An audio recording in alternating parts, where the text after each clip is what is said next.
cosmic soldier. Give me space and I'm in a good place. Very serious, mysterious, mind makes right. In for the fight.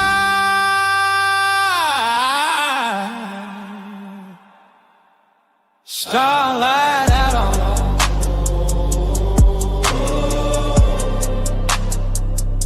starlight out on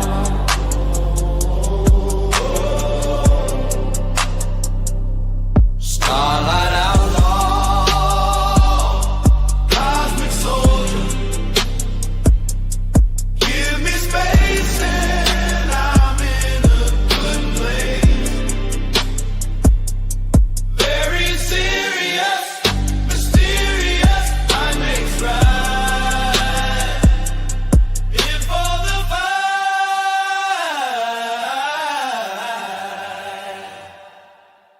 Starlight outlaw.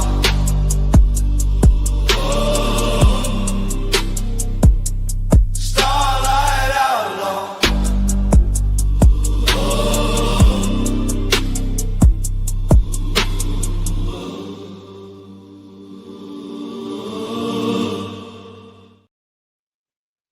Oh, Chuck, I gotta scold you, big guy. I gotta scold you, Grandpa. Go right ahead. And you hear me? You up the yapper on somebody. That's crazy. What was that exactly? Okay. That I was showing? Yeah. It was a vacuum cleaner tube. You know, shop vac. Yeah. It was the stiff part of the shop vac. Well, you know that there's been a lot of demonetizations going around. That's probably the only reason Flo reacted like that. And I understand. I owe him a big apology. I thought I was being funny backstage, you know, so certain individual could see it, waving it around. Because I tucked it into the top of my pants doing it. Now I feel like an asshole. I feel like an asshole for doing it. That's what I figured you was doing because you did it last time. Yeah, same thing. Oh, by the way, if you think I have an awesome intro song, Casper, RLM's intro song, it's kind of cool. And yeah, Flo, if you're listening, 100% apologies towards you. Flo is getting a blowjob and giving some mean head and going to sleep. He's giving head? Holy fuck. You know something I don't know? I mean, I'm just going to call Flo gay. He's not here to defend himself. What's up, Hornet? Casper, got Abby, got RLM in the chat. Casper, hit the link. Yeah, Casper, let me say this. I have nothing against you. What happened on my show was an isolated incident. I did not know what was going on at first. And I was trying to not get into the middle of it. And it just went sideways. And I apologize for that. But when I'm on screen and I'm telling them to be quiet so you can talk, I mean that. It's just not something else, you know. And I'm sorry if you took it the wrong way, but I do apologize if I offended you. Don't apologize. Hank is right. Don't apologize. Don't be soft. Demand submission. Well, I got a little bit of female in me, so I will apologize. So you're a real nigga with bitch ass nigga energy? I mean, feminine energy? That's right. I can admit when I'm wrong. I got no problem with that. I'm never wrong, Chuck. I thought I was wrong once. Well, rule number 1 is I'm never wrong. Rule number 2, if I am, look at rule number 1. I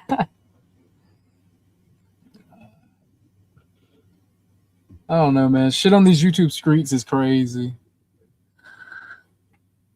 Well, yeah, because You know, I'd never do anything to crash his show like that. You know, intentionally anybody's show, because that's how these people make their bread and butter. That's what pisses me off about you getting hammered.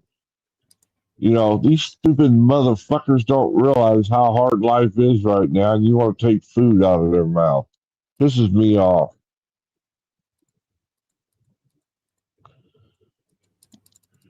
Fuck them if they can't take it. I don't give a damn. Bunch of crybaby ass motherfuckers. They don't know what living is, apparently.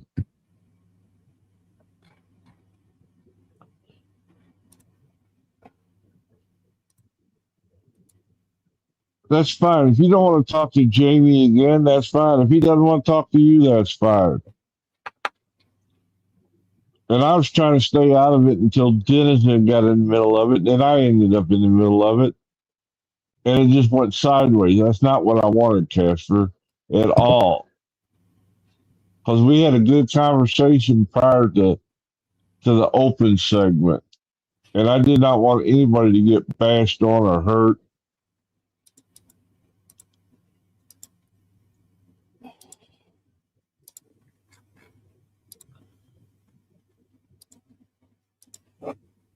I mean, I'm trying to be real. You know, if nobody wants to be real, that's fine. real, raw, and uncut. I got plenty of Diddy oil to go around.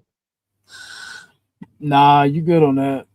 You know, no. Since you apologize, I feel like you owe me an apology, Chuck. Always being gay at me. You hurt my feelings. I'm being gay at you. Yeah. Now, what about all the pictures you sent me? Oh, Chuck, you said you didn't tell anybody about that. Oh, I told you I quit. I'm not the one that's been bringing it up lately. It's been somebody else. I've been trying to steer clear of that. Of the of talking about your penis.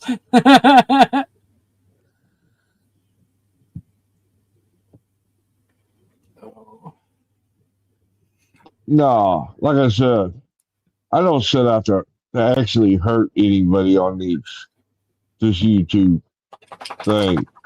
And sometimes a joke can go too far. Well, with the exception of Peril, I'd like to hurt him with all 12 inches. Jesus Christ, Chucky. It's 8 minutes in. Calm down. The AI the AI don't like that type of talk very much. Chuck ruined Casper's goading spree. Oh, Casper, never mind. I'm going to shut up. I'm trying to make amends, not enemies. Oh my lord! Oh my lord! What is up, crowd? What is up, RLM? Hey. Oh shit! What's up? I gotta change my name. That was earlier when there wasn't enough. My favorite Jew. What the fuck? Yeah, there wasn't enough pages up on Dusty's, but that shit filled up before I got on. So I need to. Well, I can be Jewish if you want, RLM. No, I'm talking about the crab. Came up here with this small hat. I love it. What's up, lady? What's up, player? What's up? OG's the only man that can get me out of bed.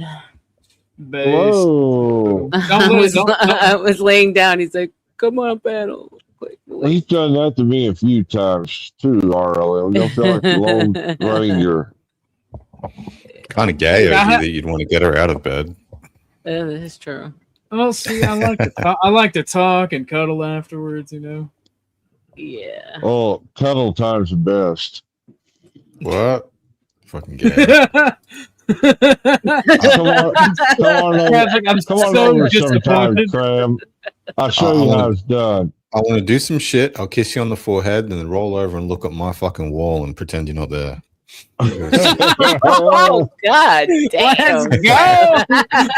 Hey, at least I got a kiss on the forehead. I wasn't talking to you, old man. Oh. I thought you said you weren't bringing the gay shit up, Chuck. You kind of like you're the one that brought it up, not me. I'm the only one that's real. I never bring up the gay shit anymore with the Diddy oil. Like, Oh no! Don't let Perro hear you say that, RLM. He'll be upset. I pissed him off tonight before he started spurging real hard, bro. He messaged me. He's like, "Your daughter can get it too," and I'm like, "Bro, that's weird. That's pedophilic. Well, I don't have a daughter." He told me the same thing.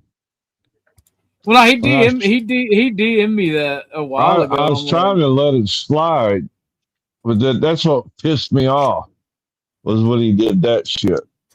Oh, like I was like, I don't have a daughter. She died in the womb, and his reply was LMAFO, good riddance. Yeah, I saw that. That wasn't called for. She's crazy. God damn it! What is his obsession with penises, though? I'm trying to understand. What is it? People say it's because he's from the. It's because he's from the. People say it's because he's from the island. I think they're just being nice. It's because he's fucking retarded. He said that's how they do it there.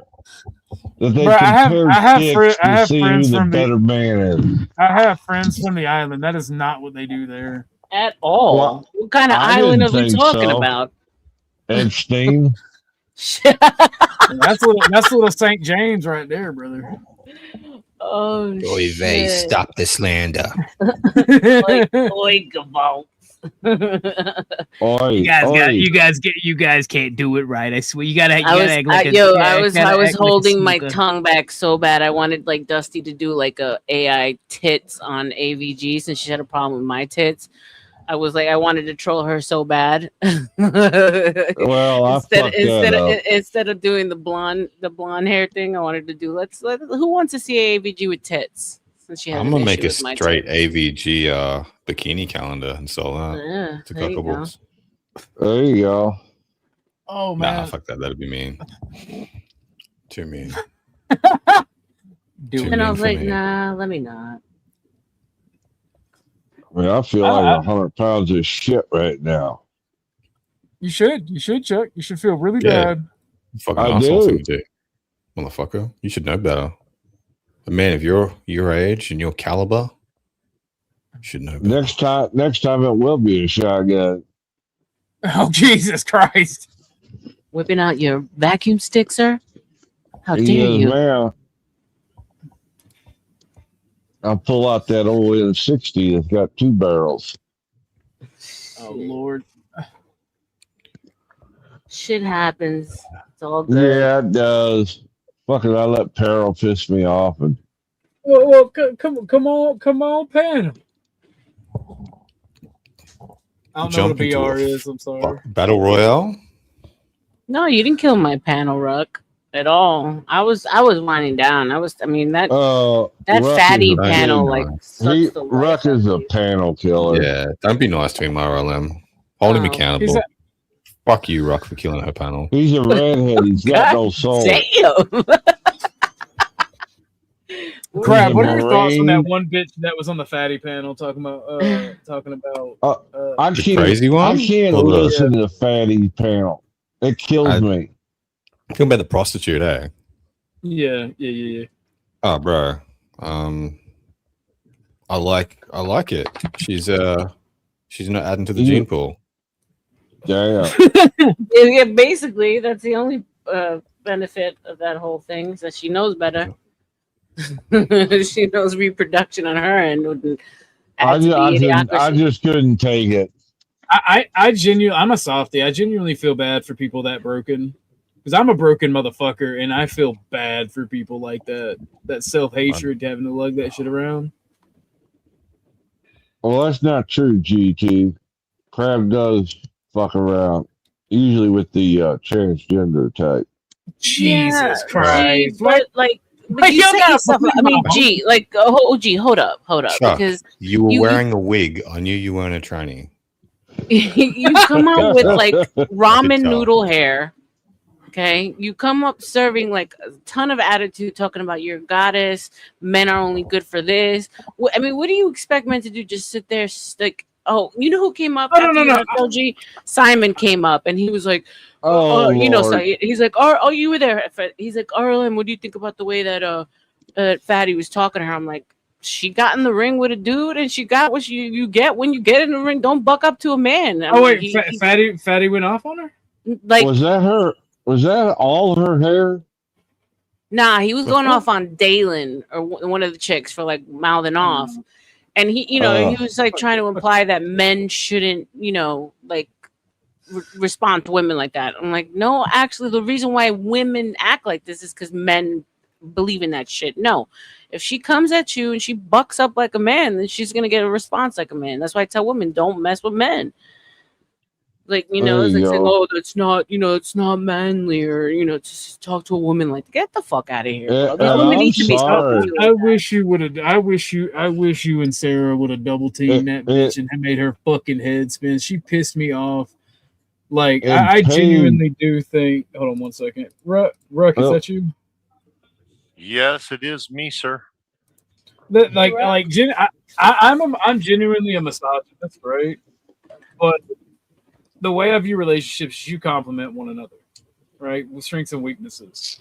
And this bitch with the whole fucking rah, fucking I'm a god, and like fucking men worshipped women back in that day. I'm like, shut the fuck up, you retard. What about Paige talking about she don't respect the man that eats at the white?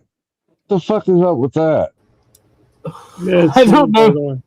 Yeah, it's me. It's That It's smells like AVG, shame to guys. me. Listen. To me, that smells like shame. Hi, sister. Where's the brunette sister? You know what? That's right of the Ortho Bro That was book, too that it's real. like subservient to eat. You're submissive to a woman if you eat her I hear snatch. like small-titted She got mad. She got mad at Damn me. it! I was gonna pretend I'm a lesbian. Depends how you You do it. I ruined my dominate that show. shit. In order to get pleasure, you got to Nah, give don't do it. pleasure. Nah, it's Oh, you're over. gonna act like a lesbian? I No, got you. no, I got no, you. Listen. It's a moment thing. You ruined it. Okay, everything is timing, right? Bro, you It's sound like my ex. Calm down. Yeah. Fuck's sake, Casper. Fuck's sake, Casper. You need to relax, buddy. Casper. Take a chill pill and calm the fuck down. I'm chilling. Damn, hold who on, came in heavy this morning? Hold on. Get him. How you doing, babe? You come here often? Bro, I'm not Neve. What's wrong with you? Hey. Just because I You look like a don't- dude, I sound like You a don't Good have one, to be Chaz. Neve. You don't have to be Neve. You can be Cassie. Flashbacks. Hey, Cassie. You Come can on, be come on, Cassie. I'm sorry, bro. It's over. What's up, Okay, I girl? won't. You got KO'd in 2 seconds. Hey, you playing hard to okay? get? You got You playing Well, hard you- to get? Dude, You These two gonna are be close to jealous, each dude. other. Hey. I don't Neve need even Neve to have get a any fucking high heels? barrel in my Come on ass, okay? I get it. You like to be held down. I can play. Who's the bottom and who's the top? I think we know who the top is from that alone.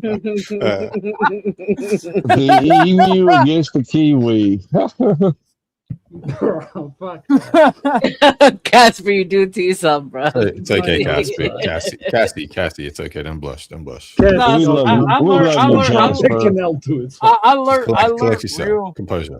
I learned real quick when Australians chill with you and you fuck with them, they just think game on. The game never ends. It never goes away. You can just be chilling. Well, They be think like, about it. diabolical. Think about it, OG. How many- Sorry, give me a second. Like culturally, Yes, Australians, Kiwis, we kind of, it's a lot more Bible Belt kind of thing. It's like, what's up, cunt? Do you get what I mean? Like, you can just say it. But in America, if I walked up to, I guess in African American, they'll say, what's up, melanated person?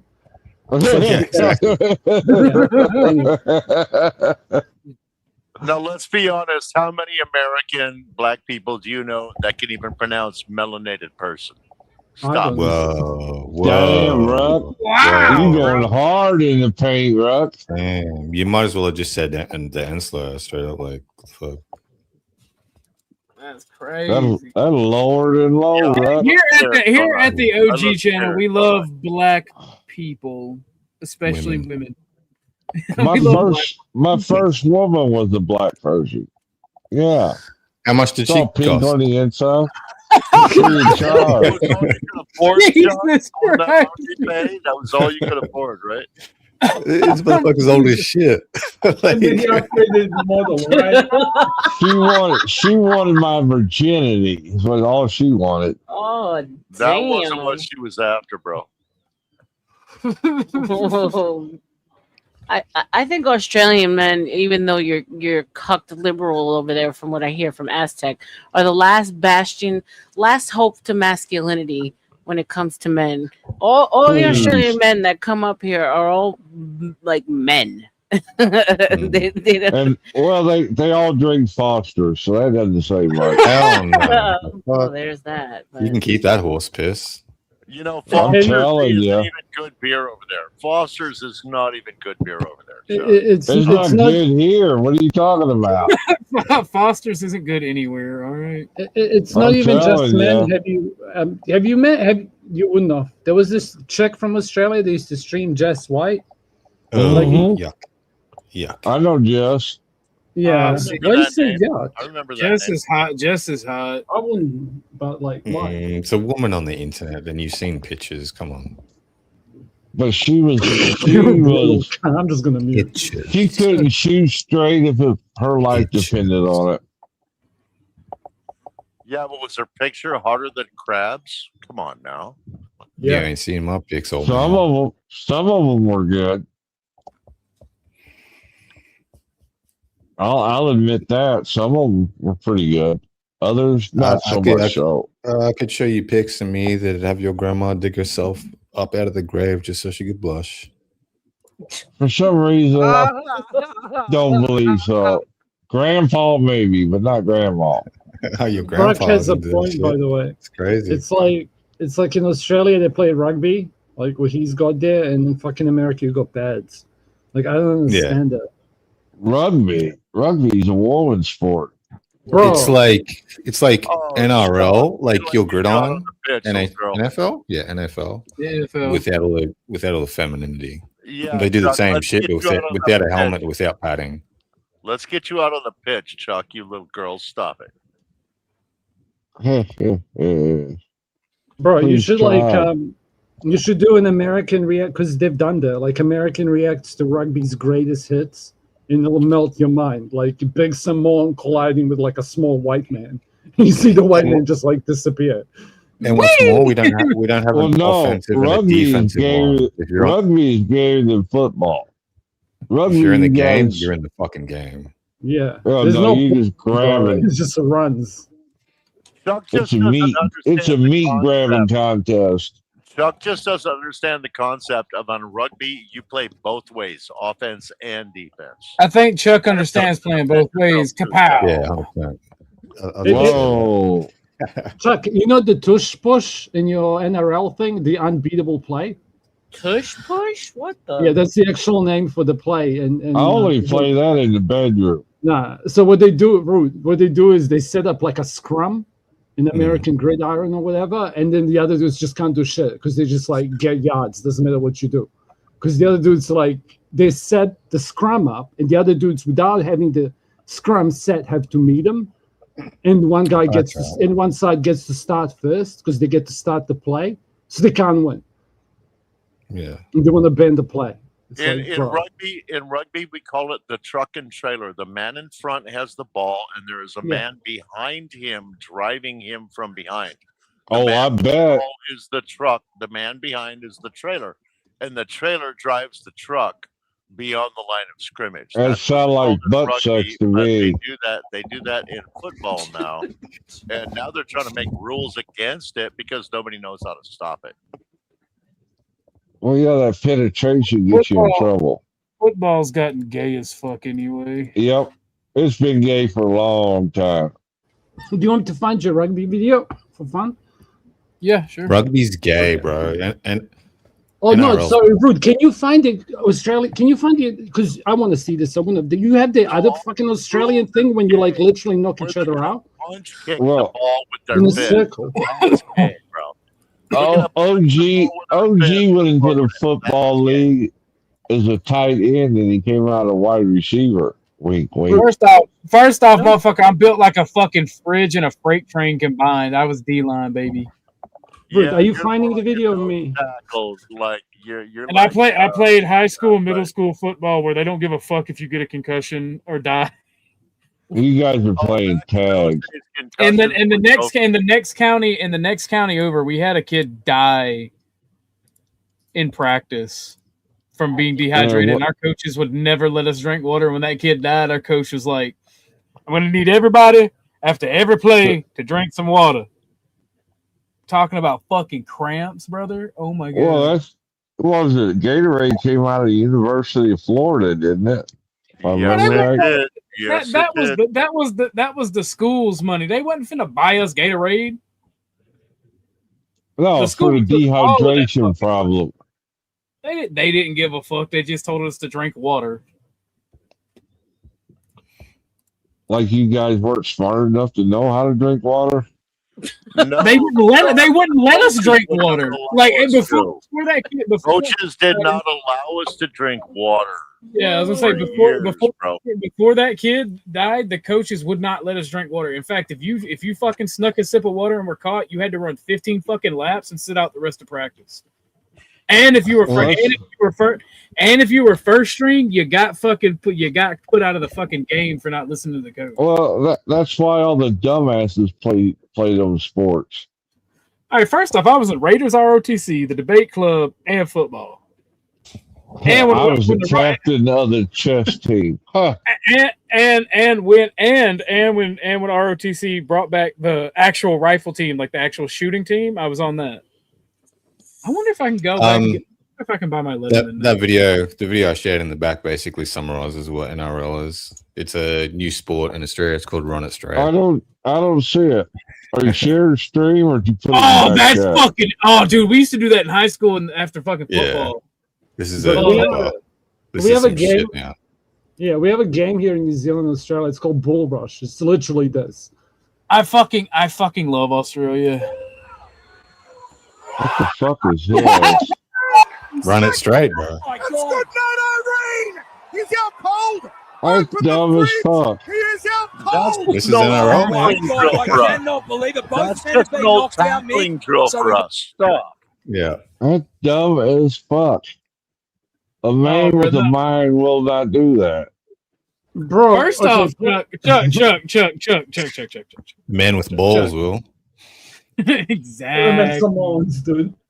I remember when I first went. I remember when I first went out for football. There was this dude that didn't like me, and he was like 6'1", and he country fed his motherfucker, and he always loved talking shit to me. And I'm just like, he's like, "You're not country," and I'm like, "Bro, I don't know why you're trying to argue with me." He's like, "I'm gonna fuck you up," and I'm like, "Okay." And we fucking was running drills. He's like, "I'm gonna truck you." I fucking ran straight through that motherfucker. It was fucking wonderful. I love when they talk shit and then hit the ground. It's the greatest feeling ever. Oh man, I want to watch some more of that.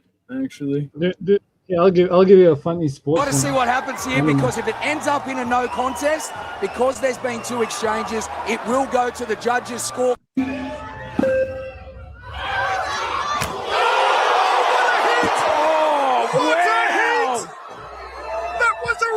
we dropped that fucking shoulder on him, bro.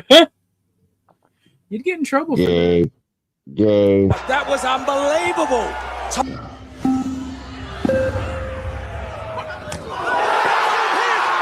A massive hit! Oh, he bipped him. He bipped him. He planted him like a tree! He set that up perfectly, Mick. I want to play. Controlled. I want to play. I want to play so bad. Fuck them. Retarded. Dude, Retarded. like I watched I watched like the first 3 hits. If you want to play my video, just so you can actually see it in the real game, then you can stop the whole thing. But like the third hit is brutal, and I was like, okay, this is good. Post it in the back chat or share it. It's in the back chat. I genuinely don't see it. Above roads. It's above line. Oh shit, my bad. I'm retarded. Retarded. Oh my god. So retarded. You guys are making me laugh. I actually played Right. this shit at an international level, and you guys are acting like y'all tough. Stop. Bitch, I live in New Zealand. What are you talking Used about, to bro? play NRL, dumbass. Ghetto running to the line. Oh, and Tuolungi came in and absolutely hammered Mark Gerard. Oh, that was gruesome in its intensity. Oh! That was fucking nasty. That was a nice hit. I'll give it up for that. That's all But that was blacks and fucking Australians. filthy. Crap, you played league? Nice. I Yeah, played I used to Union. play NRL. Cheers, man. I got forced into it. I played Yeah. Union for years. Cheers, man. Oh, yeah, nice. I was the bitch that would get the ball and then run and give it to a bigger guy. That was me.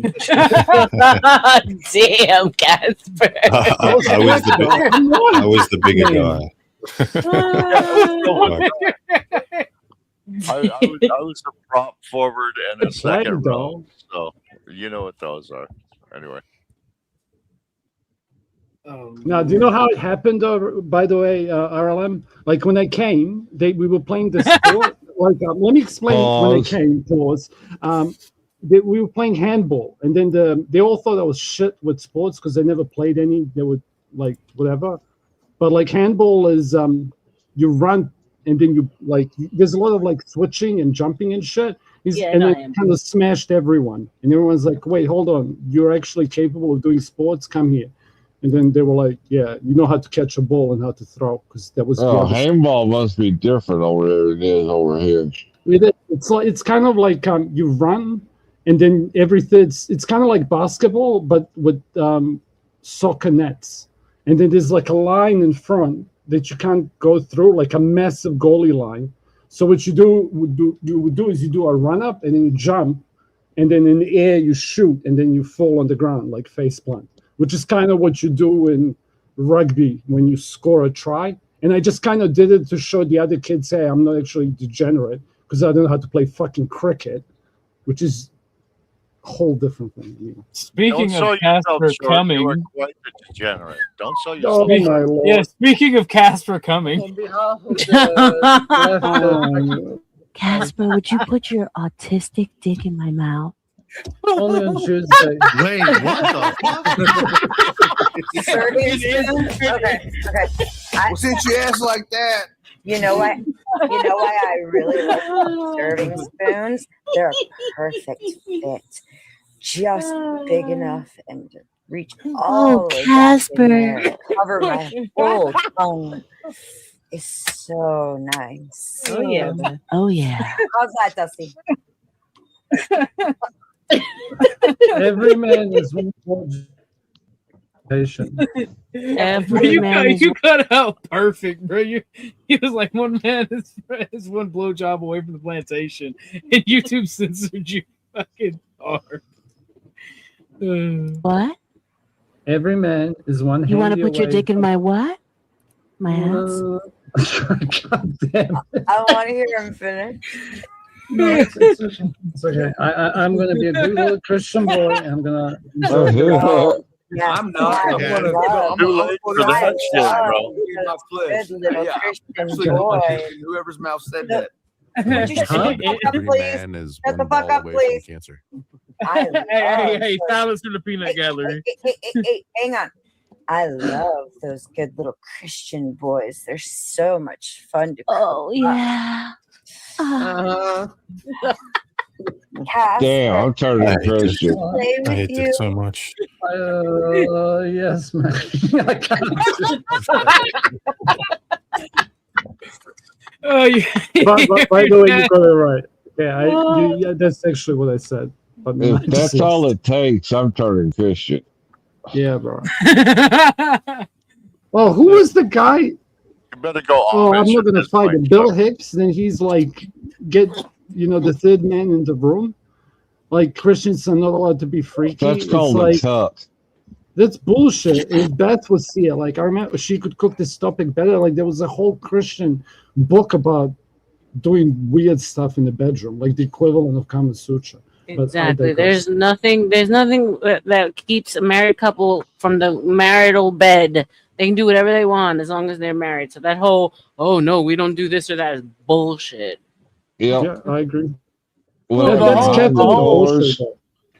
the whole eating pussy conversation, like where she's like, if you eat pussy, you're fucking. I don't want a man to go down. I'm like, bitch, you lying. And then some woman in chat was what like, kind of just shit is admit that? you've never. Some woman in chat was like, just admit you've never had an orgasm. And I'm Pretty sorry. much. Pretty much. How was she with this dude for 10 years, but yet he was a virgin? That's what Has she bull. never been with a man that has that? But little let's say, hey, slit in she's the not back here of his though. tongue? She's not here though. Maybe she is here. She should come up and defend herself. But she was a good lurks in sport. the bushes. No, she was a good sport. She's definitely wanting to be a brat. Bro, which woman isn't? That's a common thing. But to say that about huh? Every woman thinks they're a brat. When she said she didn't want no man going down on her. Like, Bullshit. what the fuck? Bullshit. Compared to That's you, what Casper, they're probably all What? brats. But What do you? Yeah, no, I don't actually attract pretty girls. She's never met a man with that little slit at the back of his tongue with a scar on it. That's all. I have that. Oh, that's because you're gay. No, it's because I ate pussy and hurt my tongue. No, that's a real fucking story, and it hurt like a bitch. How did you hurt your tongue eating pussy, bruh? Don't worry about it. She razor blade that thing or what? Sometimes when you're working real hard at it, the lower teeth might slice up that under thing. That little thing that connects to the bottom of your mouth. Yeah. You cut that shit right He in half. stuck his tongue out too far. Pretty much, yeah. No. Okay. You sure it wasn't a tumbling or something? I was a much capable young man when I was playing football in high school. It means we are dedicated and we get the job done at all costs. So right? so me and old girl was laid up. Me and old girl was laid up in like for about 2 days, and like just the first night we were there, we just fucked the entire night. And she sucked my dick really nice. So for about 3 hours, I went down on her, and time flew. And when I woke up, 3 hours, I was bleeding from my tongue. Yeah, I like to eat pussy. 3 hours. I like to eat pussy. I like to eat pussy. Yeah, but is because she didn't come, or because you made her come over? She came a lot. Oh, okay. Yeah, but like, how is that shit buying that. to even 3 talk hours. after like 10, 15 minutes? How the fuck? She was a vibrator for 3 hours. What's wrong with you? Like, men have invented tools. You don't have to actually use your tongue. I like to eat pussy. What part of this don't you get? Pussy. Well, don't act like you did it for her. You're just being selfish. Yes. Yeah, that's what I told her. Shut the fuck up. I like to eat pussy. There you go. Problem solved. Casper, you know that using tools and toys desensitizes her, right? Yep. That's Worst good. thing you could do. Bitches are too sensitive anyway.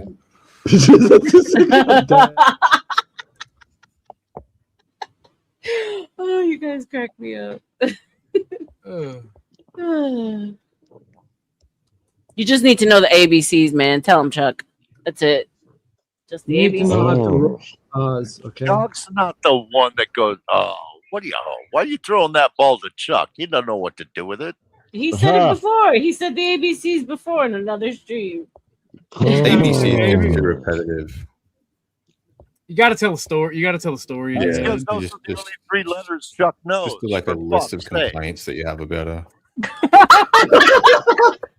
3 hours is not enough. He got that shit from Gilligan. Casper, now you're getting it. Oh God, Crab is hysterical. List of complaints. Listen, bitch. Oh man, that's funny. Oh, but that shit.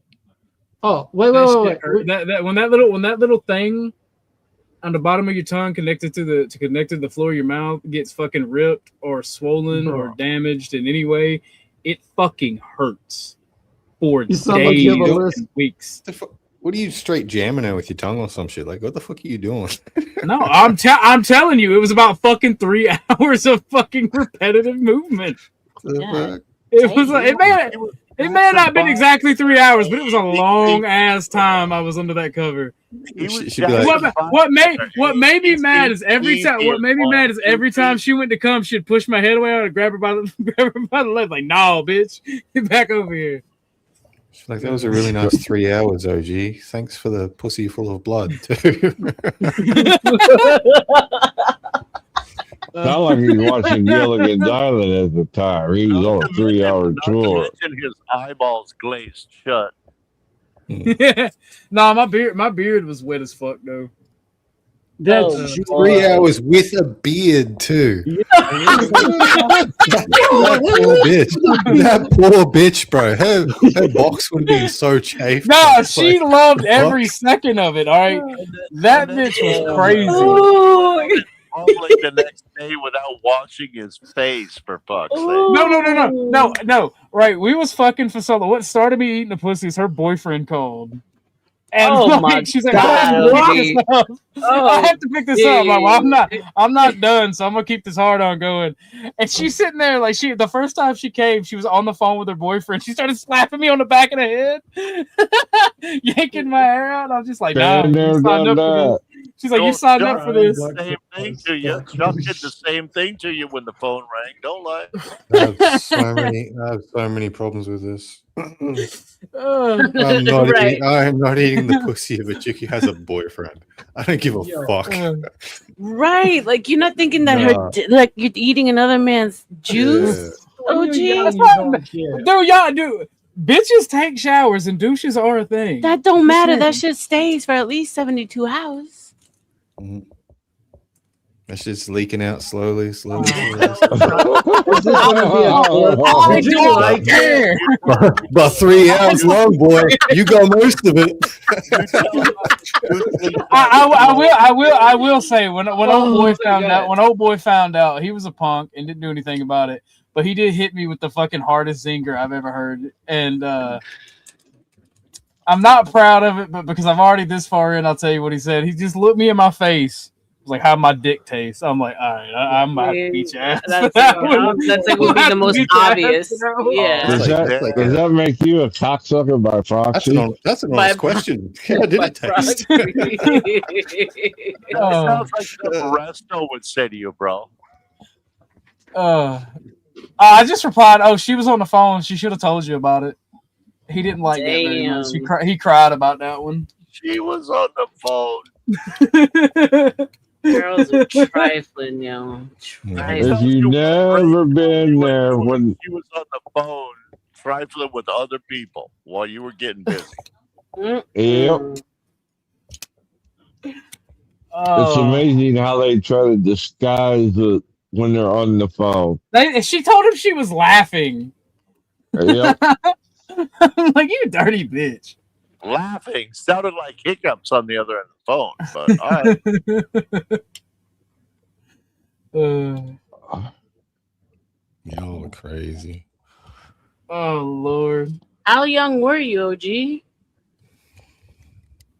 was 38. I'm not even 38 now, motherfucker. Well, I mean, you don't have to say the exact age, but high school? I was 17. Between 15 and 25. Yeah, between 15 and 25. Look, I was happy, all right. This also, here's the thing. Like, this is also a story involving the love of my life. So me and her had fooled around well before this time period, and I just wanted to celebrate. We won. Was high, all right. I'm not a douchebag. I'm a changed man. I don't do that shit now, all right. Yeah. It's good because I hear now, so he don't apparently, according to Zerka, when you ingest another man's semen. You are not the person to be talking about this, Crab. Zerka's obsessed with that shit. Yeah. I mean, Crab goes straight for the source. He doesn't even try to get it by proxy. Hey. It's not my fault that I'm masculine enough to turn other men into women. That's their problem. Look, Crab, look. I'm just saying this has the same energy. I was sitting on Discord one night in the gaming server I'm in. This is why I don't go in there anymore. And one of my homies, just out of nowhere, we were playing Project Zomboid, and one of my homies just was like, "I wonder what it would be like to dominate a man." I'm just like, "Bro, you need to." Oh, you, Lord. you need to keep that shit to yourself, dog. Sound like you were getting hit on there. You need to No. or talk to crap, one or the other. There was about 6 of us in there and 2 girls. Like there were 6 dudes and 2 girls who were playing Project Zomboid. And he just like out of fucking nowhere, like we were like 4 hours into the session, and he said that shit, and like everybody was like, "What did he say?" Like the whole server. I think he was hitting on you, homeboy. I don't think he was hitting on me. Like everybody. What do you guys think shut of up, girls that somebody. are okay with being with bisexual men? Disgusting. That's how you get AIDS. Is there such a thing as a bisexual man? Well, no, you know, yeah, gay men who like pussy once in a while. Yeah. Yeah, gross. I think bisexual women. I'm not a big fan of them either. Bisexual women, no. Nah. Well, then you get a lot of jealousy involved. He doesn't like the competition. No, I don't have a problem with competition. It's just I just don't see well, it's not that I have an issue with it. I'm just not like other men who I think it's like some cool, interesting fucking thing. It's like it's not. It is what it is. Yeah. I'm not interested in seeing girls make out at parties to try and get men's attention. I think they're just being pathetic. Yeah, when they do it like that, it's cheesy. All jokes aside, I'm with Crab on that. It's not. I remember back in the 90s, late 80s, 90s, that was a fad for girls. I can black pill it for you if you want. Let me David, this for a second. It's kind of interesting. What you have to see, Casper? Please, really? No, Please, let me cook this. I'm not black pilling. Huh? Wait. Let me say this because it's interesting. No, like go ahead, this is because you know more about it than we do. Go ahead. No, I don't. But this. Whew, God damn it! I hate everyone. Okay, what was I gonna say? There's a study about the gay men about the straight men. Like a man who's straight. Be nice. I am. As a man who's straight and gets into porn industry, a lot of them eventually get sick of it, like completely, and then the only way for them to find satisfaction is in something new, and then they end up turning bi. What I'm getting at is when somebody who's bisexual has probably had a lot of experiences that they needed to like venture into something that they may not have even been in order to experience something new. Got it. That's what I mean. It's like a red flag. Who's playing with the 1911? Oh, you know who it is, old man. It's me, Chuck. It does sound like he's playing with a firearm. What the hell, bro? Rock, your volume is low. If I interrupted you, I didn't mean to. I have no idea which you would. David, what are the other players in your game saying, Mr. Wayne? Sound like a stapler. Wait. Yo, Rock, did you see those 2 videos he sent you? I'm curious. No, I haven't watched them yet. I'll probably watch them when I'm through with this. So whenever, but they're really dark. Like they were just like they were relevant to the conversation when I sent them, but they're still relevant if you watch them. They're really heavy, but like I think you'd enjoy the one that said you'd enjoy. I'm done. Sorry, go ahead. Thank you. I will watch them, Casper, when I'm through with this feed. I will watch them.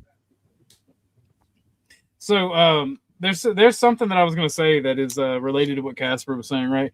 Like the guys who don't care for bisexual chicks, they got the chance. All right, don't let them black pill you. All right, they got to fuck the bisexual chick and her girlfriend. All right, don't let them ruin it for you. Yeah, but I've straight turned it down, bro. Like I've had girls offer threesomes. I'm just not interested.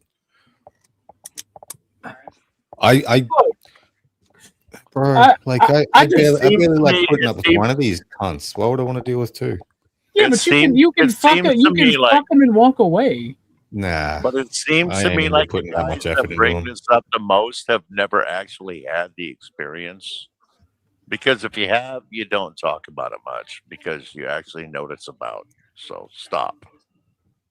I'm not claiming I have, Rook. What do you mean? Brock, we're referring to somebody who's what she asked is originally, and correct me if I'm wrong, what do you guys think of Like, would you screw a man who's, you know, like she asked? Exactly. Get Casserone up out of here.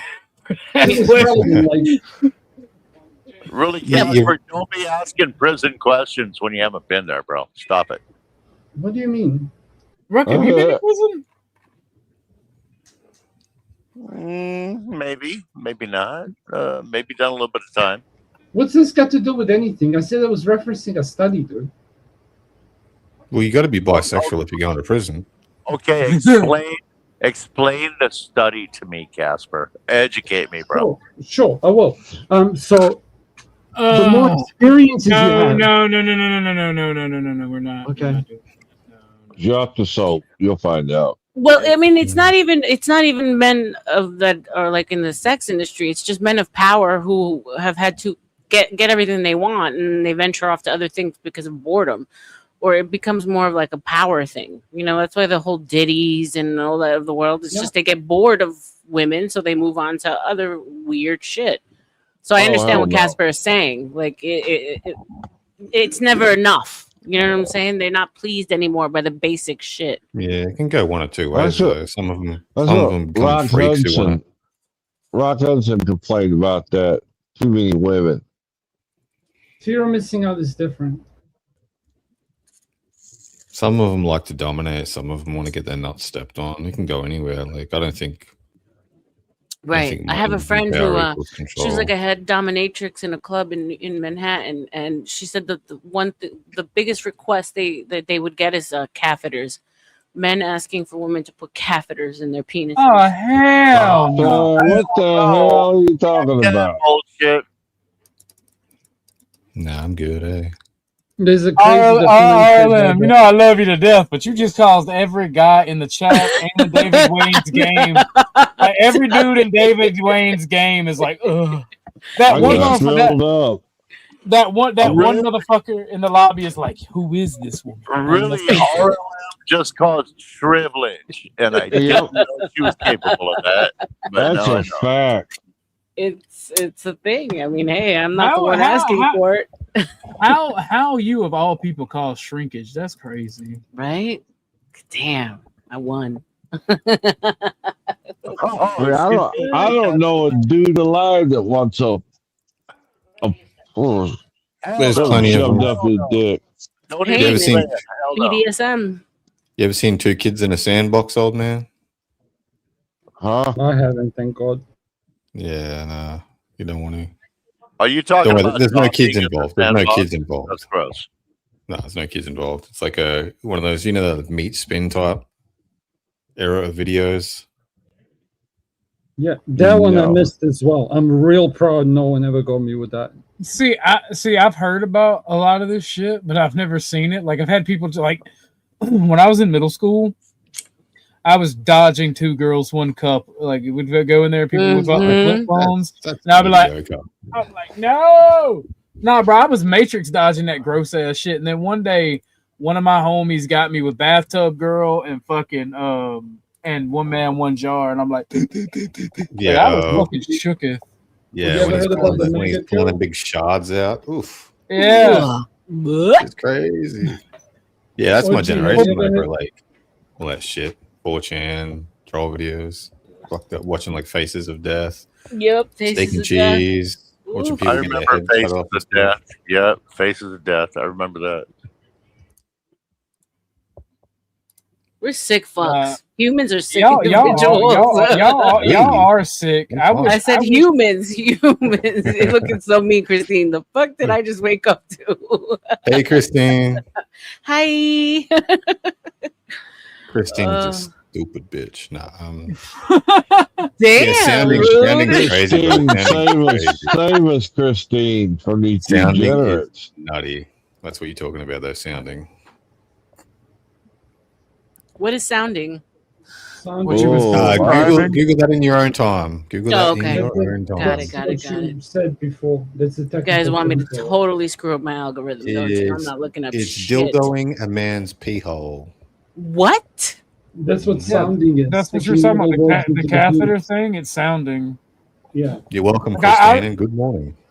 There you go, Chips Fondue. You Put that in your coffee mug and drink it. God damn.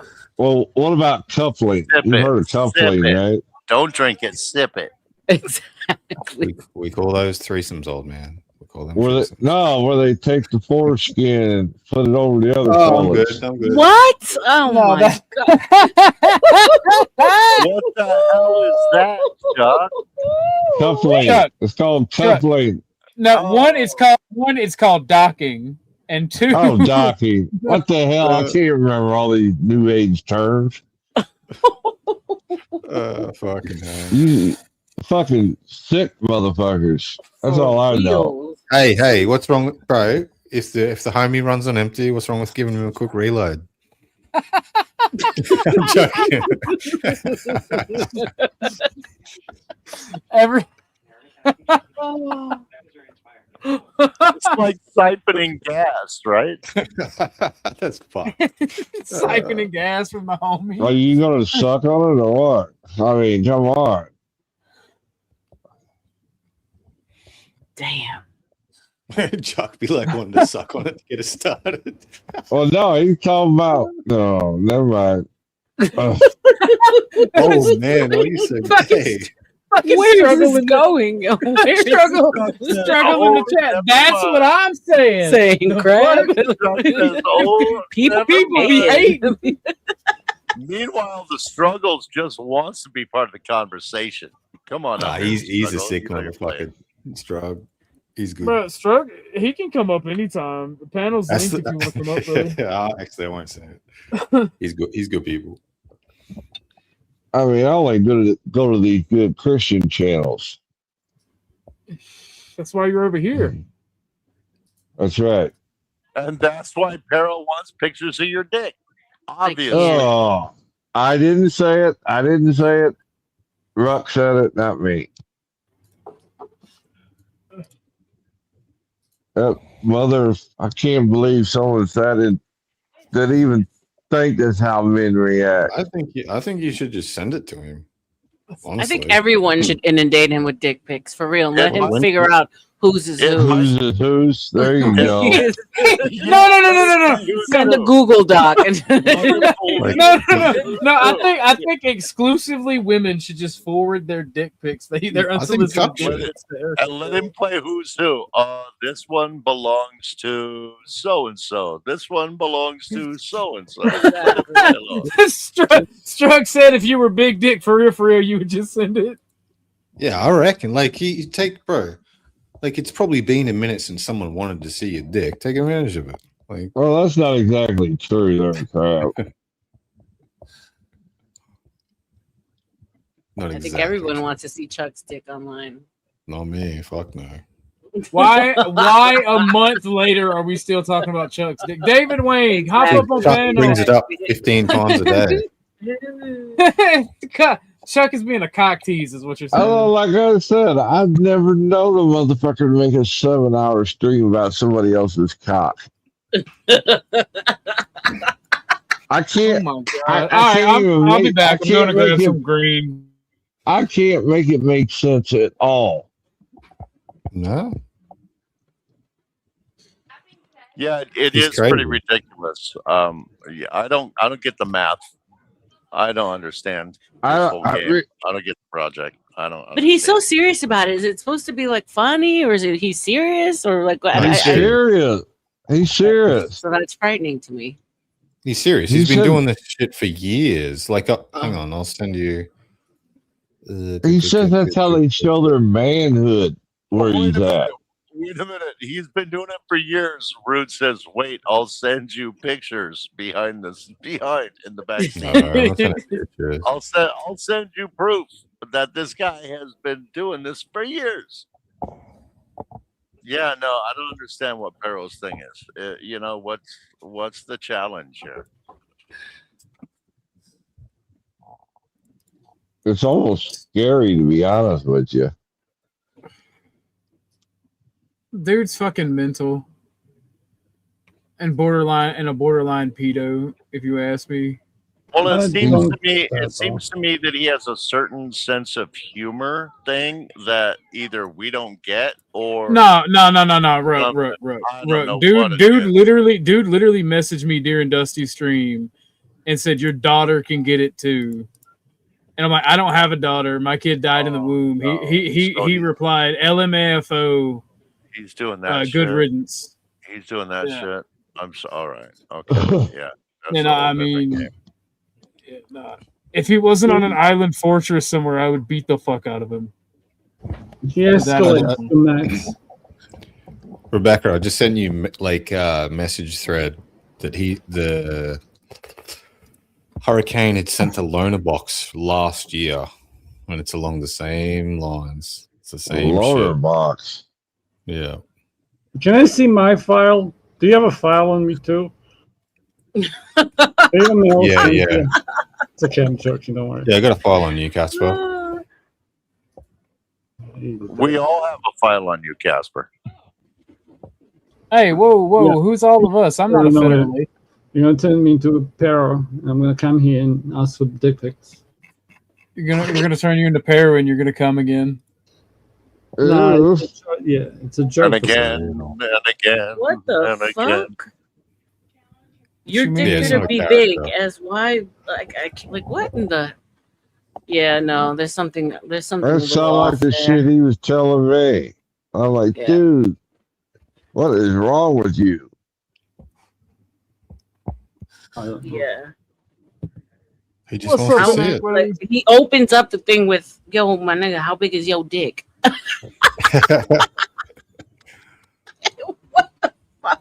And how long ago was that? Oh my god. There's a reason why Pixie chose you, so I want to know how big your fucking dick is. If I find out it's short as fuck, you're dead. This is why men like me are created. To stop women like Pixie dating small dick men like Wait a minute. Wait a minute. Box. What? Wait a minute. So if it's not big enough, you're dead? Is that what he said? If it's not big enough, you're dead. Like he's gonna kill you because you. Oh my lordy, that's so funny. He a big dick soldier. That's what he says. But he's a little dude, isn't he? From what you guys say? He's average as fuck. Have you guys actually seen him? Yeah. Yeah. Oh, okay. He's a cool guy. I like him. He makes me laugh. I mean, he is funny, but so I just wonder But what drives. are you laughing at him or with him? Snow loves him. Snow's a huge fan.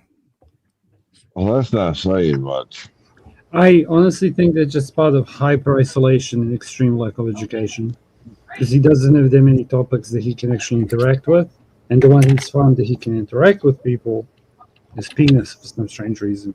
I'm sorry, but anybody that says I have to be quiet now because my mom's home and she's going to get mad at me if she catches me online, I'm not giving that guy any credibility, okay? That's what I said. Extreme isolation, and he's fucked. Like, so what's his fucking story? Is he because I hear that he's from an island in like the U.S. Virgin Islands, right? Like, is he an American citizen? Like, is he like? I'm guessing so, but like I looked it up on Google first time I interacted with him, and it's like literally the size of Manhattan Island. St. Croix. He's in St. Croix. Yeah, if you want to look it up, like it's fucking tiny. Like if you went there to actually find him, you'd find him. It's that small. If that makes sense. Like it takes St. Croix. What is St. Croix? Isn't that in the U.S. Virgin Islands? Google it. Bring it up and find it if you want to look. No, I don't want to Google it. I don't care. Okay. The hunt is on. Just fucking tell me. You don't have to link me. Just spell it. Tell it's me. It's like the size of 20 football fields. Not Dominican. 20, He's Dominican. Yeah, I think so. He's from the poor islands. Fuck him. Yeah, no, he's not from a very wealthy place. And my joke, I'm going to stick with it. When the guy has to say, I got to log off now because my mom is home and I'm going to get in trouble if she hears me, you have no credibility. I'm sorry. That's it. He obviously cares about his mother. What's wrong with that? How the fuck does he even have Wi-Fi? He's from those poor ass places. They have Wi-Fi in poor ass Blame places. Elon Oh, Musk. gee, that was a pretty ignorant thing to say. You don't have to be white to have Wi-Fi, OG. You don't have to be white to have Wi-Fi. You should. You should be. You know what? You know what? Us being liberals is why we have to deal with people like Hurricane Peru. Right? New rule. Only wealthy countries can have Wi-Fi. No, I disagree. I just heard somebody take a bong hit. Who was that? Was that you, OG? No, heard a bong hit. my weed man's asleep. I ain't got no weed. I heard a bong hit from one of y'all. You didn't hear? I'm putting together 1911. You heard metal scrape.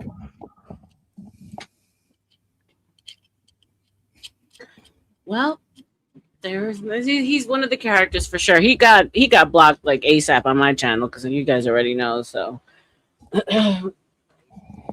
I only get to experience him on other channels because what's going on with our good friend God Soldier of late? Well, he behaved this evening. He behaved. Oh, was he around? Okay, I missed out. Right on. Yeah, he was I on hate that earlier. guy. He was chill. He was behaved. I know why you guys want to hang out with a meth head drunk. Hey, whoa! That's half my family and neighbors. I'm agreeing with Rude on this one. I'm agreeing with Rude on this one. I mean, guys like him are why I walked away from my faith. Okay. His only value is that people dislike him and they'll pay to get rid of him.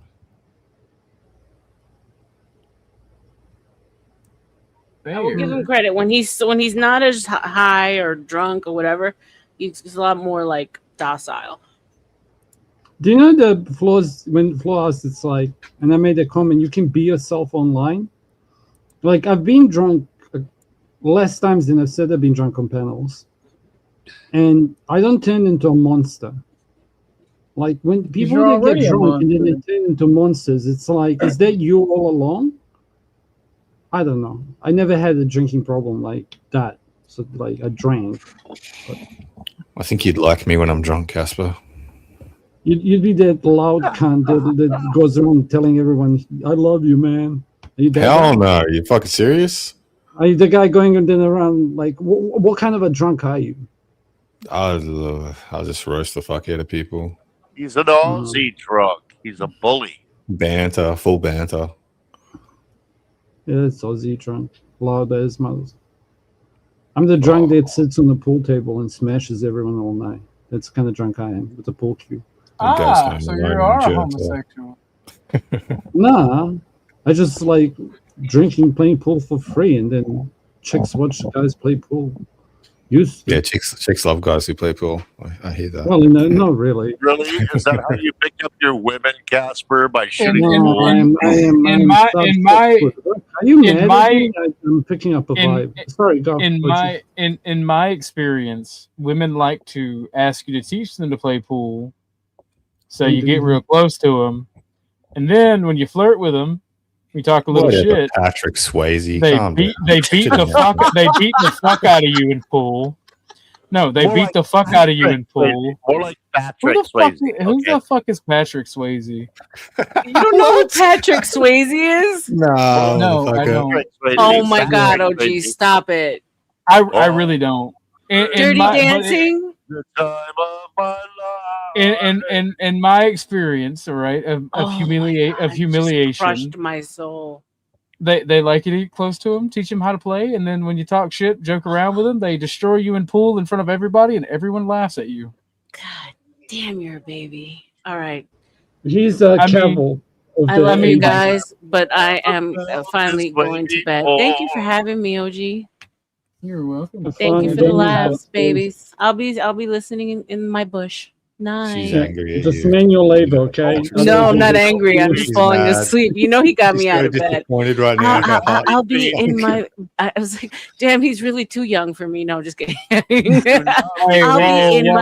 be in my bush. Bye. Do not retreat into your bush. I will be in your bush later. You guys are all insane.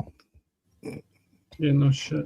But no, like, so that's happened to me twice. I've completely stopped teaching women things because I got humiliated in pool, but before I got humiliated in pool with my crazy ex, who's the love of my life, that story.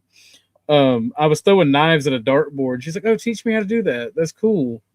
And like, I'm not really that good at it, but I go to show her, and then she's just like, "Oh, you mean like this? Do, almost fucking bullseye every time." And I'm like, "You done this before?" He's like, "Yeah," and I'm better at it than you. Are you poor? Are you too poor to own darts, or is this just a Georgia thing? A little bit of column A, a little bit of column B. We didn't have the darts, but we had the dartboard, and I had actual throwing knives. Right on, I got you. And then I had a K-bar combat knife that I threw. But that kind of never owned a dartboard. You should. Darts are awesome. No, we had a billiard table and all the stuff. We didn't have darts. No darts. So, but yeah, I just stopped teaching women things because, like, in my experience, they already know them. They're just using it to flirt with you. From the last story, she just kind of set you straight. Hey, coach me, teach me how to do this. What That's what happened at the pool table too. That's what I'm and saying. I got fucking. I didn't even sink a fucking ball in, and she fucking beat me that badly. You got worked and schooled, bro. No, they literally just wanted to be close. It's weird. I'm cuddly. I just stopped teaching. I stopped teaching women things because fuck it. I mean, goddamn. Just put my penis in your mouth already. Don't embarrass me. I don't have a humiliation kink or anything. So I just fucking. I'm saying I don't have that. It annoys me. It makes me angry. So I just stopped teaching women things. Yeah, they don't deserve to learn anyway. To be honest. You know what? I agree. They don't deserve to learn. Only thing they need to learn is how to cook and clean. Not have to get told twice. Boy, they got 2 eyes. Yeah, and if you fuck them both up, they can't do the dishes. What if you got to tell them 3 times though? That's the thing. Then you have a nice, polite conversation over by the stairs. No, I'm joking. Never hit a woman. Violence against women and domestic violence is disgusting. OG women are teaching you man tricks. Look, all I'm saying is I just wanted to play pool and play darts with pretty girls, and they had to be mean about it. They could have told me they knew. I would have tried harder. I taught her how to dangle. You know, that's like of mice and men. I just saw a pretty girl. Rook. I don't know what that is. I don't have no idea what you're talking about. It's a play called Of Mice and Men. I'm going to leave it right there. Okay. I have no idea what it is. Still, a play about what? What is this play about? That's what I'm saying, Snow. I was abused by these women. I think it was John Steinbeck. It was a book of mice Third and men. time reverts to what you should have done the first time, pal. Right in the kisser. Never hit a woman unless you really need to or want to. Unless he didn't hear you straight the first 3 times, right? Okay, stop. How about if you never cared enough to hit? Oh, you're so emo, Casper. What the fuck? It's too funny. Casper, go pet a goddamn cat, okay? No, they're all like infected with STDs. Okay, I'm AVG. Leave me alone. He's AVG. He's really sucking into his trans identity now. God damn. Oh, when he said AVG, I Crap, get in there. It's your time now. Hey, He girl. said AVG. I thought average. My bad. I'm stupid. No, that's who he's talking about. Like, do you not see who me and Casper are right now? That is AVG. That's AVG in her natural hair color. Yeah, no, I was joking. I know about it. I'm just saying she got really hot really quick with that blonde hair. I'm just saying. Yeah, but she doesn't like guys eating the tacos, so she ain't Bro, gonna that's stop why you me. fly them down and then you eat. Yeah. Worst antivirus ever. God damn. Casper knows. All right, y'all gonna have to explain that one. I'm curious now. Literally what I said. Just literally what I said. Yeah, just a really really shitty antivirus back in the day. AVG. Oh, that's still around. It comes. Yeah, it comes on computers by default. Fuck that. Really? God. Yeah. The Cappy, bro. There's another fucking Cappy. Island Boy. Island Boys, literally. Do you reckon he killed himself? No. You? Nah, no shot. That's why I call her the antivirus girl, Rude. GT is talking about. Damn, you good at pool? Don't look for that pool chalk, bro. Don't look for that little blue square. Don't look for it. You know what's hilarious? When you say girls who can play pool, like one of my best friend's sisters was so lethal it wasn't even funny. She used to run pool comps, and I'd see dudes like try to like pick her up and shit. And she'd do what she did to you. Like, I'm not even kidding with you. I had a whole flashback of seeing this. Well, see, I actually fucked the bitch that did me dirty in pool. So there was no trying to pick her up. Earlier, OG, I cut over to watch Emmett and Marte going at it. Oh, they're fighting? Really? Yeah, they were. Oh, he refused the shit. Oh. Oh, by the way, thank you. What are they fighting about? For giving me a that I got to yell at him. I really appreciate it, OG. I'm not even kidding. And do you know what's ironic? Like, I gave him a thing. What did I tell him? I'm like, prove to me that you have faith. And he couldn't take the debate. And the moment I said how I'm going to attack him, do you know what he said? Go back and listen. If you ever listen to it again, pay attention. He'll go, I knew you were going to say that. And I'm like, yeah, I got you, bitch. You're going to lose. Like, I could literally prove to him that he doesn't have faith. I have a legit question. Why would you challenge someone on an open panel? Prove to me that you have faith. Isn't that kind of an unwinnable fight? And why would you choose that? I'm curious. Because of what had transgressed between us in chat. Okay, and so there's history there. I'll shut up. Yeah, there's history there. I'm ignorant of the history. My bad. Yeah, it's all good. But like, yeah, I don't like the guy. Because it's like he's a new convert and he's preaching. Like, I hate preaching because I shouldn't be preaching. I should be like trying to behave, like towards others as I want them towards me, all that bullshit. Like, not to get religious. Is this what you're talking about, shit? Like, shut up, convert. Yeah, I don't know. Mute. Chuck! Bro, she looks so much better blonde. Fuck off. Dogs walking his cat in the woods with 3 dogs and a wolf. Leave him alone. They were reviewing the yours and Martain's thing the other night. Was it on? Oh, right here. Oh my lord. Okay, right here. What were they arguing about? Yeah. Box you. I'll offer that same thing because Dusty ran when I offered to box him. I've done 2 fights.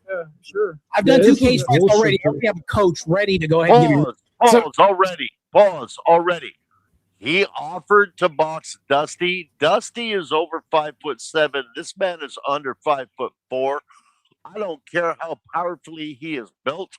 In a boxing match, Dusty's jab is going to keep him off. Now, if it's a wrestling match, he might stand a chance on getting a one-leg takedown. He might get a single leg takedown. Marte still hasn't DM'd me the details of it either. Martel is not a tall man. Dusty has the reach. Even if Dusty is not in shape, give me 6 weeks with him and we can get him in shape. All right? Dusty can take this man, even though this man has like more muscle mass per body pound. He's a little guy. He's a little guy. He's my wife's height. Please. Bruh, can I give you more context? Do you know what pissed me off here more? Grid's being really cool, and I've said this before. Like, he's trying to make peace. Before this all started, he said, like, try to be nice and make peace. And him as a new convert Orthodox Christian is challenging somebody to a physical confrontation. I've never said to not like. Yeah, that doesn't make sense. That doesn't ring of integrity. Anyway, whatever, It's because he's a liar. He's a bitch. And the grandizing, like when he was talking to you, he's like, "Oh, I talked to Rollo Tomasi, and I'm going on this show." It's like, bro, what's this got to do with what the fuck are we talking about? Yeah, it's like, bro, I've met Britney Spears. Therefore, like, what the fuck are you talking about? Ready. Aside from training to qualify, but I mean, when I said this, I wasn't triggered. But all right, let's hold on. Aside from training to qualify, but I mean, when I said this, I wasn't triggered. So there was a conscious decision. So you're an actual piece of shit. Whatever. That is some cope there, brother.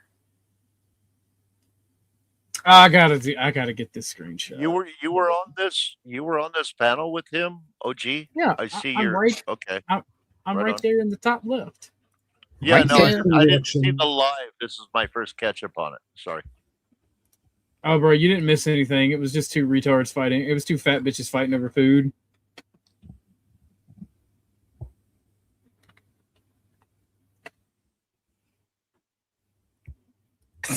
But all right, let's continue because that's we're past that point.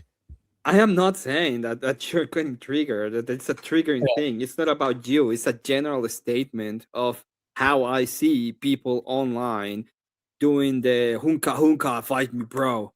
Okay, I agree. I'm not That's talking stupid. about you. I'm talking Yeah. about the general. And in the general, my point is, I'm not going to on my channel. You're not gonna go on and try to set up fights. I think it's a dumb thing to do when it comes to having a debate. Like if you want to have a conversation, have the conversation. If you want to have a debate, have the debate. If you want to do things with your words, do it with your words. And when you're escalating on my channel, it's like, no, thank you.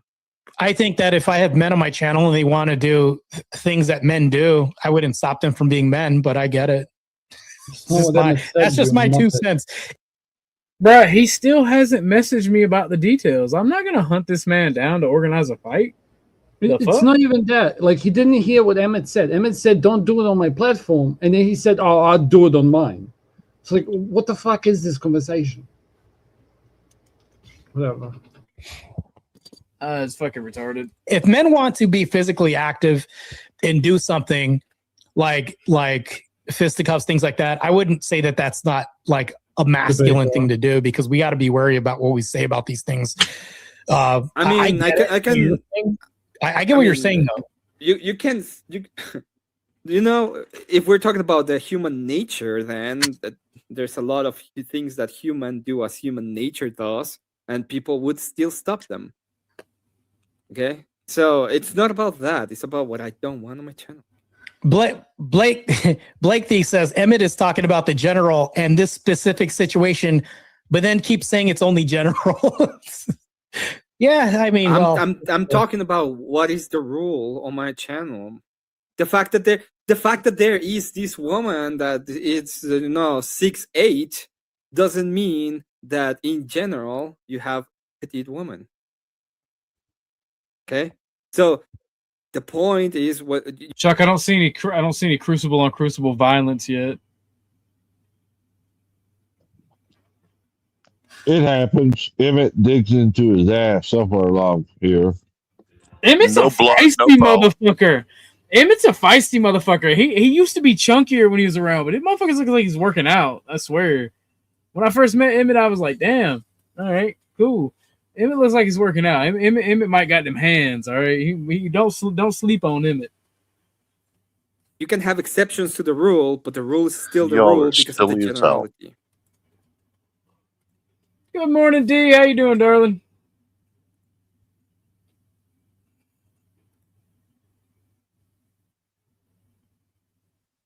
and I'm not gonna change my rule because there's an exception. I never knew you had that rule, just to let you know until you told me that. So, yeah. Yeah, that's fine. I'm not. Did I say that you're breaking my rules? Didn't know that. Emmett actually put that rule in place because of me and Speakeasy's argument that day.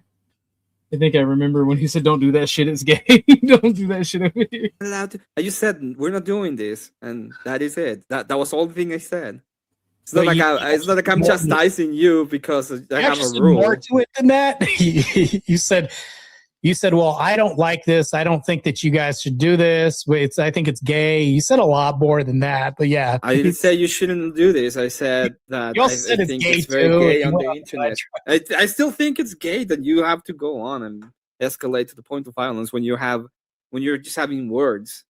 No, when two men agree, you're calling these two men gay because they'll come to an agreement on something. That's not gay. Because they want to roll over on the mat, not together. And no, I said boxing. Because they want to semi-nakedly be rolling over on a mat because one says something that the other one didn't like. Did he say my naked labia?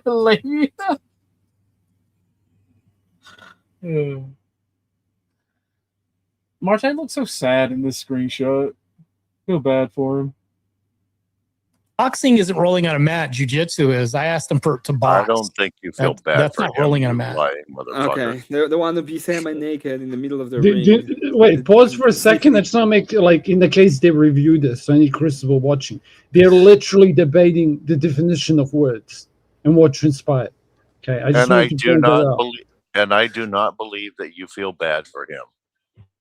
Okay, Rook. I genuinely do not like hurting people's feelings or being mean. Like when I put up the short for Paige that I did, the Jack Osborne short, I asked several people, "Do y'all think this is too mean?"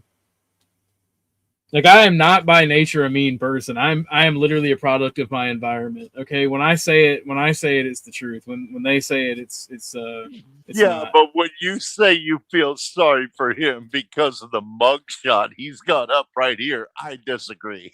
Oh no, I do feel sorry for him. I felt bad during our discussion because we weren't having a debate. Okay, but she has been following me around, being mean to me. She tried to do it today at Dusty's, but she's been very mean to me. Who's been mean to you? Who are you talking to? Paige. Oh, D7? You're talking to Paige. Paige. Oh, okay. I'm talking to D7 about Paige, which Paige got really hotter when I discovered she was a blonde, but hey. Paige does not appreciate the men who go downtown. So I lost a little bit of something for Paige, I gotta say.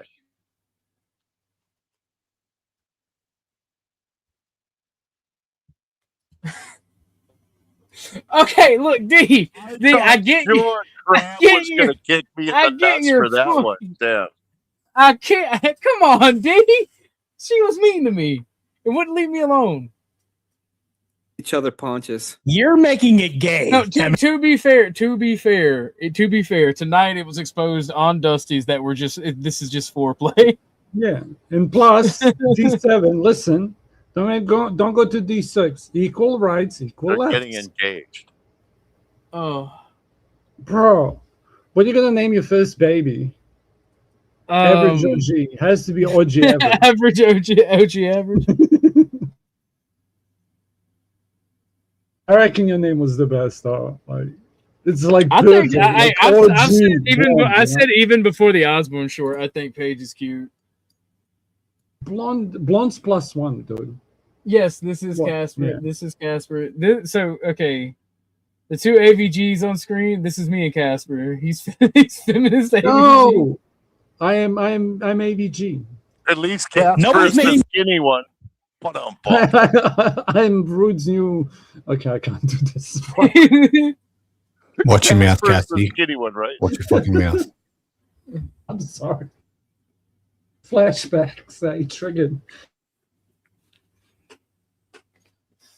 That was funny though, dude. It is gay. What do you want me to say? I already said this like 20 times. Boxing is the least gay thing. Boxing is the gayest sport of them all, especially now when the guy that Yeah, Paige told us that her natural hair color was blonde, that she dyed it like black or brunette or whatever it's called. And she sent Mrs. Dusty the picture because she didn't want to message Dusty because that would be weird, I guess. But Dusty grifted it, and then the one we got is an AI rendition of her natural hair color in her sitting at her computer, I guess, tonight. When everybody knows beforehand who's gonna win because of the promoters, and it's all being sold out. No. So boxing is the one of the least things. So sold out. Everybody, it is so sold out. Yeah. Absolutely. Well, that may be the case, but I don't think boxing as a sport is gay. I don't think that means that all these gold medalists are gay because they want to be gold medalists in boxing. That's not gay. Opinion of a man who gets oiled up and stands on stage in his little dick togs and flexes so other men can judge him. His opinion doesn't matter in this. Fair enough. Yeah, listen, are you going to verify one day or what? Verify what? That she's blonde. She's in Canada. Okay. Okay, my question is, where did it come up to where all of a sudden boxing was gay? Two men standing in a ring hitting each other repeatedly is now what? That's flirting? No, that is Emmett is extremely anti-violence. Emmett is extremely morally anti-violence. I don't agree with him. I could strawman him if you want. He's like super Christian. No. Stop. Both of you stop. I'm curious. Educate me, please, Rook. Hold on now. Emmett saying it's gay because Marte challenged me to a fight because he didn't like what I said. And he got mad. Thank you for clarification. I appreciate it. That's why he's saying it's gay. That's crazy. That's lunacy. I think boxing is one of the least gay things you can do. It is. Not only this, but it's less because you're going to be more of a protectorate class to protect your woman because you're going to develop a sport. Okay, yeah, as a sport too. A sport is different. How many times do I have to explain this? Sport is not the same as I got triggered and thus I want to do this. Do you think people don't get triggered in sports and then want to take this out in the arena and solve this that way? There's nothing gay about that in a professional arena. I don't think that's gay. I think it would be. I think it would be very gay if Stephen Curry is like going online and someone asks him, "Hey, someone says I don't like how you shot threes," and he's like, "We're gonna throw threes, and if you beat me," it's like so dumb. He's the best. Yeah, what's wrong with shooter that? Ever. It's like that doesn't make anything in general. The reason why that's not gay is now it would be gay. It would be super gay if he does that. It's like why would he even? Why would he even do it? It's so dumb. It wouldn't be with a complete with a complete random fatso. It's like I can throw better than you. We had boxing matches with people who could say "try your luck." We used to have "try your luck" back in the day. Yeah, when was the last time Stephen Curry got into a 3-point match against a fat dude because he said something that he didn't like? You say fat. If he did this and proved his whole point, it would just say, "Damn, When was the last time it happened, Marte? I've never remembered it happening, but that guy would shut up after that. He wouldn't run his mouth anymore after that. That would shut him up. That's the problem. No, he would still run his mouth. Our general, no, he would never face him again. He would say the exact same. I would tell Steve Curry. I'm a fan, but if I wasn't, I was like, you suck. This guy's better than you. And he's like, well, you shoot against me. I would be like, why do you want to shoot? Why do you want to have a fight, a shooting match with me when I like Trevor Young? Do you remember the show called Pros versus Joes? What was that? Pros versus Joes? No, I'd never seen it. Wait, hold on. It was strangers facing pro athletes. That was I've never seen it, so I don't know what you're talking about. Right. It was an actual show where average Joe strangers faced off against pro athletes who are some of the best in the world at certain things. Okay. That actually happened, and it became a show because of that. That's not gay. That stuff actually happened. Yeah, Fatso was in that show. Let me see if there's a thing there, so I can see how they look like and what exactly it was. What And they are got the- into the show. They got into the show because they hated each other because of something on the internet. Brother Chuck, I'm feeling cock teased here. It wouldn't do that. We can do it. Why Redundant. not? You just made a redundant argument. The reason why I can't go. Let's put it. Let's go all the way to the maximum capacity of force. Let's go all the way to the maximum. Why You not? can't because it doesn't happen in real life. That's not realistic. That doesn't happen. It happens in real life. What do you think happens in the black community all the time? Mike Tyson and tell me the last time a boxer brought a gun into a ring. I'm not talking about bring that. it I'm all talking about up. force. Well, Let's what bring you it all know away. King Von? Do you know King Von? They're not fighters. They're gangbangers. I didn't take a He was fighting. timestamp. Do you want to see the video of him fighting? Because that's exactly they're how not he died. professional fighters. They're not sportsmen. They're not fighters. They were. The way he said that, I know, owning him. that's exactly how he died. That's funny. King Von and another rapper were having a little bit of words on the. They were having a little bit of words on the internet. They saw each other at a club. They started fisticuffing, especially King Von started fisticuffing. Another guy threw up a pew pew, and then they pew pewing each other. So if that is what is wrong, what is wrong about that? That beef went on for months. They were they did it like men didn't do. They used all the violence in the world. What was the wrong with that? What was wrong with this is King Von has issued death threats in the midst of doing this, which fighters don't do. Professional fighters don't do this. It's actually Why would it be? Why is wrong? Why is that wrong? What's wrong with they were issuing talking? death threats to people? Yes. Actually, you've stumbled upon a den of right-wing vampires. Actually, not laws.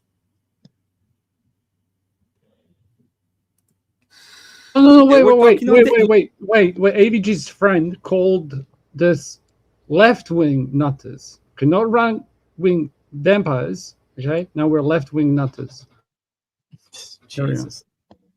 Internet. They were talking on the internet. Okay, they were they were talking about it. Nobody's talking about that but you. Nobody had to escalate to that point, but they did it, and they were men because they were doing it right. They used all the violence in the world. At the end of the day, that's very manly. That's the manliest way to do it because it's just about violence. No, that's not manly. Why not? Because we're talking about competence and skill. We're not talking about what? random- The guy that used the pew pew and had the skill to use it, didn't he? Yeah, King Von is not a boxer, bro. He's just a random street thug. King Von was absolutely kicking ass during that fight until he got pew pewed. Yeah, but was he a boxer? He was a rapper. Yeah, he wasn't a boxer. He was they were talking on the internet, and he said that whenever they saw each other, they were going to fight, and they both agreed. Not just the internet. The other dude's crew rolled up and snatched chains off King Von's crew. Did that prior. They didn't do that. A little verbiage on unregulated. They didn't do that. They met each other outside of a club, and he was very quick. Let's look at the backyard of regulated violence with Kimbo Slice. That went on for years. They would settle beefs in the backyard, and it was all on the internet. I'm saying they should. I'm saying that if we're gonna be as manly as we can, we should do that. We should escalate to the way to the ultimate capacity of violence. Why should we? Because that's what men do.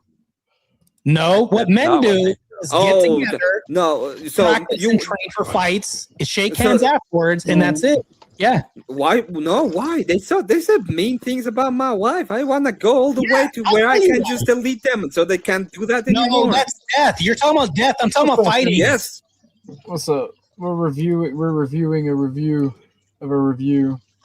Hey, what's up? I was gonna bounce on your stream and name myself King Von, but what up? Hey. Yeah, I was just. I am. I think we should just do that. To be honest, we gotta be as manly as possible. Maximize. Wait a minute. I just play with me for 2 seconds, okay? This is a legit question. We're not ever again. Blonde or brunette? Blonde or brunette? Okay. Is AVG hotter blonde or brunette? You have to give this to me. Stop. I will always say I like blondes. I'm Okay. yeah. Oh, let's go! Just saying. Like the dirty hand job, though. He likes You the you dirty you blonde. you missed it. We were doing degeneracy over here earlier. You missed it. So Well, I'm glad I missed it, especially when I am when I was mainly maxing. Yeah, it sounded really manly while you were maxing. Okay. All right, bro. Yeah. You was I ain't even gonna lie. I got a little triggered by you. You was like, "Oh, you fight random fat guys?" And then I was like, "Hey, first off, motherfucker, I swear to God, I thought we were No, friends." the thing, my point is that I really believe that it's like very dumb when you are like doing when you escalate to violence. Like it really feels to me like you don't understand the internet, right? It's just about, especially if you're like a debater. It's like, oh, fight me, bruh. It feels very meh. So I brought up that I brought up the idea of just duels. Just duels. Let's go all the way to dueling. Why not? That's why Chuck goes straight to whipping out his dick. He doesn't. I do think dueling should be legalized. Not gonna lie, but it should only be for like actual fucking when people make threats or like do something actually towards your family, like a legal recourse. Right, like somebody does something bad to your family, like assaults your family, you should be able to be like, I want a chance to hurt Yeah, this but that is person. but that is different, right? Like maybe it's me. Maybe it's maybe I see like if somebody's like attacking my family or I have to actually defend my family, then sure, I 100% understand why you would like to go off and take things to real life. But that is real life stuff too, right? Yeah. If somebody tells me, if somebody says to me something dumb on the internet, it looks bad on me if I start saying, "Hey, fight me, bro." It's like I don't even know where that came from, and I will say this. I'll take you up on that, Emmett. Homie wants to challenge me to a fight, but still hasn't messaged me and been like, "Hey, here's the details." I'm a little bit upset by that. I expected better. I don't, as I said, you can go ahead and do it. My channel, we only accept duels. We only accept queuing. That's all we go. We weren't, we weren't manly maxing at this point. Manly max. I understood where we're going to, and we're doing manly maxing. Well, without the glove slap, if there's no glove slap, then it can't be a duel. Yo, you see us in the chat? No way, you see it. What's up, boy? You see it. You see it. Just see it in. Oh, that's OG's girlfriend, ain't it? He said Maxi Fat. Damn, what happened to Chuck's connection? What the fuck happened to Ashton? Why is he saying that? How you gonna ignore the best man for your wedding, bro? You want to be the best man for my wedding?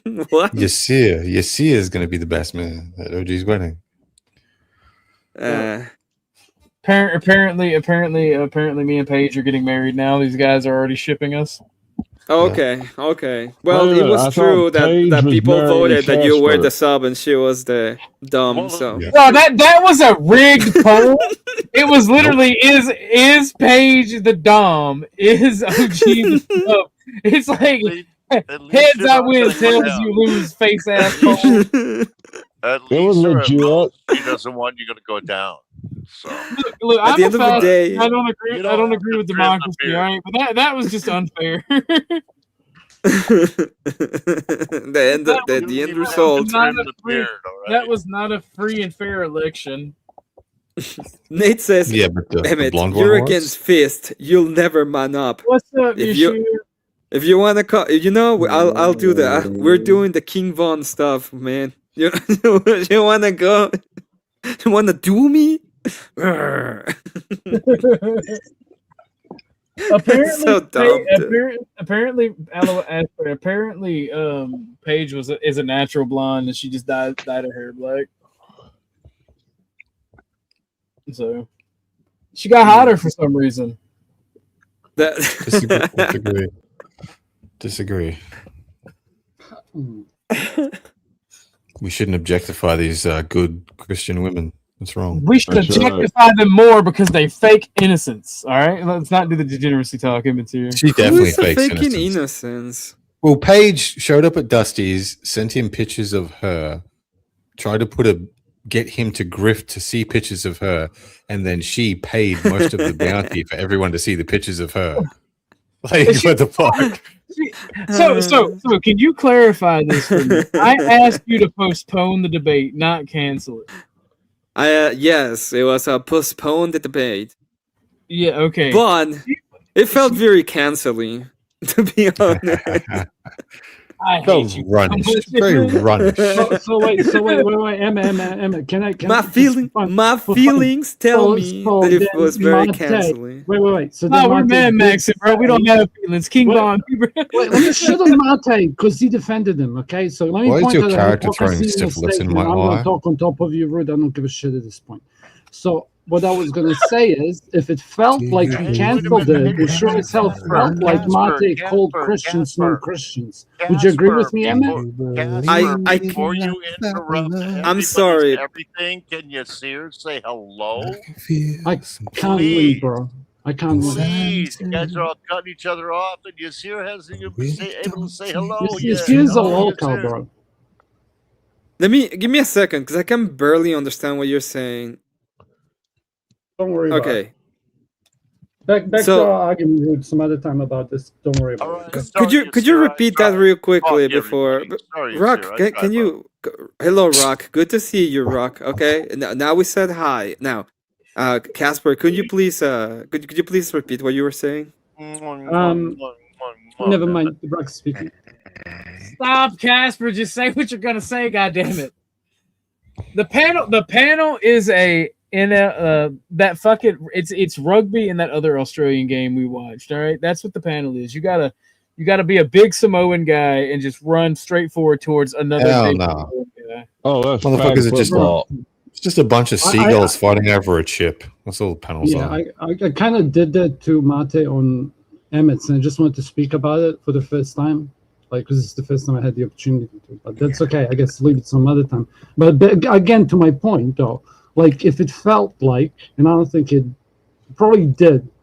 You two can debate it. If it felt like he was canceling the debate and he's calling it technicality, can you give to me then that what Mate said to Grid sure as felt like he was calling other Christians non-Christians? Could you give that to me? I think Emmett was fucking with me about that, to be honest. Yeah, I know, but I mean, it's it's about this stuff. I understand what you're saying. I understand the idea behind it. From you judging He was talking of the action of it. It's a technicality. You can say that it can be seen as him saying that people are not Christian. Sure. Yeah, but that's something, or even him like challenging a man to a fight. That's not really Christian. Like as a Christian, like somebody you get what I mean? It's not really, brother. Especially when he challenges a fat man. That's a little bit. Do this, Chuck. You're old. Be quiet. That's a little bit different because there's a lot of people who fought. I heard Emmett call you a fat man. I did call OG a fat man. That's true. I don't think I lied. I think you need to fight now. No, I don't fight on the internet. I told you already. If OG wants to, we're picking up 9mm. Nah, fuck that. I got that 4.5 on deck.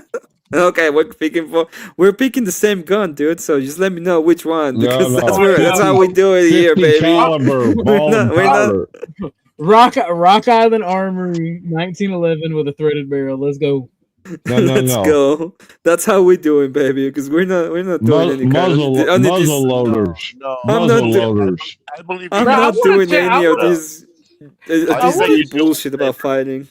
I say you do it with paper. I want a chance. I would sword fight somebody with a saber. Not gonna lie, that sounds awesome. I used to fence when I was in high school. Chuck, we know you lived in a black area. We understand. You don't have to keep telling us. You know what fencing is? Come on. It's when you steal shit and you sell it. No. It's the old French sword fight. You know, fencing. Chuck, I know what fencing is. Chuck, I am a nerd. He doesn't, Chuck. He doesn't. I am a nerd who owns his own actual sword that is sharp as fuck.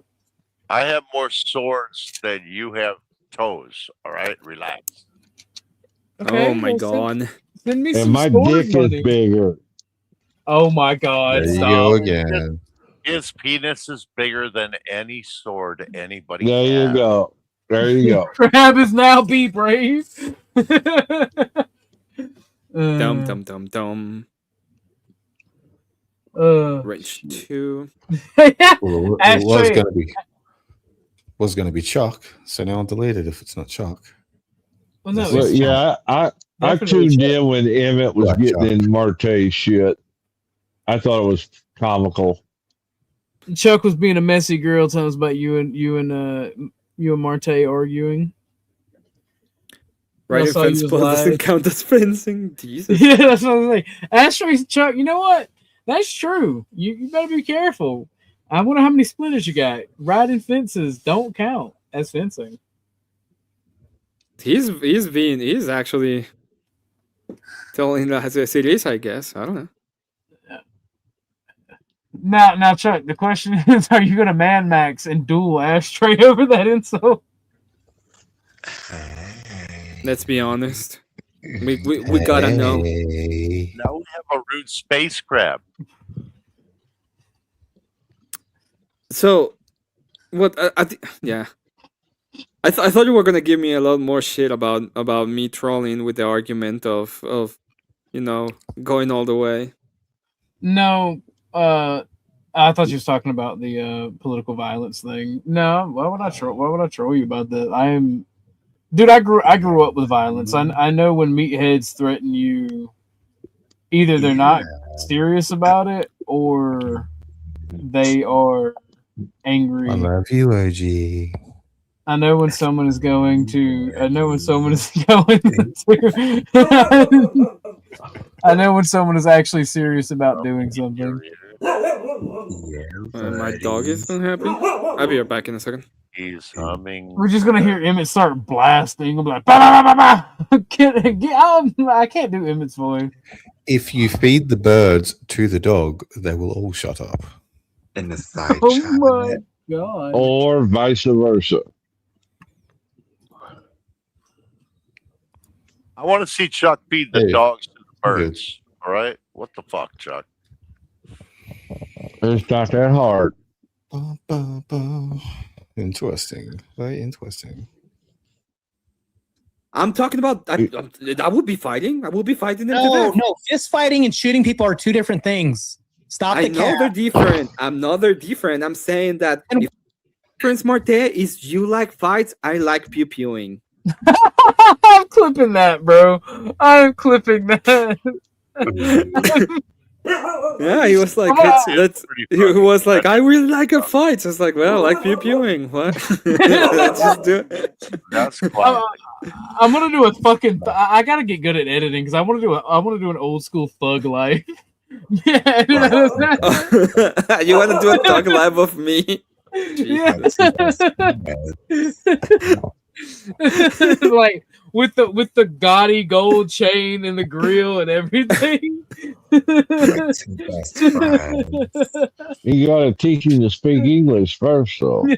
Nah, bro, that one. He don't speak no language. He don't speak no languages. He only knows one tongue. I don't understand what you're talking about. All you need to understand is pew-pew. All you gotta understand is. I'm so sorry, but the pew-pewing argument is goated, okay? You don't. No, it's a goated argument. We running that bad. By the time that would fights, would be like passed away. Like we'd be 50 years old. The only difference, Marte, is you like fights. I like pew-pewing. Oh no, my internet. Cool. Then you go to the pew-pew league. I'll go to the fight league. Thank you for coming, Rude. I appreciate you, broski. Yeah, that's true. So the next time when we have a conversation on the internet, when anybody of us gets a little bit heated, what we do is you say, "Hey, let's fight," and I say, "Hey, let's let's have a duel. Let's go pew pew." And nobody would. What the problem with your argument is you have to have two agreeing parties. With me and OG, we both agreed that wouldn't really work. So your argument doesn't fly here. Yeah. What? I mean, I would duel you. Me and OG. Yeah, let's duel. Let's duel. Duel. All right. Look, you got to be careful. I have a blue eyes white dragon and like 3 pot of green. Oh no! Next time we're gonna.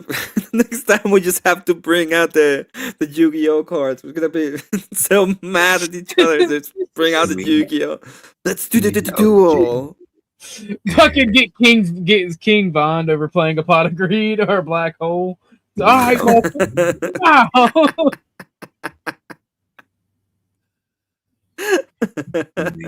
And OG. But it was kind of. I don't want to do it, but it was really fun to do. I'm not gonna lie, it was really fun to do. Hey, Shar, I'll talk to you later, broski. Thank you for coming up, bud. You would have to have to, but learning how. I disagree.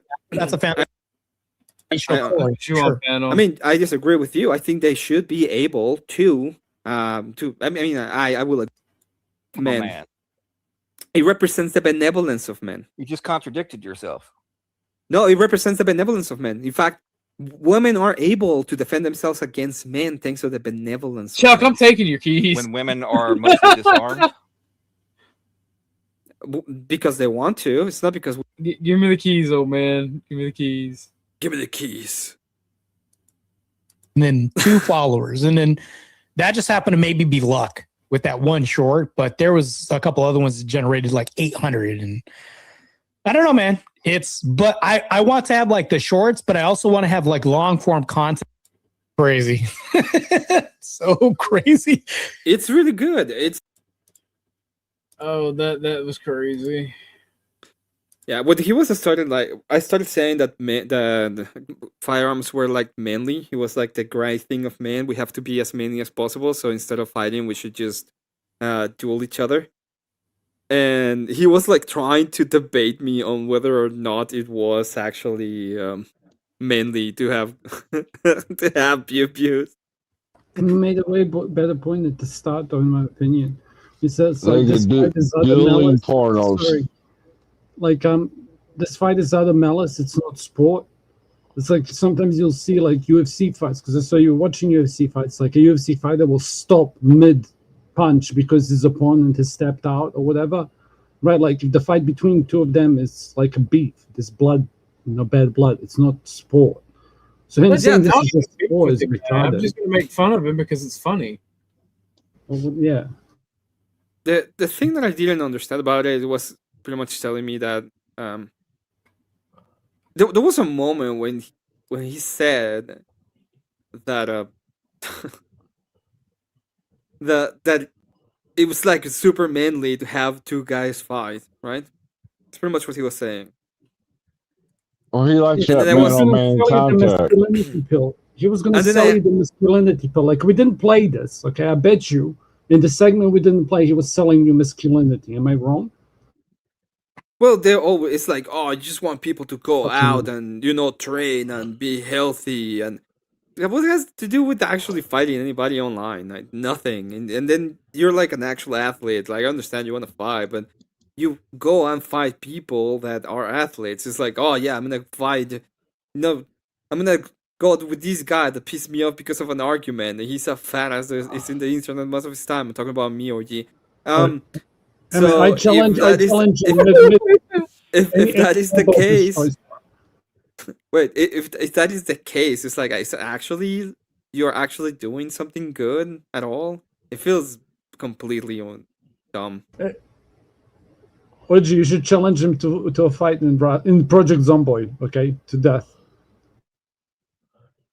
Yeah. Yeah, that would be so funny. It's like this argument doesn't stay, That sounded anything but you thinking that it would be funny. But fine. No, like okay, so I just had like a big ass brain fart where I was sitting here like mouth agape, like I was retarded, and then I heard that. I'm just like,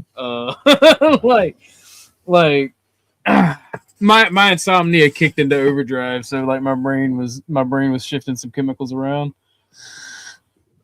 Sometimes I just be pausing and shit. I think I'm gonna have an aneurysm soon. So Emmett, what do you think about Paige's body count?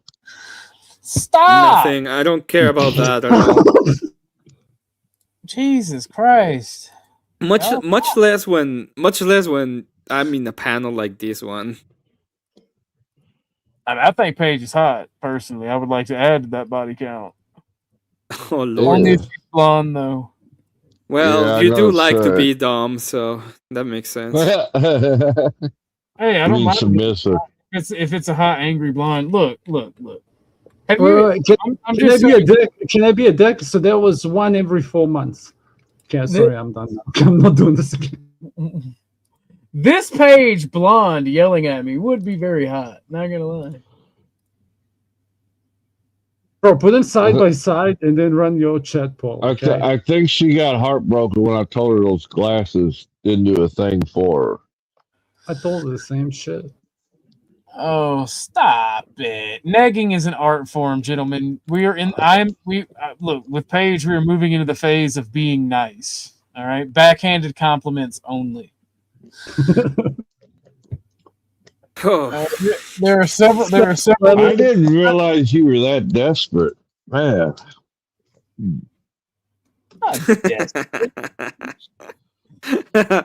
That's an actual backhanded compliment.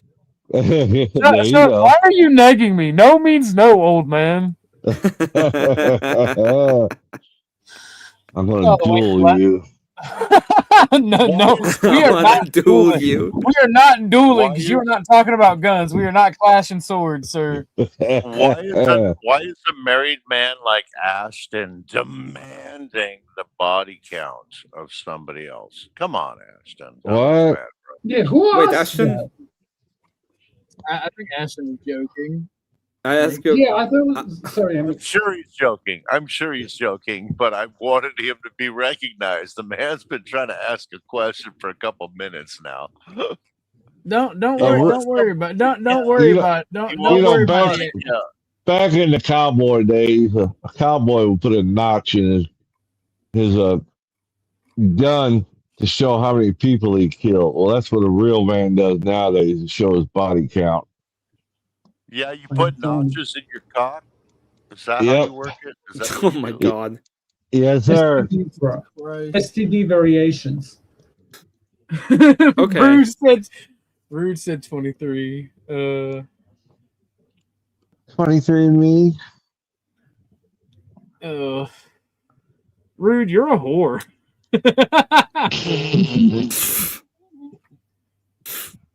He's a whore and a ginger. Don't let him lie. Well, he's a whore and a ginger. it is what it is. Who gives a fuck? It's all shit anyway. Yeah, it's just bullshit. Joking around. I didn't realize Paige wanted to debate me so bad. Though Well, of course she wants to debate people. She's a debater. What are you talking about? She's just trying to flirt with you, bro. She's trying to flirt with you, bro. Debate sis, okay? She's the ortho bitch. The ortho bitch? That's funny. She's looking to slay some dudes is what it is. Okay, that's what it is, bro. Don't mess with the ortho bitch. So I think Emmett might be right. Listen to your friend here. I'm gonna mess with the ortho bitch because she's messing with me. She's being mean to me.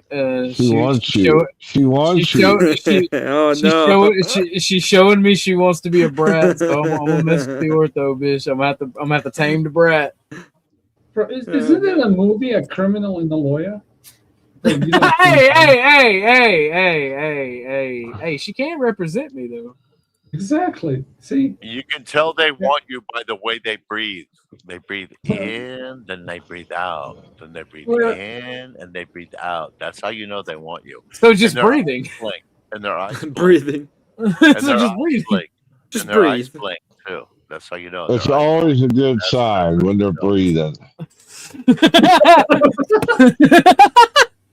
Holding a heartbeat. open Be like and holding a heartbeat, brother. Heartbeat optional. And the eyes blink, open and closed, open and closed, open and closed. That's how you know. I thought those Okay. chicks were just autistic this whole time. What were you gonna tell me exactly? Oh, I just wanted to invite you to come chill. Oh, okay. Okay. Or go chill. I was gonna go chill and talk with you for a few minutes.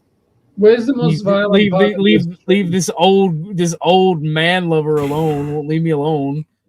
Wait, I no. like them young fellers.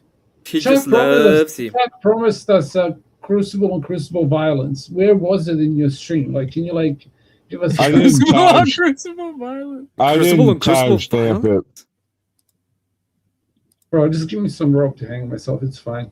Just fucking like on your stream. Did you two ever get heated, or was it all like polite? Was this like? Oh, he wants the drama. Yeah. Who wants the drama? Casper wants the drama. Everyone wants drama, bro. Oh, okay. No, okay. Bad Casper, bad. I don't think there's like drama going on right now, except Well- me doing a victory lap on Dust's channel, Well, which I thought was funny. That wasn't a victory lap. That was sad. It The way was you a victory blazed lap. it- In fact, let me blazed say it Rob again. Nor's Rob top. Nor was right. The left is the Oh, party of violence. I don't give a fuck about all that, right? The whole panel versus bullshit. I don't give a fuck about that, right? But about the actual subject. To me, in all actual honesty, there is very little difference between the left praising the murder of Charlie Kirk and then people wanting to push out like, oh, the left is violent. Left is violent. Because after you left, like, and it may have been like while you were there. My thing is, it's not left, right, because the extremists trolling. Yeah, no, I know you were joking. I know you were joking, but I just think that it's a bad place for our country, man.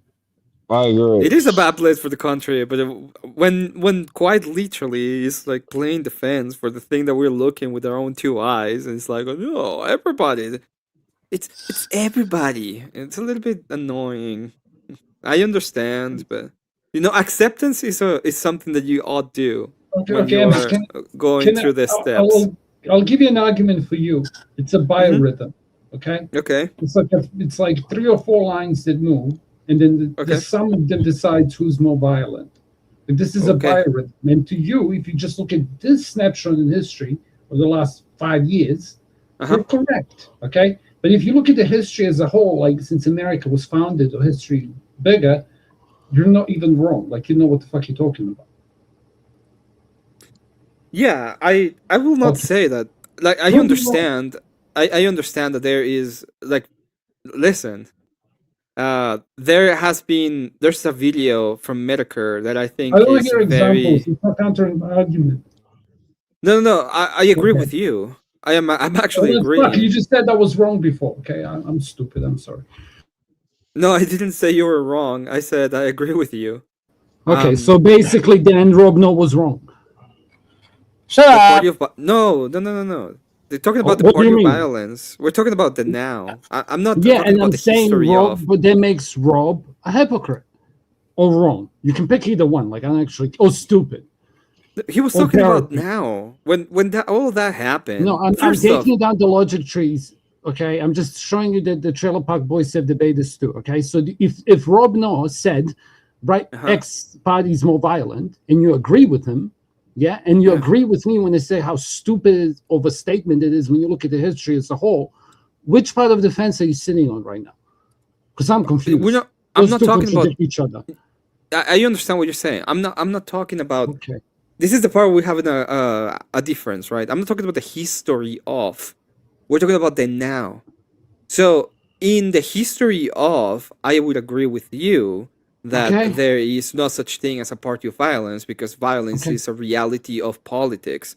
Both parties will always use violence, because at the end of the day, what differentiates between my preference and your preference in a non-auto way. So in us using force to impose whatever we want is violence. But when we're talking about the now and the way that people are talking and the way that people are using not only the words but also actions, there is a difference between the right and the left. The right is trying to use, it's trying to use the system to change the way that we look at things, while the other side is being way more abrasive and is trying to use violence. That is the point. You just this was kind of, I hate you so much. So you're just talking about who controls the media. I'm talking about the narrative and the. I'm talking about the now.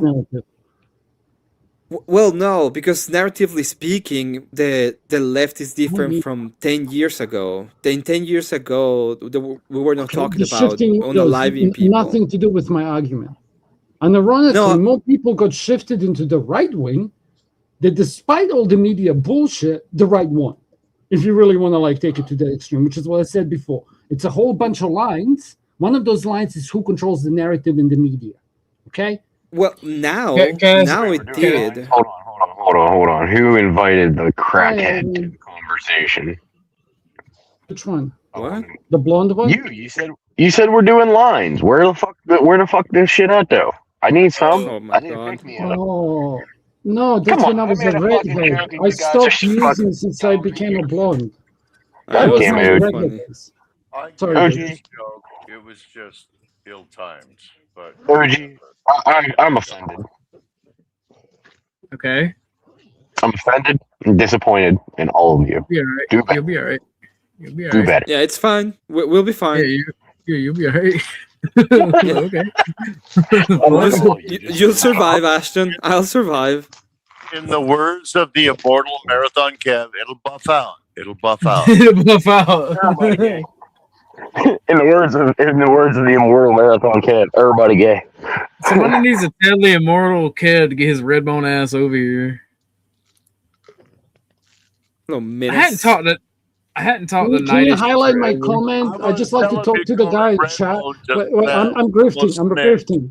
I'm going to snitch. I'll take a stitch, but I'm going to tell him you call him a red bone. Yeah, let me grift. I have a grift idea. Okay, so you guys can either all pick on her to do this, or you can send something. Otherwise, no. Now that I read that, no, I'm not. We're not gonna bother Miss D with that shit. But she was. Never mind. It's okay. You leave Miss D alone, Casper.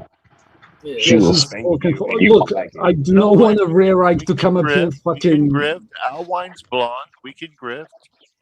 Yeah. Oh I'm my not god. fucking blonde.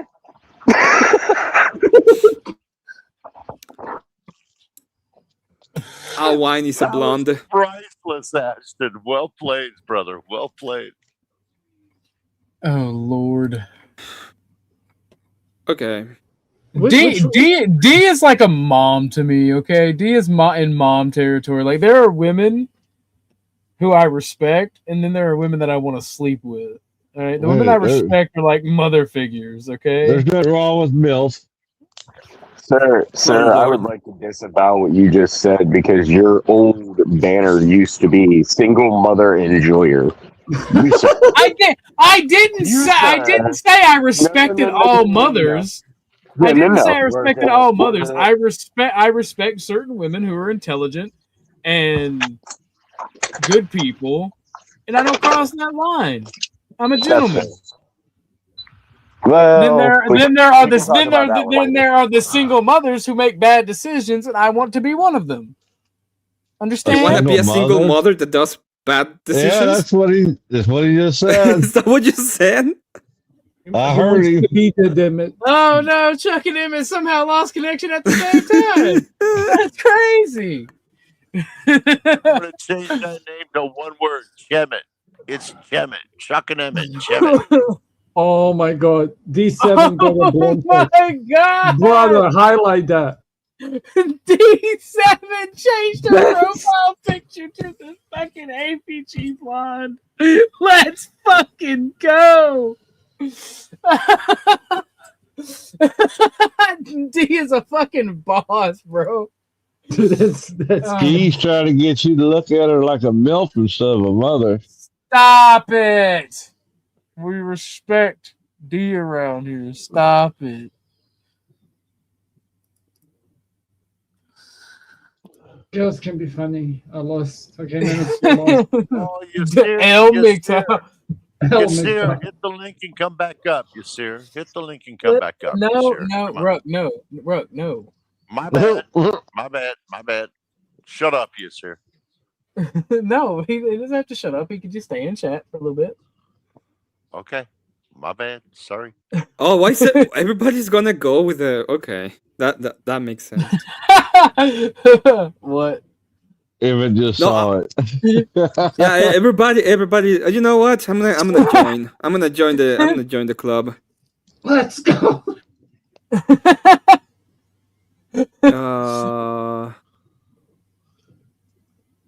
There we go. Yo. He's press page. Yeah, it's the press. Freedom of the press.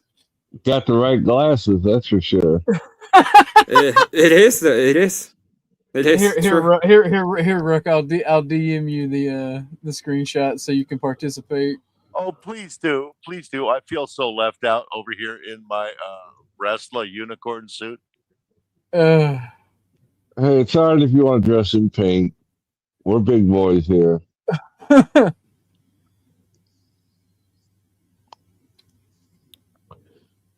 It's got that, makes it top too. I like that. That's pretty good. D said, "Let's go," and it's okay, boys. We won, boys. Someone screenshot this epic moment. You keep your profile. Well, you keep your profile picture, and when Ruck changes his, I'll screenshot all of us with the page avatar. How about that? Oh Lord! Bro, it's an STD virus. Her picture. Too far. Spread like herpes. Come on, Ruck, change it. Hurry up. He's cropping and highlighting and trying to find a file on his computer or on his phone. He's being a boomer. Now he's mad because he can't use the microphone at the same time. I'm not good at this shit. All right. Well, you were a Marine. It's not your fault. Yeah, we didn't have computers. We had spoons and spears. Fuck off. And smoke signals.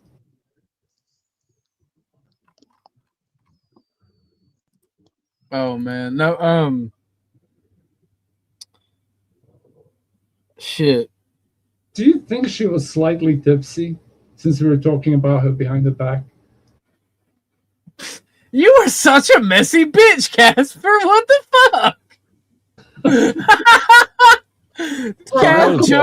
She does have a drinking problem.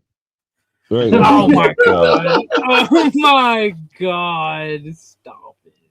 Well, that's a little bit rich, but okay. This makes him easier, brother. It's okay. You and her, you know. Oh my god! Stop it. A drunk with a body count. I love it. Chuck, you. Oh my god! Oh Lord. Why y'all are being such catty bitches, bro? I swear. It's Yo, funny. Check this out. She has the same number. I get it. It's actually her alt because it's 7. Did you get the screenshot? Because No, not yet. I'm waiting on Rogue. Well, come on, old man, get it together. Yeah.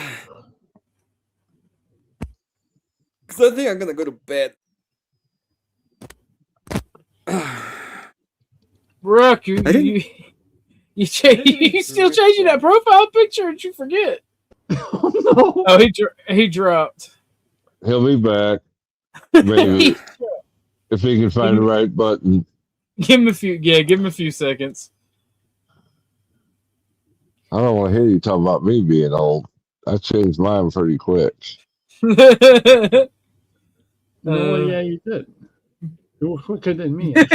He's like, it's hilarious that Rook is still working on it. Back in my day, we had fucking. What do you call those fucking when you have a rope between two cups? Tin can with strings. Tin can with strings. The first telephone. Kids today have mobiles, you know. Oh my god! You have to go to the library and you have a fucking Google. You sounded that word out real nice and like we just call it library around here. Library. Oh my god, my southern accent came out so fucking strong there. I could hear it. I heard it. Oh no, it's coming back. I can do a Russian accent without any like problems, without putting any effort. Like I don't have to try. I can just speak. I actively try not to speak with my southern accent because when I speak with my southern accent, bad things happen. all the black people run away. Like, not only that, I get real criminal minded. do you think the AI would have problems with me speaking like this? Like, will it be able to? How would you call it? Transcribe my wording. All right, I'm gonna go ahead and screenshot this. I think Raj rage quit. No, Rock.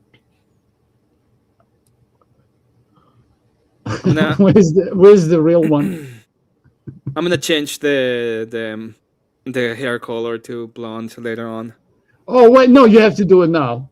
I can't do it now. Yeah, that will take literally forever. That would be probably like a part of a stream. Yeah, because it's a whole bunch of just make a blonde one, dude, with glasses and shit. Like use this. I have the PNG and everything. I can just do it, but I'm not gonna do it right now. I'll do it next stream. PNG that's like exactly like this. Based. But wait, where is bro? This pic is going to become a meme. Like this pic is all like there's this pic, then there's I've got this one. Okay, I've got this one. And this one, you know, it's like a legendary pick. Once you have it, it's a Pokemon, you know. But it's hard for me to choose which avatars I want to keep because I have so many of them now.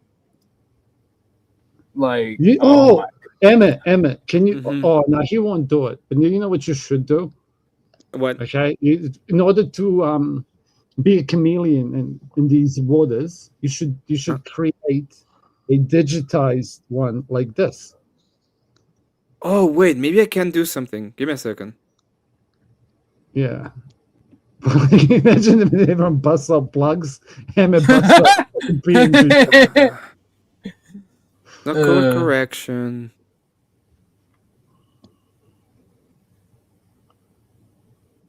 Bro, who do you think is gonna get it right first, Emmett or Ruck? It's a race. It is a race. I believe in you, Ruck, if you're listening.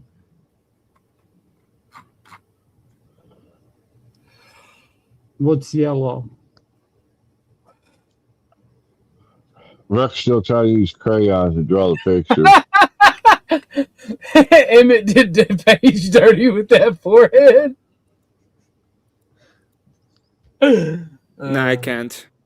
What do you want me to do? She's fine.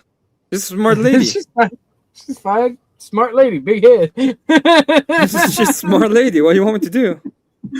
Oh shit, that's crazy. Okay. Glasses also got to be bigger though. It can't be bigger. Let me tell you that. They're big Why enough. does Emmett look like? Why does Emmett look like Paige? Oh. Okay. But that's a good one.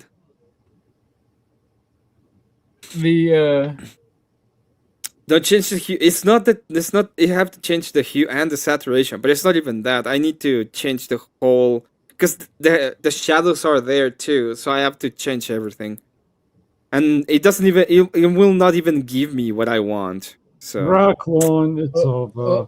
Thank you, someone. Whatever. I appreciate that. Well, since Ruck is back, I'm a little slow. I'm sorry. Well, thank you, D. I didn't know if who that was because it said someone. So thank you very much, Miss D. And now, let's see.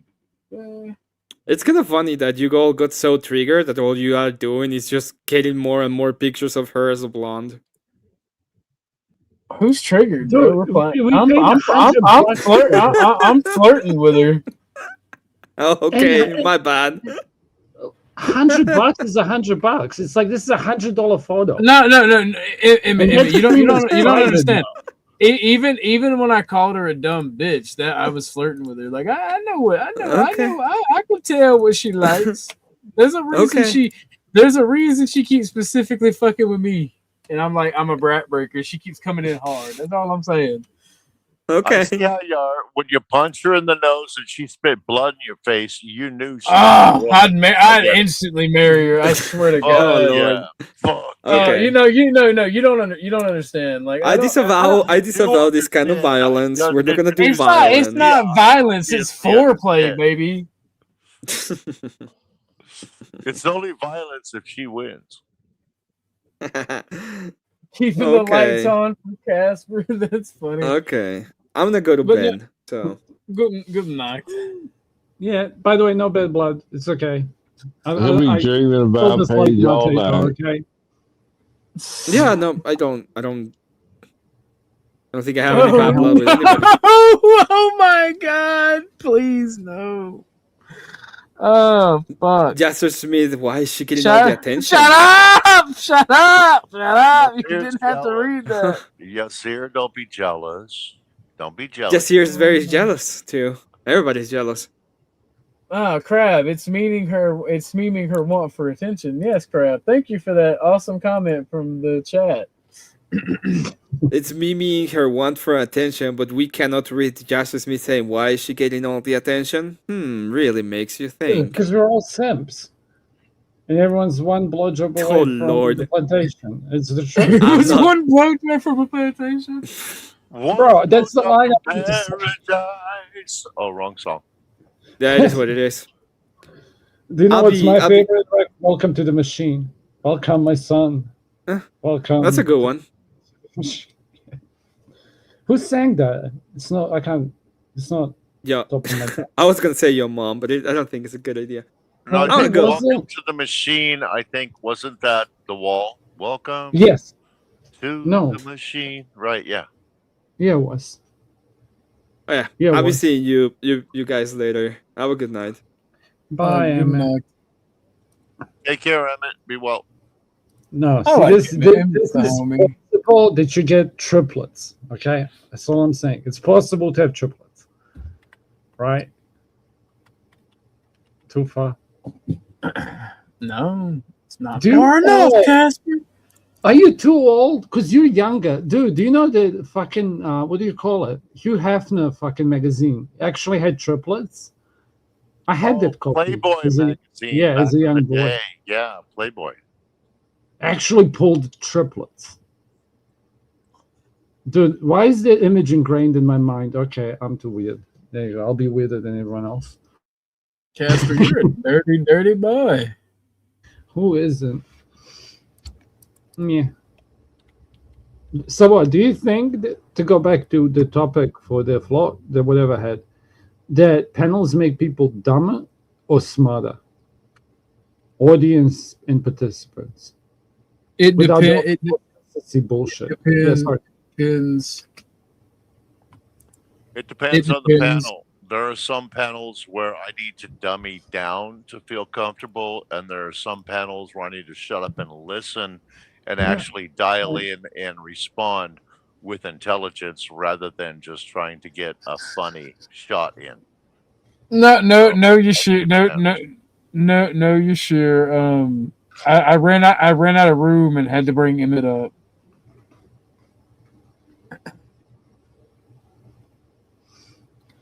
I don't have the room on the panel to bring other people up. Do you know what's another observation? Like, whenever you get new information, if it's good information, it's going to make you uncomfortable because it causes change.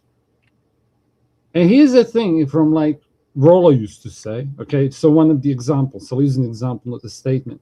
How he said for every X amount of years that you lived as a blue pill simp, you're going to have to spend X amount of years unlearning as a red pill man.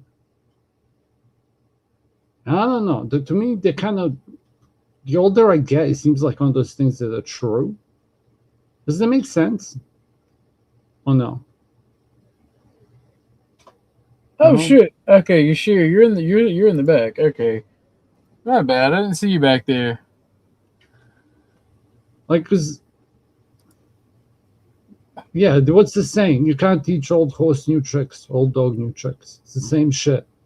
So it's like when you're looking at panels, like unless it's repetitive bullshit, I'm talking about new information. Like typically you're gonna feel uncomfortable, especially if you're not used to inhaling information, and the younger generation isn't, because they don't read books, they watch TikTok. Like when you read books, you're forced to imagine. When you're consuming TikTok, at the moment you don't like it, you just swipe. And it's crazy anyway. Too much serious talk. Hi, Yashir. What's your take on this? Okay, buddy. Sorry, I didn't mean to leave you in the back. Huh? I think Yashir is leaving. He was waving at us. Thank you for coming. You have a good one, man. He's on the bus, bro. You're welcome. You're welcome back anytime, broski. See you, man. Guys, I'm actually starting. Good to be seen. Must have You're been gonna good pass to have out? been seen. I'm actually about to end it. I am super tired. Finally able to really sleep. did not want to have a conversation with Casper over this shit. I'm so glad. Over what? Over what? No. Over what? I'm teasing Ew. Casper. No, It's Casper asked an honest question, and I just took a cheap shot. It's okay. But those videos, like, don't even worry about it if it's too much. But I have a take on that, though. But it's nothing to do with you personally or whatever. It's like a lot of people have takes, but then even, how can I put this? I will never catch up in understanding how to handle a firearm to a long range projectile vomiting tool as OG. It's just not going to happen, because the moment I get up to the point that he's at, he's going to do the turtle thing and move away, and I can't catch up. Right? That's the Matthew effect. I'm But not it's even like, really sure what you're talking about. But are you talking about how people handle firearms with training? I was giving it as an example. Okay. So it's like, if there is a problem and you were affected by it, relatively speaking, or you had the more experience with it, like, you're always going to be ahead. And this holds true, like in sport, for example. This is just generally true. Not bad. I thought she was leaving you, show. Anyway. But no, I get what you're saying. Like, as soon as you'll get as good as somebody that's been training for so long, yeah, they'll just get better. Like, I get that, but like, I don't shoot that often. Like, I wish I could shoot so much more. Yeah, than what I do. But this is true in general, though. But yeah, but I have been shooting all my life, so I mean, I have a lot of training. Someone like Kev has a lot of training. We also have our own arsenals. So yeah, but we still train. We still train on our own. So we keep getting better because we have less stress now. Slow is smooth, smooth is fast. And if I have time with nobody barking at me, I'm really good. So no, you're never going to catch up with us that already have training. Unless you train with us. Then we can bring you up to our level. There's cheats. That's the only way you're going to get to our level is to work with us. I'd love to build on this. So here's the thing that these panels can offer, right? Like, they can offer people who can give you cheats on a lower spectrum. which include love, politics, and religion. The three that people get most heated over. If you haven't shot, you need to go to a range and go shoot and get you a trainer and learn how to shoot, because like shooting is cathartic. Like I got PTSD really bad, and the only thing that calms me down when I'm super stressed is going out in the woods and just blasting cans and shit. Like, so when I get like super depressed or super angry, I just go shoot or clean my guns, and it's really the only thing that brings me peace when that shit's going on. And we tease my brother Marcus. We tell him, bro, it's the only cure for your low T. Because it's the only thing that gets him back up into that right headspace. You know what I mean?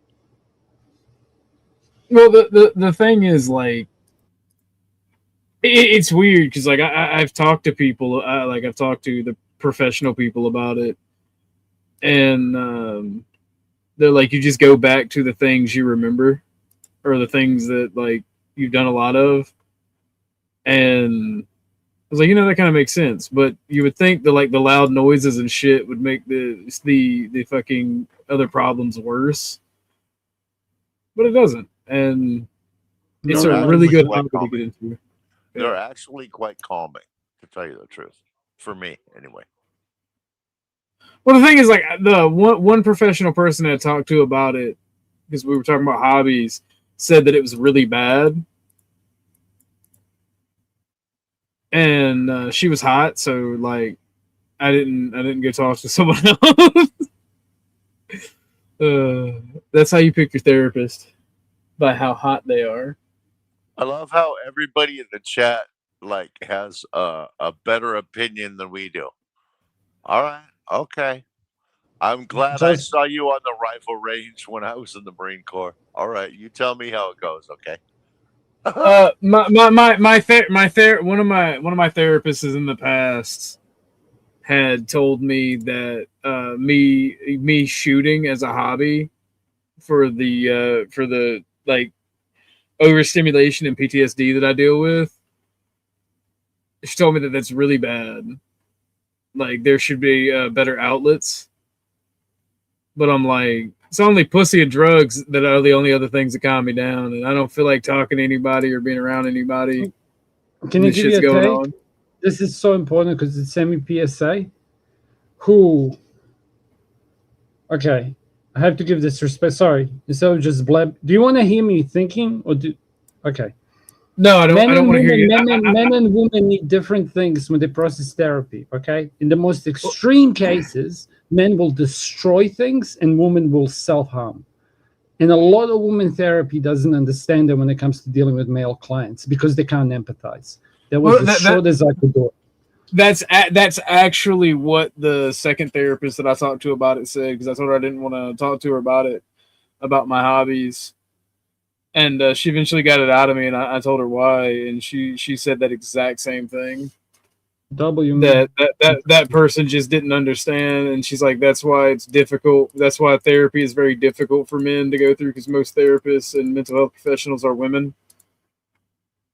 And in the current political climate, they don't like to address that fact. So I'm like, you're pretty base for a chick. She was also hot. She happened to be blonde too. The first one was a brunette, but the second one was a blonde with blue eyes. She was hot.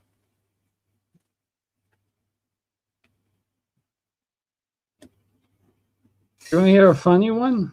Sure. I remember one of the times, like, when I heard this getting processed, like one of the times when I heard this as a talking point, right? And then I'm like, there has to be some truth to this. Okay, I was younger, and it was Nora Vincent. So there was a chick who decided to live as a man for X amount of years. And one of the things that she did is she went to a retreat where it was all men, and they were all doing their processing, their shit or whatever. And what she found interesting was that all the men were going around like smashing shit with axes and breaking things. But all that she wanted to do was do what I said earlier. I don't want to repeat it. Right? And it triggered in like, Wait, what did you say earlier? They make permanent decisions on their body or sleep. Oh, she wanted to get. She wanted to self-mutilate. Oh, okay. But like that's what chicks do, right? Because like even when I was sitting on a bus years ago, I looked to my right and there's this beautiful little thing sitting there, and she's like, this was years ago, but like her arm all had these track marks, and I'm like, what the fuck happened to you? Do you get what I mean? But like a dude would have done what fucking soldier does, which is either abuse a substance or go to destructive behavior or find purpose in the gym, you know, find an outlet for their male physicality and anger, which is what Mate was trying to use as a talking point when he was speaking with Emmett, unironically. But what's that got to do with you two speaking to each other like you did? That somebody else can explain to me. Sorry, carry on. What were you talking about? Your second bitch. I want to hear that. This is important. The therapy check? She knew though, right? Your hobby. Oh yeah. The second therapist, yeah. Me and her still communicate. Because she gives a fuck about the job and her clients. Yeah. Well, no, so she got fired. Damn. Over some tranny being like super retarded at her. Wow. And so yeah, no, me and her still talk, and that one was the one that I got after my dad had passed when I was working for the corporate job. Bro, I'm telling you, I have never wanted to shoot guns more in my life working a corporate job after going home. I fucking hated that job so fucking much. Jesus Christ. Yeah, you heard Dennison's story ages ago, right? Like I have a story just like that too. Like when I was speaking about his experiences in the corporate world. Mm-hmm. Yeah. Like yeah, I definitely had anger issues. Just based on the feedback the other people around me were giving me, like they couldn't have all been gaslighting, if that makes sense. So I work for a. Let me. I'll let you go in a second, but I gotta say this. Actually, you go ahead. Go. That was incredibly rude of me. You go ahead and go. I'm sorry. No, it's a conversation. Who gives a fuck? I was gonna give my example. Like I want to hear what you're gonna say about the therapy shit. Like what the fuck do I know? Go. Oh, hi, Elvin. What's up, Astray? Part of the reason I had to do therapy with the second lady was my docs that I've talked about has been around for quite a while, and the company I work for does thorough background checks. And it was a very liberal company, but I made the marks, and they hired me.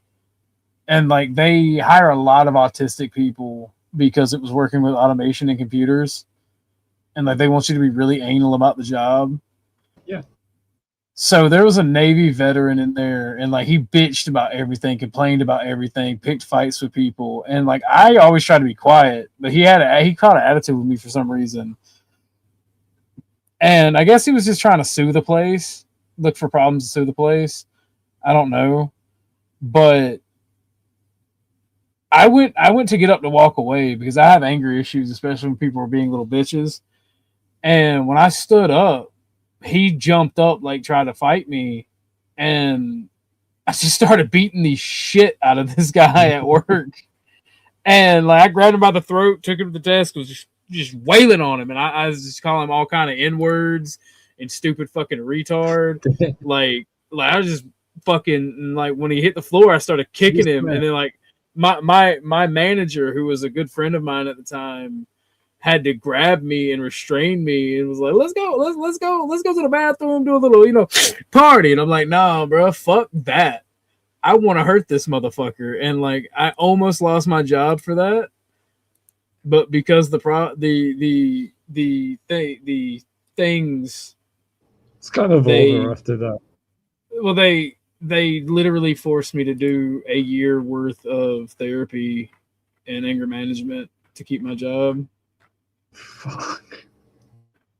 Because he was in the wrong. Like he literally put hands on me first, and I was trying to de-escalate and walk away.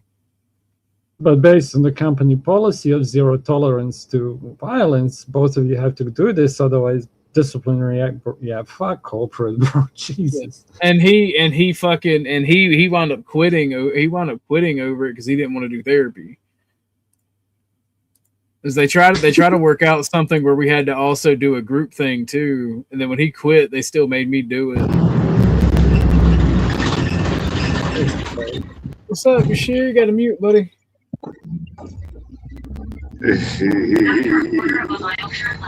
But like I hated the corporate world so fucking much.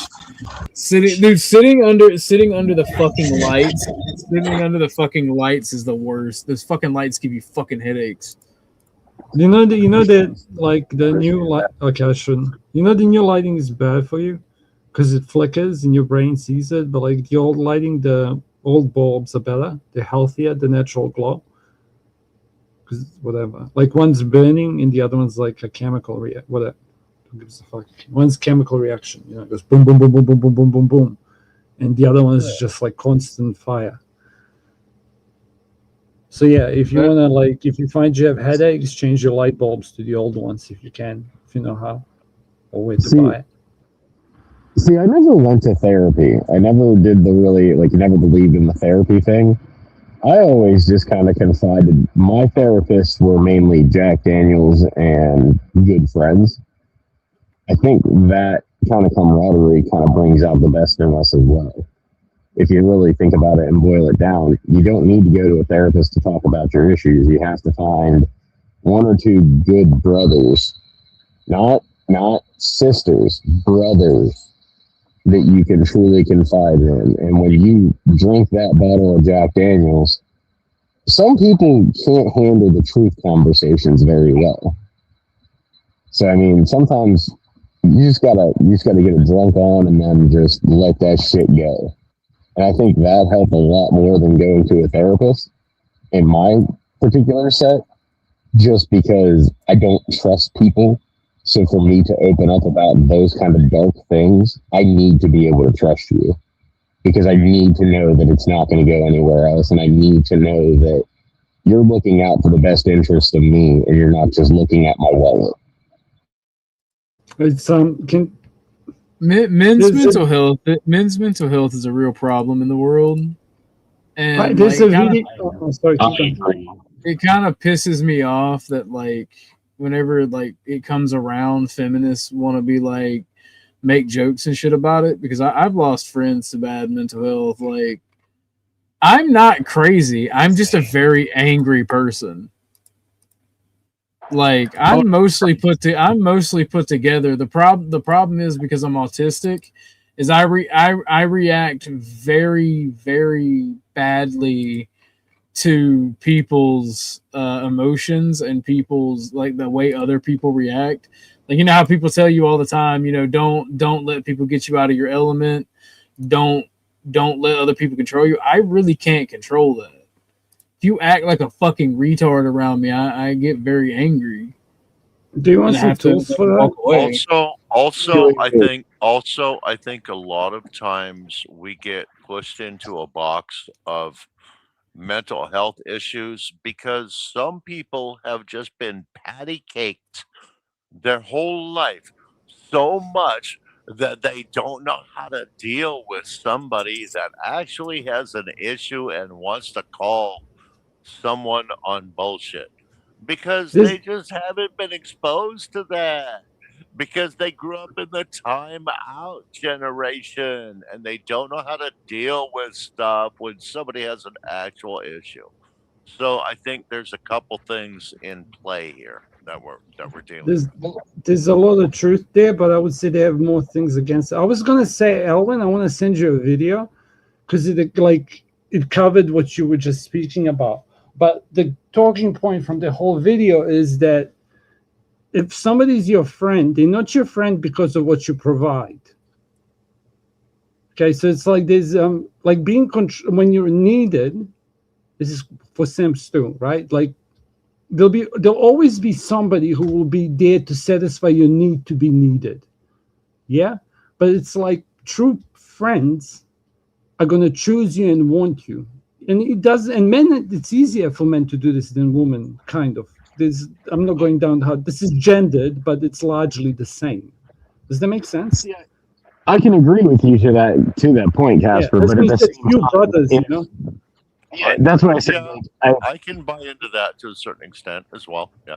Yeah. So the way I look at it, Casper, is I can count on one hand how many people I can call my brother. Like if I'm driving down this road right now, like I am, and I break down and my shit's fucked, there are 5 people that I know right now that if I call their phone, they are still in bed sleeping. They will pick that phone up and be like, "Hey, what's going on?" That's what I mean by like I always see the red pill. You have your 6 p.m. friend and your 3 a.m. friend. One will answer you and talk to you and help you through a situation until about 7 p.m. The other is that, hey, we need to go hide a body and I need you to come with me and not ask any questions kind of friend. Those are the only friends I have. You know what? Can I give you? My wife calls those the usual suspects. There are 4 people, maybe 5 people, and if there's going to be a scenario, it's going to be all 5 of us, and we know who we are. Like when that phone rings at 4 o'clock in the morning, we know which 4 people are going to show up for number 5. Right? Okay, so he's the other type. I'll be real quick. I promise. I'm just gonna give you the thing. Oh no, go. I was gonna do what Rock did, but go. Yeah. So when you said the different friends. So the reason I say that is when my best friend's mom passed away last October, his stepdad called me first because he knew that if I was not informed of the situation, the world was gonna pay. Because dude loved his mom more than anybody in this world that I know. Yeah. And when he called me first, it wasn't because, hey, your adopted mom passed away. It was, hey, there's going to be some shit going down and you need to be present because I can't handle him alone. And that's the thing. When my brother, like, when my adopted stepdad calls me and says, hey, mom's in the hospital, it's looking really bad, you need to get here and you need to get a hold of that. That was when I knew, oh shit, I'm still worried about mom. But my main focus was, okay, I need to control the 6'6" fucking raging machine right now. And the only way I can do that is by grabbing a hold of him and saying, hey, shit's going bad right now, but we need to stay level-headed. Like, there is sometimes where I have to be, even as the crazier person, I have to be the calming force, because if not, when you put 2 crazies in the same room together and you add anger, rage, and resentment, bad things happen to good people. So it's good to always have that brethren beside you, whether it's bonding through war, whether it's bonding through trauma, whether it's bonding over a beer at the local bar. You have to be able to find, like Ruck said, you have to find those 4 or 5 people that you know damn well, if my shit goes sideways and I need a phone call, these are those 4 people that I know that are going to answer that phone and go, okay, I'll be right there. Exactly. You know, your core group that you know are going to step up when you need them. Exactly. That's what men need most in this world. I can agree with the therapy to a certain extent. Therapy helps only so far, though. A man is not going to divulge his deepest, darkest secrets to a person he does not know or trust. Whereas that same man, you put him in a bar with his buddies, his 4 good brothers, and he gets drunk. That's a conversation only those brothers can have. I agree with you. Because there's no therapist in the world that's going to get that man to let his feelings truly, truly show. And if you do therapy, I'm not ragging on therapists. Therapists are very well needed, and they're very much needed in the society that we live in today. but I think camaraderie needs to be brought back more than therapy. Because when you get dudes together and dudes are together with their brethren, they are easier to control as a group. They are easier to. Brothers know how to control their brothers. It's like the big brother that always picks on the little brother. To a certain extent, we are self-policing. That's one of the things we do in the rugby club, is we police each other. We self-police each other. When someone is getting a little too loud, getting a little too rowdy, you know what? We're gonna walk you outside, whether you like it or not, and it's for your own good.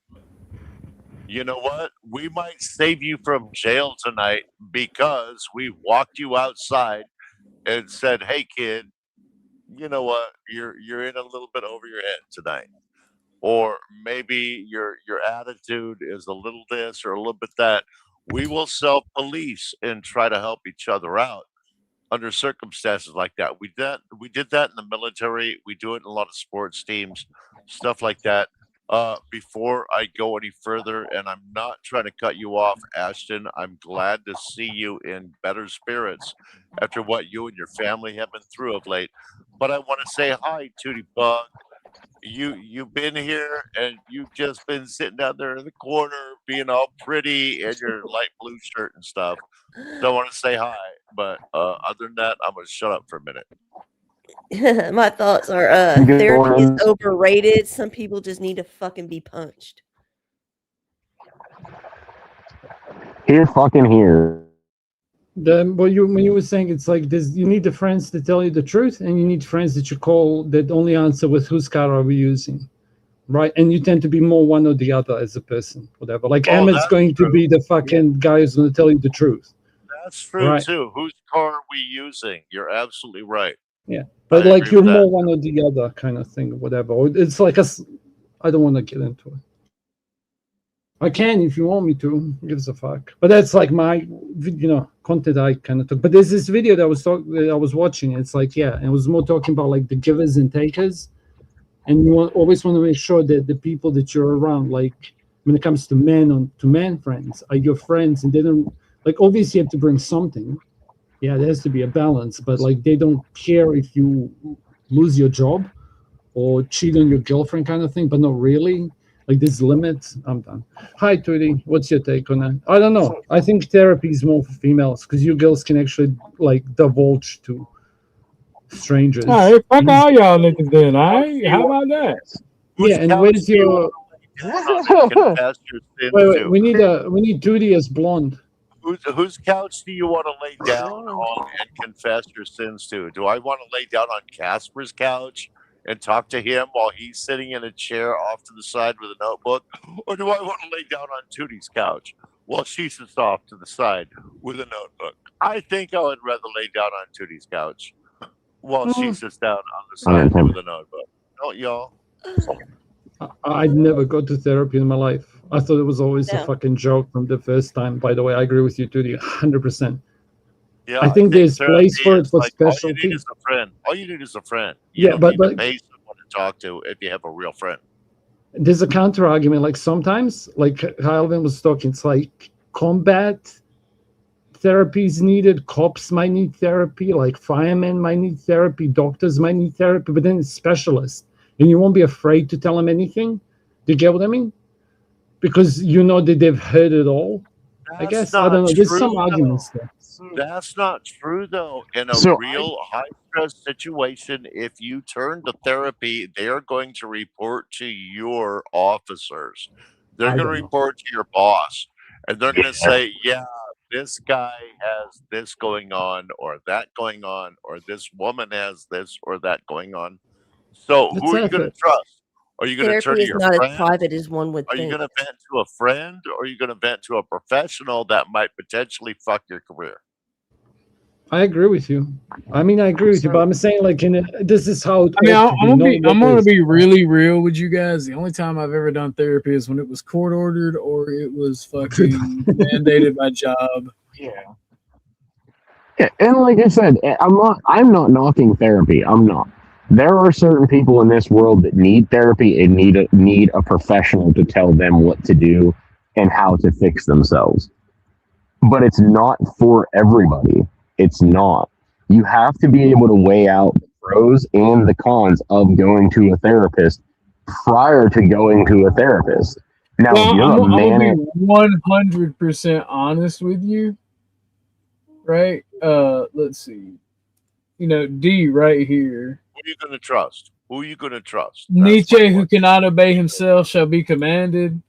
If that's not good reason to work on your emotional voluntary reaction to others, I'm gonna be real. Like, I'm on. What's up, Frank Monday? How are you? What is up, Yashir? I thought you was gone, Yashir. My bad. You're still on the damn bus. Dang, bro. Pull up You it. can We're see tapping out the Orthodox window. Guy. Where you at? I don't even see you. Are you Ogav? Yeah. Have I Nice. spoken to you before? I'm You the have. I'm the middle one. Okay. The middle blonde. I've been on your show a couple of times. Okay. Appreciate you. Thanks for having me up. What's going on? What's the conversation doing? What are we talking about? We're actually on a somber topic. We're talking about therapy. I love when people hit the panel and go, "Hi, I didn't even look at the chat. What the fuck are we talking about?" But I'm on panel. Pay attention to me. I love when people do that. Way to go, Frank. I was listening, but going from listening to connecting takes time. So I missed about 2.5 to 3 minutes of the conversation. Sorry about that. Right on. So- I'm sorry for taking a shot across the bow. That was bad. No form on worries, my no part. worries, man. Yeah, no worries. Good Yeah, magic. Tootie was saying she had more luck as a blonde than as a brunette. So do you think blondes are more fun or brunettes? That's the part you missed. redheads hold the most fun. I want a redhead that will ruin my life tonight. That's all I can think about. No, you don't. No, you don't. Nice. No, you don't. Duty, put No, them away. trust Put the me. sweater He's on. been Put them there. away. Put on Brother, no, Ashtray, the love of my life was a redhead, and that was toxic Sir? as fuck. Sir, I was in a marriage to a redhead, and now I'm not currently married to her any longer. I understand what you're saying, brother. No.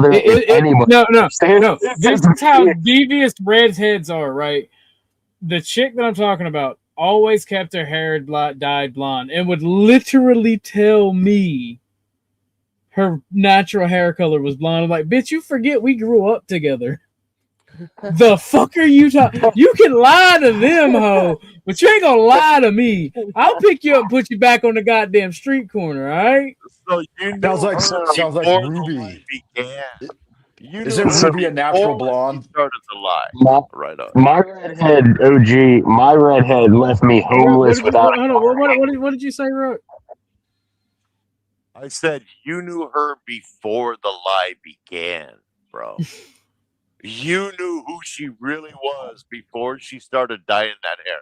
It's like, don't try to lie. I knew you way back when you were really you little ginger.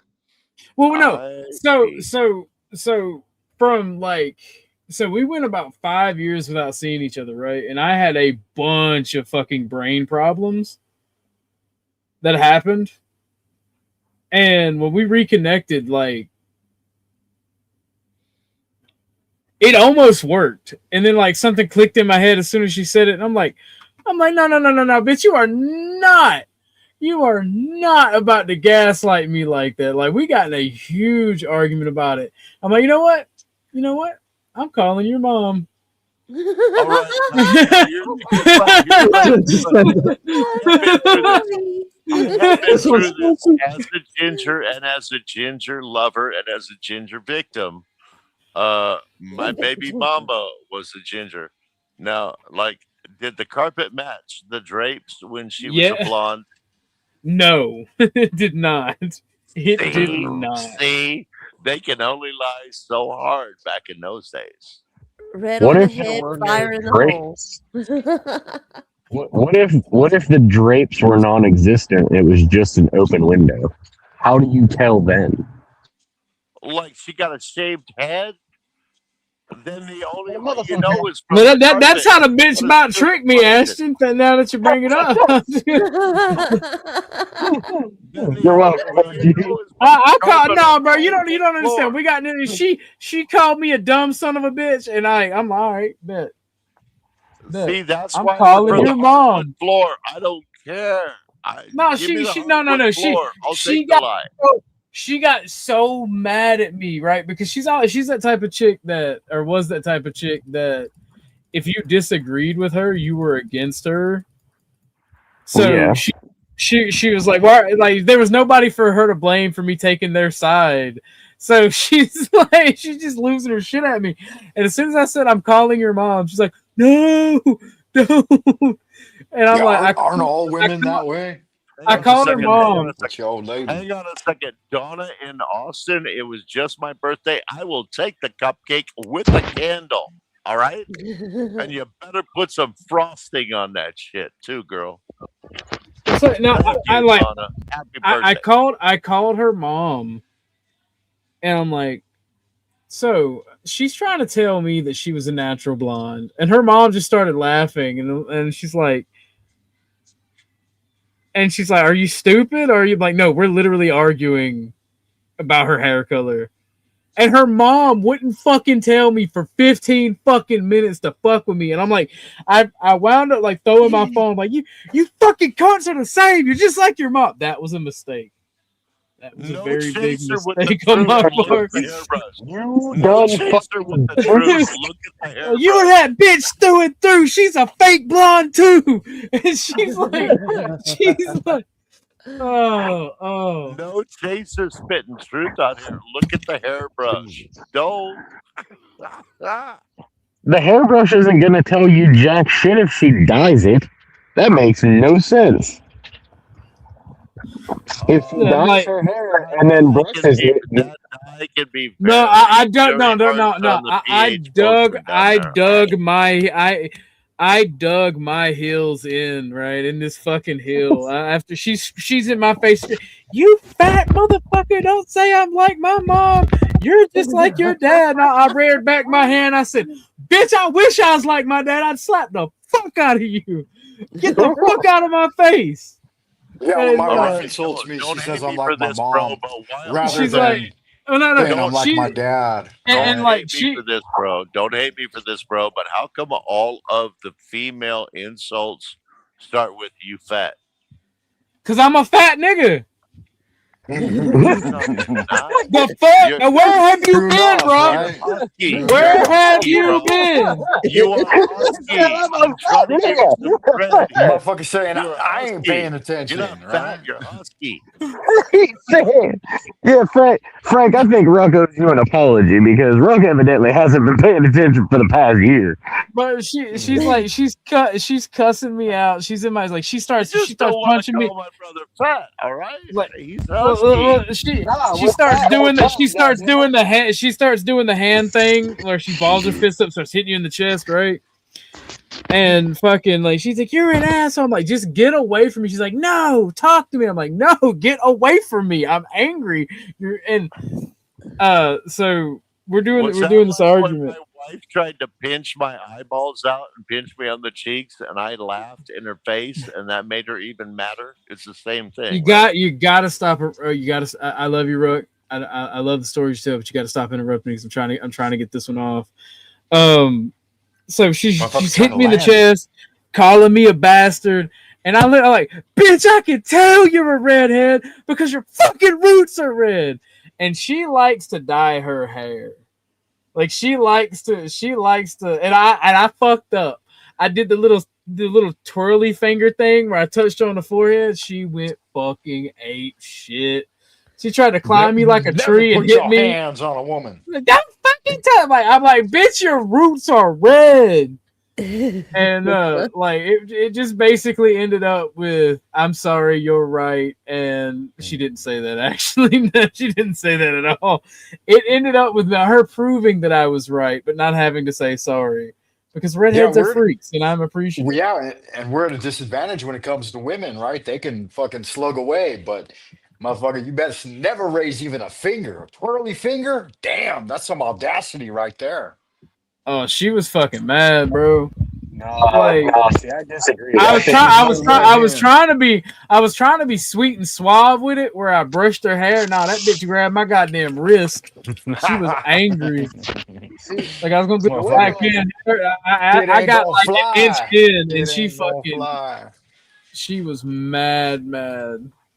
See, I don't understand the whole not hitting women thing. This is what I don't get about it. I think if women can be equal and women want to be equal, then they can catch these fucking hands equally. Nah, bro, I have to stop you right there. I would drop you on your head. I'm not condoning hitting a woman. I'm not. I've never hit a woman in my life, and I've been through some fucked up shit that I could have probably gotten away with it. But can I give you saying, a take up to you? Sorry, I did a pause on the hold on. Let me say this before you go, Casper. Right? Like, look, I've been in some very fucked up situations where, like, I've had people try to take my life that were female because they're crazy, and I live in like a drug ass neighborhood. That's the only time I've ever hit a chick. And that's if somebody's coming at you with a fat ass knife, you gotta smack the fuck out of them. Bet you're still in 50%, though, right? If you're trying to admit bodily harm, fuck that. You're catching these hands. Yeah. Yeah. So when you try to save your like life, I now, would think it may be justified to some extent. About what kind of women do you choose to date? oh no, that ain't me. That's just a crazy crackheaded bitch that was fighting demons, like saying they were trying to grape her and called me a demon, and I'm like, stay away from me, bitch. That neighborhood shit. Okay. My pops had some good advice. He said if you ever get angry enough to, or if a woman engages to, threaten you in any way, he said one thing you can always count on is that our hips are structured different, and you can always outrun her. And so, I would, unless I'm preventing violence against someone else, I would choose to defer from ever raising hands on a woman, no matter what the situation. But that's just me. It's the ways I was raised. I'm a fat nigga. I can't run. Yeah, I heard that. That's right. That's You've right. not been paying attention either, Frank. The man is No, I fat. have. She gonna get you. She gonna jump on your back. And she gonna get punched in her goddamn. And she gonna get punched in her goddamn snout. You riding the elephant, motherfucker. Riding the elephant. Gonna get on it. I can't run away. But no, so after this incident, right? And we had me and her had some notorious fights. So after this incident, we were at her uncle's house, and she told her uncle that we got in an altercation, and her uncle is like one of my best friends even to this day. And he was like, "Nah, if you put your hands on her, like, first off, old man, I'll fuck you up, right? Second off, I'm not gonna put my hands on a woman." And he's like, I get that. And he brought up the story because he lives in the neighborhood, so he brought up the story about it. I'm like, first off, that bitch was coming at me with a knife. That is your fault. You were having a party next to the fucking crack mansion, sir. And he was joking, like she hadn't been around like where the town we live in for like 5 years. So she hears this story, goes, "Oh my god, you hit da da da," and she started like look, this is a joke, everybody. But I looked her dead in her eyes and be like, yeah, I got that wife beater. I'm not saying I hit a woman, but I'm saying I get it. All right, I understand their point of view a little bit. She didn't talk to me for a few days after that. I've only been in a couple of situations like that. Like one time my mother beat the shit out of me, and I was already like 13, 14, maybe 15 at the time. And I was like, damn, mom, I'm gonna slap you back one time. But I didn't do it. I knew my dad would have I wouldn't have survived that one. It's the only time she really tore into me, though. I stole her car. I took it out joyriding all night long, burned up all the gas. You're like, motherfucker, I know it was you. Damn. In the side chat. Side chat? What's up? Yeah.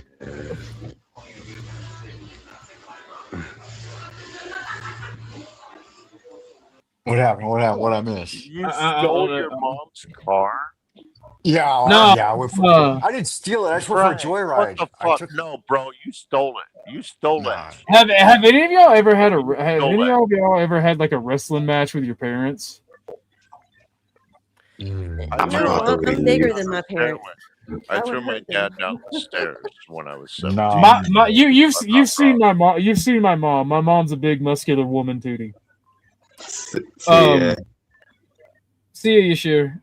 So I actually, my mom, like, I'm white trash. I'm not. There's no qualms about this. Like, I'm white trash. So, like, my mom got drunk, and there was like a super emergency, and like, she tried to drive, and my brother was a little kid. I'm like, I'm not letting you get in the car drunk. So I had to wrestle the fucking keys away from that behemoth of a woman. And my mom's chunky. She's not really fat. She's mostly muscular. Like, she's a built woman. My defensive tackle. Yeah, my mom's built like a fridge, dog. Like, she will tackle you. And my mom used to fight. She was a nose guard for the. Well, I was like 15, and my mom has like worked men jobs, like throwing fucking freight and shit. And she was doing that at the time. And I wasn't even playing football at this time. And I'm just sitting here like, Mom, I'm not letting you drive. And I had to wrestle the keys, bro. She about broke my fucking finger. I had to, it was fucking bad. I threw them motherfuckers in the woods and ran away because that bitch was starting to swing. I was like, oh, hell no. No. This the same girl? No, this was my mom. Mom was going to knock you upside the head? Dude, I just saw a small version of OG, a little chunky monkey, running his little feet through the woods away from his mom just now. Oh, that has happened on more than one occasion, dude. My mom, the cute part about this is you pictured a small version of OG. I don't. You pictured a small version of a fat guy.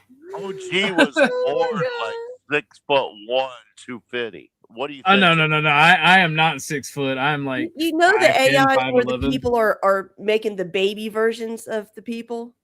Mm-hmm. That's what I just pictured with you. What you mean, WTFD? What's up? But no, like, so one time, speaking of running from my mom, that's the last time I even tried.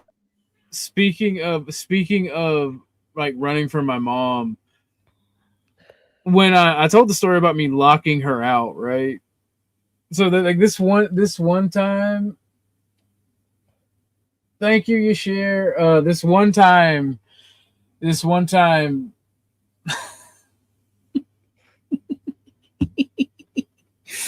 So we're getting groceries, right? And my mom had bought me an apple. I love apples. She bought me an apple.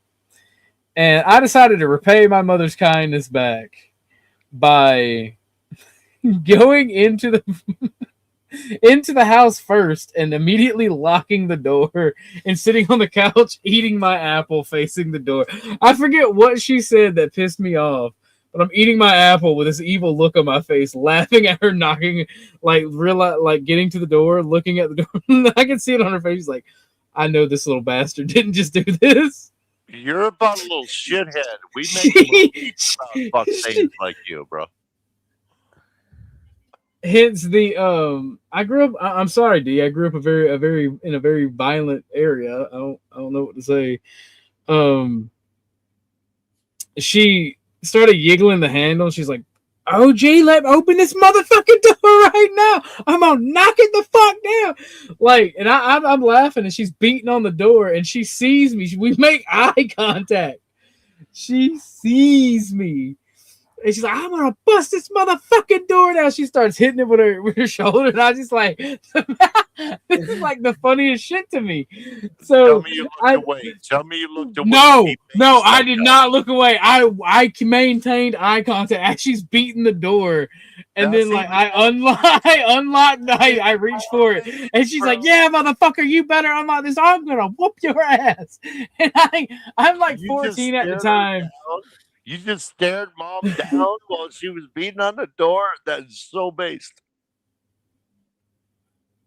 I can't remember how old I was. I want to say I was either 8 or 14 because I did this all throughout my childhood and teenage years.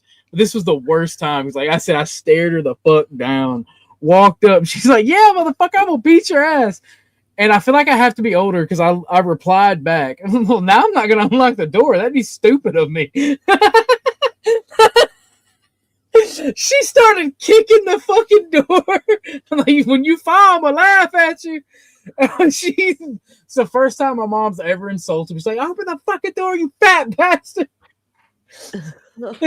I opened the door. I'm like, "That's hurtful, mother."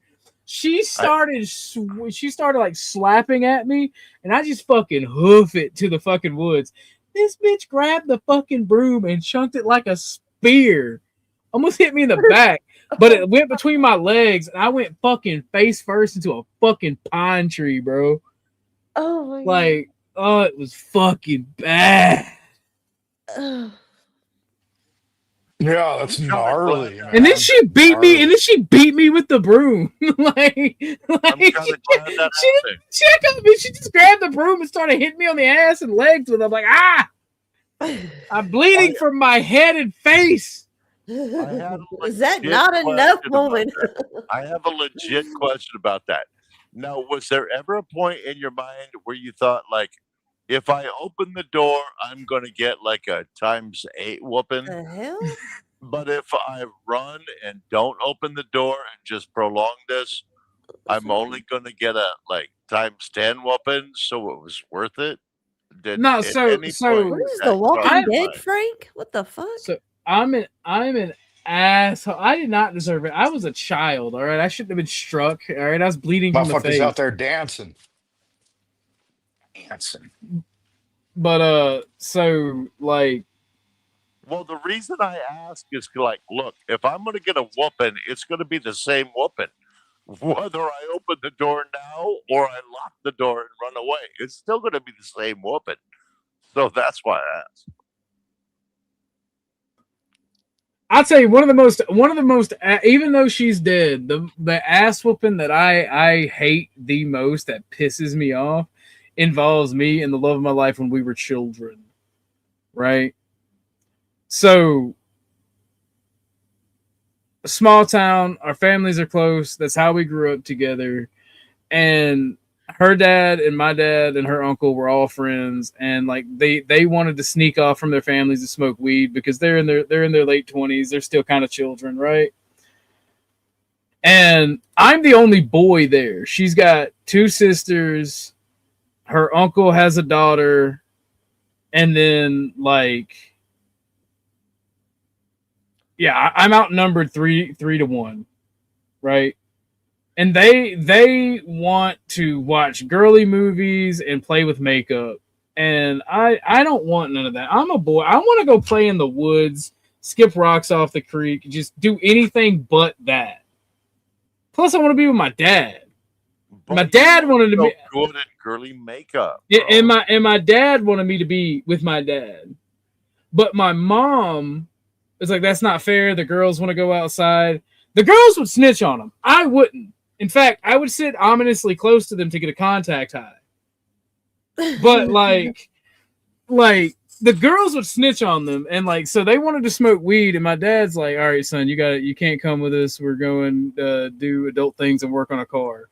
Like, but I like working on the car with you, Papa. I can hold the hell out of a flashlight. He's like, I know you can, and you hand the wrenches well too, but I really just want to go out here with the boys. I'm like, I also want to go with the boys, Papa. Well, no, it was one of those weird fucking like, I don't know how to put it to. Do you know where they sell those things? And you know what I'm talking about? Where the women get together and they sell those things, and it's always It was one of those things. So the moms were in the room where they could watch us, but they had the door ajar so we couldn't see what they were selling and showing. And fucking and like I said, love my life, always been a brat towards me, always like just negging and nitpicking me. And she's like, I want to do your fingernails. I'm like, you're not. That's not happening. That's not happening. You can brush my hair. No makeup, no fingernails. I don't want this. No. And she starts complaining. Well, I get up to go tell my mom. The mothers are mean. They just go back in there and slam the door in my face. And so I go outside in the woods and start playing. I'm basically running from these three girls at this point. They're trying to hunt me down like a pack of fucking wild raptors. And the love of my life starts yelling my name. It's like, if you don't come out here, I'm gonna get you in trouble. And I yell from my hiding spot, "You can't find me. I don't want to talk to you. Go away." And that doesn't give you away. You'll never find me now that I just hollered from my hiding space. No. That's the thing. They still can't find me because I climbed a fucking tree. All right, young OG may have been fat and chunky, but he was active. All right, he was an outdoorsman. I climbed a tree. They couldn't fucking find me. So they go and get their dads. Now, I'm still like, this is still a relatively small place, right? There's a little bit of woods, about 10 feet of woods, and then there's a creek, and that's where I was at. I was up a tree up there. I could see my dad, like, every once in a while, the men would look up from the car when they heard the yelling, make sure the shit was fine, and then go back to working on the car, passing the fucking joint to each other, right? You found your little ass a fucking perch, is what you did. Yes, I did, because my grandfather always taught me how to do that. My grandfather was a crazy Vietnam vet. So I'm just sitting there watching them, and the two other girls go inside. Her sister and her cousin. So basically, what you're saying was Grandpa made you a sniper. Yeah, pretty much. My grandfather gave me a rifle when I was like 5, and we would go sit up in trees and like take pop shots at different stuff that moved in the woods. Take pop shots at like the sheriff when he drove by. We understand. We hear you. Something like that. My grandfather was very anti-government, but so the other two girls go in the house. Her and her cousin and her sister go in the house. She's pissed. Like, she's always been able to get her way with me, with everybody. She's pissed. I can see the look on her face from where I'm at. She is fucking livid. She gets to the door, turns around, and glares at the woods. Takes her hand off the fucking door, goes right to my fucking dad and her dad.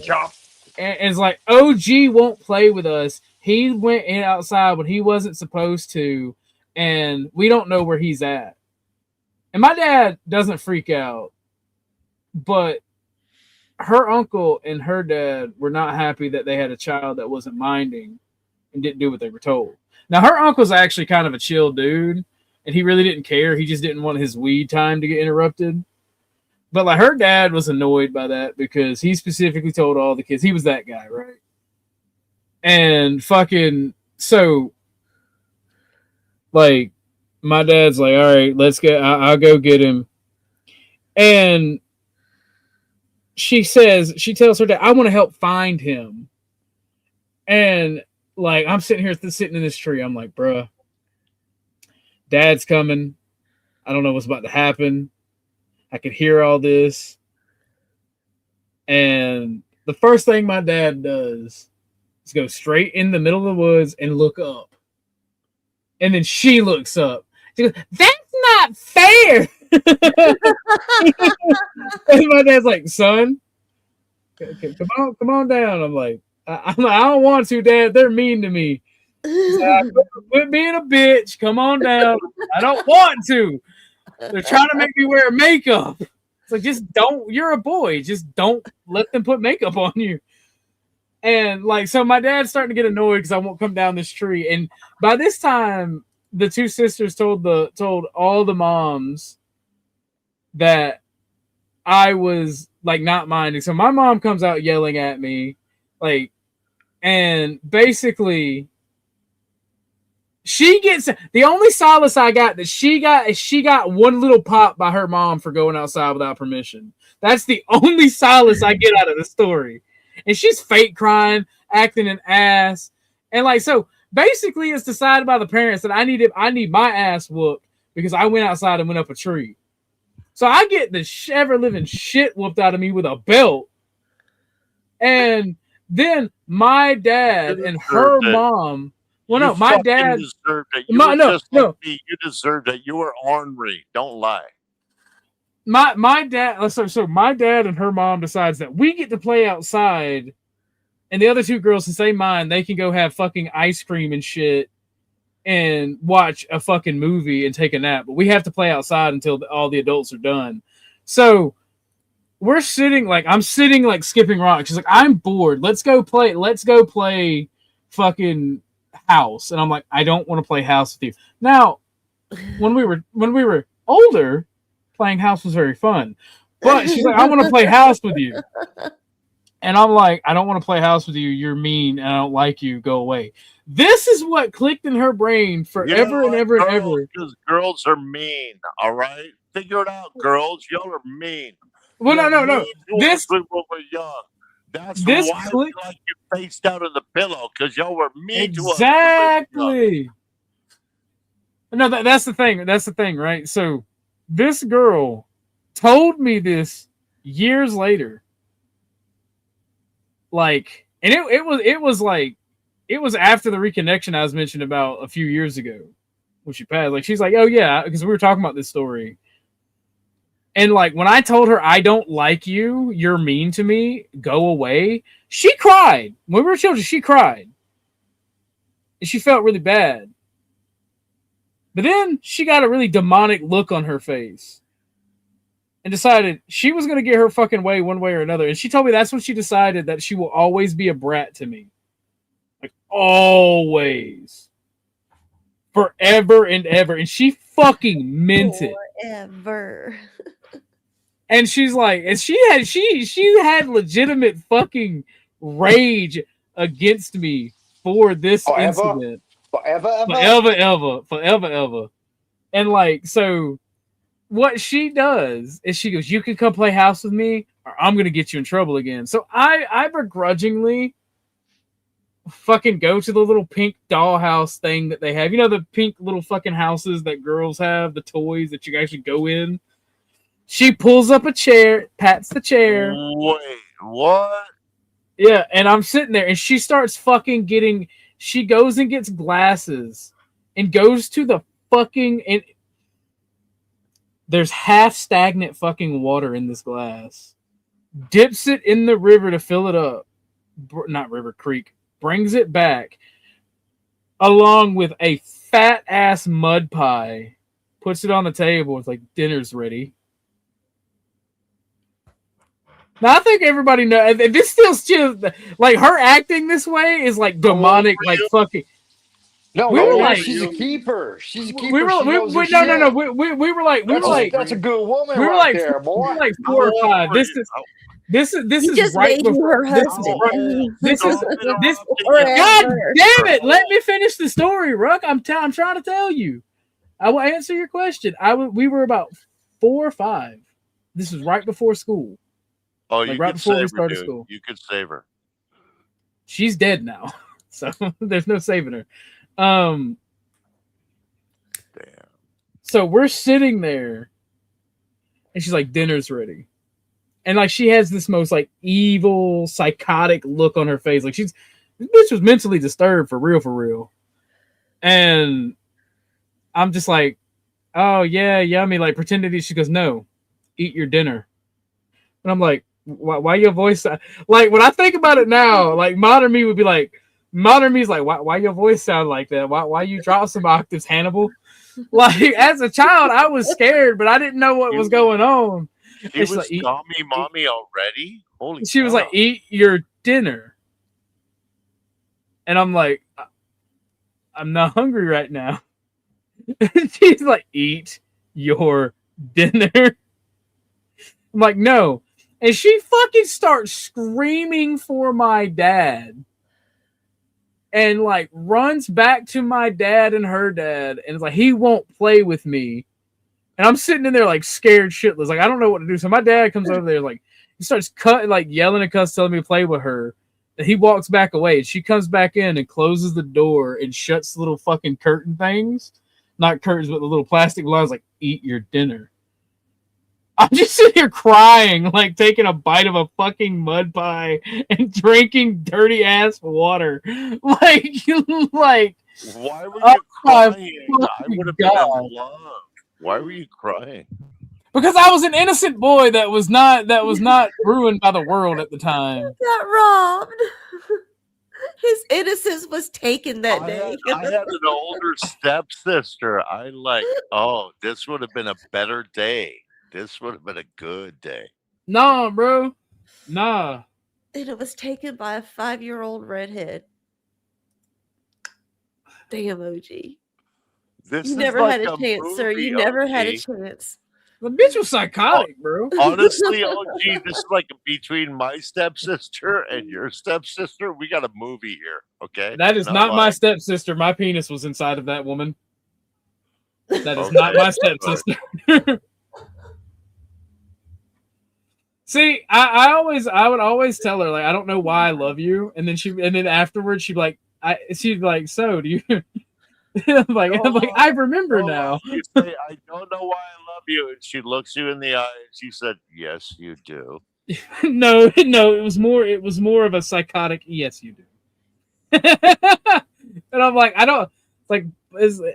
It's fucked up too, because like when we were teenagers, I could not stand this girl most of my childhood.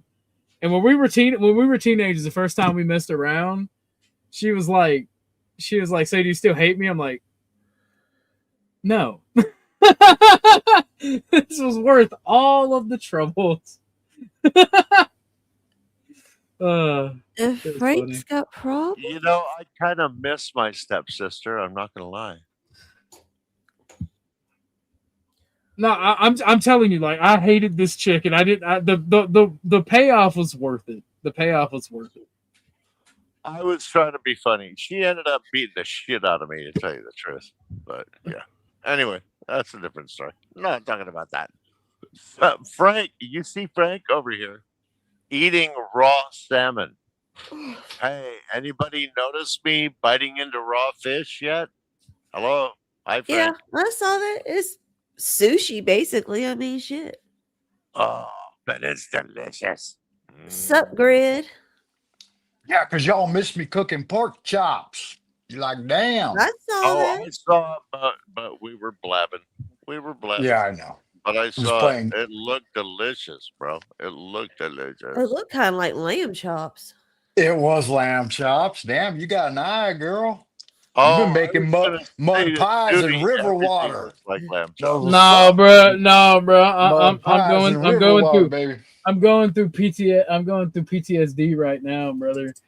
Like, oh my, what's up, Grid? Welcome to the show. No, like, you're not a vegan, are you? Are you a vegan? A veggie head? What are they called? I love fruits and vegetables, but I like to eat steak. All right, good God, I'll eat I'll eat the fuck out of fruits and vegetables all day long. But if I have dinner, like, I have to have some meat on my plate. Like, I'll eat fruits and vegetables for a snack all day, but like, nah, you got to have a steak, pork chop, something. I will say this about what Frank was taking a bite out of. It reminded me of being back on the boat in Alaska when we could just send the greenhorn down in the hole, grab a fish, throw it out. We throw it on the bocce and get on with it. I love it. Look good, look delicious. Right on. We had the quadruple AVG, Komako, but no, like, so what related to that. What's this all about? I missed it. Paige has been trying, like, Paige has been going over to Dusty's, right? She was a brat to me, all right? That's not important to the story, but she was a brat to me, and me and her got a little kerfuffle, and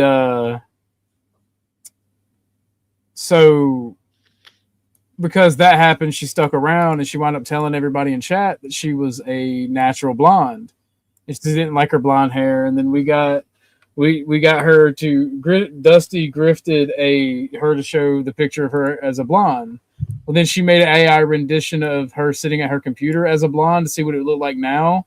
That also got grifted, and I grabbed the screenshot of both, and it has proliferated as a meme.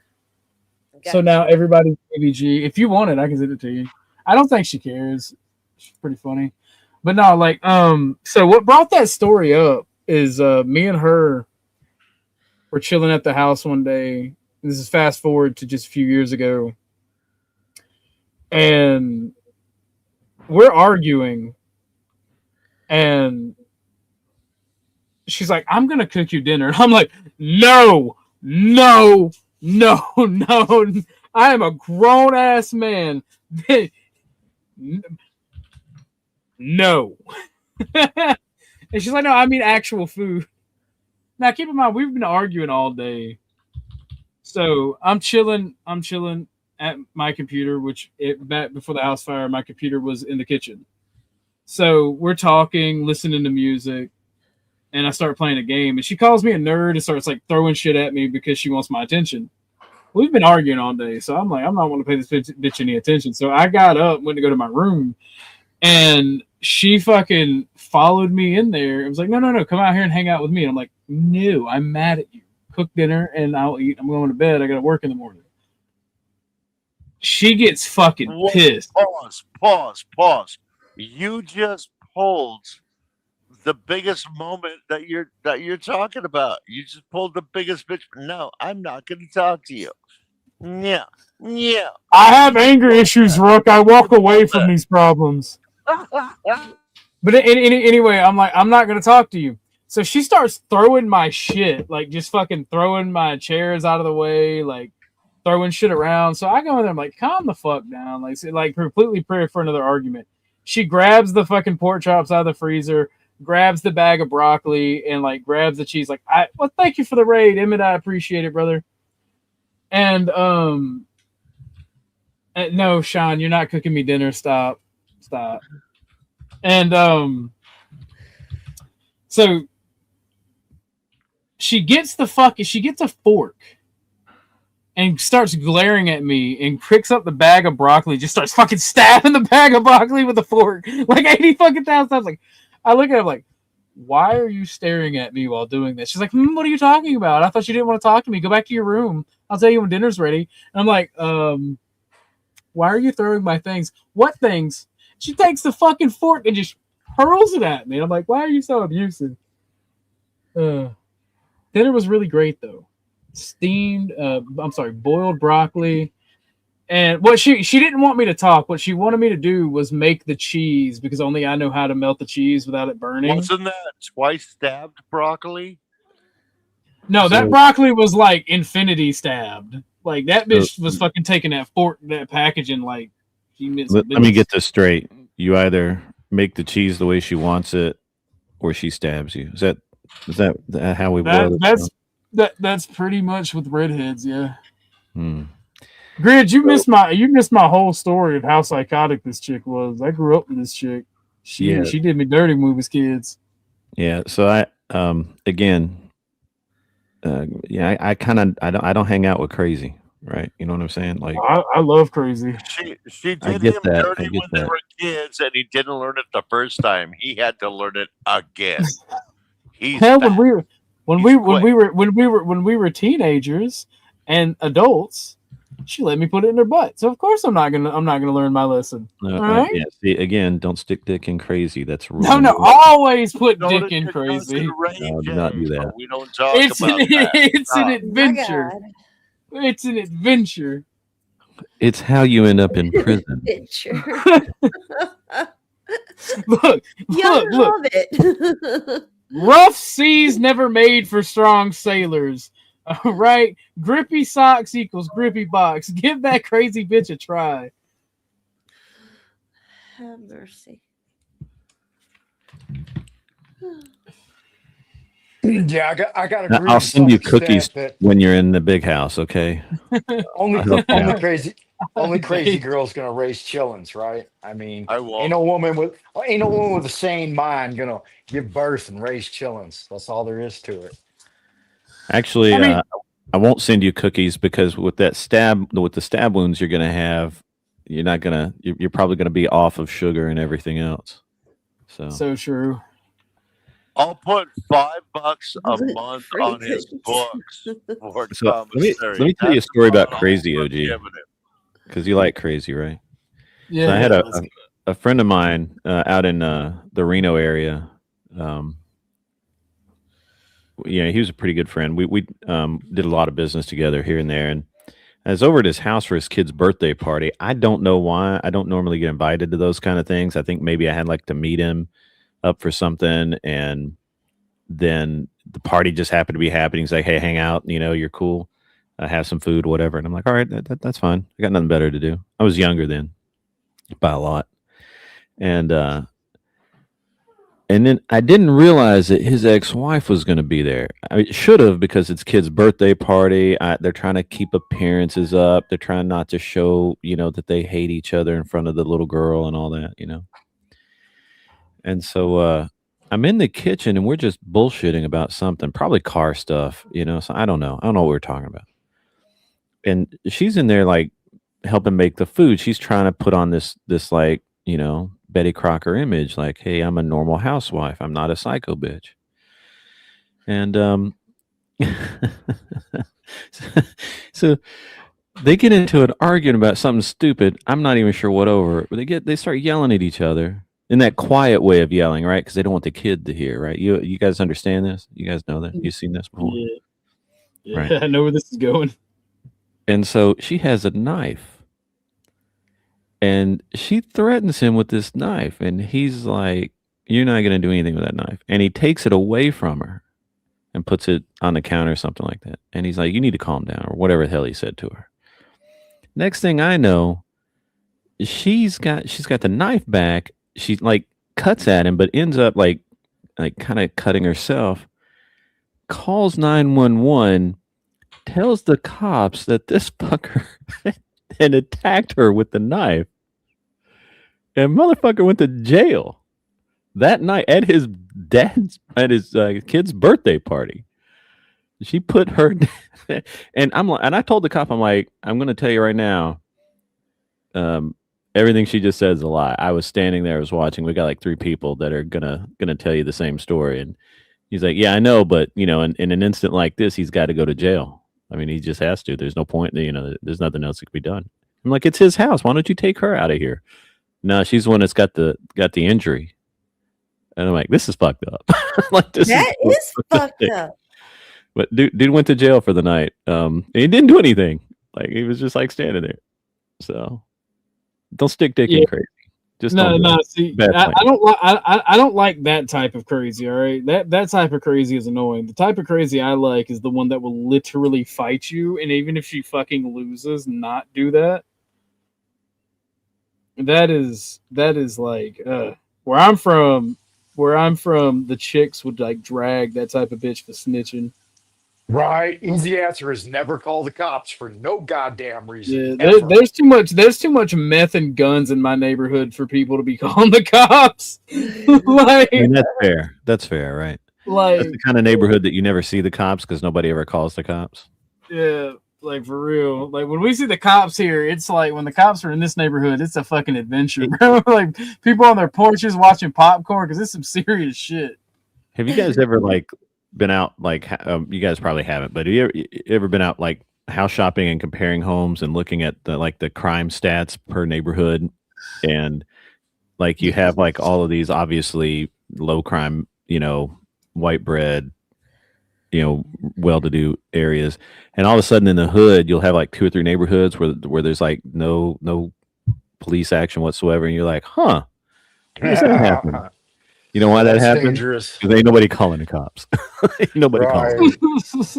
I'm doing that right now in Riverside in Ontario, Jurupa Valley, and I'm looking at things, and it's scary, man. You got to be boots on the ground and have a look around. Right. Because if you went by the stats, you'd be like, this is the safest neighborhood ever. Get robbed just going and visiting the house. Right. Ain't nobody calling the cops, bro. You're Oh yeah, exactly. I mean, they got 850,000 on a 3-bedroom home, and you go in, and it's a what do they call it? A crash house or a crack house, or what do you kids call it these days? I don't know. I had a friend of mine in Texas bought this house for dirt cheap. Trap house. Yeah, I had a friend of mine in Texas bought this house for dirt cheap, and he was out of the country at the time, so he gets back, and the house has been sitting empty for like, I don't know, 3-4 months after he bought it. and he goes there, and it's a full-on grow house. Like he was like, I got such a deal on this house, and I'm like, there's got to be a reason, man. And like, did you ever go look at it? And he's like, no, man. I was in Germany when I bought it. I was like, and I'm like, what the fuck? He's like, yeah, I was in Germany on my way to, I don't know. I think he was going to Korea or somewhere like that for something. And he's like, yeah, man, I wasn't even in the country when I bought this house. And I'm like, it never occurred to you that there was a reason it was like really low priced. He's like, no, I just thought it needed a little paint and shit. And I'm like, okay, well, it did definitely need some paint. But it was like, it took him forever to get the smell out of that house, man. Like it was where I come from. That's called a come up grid. Like that's profit, bro. Like whole ass bro. Yeah, and I think he had to redo like the entire electrical panel because they had like hacked into to run all the grow lights and shit. They like hacked this shit up. It was like somebody trying to be Tim the Toolman Taylor with no tools, you know. So it was awesome, and it was so funny. Josh was like I can't believe how much this house is costing me, and I'm like, that's why you get it checked out first, dumbass. Like there's no reason it's cheap. But it was a full-on grow house. Like it was, he had like there was buckets and buckets and buckets and buckets of soil in the house that were just 5 gallon. I have no idea how many 5-gallon buckets he pulled out of that house. Like I have no idea. It was crazy. Jesus. OG knows what I'm talking about. That a full on like what was the square footage of it? Donna knows what I'm talking about. I can imagine, like Donna said, I can imagine the sprinklers along the system. Did they use grow tents or did they tent out the house? It looked like they were like, I mean, because I don't understand the professionalism of grow houses, so you have to pardon me here. But it looks like all they did was just set up a bunch of lights, a bunch of water lines, and a bunch of power throughout the house, and it was just in every room. Did it have like poor people winter weathering? Like did it have the plastic shit above the windows? Or I don't know. That's a good question. I don't know. Because you have really aquarium. You really want to insulate your grow house. Let me be quiet. Yeah. So I had some guys. So when they made pot legal in Colorado, one of my first tenants in a house I own there, I think it was probably my third tenant there, and they were there for like 2.5 years, 3 years, something like that. And they had turned the basement into a grow room. And it cost me $30,000 to rehab the house when they moved out. So it was awesome. I had to put a whole new electrical panel in. They had like hacked through the side of the so they were in the basement, and so they'd hacked through like the side of the house to the outside to put a vent in, because there was obviously the basement's not vented, right?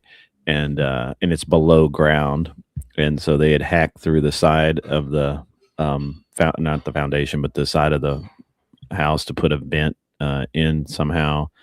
They had all these. It was pretty, it's pretty bad. Now I got really fortunate in that when the contractor was going through it, he's like, well, there's no mold, right? Like, because a lot of times I guess you get mold, and there wasn't anything. I didn't have anything that couldn't be fixed. It was just expensive to fix. So like every single room in the house had new carpet because of that. We just put floors in before those guys had moved in. And so we laminate floor in, and we had to pull all that back up, put new. And we used like the first time we put the floor in, it was like a really high end bamboo flooring, and they fucked that up really bad. And it was just bad. It was like the whole house. It cost me like $30,000 to rehab it. It's awesome. So how long was Dusty squatting in my house? I don't know. You could have been. That's funny. That was outside of Denver in Aurora, Colorado. For some reason, Zillow still thinks I own that house. It's so interesting how things go. I sold that house like 10 years ago, probably, and Zillow still thinks I own it. It's funny. Yeah, Zillow has done a lot to fuck up the housing market over the last 6 years. They had a big hand in it. Yeah. Housing market is messed up everywhere would be my counterpoint. It was an accelerant, probably. I mean, I don't know. The way you guys speak about it, definitely. I think it will let people who like it let the top bidders be capable of finding properties that otherwise they wouldn't. So it lets all the lowest apples get picked first. Does that make sense? Okay, so I can't be the only one with crazy egg stories. All right, somebody else got to share. Well, I typed mine in the side chat. I've had some crazy exes. I just don't, that's how I learned how to not stick my dick in crazy. Yeah, I don't know. My redhead kind of pulled a number on me because, like, somebody in my family got sick, and then the bitch decided to do rounds with people that I knew. I don't speak to any of those people anymore, just for the record. But, like, yeah, redheads be crazy, bro. Yeah, I live by the philosophy that bitches be crazy. Well, see, here's the thing. You can manage crazy, right? Because when I get tired of shit, I get tired of it. Like, I've scooped old girl up, threw her over my shoulder, and literally went and sat her on the road. Like, I put you back where I found you. And she usually behaved for a couple of days after that. Yeah. That's funny. Crazy Canadians. What the hell? No, like, it's funny because speaking of that, like, one time, like the last time I did that, she got really upset with me. She was like, she came in, and this is the calmest I've ever seen her, so it scared the fuck out of me. And she's like, I just want to ask you one question. And that's where you know you fucked up. All right, that's just where you know you fucked up. And she's like, why do you whenever we get to fighting, why do you always do this stupid shit? And I told her, I was like, because I'm just not going to put up with your bullshit.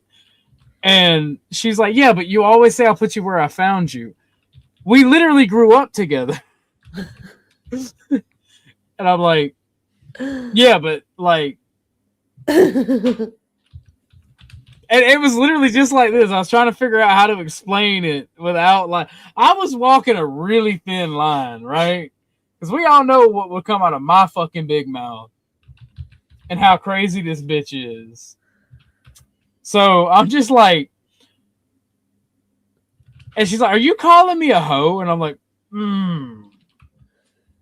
like, I'm like, the words no. aren't going to leave my mouth in that order, but no, I know better than that.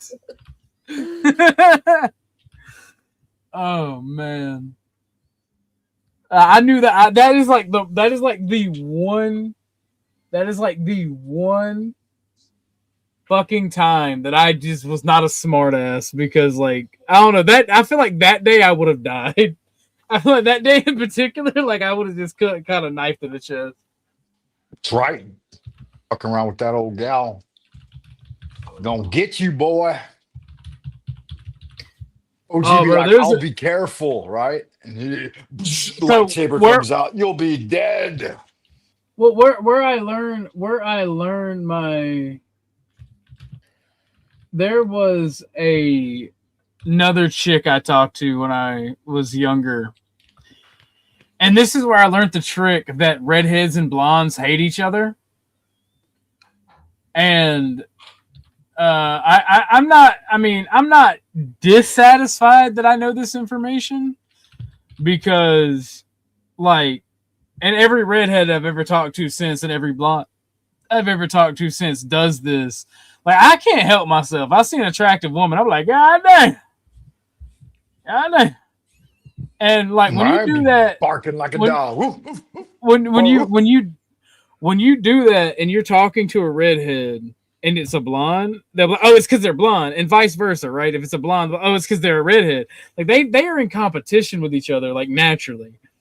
So, like, it got to a point where every time, like, she would ask me when I was talking about the other girl, oh, is it because she's blonde? I'm like, yeah.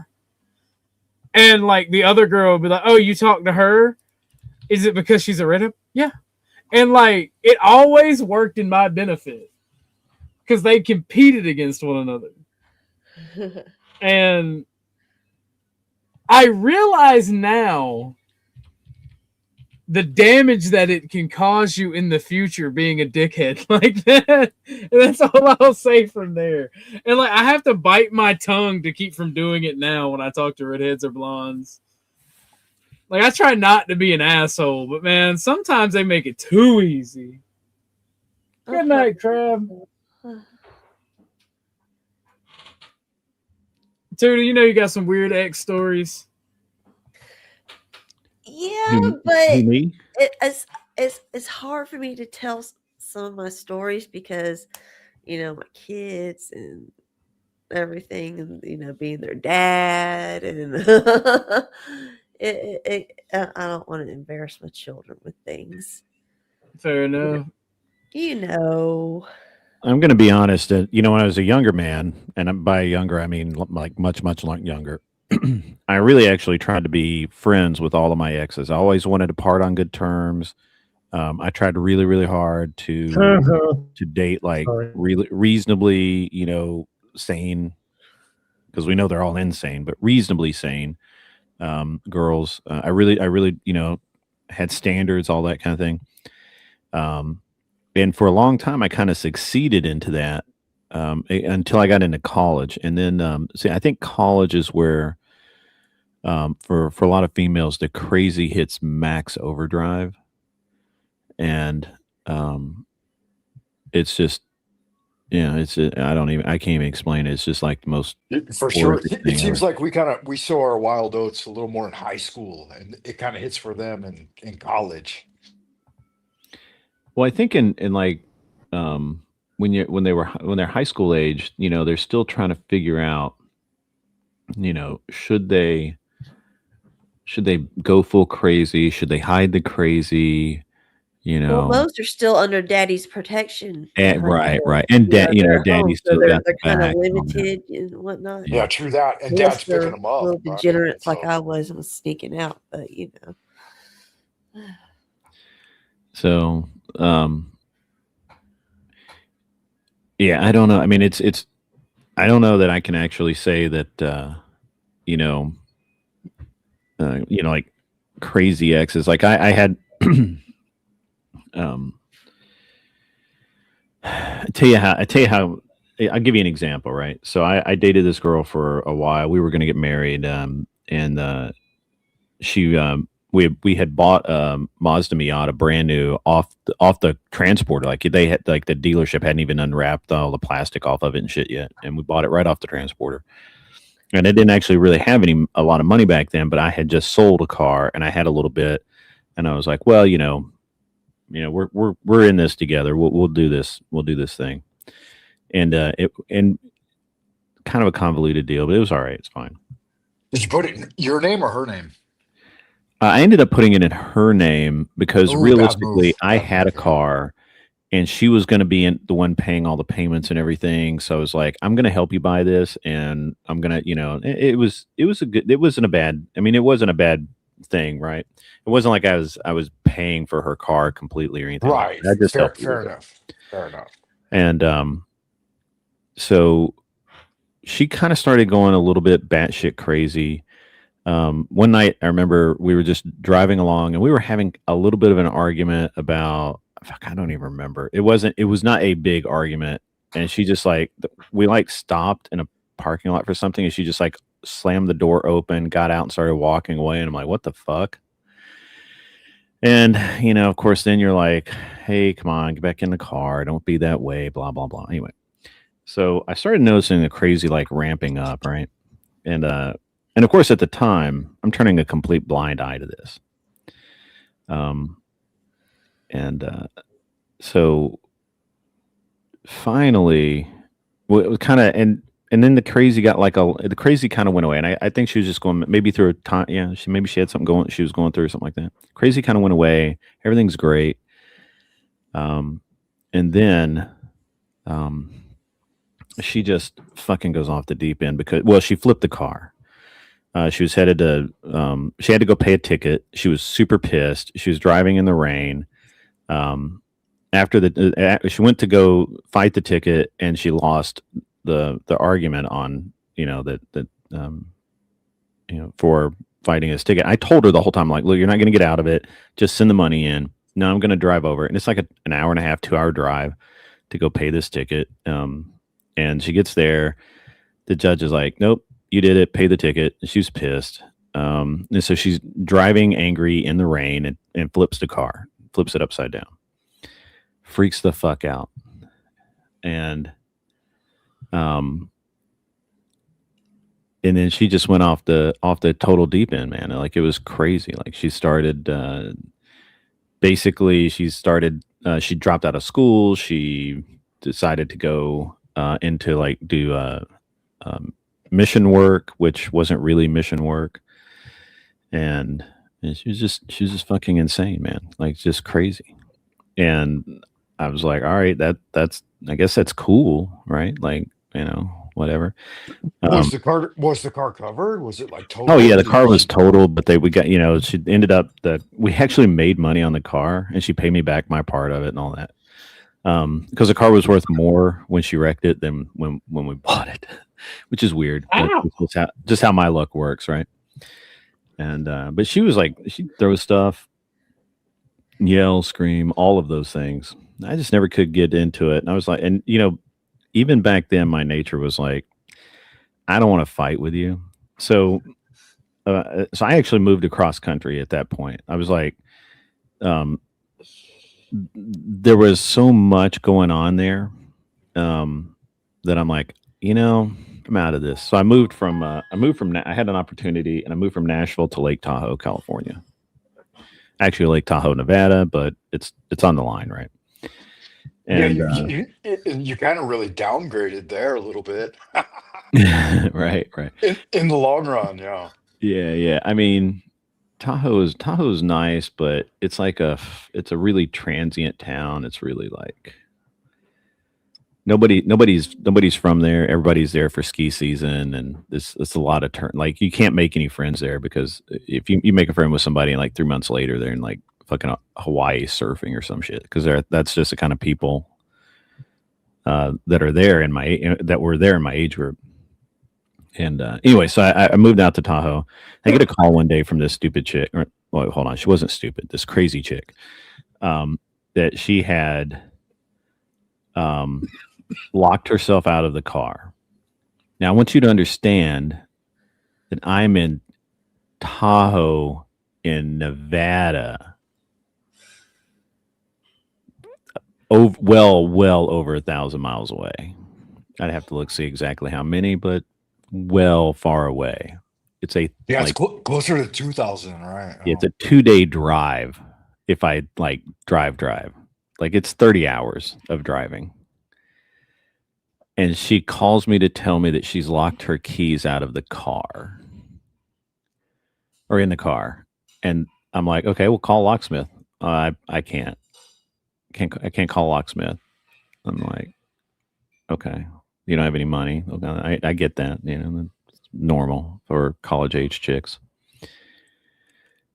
Well, she didn't have any money she wanted to spend. Let me rephrase that. She didn't have any money she wanted to spend. She wanted to spend somebody else's money. And so I call my brother. Yeah, she wanted to spend your money, right? Right. Yeah. But probably. Yeah. Probably.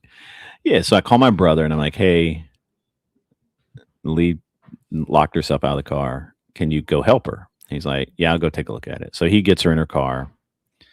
She thanks him, calls me, says, thank you, all this stuff. I'm like, okay, all right. Don't expect to hear from her again, But then she leaves her like car on, with the lights on or something, battery dies. It's like 2 weeks later, calls me up. Hey, I left my lights on, battery's dead. Can you help me? I'm like, once again, chick, I'm on the other side of the fucking country. This is how far I had to go to get away from your dumbass. I was polite. I said, I can't help you. I don't know what to tell you. And she's crying, got to get to work, whatever. I'm like, call my brother again. Hey man, can you do me a favor? Can you roll over there with a set of jumper cables? take care of the car. Yeah, okay. And then, you know, she got another ticket. I think I might have paid that ticket for her because she said she had no money or whatever. So, I'm leaving out part of the crazy. She dropped out of school, quit her job, and went into like mission work with her church. So she actually had no money at all. And her mom was pissed about her dropping out of school and wasn't really sending her a lot of money beyond what groceries and a little bit of gas and rent, right? Like that's it. And so this girl went from having a fairly affluent lifestyle to literally like counting pennies. And so she just couldn't afford any of this shit. But that was her choice. She's the one that wanted to go into you know, go do mission work and stuff, which hey is admirable if you can do that. But it's an interesting story too. Like I had a very similar story with a gal from like high school through college. And yeah, it's interesting to hear you recount it because like many of the aspects are like absolutely dialed in, similarities beyond belief. Yeah. I think we're a similar age too, though. So yeah, it could be. Yeah, I mean, she's gone on. She got married. She got divorced. She's got like a couple of kids, 3, 4 kids. I don't know how many kids, but you know, that's funny. I was going to add that the gal I was with has been married and divorced 3 times, kids with 3 different dudes. Yeah, I think I dodged a bullet. I think you did too. Yeah. No, yeah, for sure. And then I dated another girl for a while, and her dad had cheated on her mom, so she was like super paranoid about cheating and all that. And and so we got into an argument one night. It was a really minor argument. I think it was like where we're going to go eat or some bullshit like that. And she just fucking left. And I'm like, okay, all right. Not like a, you know, fuck you, I'm leaving. It was just like, just took her shit and just walked out. Like, I was like, all right, there we go. And then I was like, wait about an hour, and I called her house. And I'm like, what is up? You know, of course, we didn't have cell phones back then, right? I'm old, so nobody had a cell phone. So I call her house, not home. I'm like, huh, that's odd. High school or college, no cell phone. Yeah. Like I was like, this is odd that I didn't have a cell phone in college to my like third year of college. Sorry? Oh no, I was just trying to triangulate an age range, yeah, because I was similar. We had like the brick phones in the first few years of college. Yeah. Well, I'm 55, so okay. 54. You're a year older than me. Yeah. So so we can't, you know, and I talked to her dad, and I'm like, hey, you know, she's been home, and he's like, no. And I'm like, oh, okay. Well, we had a little bit of a fight, you know. Let me know if she comes home okay. I want to make sure, you know, because at this point I'm thinking it's been a minute. Maybe she's in a ditch somewhere or something like that. And for like 3 hours, nobody hears anything from her at all, right? And she's not that, you know, she wasn't that type of person to just go out randomly and just, you know, kind of disappear like that. And she finally showed up, and she said, oh, I was just driving around thinking. And she had everybody all freaked out and worried.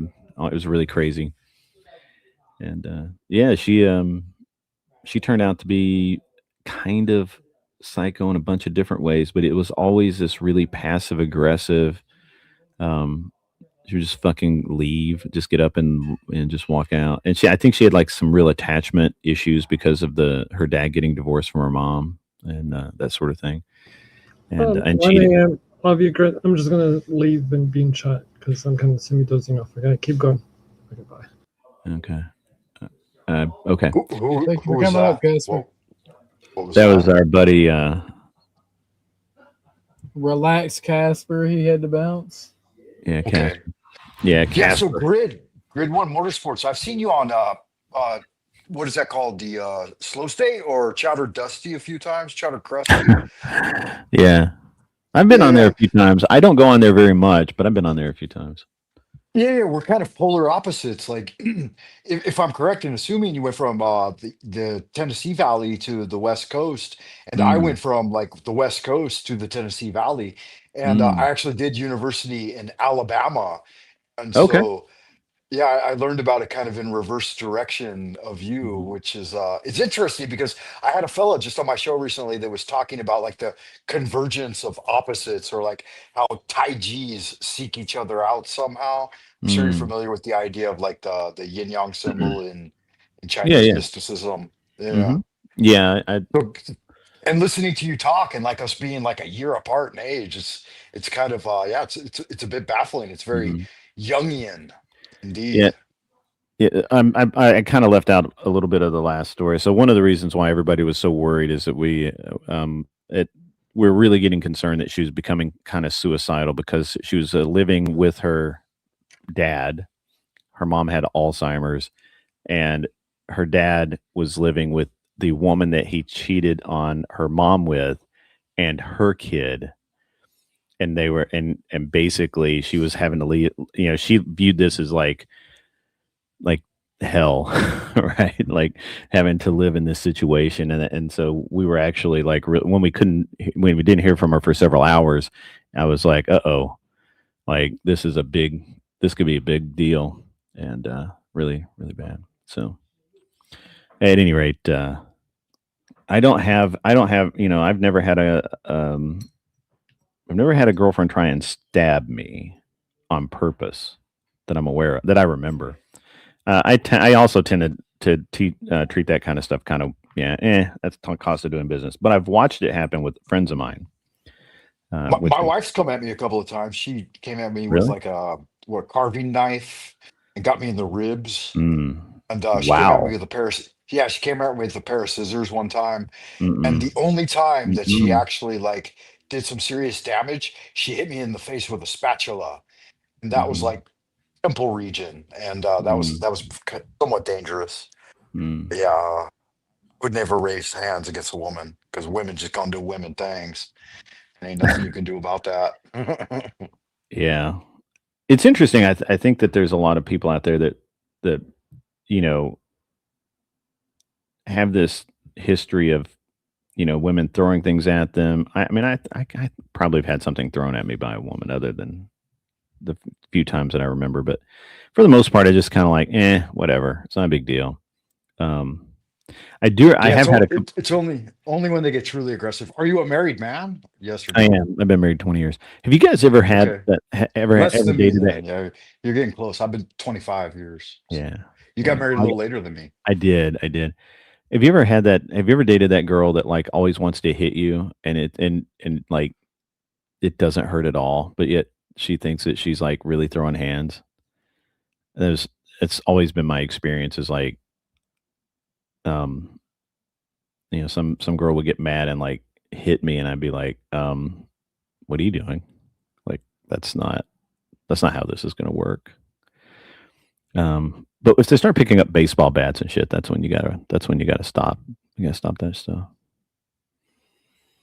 So, but OG's the kind of guy who dates girls you have to sleep with one eye open because they're gonna, and lock up all the knives at night. That kind of thing. Yeah, not conducive to your long-term Right, health right. and peace of mind at all. Yeah. Yeah. I've dated girls that were crazy in other ways. It would like go after you financially, try and run through your friend group. Which I generally just cut bait. I don't care. Like it's not worth it. Not worth it. OG must have gone outside or something. He's walking the dog. The dog is out. No, I had to grab me some coffee. Coffee. I probably need to. I probably need some coffee. That old black magic cup of Joe. Yeah. Yeah. Yeah, I've been married 20 years. I got married late on purpose. Yeah, nothing super exciting about that. Any kids? Any chillins? Sorry? Yeah, 2. Yeah, I've got a 15-year-old and a 5-year-old. Oh wow, God! Right, you just did the math in your head, right? Yeah, you've got a bit of a journey ahead of you. My daughter's 20 this year, and my son will be 18. So Yeah. I'm done. Yeah, I'm ready to move on. Phase 2. yeah. That's where I'm at too. What's that? That's where I'm at too. The phase 2, because my youngest is just turned 19. So Yeah. Nice. Nice. That's such a good feeling. Yeah, my 15-year-old is he's awesome. He just sent us these jackets, or these suit jackets. Let me be precise. Suit jackets that he wants for next year, for next school year. They're made in England. Literally, they're like 650 pounds, which is like right now today that's like $725. They're 800. Yeah, it's a lot of money for a jacket. And I'm like, maybe if you don't grow anymore, but you're already like, you keep growing.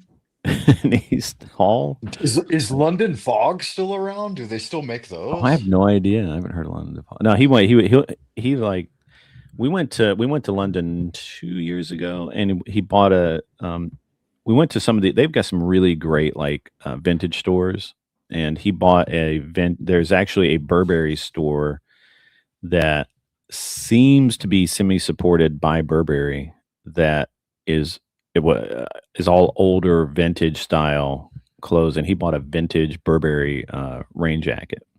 And just Nice. not rain jacket, but trench coat. He loves that thing. It's like his favorite. It's one of his favorite coats. And yeah, my son's like suit and tie all the way. So it's but he's been sending us this stuff. My phone's beeping right now. He's probably sending me more stuff because he's getting ready for next year. He's like, yeah, I'm gotta think about next season's fashion. Very funny. Yeah, it's coming up quick too. Like the school year's almost over, and then they get the summer break. Yeah, and then we're just talking about that. If it's West Coast, then you guys would be going back like mid-August or. Yeah, I'm in Tennessee, so the a little later than closer to September. Wait, and he's in a private school, so they normally don't go back until like the first week of September, I think. I'll have to look. Cool. Yeah, I can't remember if they go back super early compared to the public schools or super late compared to the public schools. But his summer Are you back in Nashville then? Yeah. Or the area? Yeah. Oh, wow. Fantastic. Better choice than yeah, Lake because Tahoe. private schools In y'all my still opinion. go by the In my Labor Day, opinion. right? What The about Labor you, Day Little calendar Buggy? system.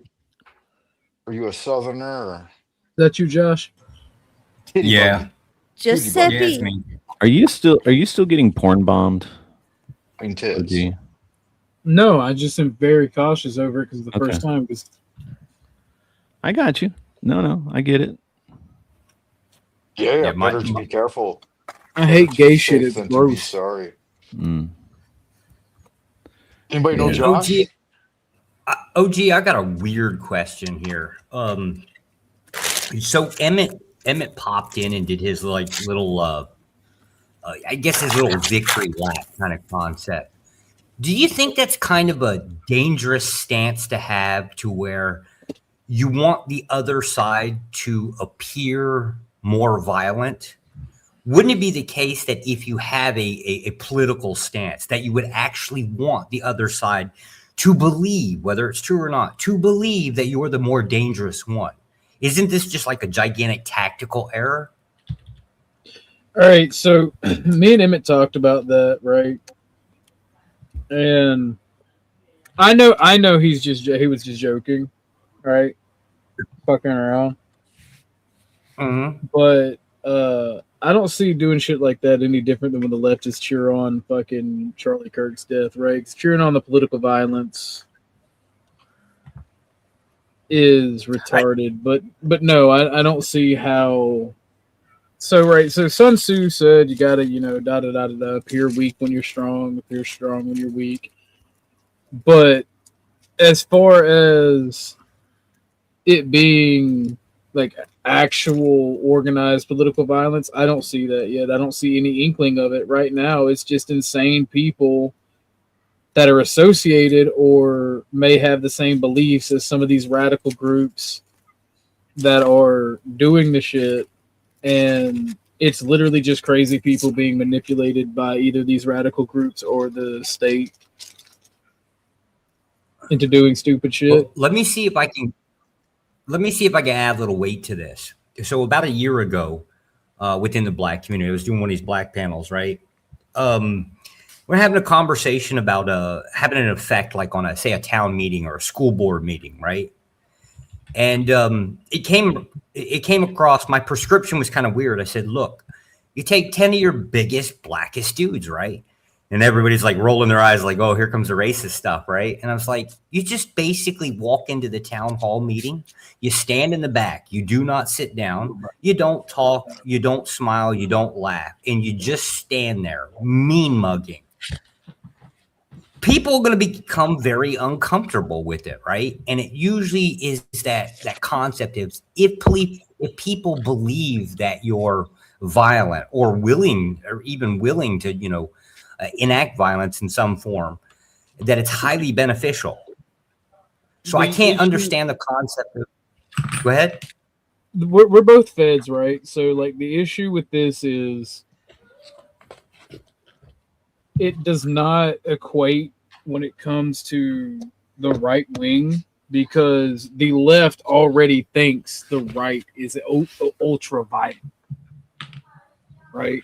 They think that we, and to be honest, the right wing as a whole, whether you are talking about National Socialists or even libertarians, right? That's what pisses me off when they say the right? Because there is so much ideological diversity on the right and only like 3 or 4 factions on the left. Yeah, we truly are the tolerant ones. Yeah, so like, and each and every group has its extremists, right? Libertarians, National Socialists, conservatives. Yeah, like there are people who have like extremist ideologies and that are willing to capable of doing violence. Like I had an argument with somebody on Flows, like, and I'm like, if you don't think there's extremists on the left that love guns just as much as most Americans and who've also served in the military, you're retarded. There are.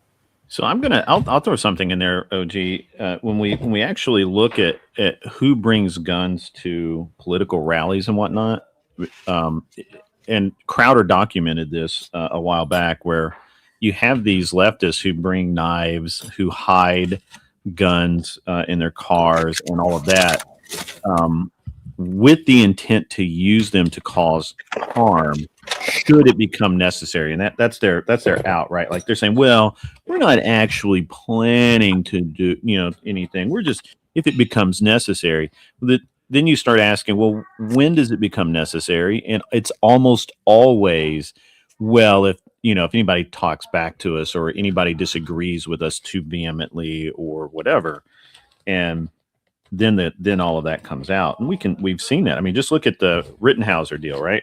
Like you had 2 leftists there at least that were armed and willing to go to gun before Rittenhauser was. Just think about that for a minute, right? Like, this is crazy. And to claim that the right is the party of violence is wrong. I think the right is a party of actually, I think the right's a party of tolerance. So we tolerate a lot of bullshit even within our own house. And we only go to gun when it's absolutely the last straw. Like there's nothing else we can do. And the leftists always bring the guns out first. Or the weapons. And when I say go to gun, I mean, pull out weapons and start, doing stupid shit. Well, the reason I was saying what I was saying, right, and that is also true. The problem is when it comes down to per capita, regardless of the extremist, right, regardless of the crazy person, because in America since the Civil War, we've only ever had individualistic, crazy person political violence since the Civil War, right? You haven't had armed struggle or armed organized struggle in the U.S. since the Civil War, and what I see right now is you have a ideology that has been prepped for worldwide revolution since 1920, and they've been allowed to ratchet up their rhetoric. For instance, if a white nationalist even had an inkling of by any means necessary, right? If that was their saying, the FBI would raid them tomorrow or yesterday, actually. Meanwhile, there can be an entire organization that has websites and government, NGO funding, quote unquote, that their entire motto, their entire existence is literally by any means necessary. And they say that they were willing to have an armed revolution to achieve their goals. And then, like, there really is no right-wing organization in any country since the 1940s. And I just, in America, it's turbulent. I see the right growing in power because it's needed again, whether it be actual conservatives or actual fascists or actual national socialists. Like, I see actual right-wingers growing in number and not just market liberals in disguise. And the left is not like that because, historically speaking, in America at least, while the right has been smaller since the 1940s, they're much more competent. Like, we are, like, the right wing is much more competent in the violence that they do, right? And the left, it's always a messy, half-assed job that gets botched and fucked up. When a right winger, like an actual right winger, not a plant, does something, entire fucking city blocks go down, and it's just one fucking dude. So I see that the left are trying to pick a fight and antagonize the right because they care more about the moral high ground, and they think that's how society works, and they think just because the government agrees with them that people on the street agree with them. And what I think they're trying to do is they're trying to antagonize the right into doing something. What I'm getting at. That way they can play the victim and then whine and cry and bitch, and we'll never hear the end of it, and it'll be used as an excuse to crack down on the right again. That's the standard playbook in Europe. That's the standard playbook everywhere else, and what they've done here since the 60s.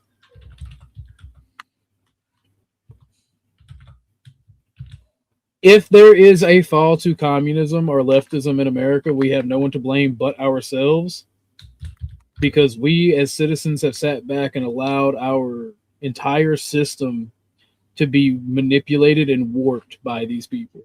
And they've been doing it for almost 100 years.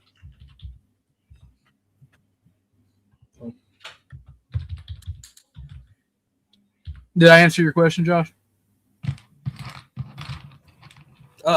Somewhat. Of course, Grid had to fucking throw the tolerance thing on there. Right now, I'm having to chew on that for a little bit. I'm not so sure. I think I like that as a valid. Well, okay, he's just laying claim to an observation, right? But tactically speaking, I don't think that's such a good idea either. No. Now is definitely the time for the right wing to consolidate and kick out anybody who is not actually right wing.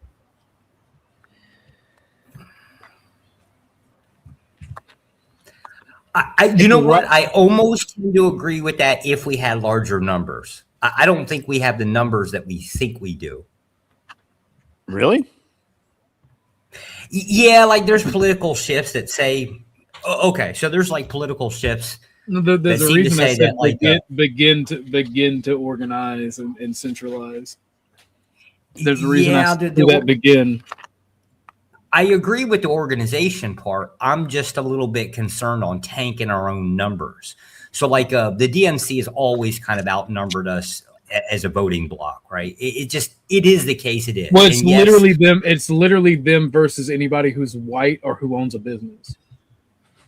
That's why they outnumber you. The giving voting rights to the poor was never a good idea. You should have always had to be military service or own property. So you get out if you give voting rights to those who are part of the not consumer, but part of the beggar class, they're always going to vote themselves more benefits. Damn, that man straight up said beggar class. That's I'm fucking poor as fucking almost homeless and still not on welfare. I don't want to hear it from these motherfuckers.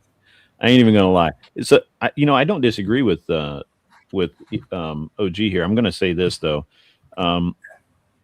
I think the Democrat numbers are constantly overshadowed by their own bullshit, because when I talk to people and when you do actual polls, it always seems that there are more people that lean conservative or are conservative and are on, what that means today has moved, right? We've had a shift. The whole thing shifted to the left. So to say that you have somebody that is, a hardcore extreme right guy, those are rare. But when you look at overall conservatives who, believe in the Constitution, who believe that the Second Amendment and the First Amendment, have meaning beyond some interpretation from some professor at Yale, like that we don't give a fuck about. If you take those people into account, and the ones that are voting, at least at trying to vote for right-wing politicians, we outnumber the left by a lot. The problem is that getting a right-winger to actually go fucking vote is like leading a fucking retard around. It is insane. They will come up with any excuse to not vote. Why? I don't like the color of his tie. I don't like his shoes. He's too rich. He's too poor. He's lied about this and like literally the purity culture.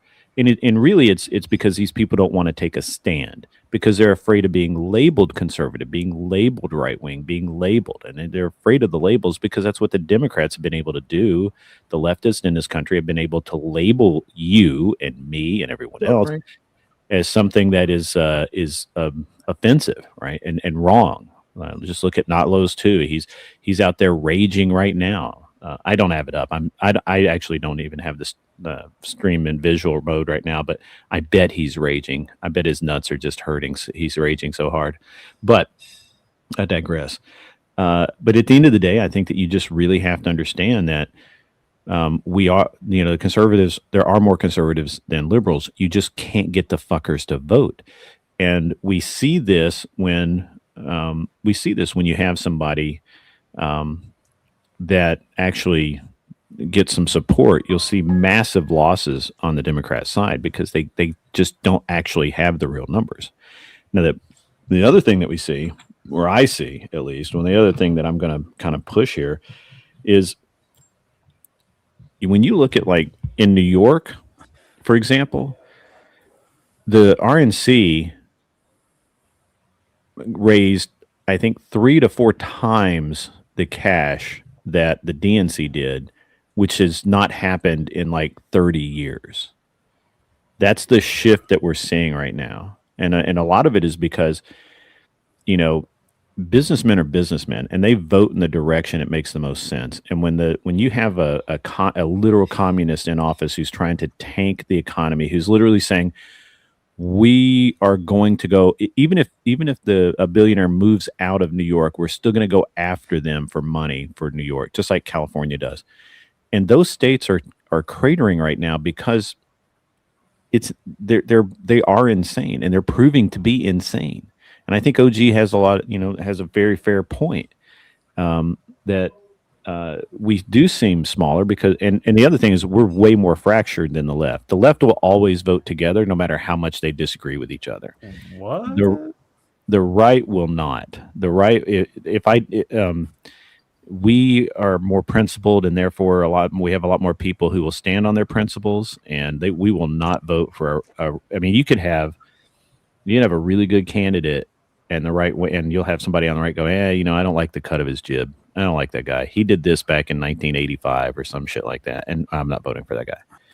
And it's the brutish nature. Maybe in the past, I would agree with you, Grid, but I don't think that's currently the truth. I think the left has a problem with coalition building. Yeah, I would agree with that for the first time ever that may be the case, but you have to take the observation that the left right now is left's in a worse shape it's been in 20 years, maybe 30. The right is finally destroyed the red hydra. My bad. But the right is still not where it ought to be. We infight so much, and I've never I do understand it, right? Like, I understand that as a conservative, I don't want to be compared to a white nationalist, even though I consider a lot of white nationalists to be more not necessarily right wing, except in a couple of regards, and a lot of them tend to be more, have some left wing leanings.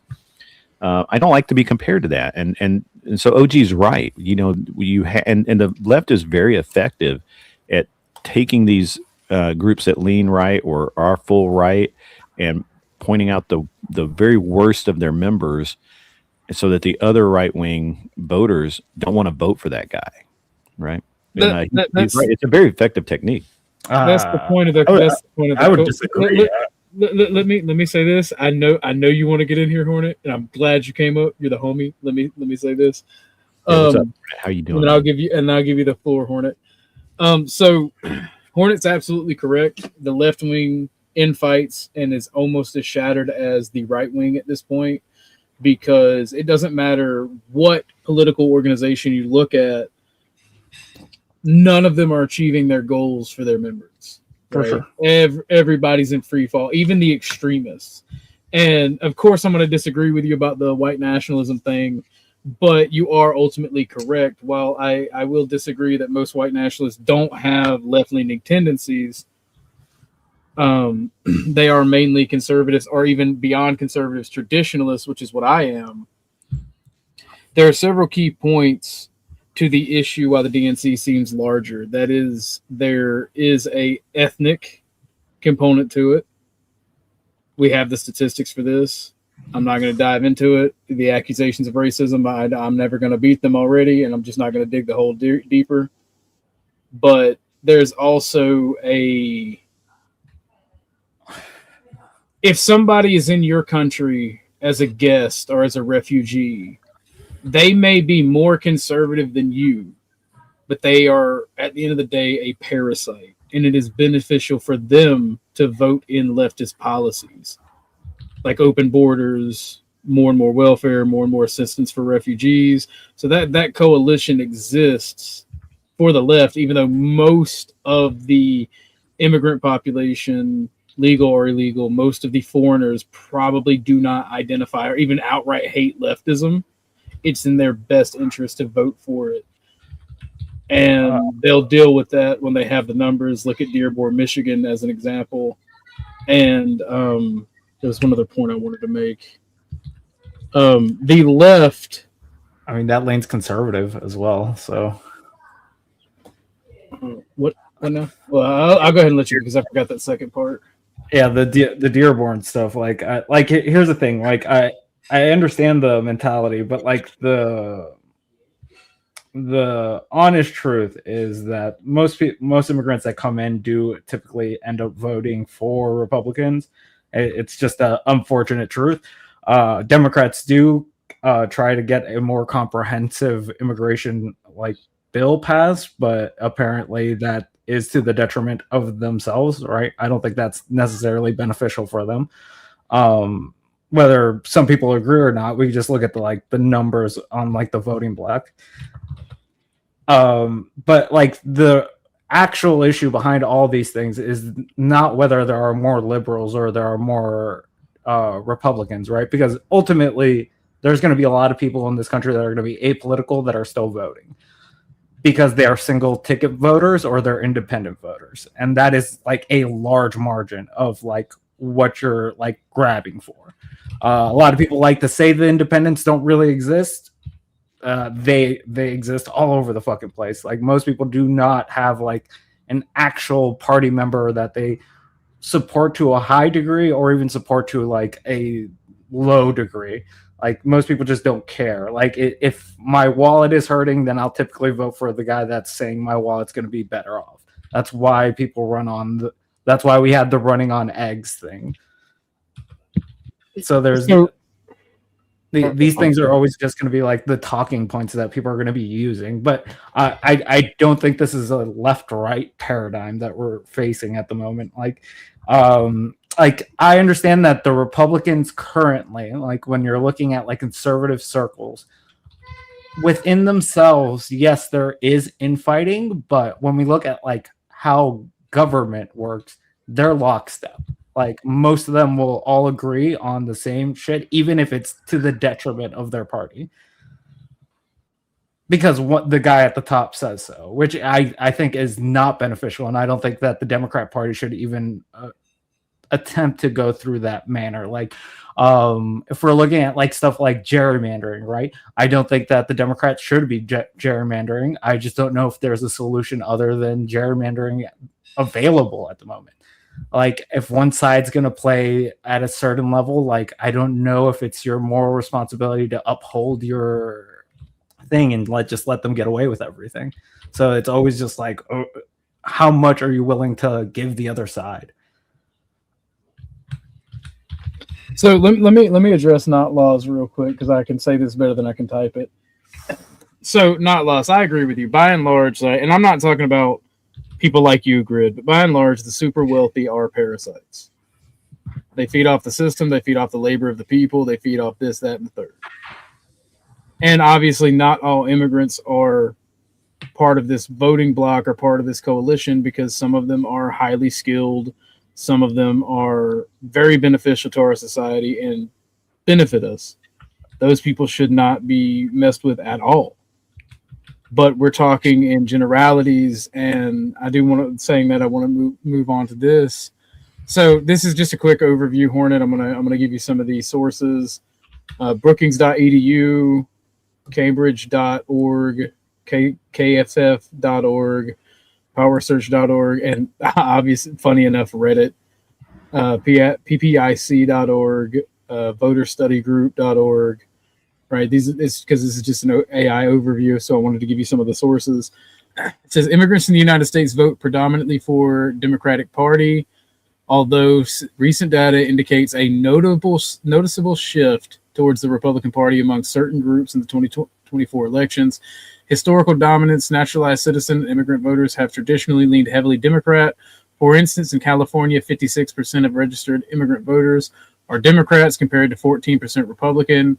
And unauthorized Hispanic immigrants are roughly twice as likely to identify with or lean towards the Democratic Party, 54% than the Republican Party.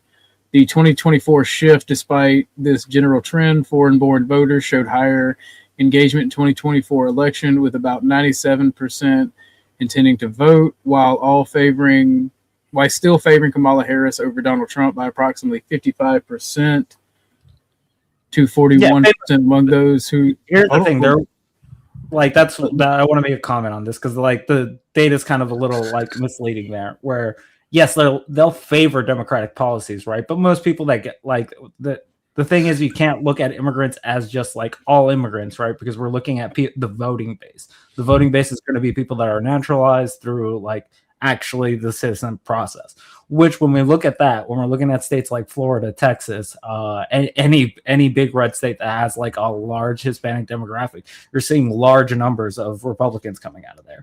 And sure. that's just what happens. Like, I understand that. Yes, illegals will probably have some left-leaning tendencies, but again, we are ladder pullers when we get here. So it's an unfortunate truth that you're white. You're white people, Hornet. Okay, you're white people. I get it. You're gonna be conservative and somewhat based. Listen, if I go to Texas right now, I could be asked to fucking show like proof of citizenship, and that's fucked. Like, yeah, no. I agree with you. It is fucked, but you do understand why that is the case. You guys, people that share your ethnicity or relation make up the majority of illegal immigrants in the U.S. Yeah, but when we're looking at like Texas, who has a large demographic of Hispanic people, like that seems like, okay, we're just gonna jail whoever the fuck we want, right? Like if you're making up 56% of like the population, then yeah, that just seems a little absurd. The issue with this argument is most of Border Patrol and ICE are also they themselves Hispanic people. Yeah, especially I agree. I wasn't going to say that. I thought about it, but I wasn't going to say it. So it's off-white on off-white crime. You know what I'm saying? I that's instituted by the government, right? Like that's why I'm just like I don't necessarily like. That's why I don't say that. Yeah, we lean one way or another, to have right. The only thing is like can go off of how like the voting bases have looked for like the actual naturalized citizens. Well, and I have recently learned my lesson about saying all groups are not like letting it be known that not all people fall within this. So I want to make that clear. Obviously, not all people fall within this. Yeah, but that's why I'm also like that's kind of like a fuck thing for me as an American who was born here, lives here, pays taxes here, votes here. And I have to worry about showing proof of citizenship if I go to a certain state. Seems a little fucked. While other people don't necessarily have to worry about that. That's the whole like. Yeah, like that's the issue. That's the issue with this, right? This is and I had this this is the thing that we all discussed when I was part of New Frontier, the fascist group, right? Yeah. And this is something that I actually still do agree with, that we come to terms with, is this country is predominantly white, black, and Hispanic. Yeah. Right. So when you're looking at certain statistics, it makes sense that certain things happen, right? Yeah. The majority of illegal immigrants are Hispanic. The majority of people, like a very small minority of people, are from Europe, like European immigrants. Yeah. And like nobody gives a shit about Asians. And I don't mean that like a bad thing. Like nobody goes, oh, you don't have to give a shit about them because they'll just do their own shit. So that's what I'm saying. Nobody's property values went down or shits got stolen when Indians and East Asians moved in. But nobody really cares. Notice the trends that they use though. Okay, so like they say Hispanic people are a problem, right? Like that's the go-to, right? But then whenever like a big immigration problem, it's like, oh, we let in all these Haitians, and I'm just like, okay, then how the fuck are we the problem? Like that should be the tipping point for a lot of people that would be like, hey, this doesn't seem to be a comprehensive way of doing immigration in any like fashion. Like if you want to say let's hold on a minute. This shit right here, bro. This shit right here. I'm a nationalist first, right? Like the nationalist first comes first. Hornet and many other Hispanic people are citizens of our nation. They are literally our fucking countrymen. This statement right here, bro, you should really think about that. Take one that's literally, and I'll let you get on this because this is like more towards you. But that's literally like saying because we have a high crime rate in DC or California, we should fucking lose our guns, bro. That is stupid. Yeah, but you're asking me to hold a different account, right? Like, let me give you an example because this has actually happened to me. Because I don't know if you guys recall when Arizona was doing these kinds of laws where they could pull you over and ask you for like 3 forms of like identification to verify that you're a legal citizen. I had that happen. All I had was an ID on me. I got pulled into a police station, had to get my passport and my birth certificate like faxed to them. Like that seems like an excessive need for me to prove.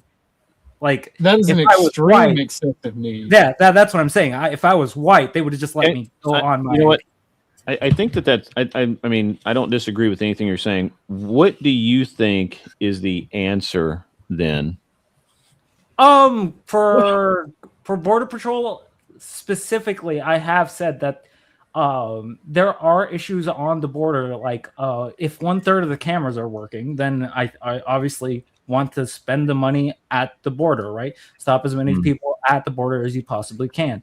Then what you also want to do is create a comprehensive border immigration policy, so you can let certain people in with regulations and whatever, right? But the problem is we're facing what is it, a 20-year backload of immigrant status people that are just even people that are here. Yeah, we've been fucking up a long time for sure. Yeah, that's why I'm just it's basically either we have to revamp the whole system from the ground up and actually provide a system that would allow these immigrants, because they are in most cases a net positive, right? Like when we're looking at as a whole, they're a net positive. With that included, I think that's the way to actually get some of these. But before you move on, I want to. You just said something I think is really interesting. So you say on a whole they're net positive, but yet I think that holds true a generation ago. I don't think the people who are coming in the past 10 years are net positive. Yeah, I mean, here's the crux of it, right? I know. I think that's a legit question. I think that it's. I mean, no, I want Hornet's opinion on this, because I think I actually agree with him, right? Like I remember, Reagan gave the amnesty, right, and then there for a while, we had a little bit of illegal immigration, but it wasn't the sheer numbers, and of course it was a lot of Mexicans and Central Americans fleeing the drug wars, coming up through civil wars and stuff like that. Yeah, I mean it was kind of a legitimate thing, and they would come across the border, not in the numbers that we're seeing now, obviously, but they were having families. And he's right, for the most part, those people were more or less a net positive. But the last 10, 15 years, I would argue, that's not what we're seeing. What we're seeing is people who are driven across the border or trafficked across the border for profit. They don't come up here. They're not coming here to be a net positive, and for the most part, they haven't been, because these are the people who are being used as the examples that are given when we're talking about the abuse of welfare systems, the abuse of government funding in other ways, the theft, the gangs, all of the drug trafficking, all that kind of thing. And yeah, I'm really interested in your point of view, because I would argue, my argument would be is that, hey, I actually agree that 15 years or so ago, 100%, I think those people were coming across and were a net benefit, just like the Cubans were. But now to be fair, we're not getting as many Latin Americans. We're getting Haitians and Somalians and Iranians and Sudanese and Syrians and all of these other people coming up through Mexico. So I'd really like to understand. Before y'all continue this, Puerto Rico, before y'all continue this, I do want to add something on to this, right? So I believe it was since 2012 they came out with a tax burden who puts in, who puts out. Yeah. Right. Who puts in, who takes out. And the two demographics that put in were Asian and white. The two demographics that take out the most are blacks and Hispanics, right? As a whole group. Now, while the Hispanic group was on average only like $2,000, right, tax burden, they take $2,000 out while everybody else is paying in. The black demographic was like, gotta pay for that quinceañera. The black demographic was $10,000 disparity, right? That was the lowest, and the Asians were actually the highest, I believe, per capita. And that compiles onto what Grid's saying is we started noticing the issues of immigration back maybe in the 2000s, but nobody really did anything because Democrats wanted the population and Republicans wanted the workforce. I don't even think it's about the population. The thing is, the way things are set up currently, right? Like you're gonna have a demographic of like Hispanics that are like let in legally, who are going to be like leeching off the system because unfortunately they're going to be low skilled workers. So they're going to be in areas where they're probably not making sufficiently enough to like make a living, or they're working 2 jobs and still. Well, that's not leeching off the system. That's what the system is there for. Yeah, that's why I'm just like, that's using the system as intended, but it would be seen as a leech because of how the system is built. The negative, the overall negative connotation. Yeah. Well, but let me continue on because like sure. Yeah, I really want to hear the answer. I'm really interested in having the conversation. Because when we look at like illegal immigration, they're not really receiving a lot of benefits, specifically in like if we're talking about red states. In blue states particularly, there are some programs that they can take advantage of, but when we're talking about like red states as a whole, because we know that the United States is mostly red states and not a lot of blue states, right? Like I think we can all agree there. Yeah. Yeah. Wait. Let me clarify. You're saying that in red states there are less social safety nets.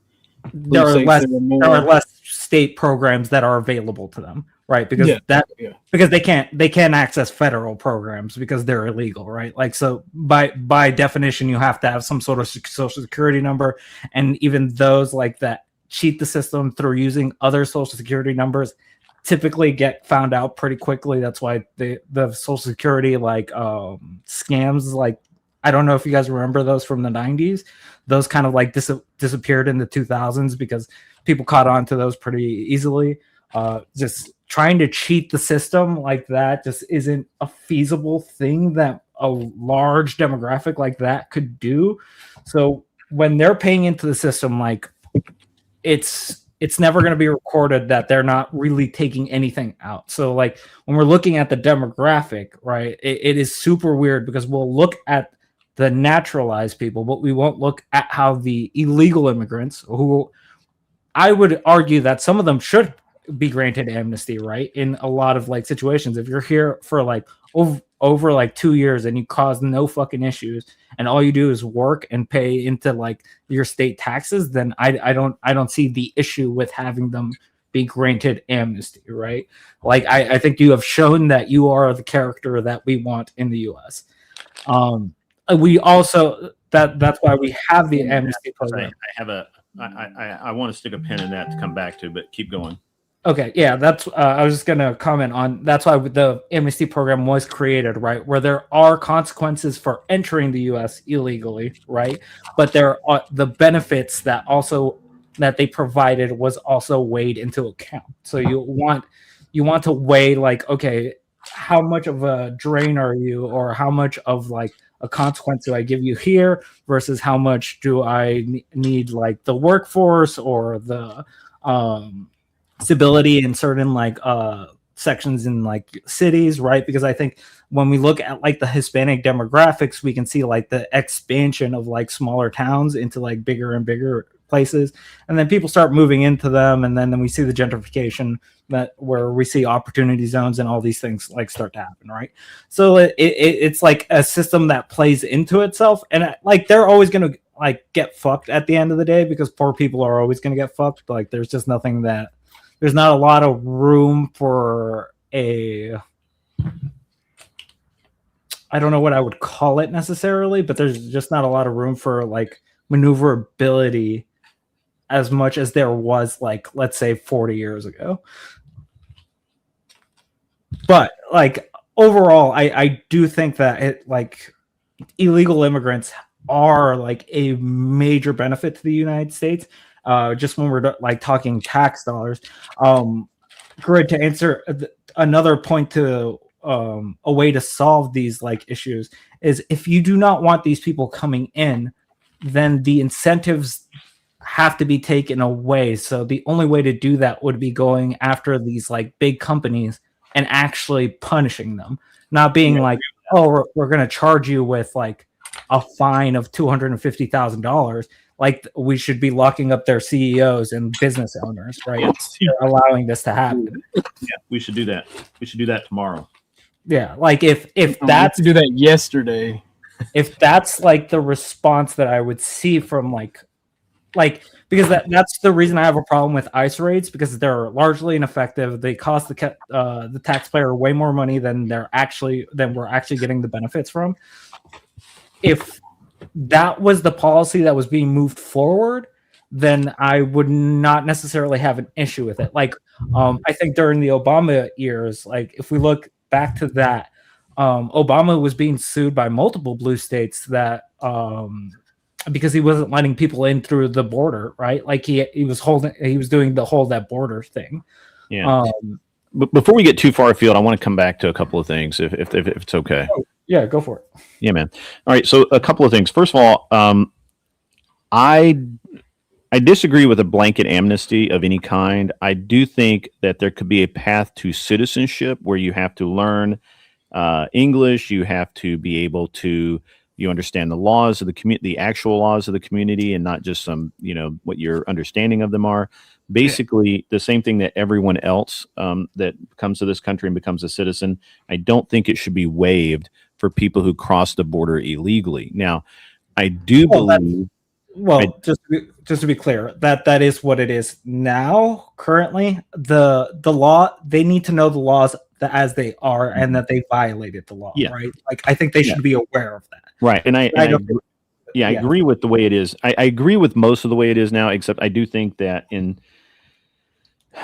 some cases, right, that there, it could be the case that if you have someone here in the country that has a job and is working, and their status is tenuous, then there should be a procedure to vet them, whether they're background checks or whatever, just like any other person that comes into this country. Because anybody, to be honest, anybody could be a good person for 2 years hiding out and then still be a gangster, right? So we need to vet but that's them. why the amnesty program is there as well, right? Where once they enter it, like you can track them. Now I have you on the record of like where you're at, where you live. Yeah. Like I have everything on paper. Right. And I'm gonna get there. So I agree that there ought to be a plan. The problem is that there are already plans in place that are ignored because of various reasons. Now there is, and I will grant, there is an element in especially the Latin culture and in some of these others like the Haitian and the Somalian and those cultures where they don't want to enter that program because of some fear of being tracked or whatever, and not understanding that this is the only legitimate way forward. And maybe, that's something in that community that it needs to fix. The U.S. doesn't need to fix it. That's not our problem. It's their problem, and they need to fix it. I agree. And so, and until then, if you are too scared to enter the program or you're avoiding it for some reason and you get swept up in an ICE raid, I have a hard time feeling sorry for you because you kind of brought it on yourself. Now, the next thing, while I agree that there ought to be a way to for citizenship, I don't disagree with if they're found and they are, as you say, just normal people doing normal jobs. If they get sent back to their home country and put on a list, a waiting list or whatever, to enter the country legally, I don't actually have a problem with that. Maybe that could be changed. I don't have a problem either way. It's kind of I don't really care. Just whatever the policy is, just do that. And then that is the policy. Just to be clear, I know, I understand. That's why I mentioned it. I don't want people to think that I don't know. I just don't have a problem with that policy if that is in fact the policy. Yeah, I don't either. Like that's why I agree with that policy as well. I have an absolute problem with it, but that's based off of cost. We are responsible for that cost. Yeah, we're the ones that pay to send them back. Sure. Okay, so usually what happens in those circumstances is you're paying in a shit ton of money to the federal government to actually get that process done. So it's not a net loss on us. Right. And so the other all right, so so we're so far we're pretty well aligned here, right? Where we get into where I think my problem is always going to be the illegal part of illegal alien or illegal immigrant, illegal whatever you want to call them, being waived, or being, saying, oh, they're contributing to society, so why bother them? Because it's it's against the law, and we need to be, if we're going to be a nation of laws, we need to enforce those laws. I agree. And so it's an interesting discussion, because it always comes down to mostly just, well, I don't want those people hurt. What was that? I have no idea. I thought I was getting tased for a second. Like, I was just like, wait. That was Frank's audio shit in the bed. Oh, okay. All right. So, all these things are true, I think. Now, if it would, so for me, I don't disagree that we need a certain amount of immigration. I think we allow too much immigration. I think compared to any other country in the world, we're on at ridiculous level. Now, that's my personal opinion, right? Now, it has no bearing on reality. The reality is it's probably fine. And realistically, we keep talking about brown people like it's the Mexicans that are getting mass deported, but it's really not. It's the Colombians, the Peruvians, the Ecuadorians, the Haitians, the Somalians, and all of that, which those are not who you're really talking about, Hornet. Those people are not coming here just wanting jobs. They're coming here to live off the system. And we see that we've seen that in several states already. The mass amount of theft of government funds and social resources, and those people can go to hell. I'm with you with the people that are productive and want to come here for a better life and all of that. My wife is an immigrant, technically. Well, not technically, she is. She immigrated from China. She came here on a student visa. She started the citizenship process legally. Costed a lot of time, a lot of money, and she came here legally. And so I think we're kind of aligned. It's just the problem that I usually, or not problem, but the stance that I normally see from people more on the left is just they just want to blanket all the immigrants into one bucket. And I think as conservatives, and I'm not going to speak for OG, but I think as most conservatives, we see multiple buckets. Like I'm perfectly fine with somebody who walks across from Mexico or from wherever, that wants to come here and have a job, and they're legitimately not a criminal. They're not trafficked. They haven't paid somebody to bring them to America. They're not doing any of these nefarious things, and they get here and they don't take social programs any more than they need, and they get to the point where they put money back in the system and they become a net positive. As you said, I have no problem with that. Yeah, my problem is with what is actually happening. Now, that's what ought to be. What is happening is we have a net negative on a large scale, and that's what Americans see. And so that colors the lens that we see this through. And I'm sorry I talked a lot there. I think it's the scaling thing that we fundamentally. Can you guys hear me okay or no? Yes. Yeah, we can hear you fine now. Go ahead. Hold on. Let me jump in here. Right, it's safe to say that I largely agree with you, Grid, on the immigration thing. Mm-hmm. However, for me, with my ideology and beliefs, it's a bit different, right? Yeah, I know. Well, America is for Americans, right? This is right. I knew you were going to say that. I knew you were going to say that. Me as a white man, a lot of people think, and I used to think this way, but I see it quite differently now, right? Yeah, we evolve I believe in blood and soil nationalism, right? And like that's something that'll never go away. But one thing that my old brothers in white nationalism have to realize is while it is completely true that America was a country built for white people by white people, we have forcefully integrated several ethnic groups into the fabric of our nation, either through the slave trade or through conquest. And as those people have grown in our society, they have earned a place amongst us because through the tenets of blood and soil, they have shed blood and died for this country. They have shed blood in building this country's economy. And while I say America's for Americans, and many people would summarize that I'm saying it's for white people, no, it is for the Hispanic person that has been here for generations, whose families own farms in Texas and what is old Mexican territory. It's for the black folks that were families or descendants of slaves that built themselves up and have survived and have done something. This country and all of its resources needs to go towards them and the founding stock of this country, which are the white people that's had family here for generations. And that's just how I feel on it. I don't give a fuck if it's somebody, oh, I need a better life, man. I don't give a fuck about that. I don't care. Were you an American for more than 3 generations? Are you a positive immigrant that came in legally? Like that's the thing. Like, oh, like I hate to fucking do this because like it's one of those weird things where like this is the one topic that I just find fascinating because like if we look at like demographics after like first generation, like parents are illegal immigrants, first generation, those kids are pretty much American, like from like the ground up. Like take me for example. Yeah. Like I'm using me as an example there because like people always say that I'm an outlier in that circumstance. But when you look at it as a whole, like yeah, statistically they all like I grew up speaking Spanish because that was my first language. I grew up with Spanish cultures, but it doesn't make me less American than anyone else. I think most people would even assume that I'm white when they're talking to me than they would assume that I'm Hispanic, right? Like I think that is not. I assume you were Ethiopian, but I may be biased.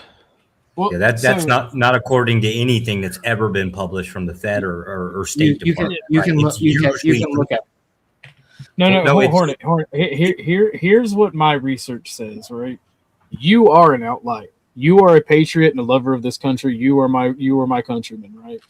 But most other second and third generation immigrants, they may be American culturally, but they wave the flags of their fucking parents' homeland. They are extremely nationalistic towards their parents' homeland. They don't want to let that. They don't want to let that go because it's a member of their. I get it. It's a member of their history. But yeah, like that's your parents. Hold on. OG, you know, like I've got 2 kids, right? My oldest son, who's 15 now, he's obviously Chinese American. His grandparents do not speak English. He speaks Chinese and English. He does not refer to himself as a Chinese American. He refers to himself only as an American. Yeah. Seems to be the case with multiple first and second generations. So that's why I'm just saying in the past it took a lot longer because of the way things were set up. One second. Let me talk to Griff about that. You're American. Yeah. Right? 100%. Your son is not an immigrant, your wife is. Yes. Right. So he's not a second generation immigrant. He's literally an American father, born and raised by American values, American culture. He may have that connection because of his mother, but I don't. And this may seem stupid to some people, but because of this may be an ideological weakness that I have. But the way I think about it is somebody in your situation, which is the outlier here, is your child will not be a fifth column or a traitor to America if we ever go to war with China. Whereas an actual immigrant from China, second or third, whose parents were Chinese, grandparents were Chinese, right? They will be, or they have a higher potential of being. Now, the reason I say that may sound stupid because anybody will do anything if they're paid or they're coerced. So that might be an ideological weakness. It's weird because like I would ask you, OG, like, do you have a problem with people that fly like the Irish flag or the Italian? Yes. In the U.S. Okay, so I have one flag. I have one German flag from my white nationalism days, where I love that I'm like German, like Southern, like part of the German people that came over here and like settled in Georgia, right? That's my heritage, but I'm American. Like I have one flag, and the only reason I have what I had, I'm not going to say what I have, but it is an evil bad people from like an evil bad group that was part of the evil bad people in World War II, and it's black and white, and it's got two symbols on it. Like that was a gift from me from some. The only reason I even own that is because it was a gift from a friend. It's not what you think it is. It's actually the Buddhism symbol. No, it doesn't. It doesn't have any pinwheels. It doesn't have any pinwheels of friendship. It's the two lightning bolts. You catch me? Oh, yep. Got it. Yeah, that's literally the only reason I own that flag. Yeah, I will not fly a swastika. I will not fly an Empire of Japan flag because they were the enemies of this country.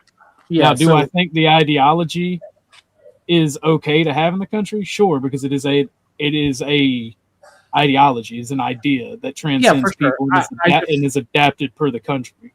I just think that taking that as the stance might be a little bit too like obscure, right? Because like if I'm looking at like if I walk into Little Italy, right? Like those people like legitimately just speak Italian to each other, but they're American as fuck as well. Like they're like even if we're looking at like Dearborn, like a lot of people like to bring up that place. They're fucking Americanized like crazy. Like they are nowhere near what they would be in the Middle East, right? Like these are very different cultures when they move here because the culture gets watered down. It's just a matter of fact, right? Like we have to assimilate these people, whether they're from a white, Hispanic, Asian culture. Whatever we need to be a monoculture. Subcultures are cool and all, but I just don't think that's a possibility in the U.S. Mostly because it can be. I think there's things that hold us. I think there are things that hold us together that we all believe in, right? I think that that's something that is true for Americans. I don't think that there is a specific culture that I can point to that is like the American culture, right? I like we could all talk about apple pies, hamburgers, whatever, right?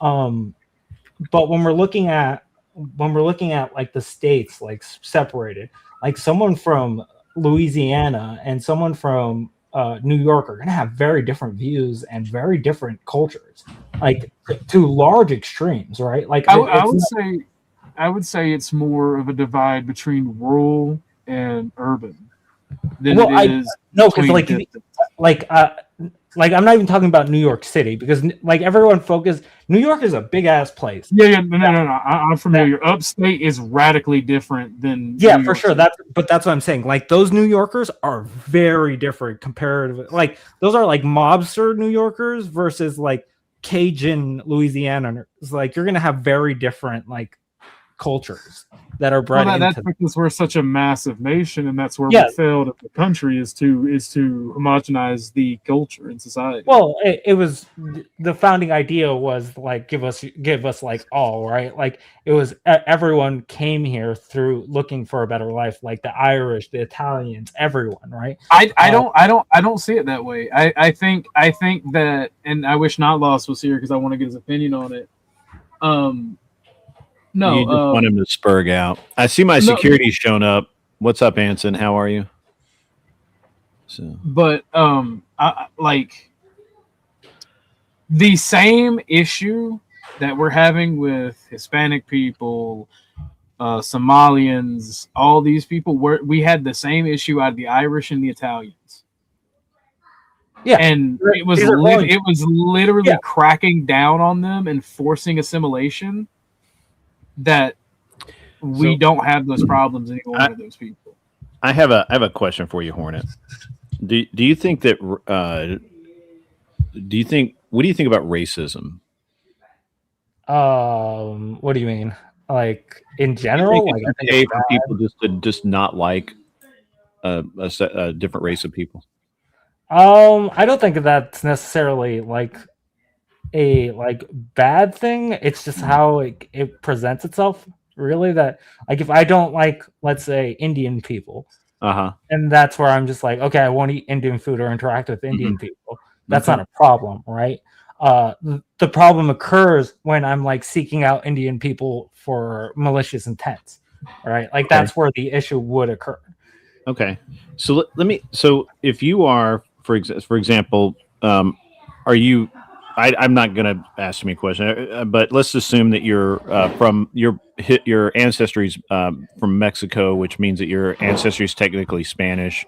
I'll say where. I'll say my ancestry. That's fine. I'm El Salvadorian. I don't really. I couldn't hear you. I'm sorry. I'm El Salvadorian. Like I love El Salvadorians. Yeah, I had an El Salvadorian guy that worked for me, and he was one of the hardest workers I've ever had. He was the super guy. He got fucked over hardcore by his wife. But anyway, so is it okay in your mind for OG, and this is not a leap here, OG just to absolutely detest being around brown people, and he just wants to be with white people, and it's okay. He doesn't it's not that he goes out to cause them problems. He just doesn't want to be around them. He just doesn't like them. And to some degree he's vocal about that. Is that okay? I mean, that's definitely racism, right? Yeah, as long as he's not advocating for like removal of their rights or something like that. Violence, anything. Yeah. Like that. Okay. Yeah, like as long as he's not trying to make them lesser, then it's not really an issue with me. Okay. Like I think people like to make the racism issue a lot bigger than it is. Mm-hmm. Like I said, big booty Latinas. This too I will defend. All right, come and take it. for sure. But like me having like just this from the story that I told earlier, right? Like me having to present three forms of identification. Like, let's be honest, no American has 3 forms of identification on them at all. No, your ID should have been enough, bro. Like, yeah, that makes like that is like blatant racism. Like I can't even disguise that as something else, right? Like that all citizens should be equal under the law, regardless of individual or special interest groups' feelings about them. That's the problem that we have in this country. That's why I don't like hate crime legislation. It's not because I'm a racist. It's because it causes more problems and more division. Yeah, anything can become a hate crime radically, right? Like if I just scream the N-word while I'm killing you, I don't think that's the concern there, right? I think that the concern is that I'm killing you, right? But if like I premeditated, like there are certain circumstances where I think it is convenient, where like if I'm premeditating to kill you because you're part of this, let's say you're part of a Black Lives Matter fucking group, right? Then I kind of have to look at it in a different way, where I'm just like, okay, this seems to be targeted for this like form, right? That's why we like look at like Klansmen or whatever the fuck, right? As these like extremist groups where you'd be like, okay, that seems to be the case on that. Yeah, but see, the issue with that is, Hornet, is it's largely applied only one way. Right, and that's kind of where I was getting is like it's perfectly okay for there to be all Hispanic communities, but if you have an all white community, that's racism. It's just an interesting data point and observation. Yeah, no, I agree. I think a lot of like, I wouldn't even say left people would say that. I think a lot of progressives would probably say that's a problem. Which is a little bit different. Because those are like Can I ask about the way left? Can I ask about the line again? I just need some clarification on it. It's okay to not like people, right? But it's not okay to run them up out of your town if you dislike them. Yeah, not at all. Yeah, for the color of their skin. That's okay. Okay, so wait. Maybe it's not just the color of their skin. Maybe it's the hairstyle, culture. That's where we get into a weird spot, right? Because like, let's say you do have a group of like, let's say like let's use MS-13 members, right, in your town. I think it's perfectly acceptable to run them out, right? But if I'm running out a group of like, let's say black people just because they play music too loudly, then we have like 2 different standards that we're setting, right? Well, so there again, this is something that we discussed when I was a part of the political organization I was a part of. And the thing is, like, towns and cities that are more diverse, as you say, have a higher crime rate. Hank wants you all to know that he is ultimately racist. To be honest, You're hearing honest, Chinese though, people yell in the background because my 5-year-old is yelling at grandma and grandpa. That's funny. but But, just to be quick on this, OG, like, to be clear, I think in most of my experiences, rural towns have been more accepting than me than most people would probably assume, right? It seems like there are only very specific places that have an issue where I like come in and have an issue, right? I think Pennsylvania was one of the states where I had an issue, and like obviously Arizona is one of them. That's why I'm not going to Texas right now, because I'm not going to run the risk of like, having fucking to sit in a fucking police station again and being like, God damn it. Papers, please. You would think I would like that, but no, that annoys me. It shouldn't be that way for citizens. But what I was saying is, with the conversation we had, is there was a lot of ethno-nationalists in the group that were black, white, whatever. And this kind of question comes up. It's like, how do you deal with that, right? Let's say I've got to jump off, but before I do that, OG, I know I started this conversation, but just remind everybody to be very careful of TOS. We don't need OG's already on the bubble, so but I've got to go save my parents-in-law from my son, from my 5-year-old, because he's abusing them. So. Because that's what 5-year-olds do. They're terrorists. All 5-year-olds are terrorists. Just understand that. Muhammad Jihad. What's that? Muhammad Jihad. Durka Durka. America's got to get a win over China sometime, Okay. You guys, I may be back. I may not. We'll see you. All right. But the conversation we had is, how would we deal with towns that took on one? Because I think that if you made it legal, people would be more open with it, right? And you got rid of the restrictions like hate crimes, this sort of thing, and you allowed people to actually voice their opinion without many repercussions. I think a lot more people would embrace traditionalism, and a lot of that was the consensus among the group, regardless of skin tone. So how would you deal with the towns, especially in the rural areas, where people are going to be a little bit mixed up, and they just don't like each other? And the idea would be that something would have to be done, and that's the best thing that we could come up with is, if people just did not get along, whatever the majority would have to pay out the minority for them to be able to go somewhere else, like actually pay them in cash to go somewhere else and start a new life. It's weird, because like there are like, from what I've seen and from what I've heard, from what I've experienced, even from like data, like we can look that small towns are pretty accepting overall. Like if we look at demographics over time, like people move in and they generally, as long as you keep to yourself, like, or like just not bother a lot of people about your shit, then you're pretty much okay. Like I think the issue currently that rural places are having is that you're having people from the city move in that have a certain condition of like life set, right? Where if someone's shooting in their backyard because they own like 25 acres, right? That's not really an issue, but they call the cops on you because you're just randomly, because to them, you're just randomly shooting, right? Yeah.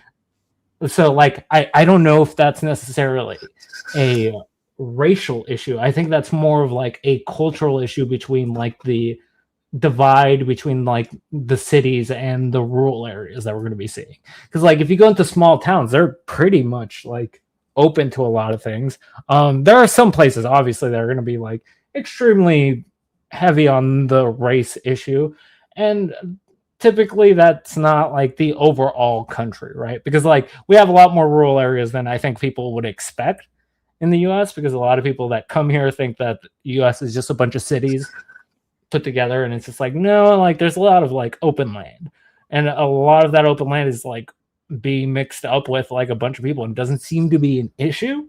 Like crime rates don't necessarily go up in those areas. We don't see that typically happening.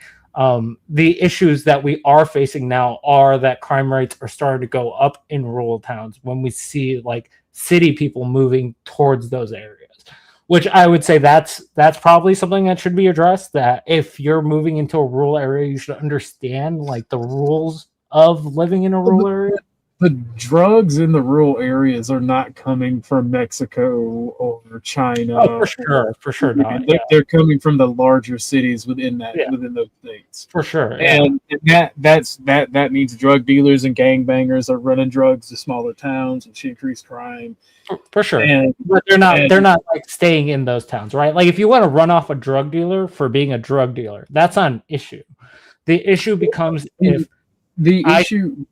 well, there is an internal issue in these towns, right? And I've seen it myself.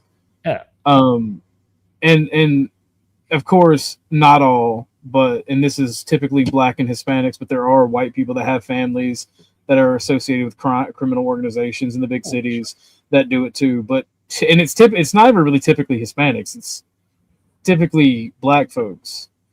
But I know a couple Hispanics people that participate in this trade as well, but they'll come from bigger cities and stay with their cousins and then distribute their drugs using their cousins or their associates.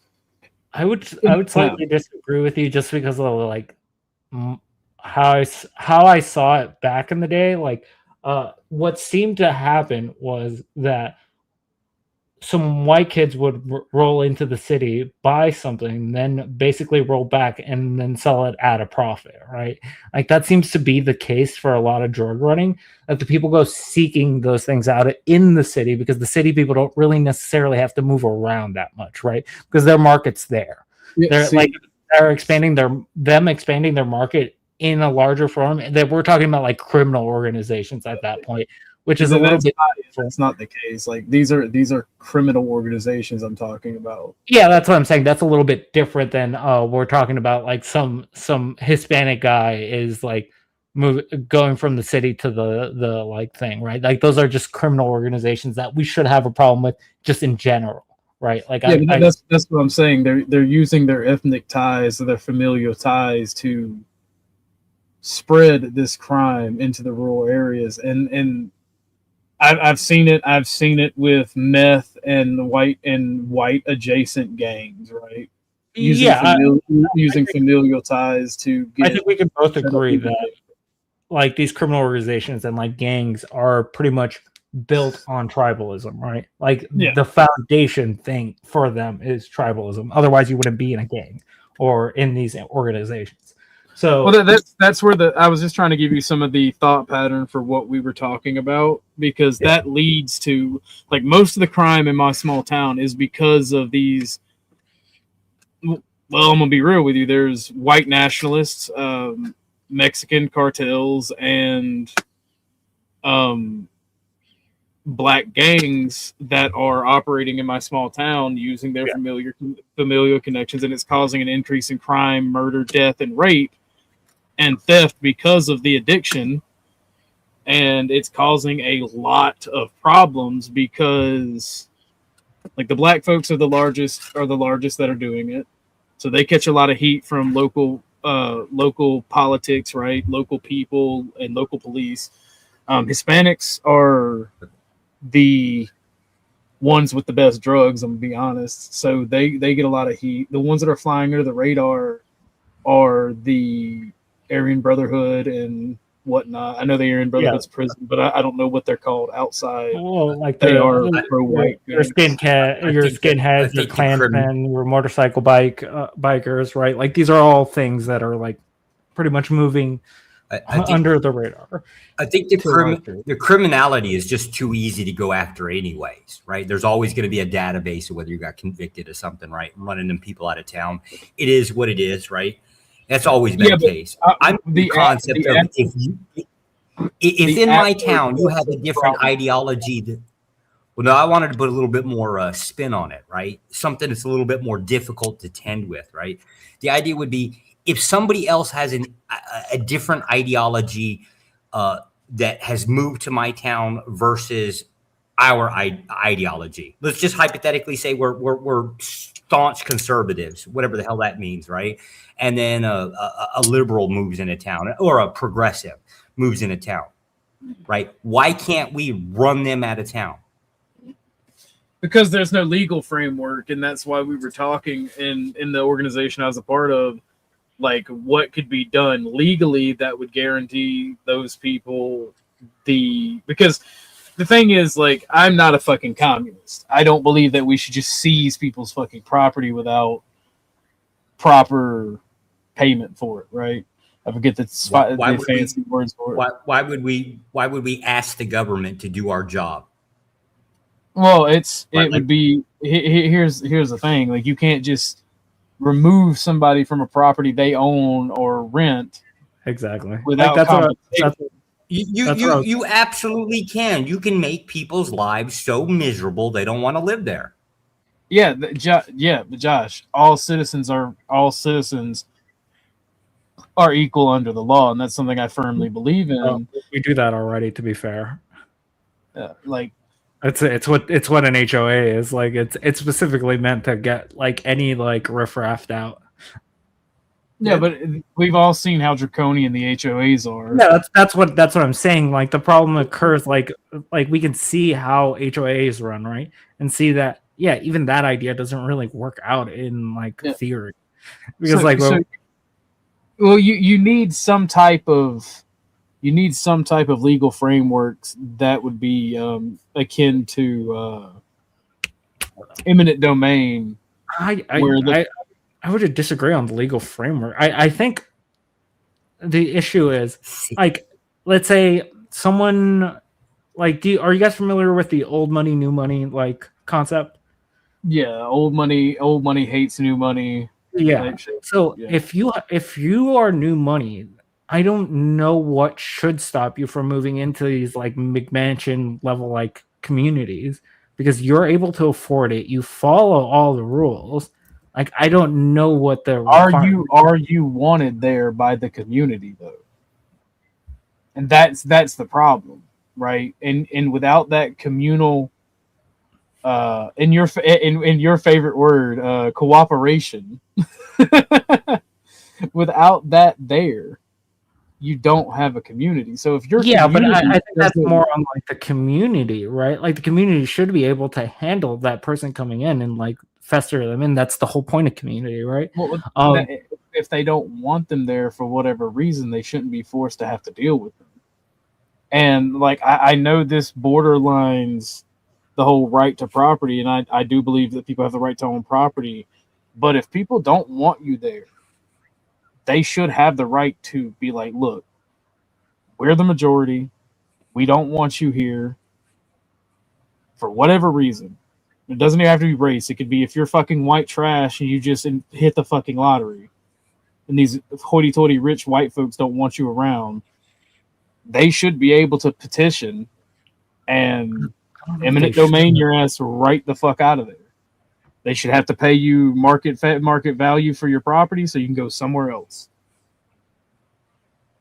Now, I just disagree with the asking the government. I think there's actually better tactics to go about it. That should definitely come from the pockets of the people that don't want you there.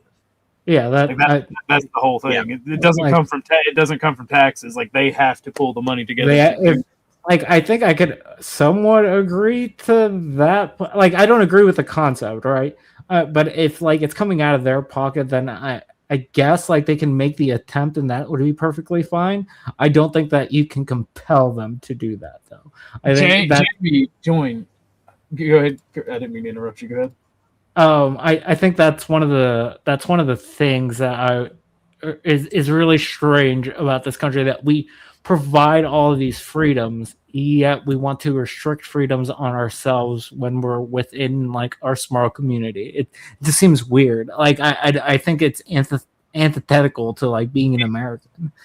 It's a duality, but it's a duality that exists for a reason, right? When humans are in a homogenous society, our village, right? Let's put it down to village. When they're in a homogenous village, they tend to act and behave certain ways where you don't need these rights and freedoms and rules. And people rightfully get agitated when there's newcomers or there's people that don't fit within that part of that society, right? I think the rules are even more strictly upheld in homogenous. Like if we look at like Japan, right? Japan prison is like probably like one of the worst fucking places you can go on the planet, right? Like no one wants to go to fucking Japanese prison because that shit is actually bad. Like they up the consequences in because like as much as we like to say homogenous countries do have like some level of coordination with each other because the culture is all the same, right?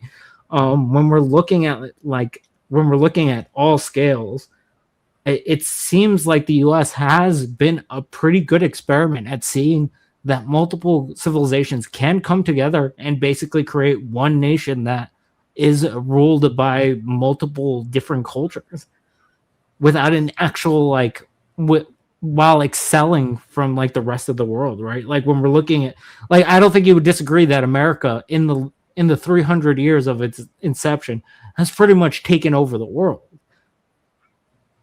Yeah, but the thing is, most of this happened when we were a majority white country. And ever since that majority has been slipping, we have been going down and down and down. Now, I know me and you argue about the economy all the time, but, and I do disagree by and large about the economy, but the thing is, ever since the 1965 Immigration Acts, we have been slipping as a country because we are no longer a near homogenous nation. This country before 1965 was like 90% white. Right. I would this say country up until like the 2010s, we were outperforming at like all countries, right? The thing that really fucked us up has been like the economic crashes that we have been dealing with within the last 20 years, right? No, like, that comes from liberalized economies. Well, just not even just liberalized economies. It's just like they played way too loose with like how banking worked, right? Like we were just too loose with it. I think that's also fundamentally a thing that should have been addressed way earlier than it actually was because those regulations were basically garbage. I have no problem like when it comes to the economy. Like I have no problem deferring to you and Flo. Right, because that is it's not my forte. Like I know enough about it to know when people are implementing usury and wage slavery and things I don't like, but I'm not gonna argue the majority of it with somebody like you or Flo. Yeah, like it's just about how like those those AAA certifications were given. Is that you, Jamie? Yeah. So yeah, like how those AAA certifications were given, like there was a lot of compounding issues that happened behind that, right? And then we go through and then we basically have to build the economy back up from there. And then we have the whole 2020 situation happen, which tanked our economy all over again, which we just started building back up, right? Like these are like compounding issues that are happening all within a short time period comparatively to when we like look largely across the US and look at like the economic like problems that we've had. Like typically they came from like war, right? Like if we look at like the Vietnam and then in the Korean War, like we can see that we were having issues there, obviously, right? But there was like large gaps to make sure that the country was never in a position that it felt weak, right? And I think that's fundamentally a thing that we just have not been given a break on.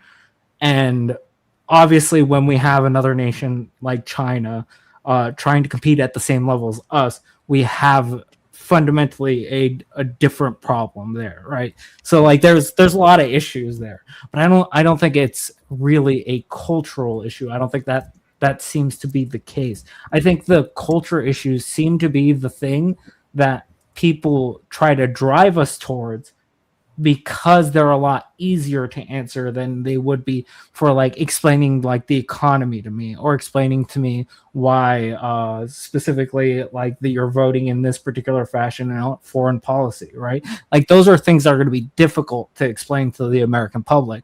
And it's a lot easier to sell you that, hey, that racism is a thing, or hey, they're turning all the kids trans, right? Like these are like issues that I can sell easily that are going to be like affecting a small majority of like the population, but we're looking at it, they get blown up to be these humongous things that aren't necessarily like the problems. Okay, so right. So here's What if- one second. Here's my issue, right? I would say, and you could correct me if I'm wrong, I would say you are a market liberal, if anything, right? I think I fall a little bit under the classical liberal. That would be a market liberal. Yeah, market liberal, but there's the distinction that I was going to make there is a classical liberal with a need on regulation of the market, right? Where like most classical liberals wouldn't necessarily lean that heavy into it as they'd be more laissez-faire. Yeah. That's why I have to be very specific there, because I'm just like, I do believe in regulations to certain degrees, right? I don't think that the market should be kept like strong-armed by the government at all times, but I think there are certain circumstances like monopoly. So you're more of an interventionist market liberal. Yeah. Okay, that makes sense. So basically what I'm getting at is the left, and when I say the left, I'm talking about the traditional left-right paradigm in America, the Democrats and the Republicans. Yeah. The Democrats are interventionalist market liberals, and the Republicans are laissez-faire market liberals. And everything else is a cultural issue.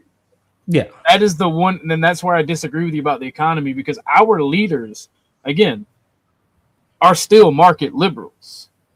The argument economically is the amount of regulations and controls that government has on business. Yeah. And that can be a huge thing vis-a-vis fucking California versus Texas. Yeah. Right? But at the end of the day, our leadership, like the vast majority of our leadership, our elites are all market liberals of some sort. And so their best interest is to keep the economy going, and that's what they would believe in doing. It's strange. Like I was talking about this with I think it was Sean, if I'm not mistaken, but we were talking about this, or it might have been Cutlass, but he's old enough to remember what was happening during the 2008 crisis, and I've looked into it a lot. And the Republicans at that time did not want to bail out these banks, which would have crashed our economy, right? Yeah, like it's because they're laissez-faire. They're like, that's what I'm saying. I don't think they fell into like the free market aspect, where it was just like, we, like, as a Democrat, like, or as a rational person, you understand that the world was tied to that, right? If you let the U.S. economy collapse in 2008, the world economy would have collapsed. It didn't just hit us. That was the issue. That's the thing, right? So, and me and you've talked about this a little bit, but I've never actually had a chance to talk to you in this capacity for all that long, because I'm always fucking off doing something and you know the reasons why. Yeah. So since we're here, we can have some of this conversation. And this is something I was trying to tell you back in January when I first started hanging out in your Discord with you, is like, I feel like market liberals such as yourself, like younger people that are like me and you're near the same age. So like younger people like ourselves who are like fully adults and whatnot, we have a confirmation bias towards the current world order, right? We have a confirmation and a normalcy bias. We think that's the way things are by and large, just because that's how they've been for our parents and grandparents' generations, and we expect it to be that way for us. But that's just simply not the case with the rise of China, and I'll throw the EU and Russia in there because I would even say more domestically, like to even bring it back home, Mike, right? We're looking at like wage gaps and like the difference between like your buying power in like the 1950s versus now. We're talking about two very different demographics, right? Like, so like I think people have done the math for like what a minimum wage job would be like you'd be earning in the past, and it was like $54. And I'm just like, there are very few people in the country that are like probably earning $54 an hour. Like, well, at full time, like, well, I say that to say this, right? So the way we have corporatized in this modern, because I've heard you talk about like the way we have corporatized in the modern world to be an international economy is not going to last much longer. It can't, because a lot of our power comes from our corporations. It's like the military first, then the corporations, and then the culture, like Hollywood and the music. Yeah. Like China, Russia, and the EU will not allow American corporate dominance for long. And like that's earlier, like right after Flows is when we were talking about like force doctrine, right? And that's what trying to talk to you. That's kind of, I don't know if you noticed, but that's kind of where I was going with that. Is this corporate, the way we rule the world is through corporations, and yeah, to a large and what will make us go to war is when the EU, Russia, and China start pushing out American corporations from their market for their own domestically grown businesses. Russia is less of that issue, right? Because they're sanction proof. We've already pretty much cut them completely out of SWIFT and the American corporate system. Well, they're hurting right now. Like they want those sanctions off. Like it's one of those things where like when Trump said he would cut the sanctions off for during when he was first going into this Iran war, Russia was very like happy about that. Like the having to buy oil off of them and lifting the restrictions off of them was like their dream day. Like that's why I'm just like, it's not that it hasn't been effective. It's just sanctioning takes like, we're talking about like severe time for that to even have like a market impact. Well, yeah, I mean, look at North Korea, right? And I hate communism, but like the whole reason North Korea is doing as bad as it's doing is the sheer amount of sanctions. Yeah, for sure, and that's because sanctions have been held for like however long, right? Like almost 100 years. Yeah, that's what I'm saying. Like since the 1950s, at least. Like, and our sanctions on Russia haven't been that long. Like, I think we're talking 15 years, something like that. Well, that's the problem too, though. Putin has largely fucking created an economy outside of sanctions. Like, well, there's a reason they want that Black Sea. Like, controlling trade there is actually really important for Russia. Otherwise, they will inevitably collapse into itself. That's the issue with that war, right? But just to like speak on like the domestic issues like that we have, like I just think that like I agree that I don't think that I think this is the status quo. I look at the past and be like, okay, they could buy homes, they can buy all these things, while people that live to be that are like 40 nowadays can't buy their first home. Seems to be a fundamental issue with how America's running, right? I have like a humongous problem with how corporations like MasterCard or like Visa can charge a 50% surcharge on top of like everything and just be able to do whatever the fuck they want, right? Because they're 80% of the market. Like there's so many fundamental issues that I see that all these anti-monopoly laws aren't being used. Like they're all in the books. We have the tools to use them, but no one is using them. And I think that's fundamentally the issue that I think we have as a nation, that we just have let our leaders do whatever the fuck they want. That's why when people try to make this a left versus right issue, I don't think that's true at all. I think the issue that we're really facing is a top-down issue where like the top is always going to fuck over the bottom people. Like that's just how it is. Well, that's how human societies have always functioned, regardless of ideology. Exactly. That's why I'm just like, if the American people focused in on that aspect of like then these cultural issues, these like trans issues, all these other things that are like, they can be important to you. I can understand the importance to the individual, right? But the importance to the overall collective should be on looking how sustainable we can keep our citizens, right? Like healthcare shouldn't drive you to like bankruptcy, right? Poverty and destitution. Yeah, like those are you shouldn't like miss out on it just because you can't afford it when you need it either. Yeah, that's why people would call me radical for having these views, which is strange as fuck to think about when I'm just like, I'm just gonna call you a racist because me and you agree a lot. I'm telling you, your armband's in the mail, bro. Like it's weird. No, like people will call me radical on the right because they're like, oh, you must be a socialist, and I'm just like, no, I believe in capitalism. Capitalism is actually a really good mechanism that has worked throughout its like conception. The incentive structure that it has is unmatched by any other like system that we have, right? When you say capitalism, all right, let me ask you this. Let me ask you the distinction, right? When you say capitalism, do you mean individual ownership of the means of production, or do you mean the modern corporate system we have?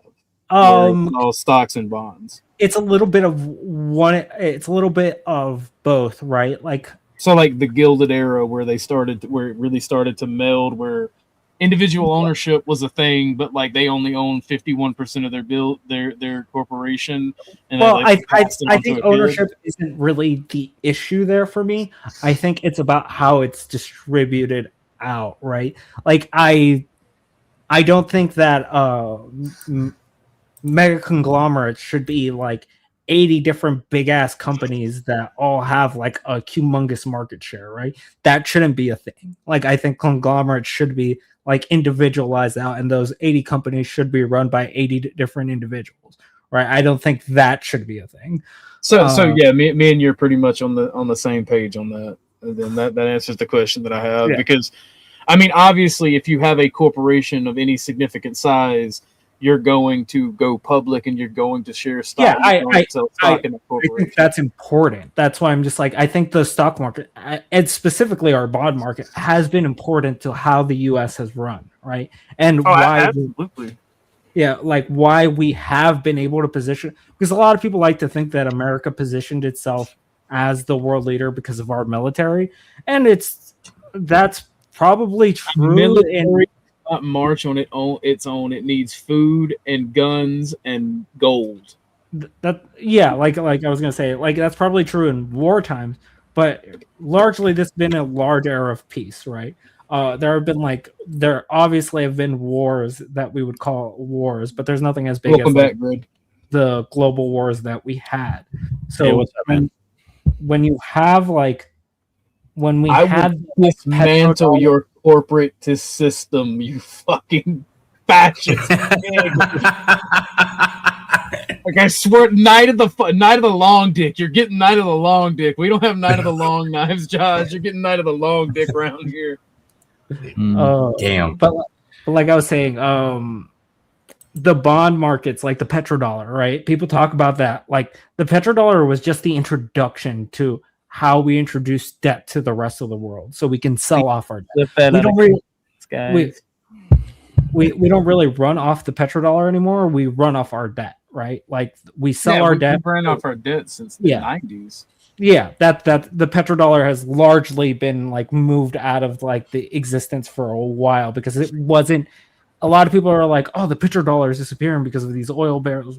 That's not what's keeping the country afloat. That's something I should have hammered Hank on in the debate, but like he fucking kerfuckled me in that shit, dog. Yeah. Like a lot of people assume that's what it is, but they haven't really looked in how to like the American economic system works currently, where it's just like most like I think we can look at when the tariffs were like first introduced, right? When the 10% tariffs were first introduced to the world, the shock wasn't that the stock market started to fall. The shock was when both the stock market and our bond market was like falling, right? And Japan was selling off all their bonds. Like that was a problem. Like that's when like I think Donald Trump understood that he had an actual issue on his hands.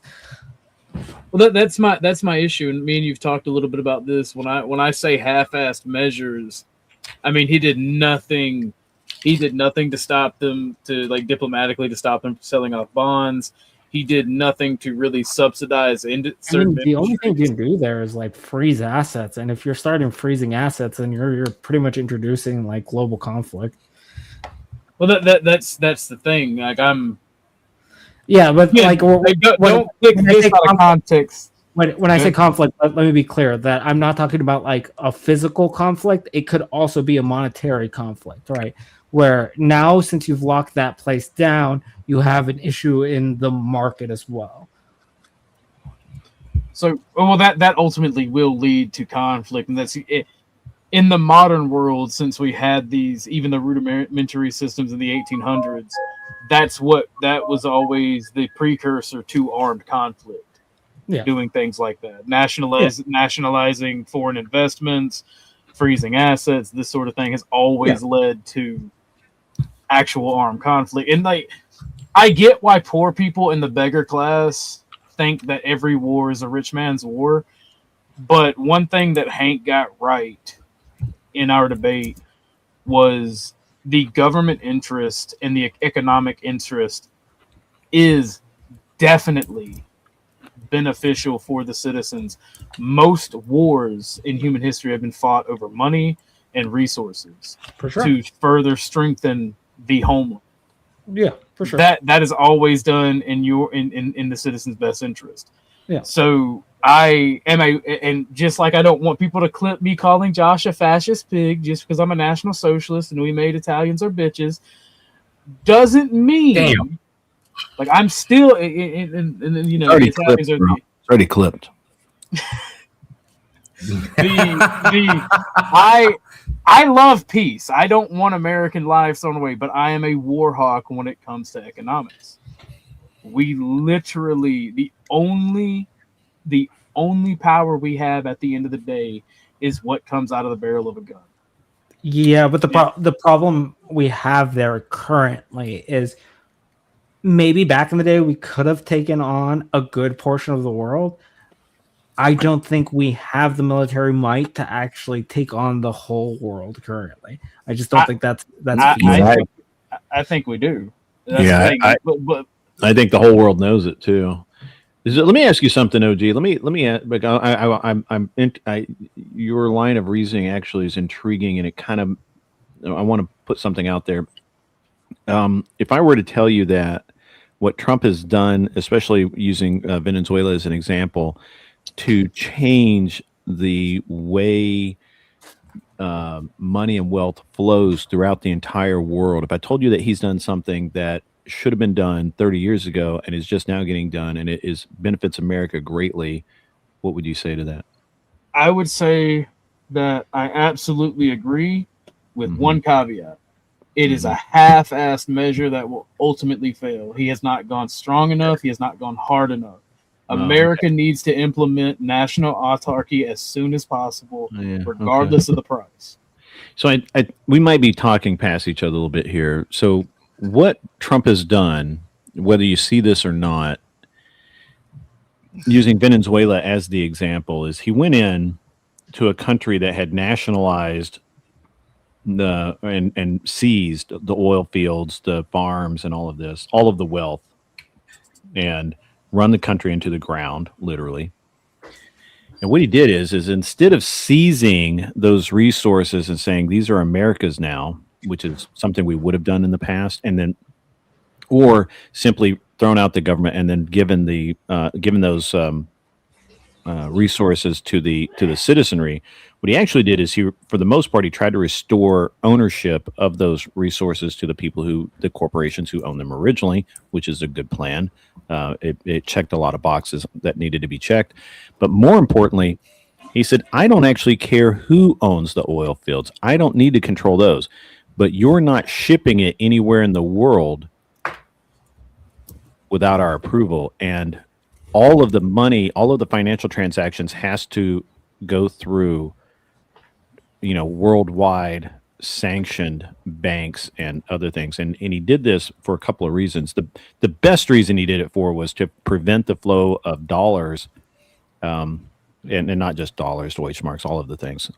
Prevent the flow of money and resources into these terrorist organizations. And this is actually probably the weakest point that we've had in global economy for the last 30 or 40 years, is that these terrorist organizations were co-opting the drug trade, oil, minerals, mining, everything that they possibly could get their fingers into to push billions of dollars into the hands of people who hate the United States and other civilized countries.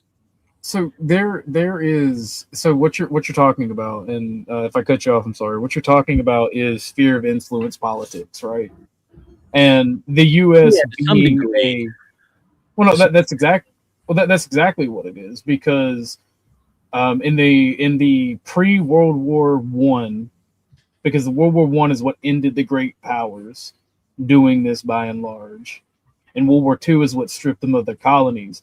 But before World War I, from the 1800s, like the Victorian age to the start of World War I, is a lot of these wars will be fought between larger nations or more economically more industrialized nations over the resources, banking systems, and secondary means of control within those countries. Like they would largely leave the governments intact, or just replace them with people. Yeah, with people, and basically the larger powers, like the 8 or 10 largest powers, would have. Well, basically, you're talking about the British monarchy. The U.S. didn't really do that, participate in that. We were still isolated at that point. No, we did do that. We did it with the Monroe Doctrine. The Monroe Doctrine was not just a militaristic thing; it was an economic thing. It was to keep all of Europe out of the Americas. Yeah, so we weren't establishing a colony in India but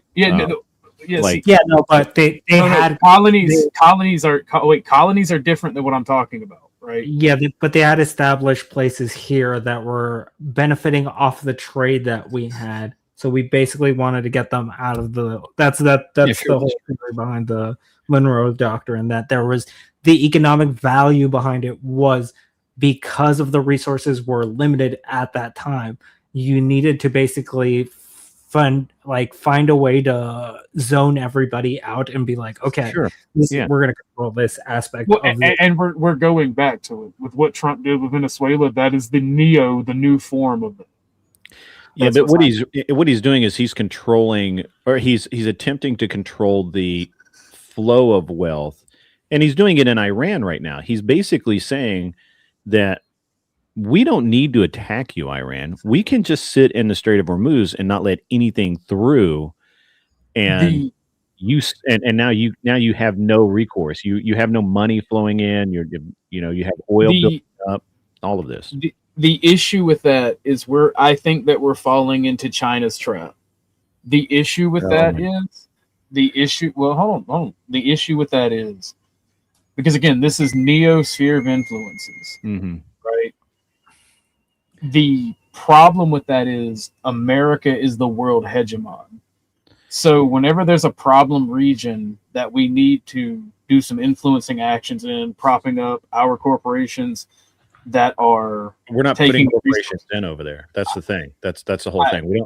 We're not doing it. It's not just one or the other. It's an entire system that folds upon each other, where you may not do some things in certain regions. You're still spending resources to have influence over there. And why I say we're falling in China's trap is what happens is when nations are have too big of a sphere of influence, we become overstretched in resources and we can't respond to certain places. But that's the exact opposite of what we're doing. We're literally saying we're trying to get or Trump's stated goal, and I believe him this time because so far it's exactly online, and it's exactly what he did in Venezuela. Is he doesn't. We're not going to put troops over there to run Iran. We're going to sub that out to Saudi Arabia, Israel, Qatar. I think there's 8 nation states over there that are going to take over our role as enforcer, which is what you're talking about, which stretches us so thin. Trump's plan is to make us no longer the enforcer.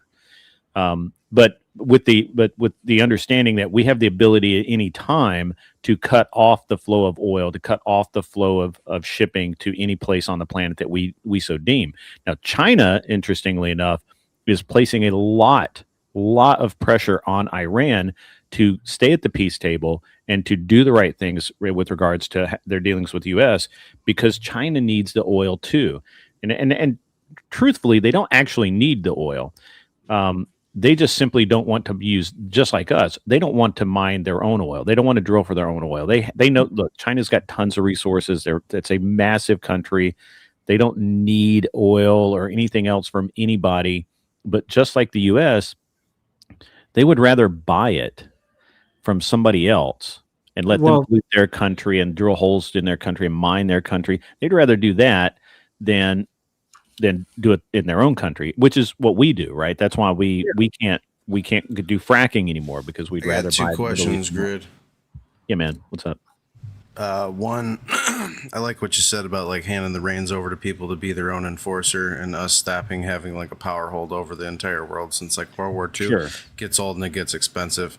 Do you think that they'll actually fucking do it properly? Like, do you think that they're at the mode where they can handle Brother, that job? if I could do that, I'd make $1 million in the stock market. No, I mean, or $1 billion in the stock market. I mean, look, I can only go by what we're seeing, and what we're seeing is exactly along the lines. The question would be, I think your actual question is, do you think once Trump leaves office, whoever comes in after him will maintain the status quo? And I think what Trump is trying to do is he's trying to get us out of it as much as possible, other than as an advisory role, and so that the next president can't just say, yeah, we're going to go back into the Middle East and we're going to restaff our bases in Baghdad or wherever. Yeah. And any president that did after that would have to contend with Qatar and Israel and all of these other countries who are now like, hey, wait a minute, we're the enforcement arm.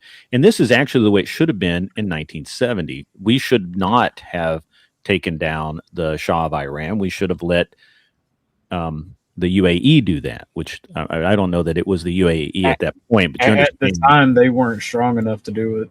Well, it wasn't even the UAE at that point. But I mean, I'm just using it. Or you mean our allies, right? The coalition tribes, and then Kuwait, and then to some degree, we attempted to use Kuwait as a proxy to fight Iran and to put Iran down, because we could all see where it was going. But the problem is that we had our finger so firmly on the region that it was very easily and readily apparent that these guys were not acting as their own enforcers. The problem is, and what people like yourself who support Trump are not seeing, is that this has been done in great power politics before, and it always ends up in disaster, right? Because the people that we're going to let be the enforcers, none of them get along. Exactly. So without our military presence there, right? And that's too much arrogance, man. That's too much arrogance. That's our problem. That's our problem. We what you just said is exactly the United States problem. We are not the world police. I agree with you. And honestly, I think the best thing in the world to do is exactly what Trump's doing. Pull out, let them police themselves. If they nuke each other, if they burn the entire Middle East to the ground, I will not one tear I will shed. Yeah, but there goes the world economy because of oil. It does not. We have plenty of oil, and look, we only get like 3% of our oil from the Middle East. Like, that's insane to say that. That's a perception. If they nuke each other, it just puts us into a position to go in there, take it over, and now we have wholesale ownership of it. Well, if we want it, but the thing is that most of the oil coming out of OPEC which isn't even OPEC anymore, it's not even coming to the U.S. It's not even going to China for that matter. It goes to all over the world, to small countries, which, okay, so those guys get fucked, but our lives don't change.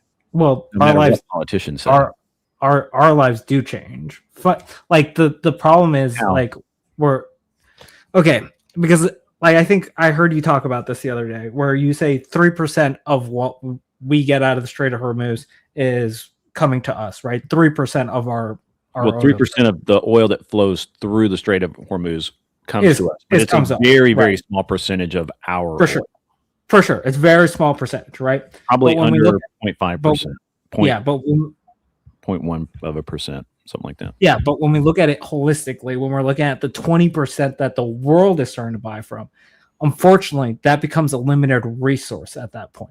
So not only are Again, you, if Ethiopia can't get oil, I'm not going to cry. it's not about they can get oil. They're buying oil at a higher price, which means we have to compete for that higher price.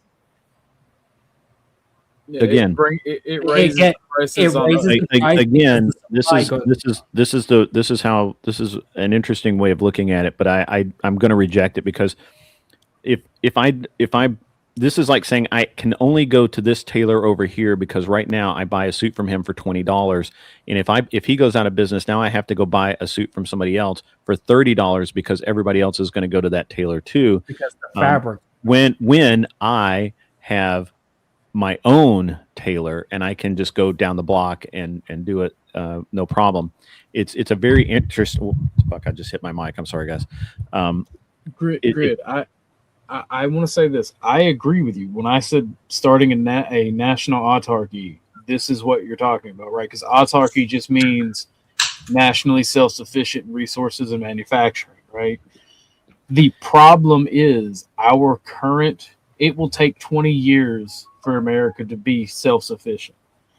And at the current way we do business and the economies are coupled around the world, Hornet is absolutely correct. It will raise. Yeah, I mean we have a world economy, but it's a very fluid world economy. Let me point something out to you. China right now has been fucked by our tariffs to the point that they've had a lot of companies go out of business, especially a traditional manufacturing, right, of widgets that we buy here by the ton, by the hundreds of tons, honestly. And a lot of those companies have gone out of business. It's put a financial strain on their economy. It's causing a problem. And rather than do what we would do, which is the government would subsidize everybody, people shouldn't be laid off, all of that kind of thing. They're just taking their lumps. And it's very unpopular right now with the Chinese people. They're really pissed off at Xi Jinping. And it's funny, but my wife was over there a few months ago and said that she had never seen as many former CEOs as Uber drivers in her life. Like it was crazy. And so the reality is that China's doing something that the US won't. Right. And I think that plays to what OG's saying. Sure. If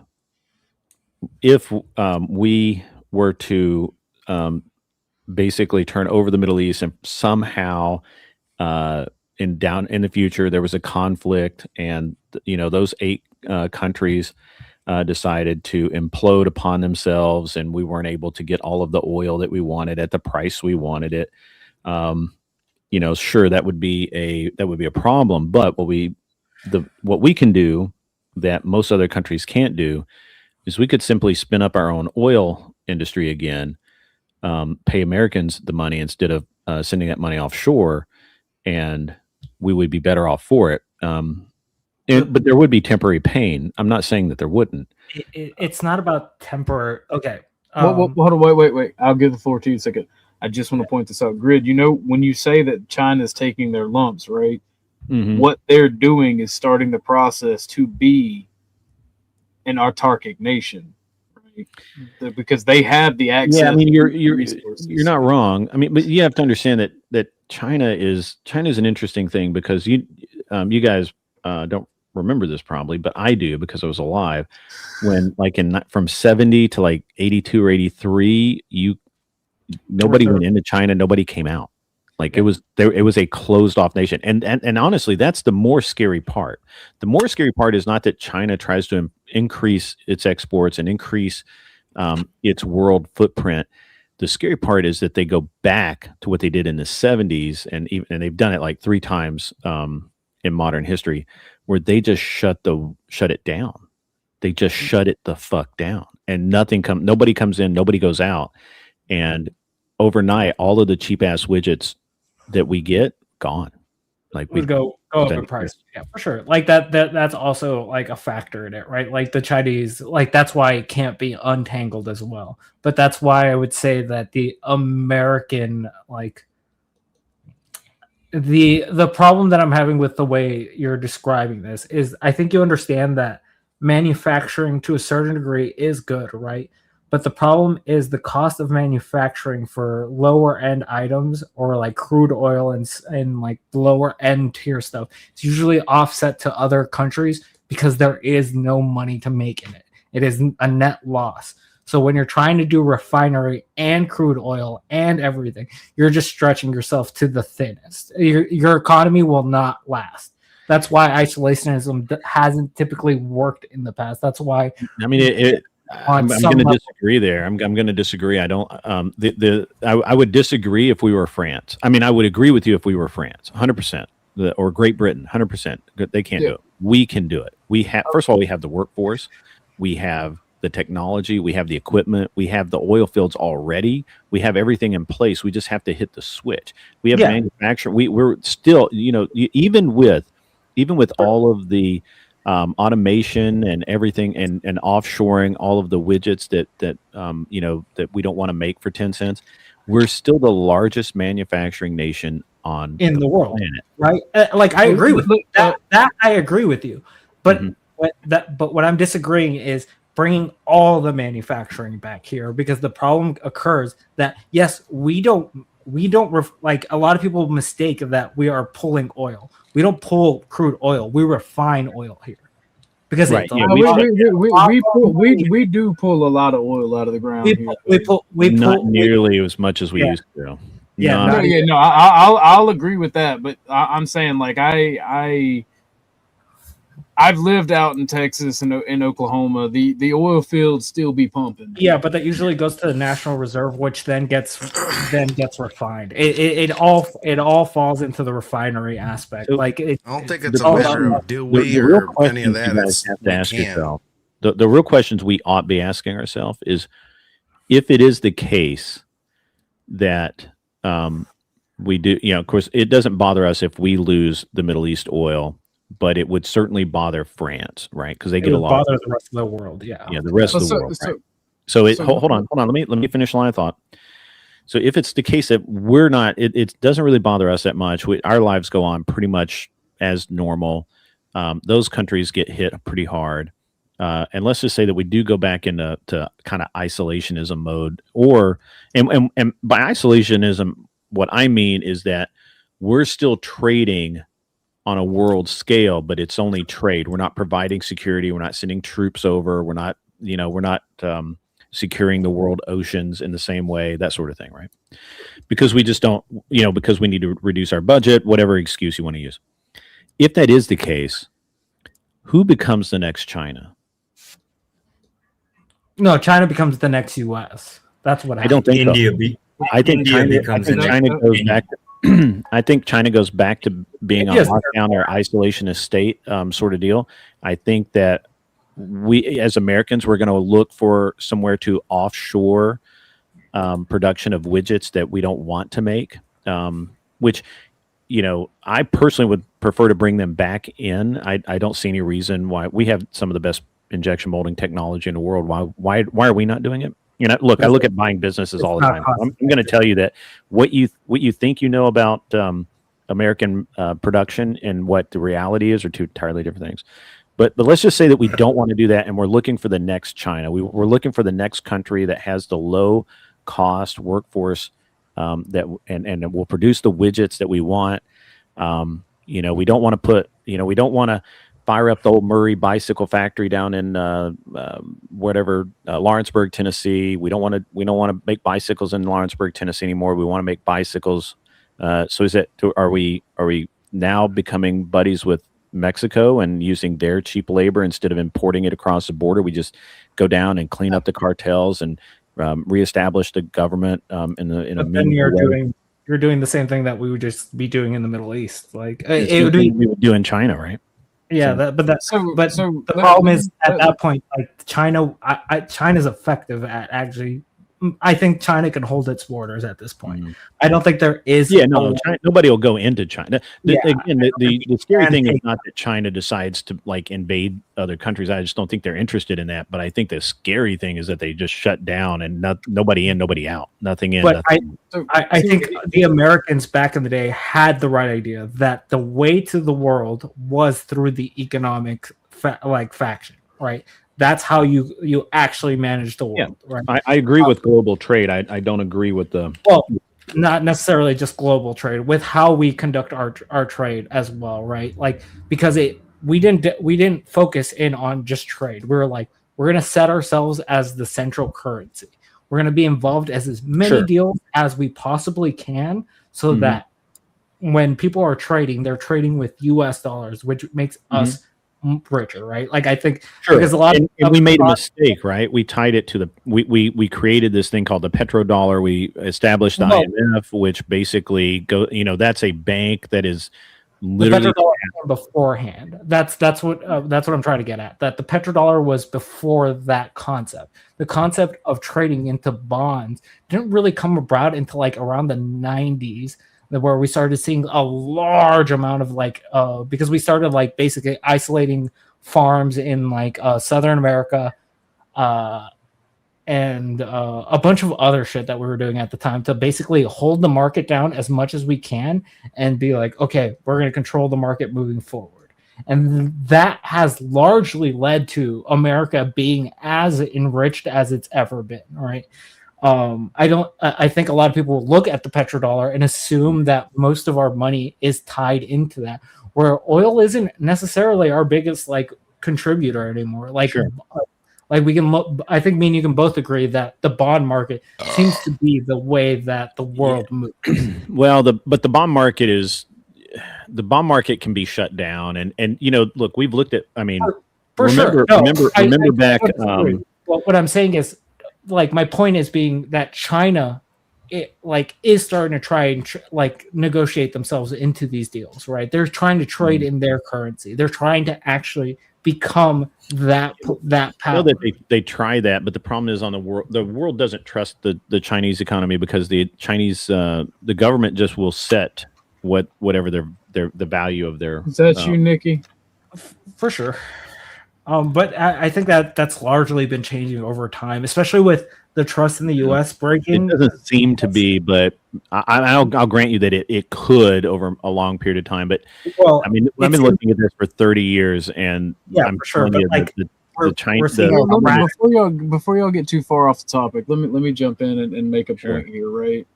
So, where you were talking about it hurting losing the oil in the Middle East, right? Hurting France. Smaller countries that are from Europe, like the UK, Germany, France, yes, they would be hurt. But larger countries like China and America and India can be autarkic because they have a large land area. They typically have a large population.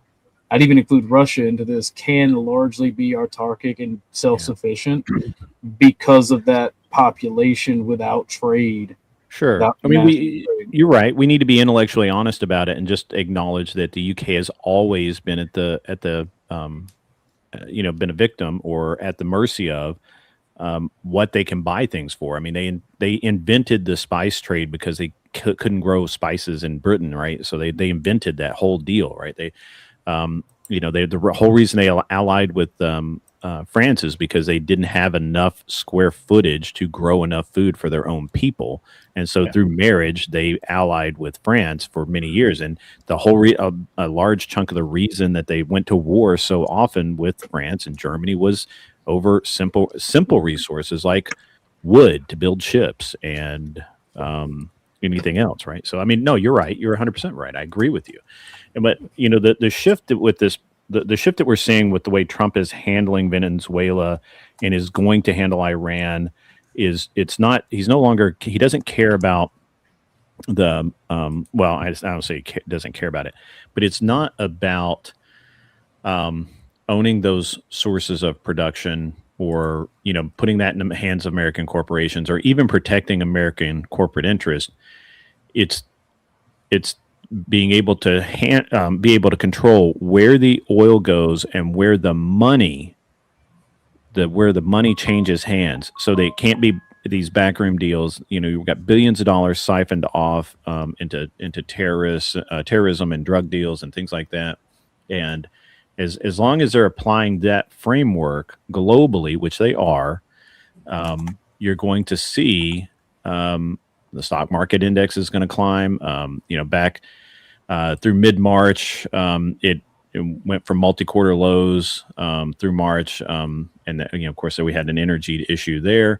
Then it pushed right up, hit physical oil prices hit records. Right, I don't remember what it was. It was over 145 a barrel. I don't know how high it got, and that makes the dollar stronger every single time, and it tightens up the liquidity for other countries. And it jacks up the cost of those non-dollar trades, which is what Hornet is talking about, because it makes these shadow deals or wanbei, which is Chinese money, RMB, makes RMB deals based deals, payments, settlements, any of that kind of stuff, really risky. Again, because China, the government just decides what the exchange rate for the yuan is for the day. Like that, it's not based in any mathematical formula that I'm aware of. And so this is the reality that Trump is pushing for. And I think he can lock it down to the point where it can't be changed easily in the things that he's if he can accomplish all the things he wants to accomplish. And what that really does is it shifts it from being territorial, which is what OG's kind of talking about, to being infrastructural. And it's basically, if you control the flow, you control the current and control the currency, then you shape the whole system, and nobody can do a damn thing about it.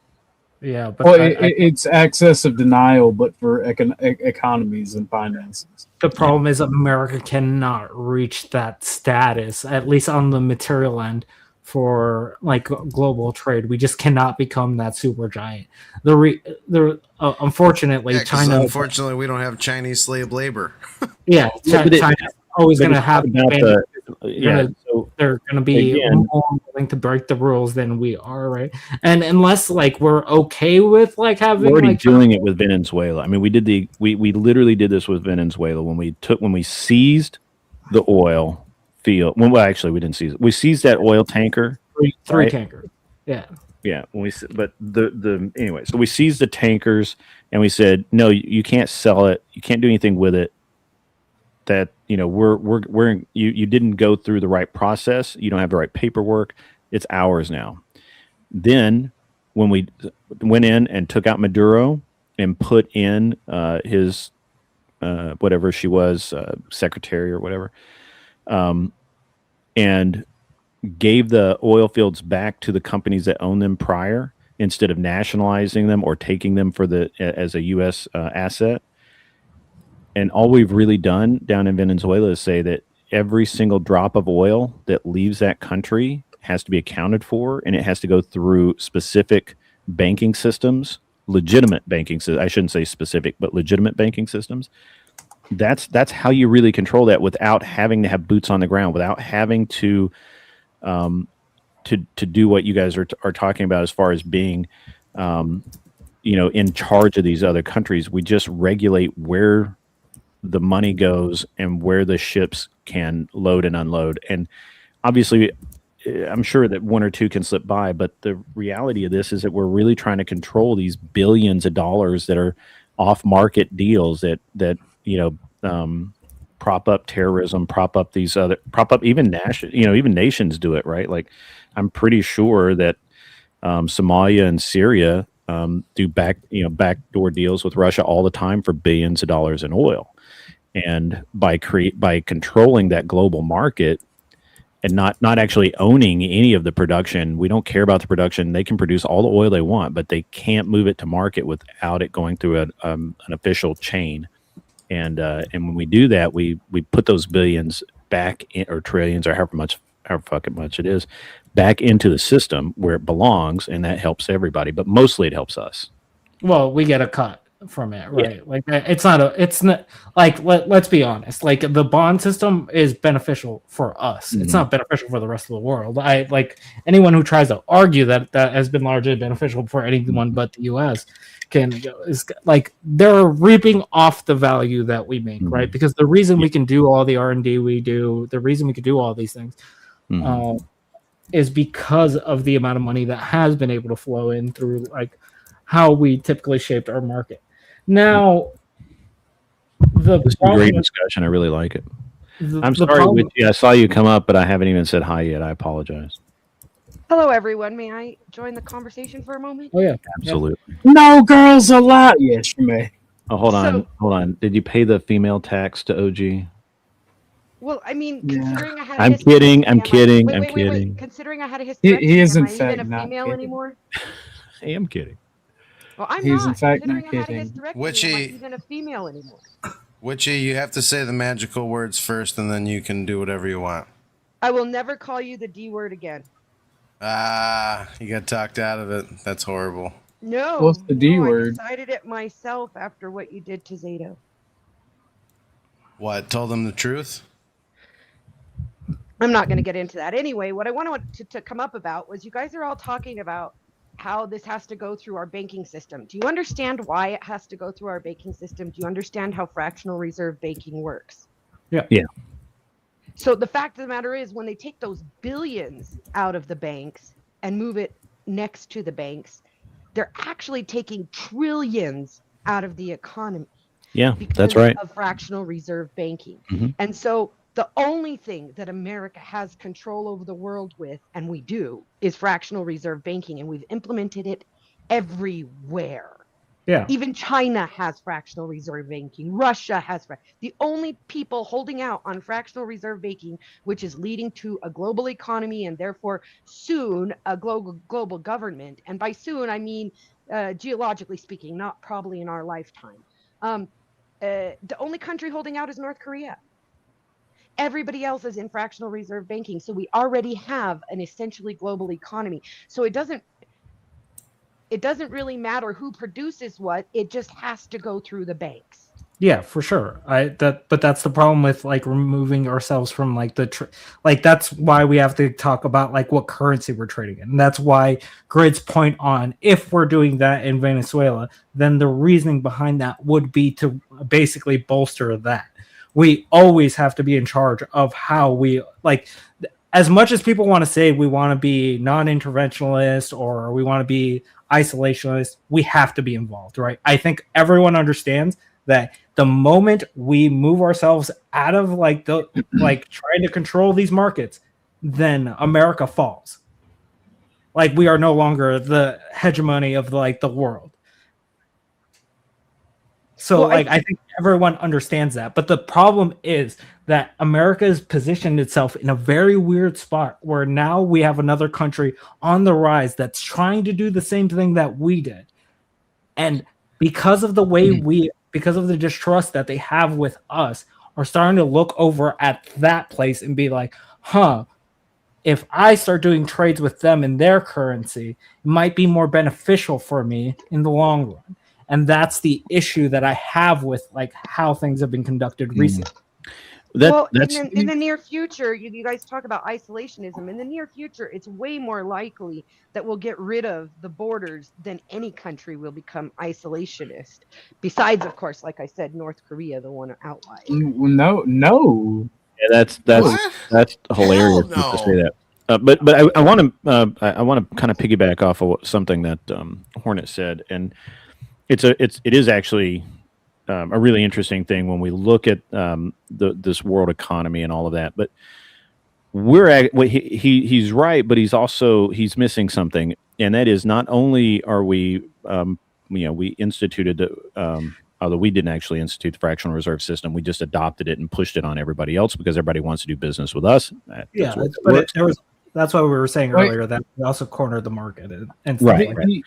So that's part of it, right? Is that we sent out all of this money and and that a lot of that money is being pulled out of the system through illicit deals and blah blah blah and all that sort of. But not only do we do that, and we prop up these governments and whatever and through all of the banking, that's certainly part of it. The other part of it is not only are we spending a ton of money there, we also act as a world police militarily. We spend a massive amount of U.S. citizens' dollars protecting other countries' interest. I don't even know if it's protecting other. I would even go as far as saying it's just to bolster our claim in the region. Because like a lot of our like military bases aren't actually like doing a lot, right? There are hot areas for sure. We can all agree there. Yeah. But most of them are just kind of sitting there. Like the bases in South Korea aren't really doing much, right? The only reason they're there is because North Korea. We've actually told South Korea that they need to start paying us or we're leaving because there's no reason for us to be there. Well, they're also one of our like strongest partners at the moment, so it's also like a risky trade with them as well. But again, and generically, if you were going to do something like this as a business, looking at it strictly as a business, you either are going to invest in something that's kind of risky, which is what we do with the world economy, or you invest in protecting what you have. Doing both at the same time is tough, and you can really lose a lot of money. And that's exactly what's happening. Is we're not fighting the war. We're not fighting the war financially. We're also fighting it militarily. We're fighting it through. We spend a ton of money through these education programs and things like that. Nothing wrong with that, but no other country does this, right? Because they can't. They don't have that amount of wealth. They don't have that amount of credit. Resource allocation, right? Yeah. Right. I Thank you for correcting yourself from wealth to credit, because I was about to challenge. Yeah, it's about the resources that they actually have available to them. But the thing that is problematic, like when we're talking about like the Strait of Hormuz, right? The thing is the world economy, like when the 08 collapse or the 08 like recession hit, like the whole world felt it, right? Mm-hmm. But it's also the same in reverse, where if the world economy starts hurting, we start hurting because they're not trading in our dollars anymore. So that's also the problem with fighting some of these fights. Where I understand the Venezuela one to a certain degree, where I'm just like, it is beneficial in certain circumstances. I think the way we approached it typically was a little bit heavy-handed, but sometimes you got to be heavy-handed. I could even grant that much. But the Iran one just does not make sense from like an economic standpoint. Like it just hurts every aspect of everything we're trying to do. And the only reason that I can see behind it would be that Iran has been a thorn in the side of the people that have been investing money into the US, like the Saudis. Even though I would assume that the Saudis would probably be at our like top watch list kind of shit, but I don't know. It just seems like we turned a complete 180 on how the Middle East is run, and it seems like we're committing the same errors we did during like the 2000s. And I disagree. I do think that we've turned. We haven't turned a 180. We've basically turned 90 degrees, and I agree with this, by the way, because I think that the entire reason that we're hated in the region is goes all the way back to the 50s, and and we keep doing the same thing over and over and over again, expecting a different result. And that is by definition insanity. I think if Trump's play comes off here, I think that within a couple of generations, if it holds, we won't be the devil in the Middle East anymore. It'll be more like it was in the 40s when Americans were welcomed in the Middle East, and where they're not so much now. And the reason is because we've been mucking things up over there, playing the guardian of the Middle East, and they don't want us there. And I think the right thing to do is to have this coalition of nations become their enforcer. Now, certainly, what I've seen seems to indicate that we would be in some kind of advisory, supervisory role, right? Like the United States we're not stepping completely away, but we're just saying, hey, we're not gonna staff these bases. They're not gonna be our airplanes flying over in the skies, right? You guys are gonna have to do that. And again, right now they have 8 nations, which I never thought would work together, right? I've never thought I would see Saudi Arabia, well, the Saudis, the Qatar, and Bahrain all work together with Jordan and Kuwait willingly. Like that's like diametrically opposed. And throw in Israel, right? When was who had it on their 2026 card that Israel and Saudi would be fighting together against Iran? Well, the thing about it is, like, it was always a possibility because Saudi Arabia and Iran are different type of Muslims, right? The only thing there is, like, you could foresee them fighting each other, but the wild card was Israel being an ally in it, and I really don't think they're an ally. I'm gonna be honest; they have their own self-interest in the region that, for the time being, aligns with Saudi Arabia and America. Yeah. And personally, I honestly think that these countries are they see their opportunity at seeing America pull out of the Middle East, and they want that, and they know that reestablishing these bases, reestablishing the footholds that we have would be, they're banking on it being more expensive than it's worth to do it. And I think they want us out of there. And as soon as we leave, the troubles are going to start, and that coalition of the willing is going to fall apart quicker than a fucking. I think it's going to be solid. I think it's going to be solid this time, but we can only hope, right? And honestly, if it implodes, I like that even better.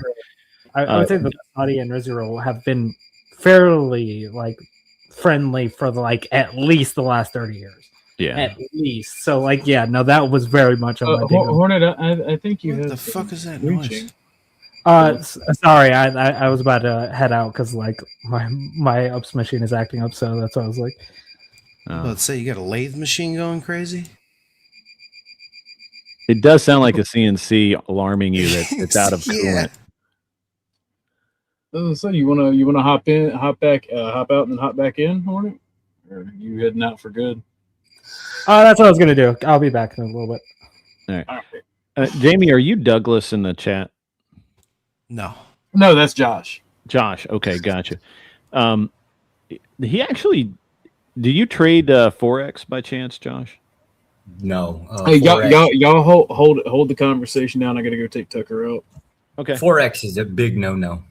Yeah, I used to trade Forex quite a bit, and you were like discussing the currency values and whatnot. And I really somebody was making a claim about the euro. Something like that. And Euro versus versus what dollar. metric are you using? The euro's been drifting down for like the last decade. So, well, I guess the reason when I was in Estonia, this was before they switched over, right? They used the crown. That same time period, I just popped in there and I got nailed with like a currency exchange rate of like 2 to 1. Boy, was I fucking pissed at that moment, right? But you fast forward to modern day, right? Like it's pretty much euros 1 to 1, about, right? It'll spike up and down here and there. It's nothing fancy. But the euros kind of tanked, and there's probably 1,000 reasons for that. But well, yeah, I expected it to tank back when Greece went crazy.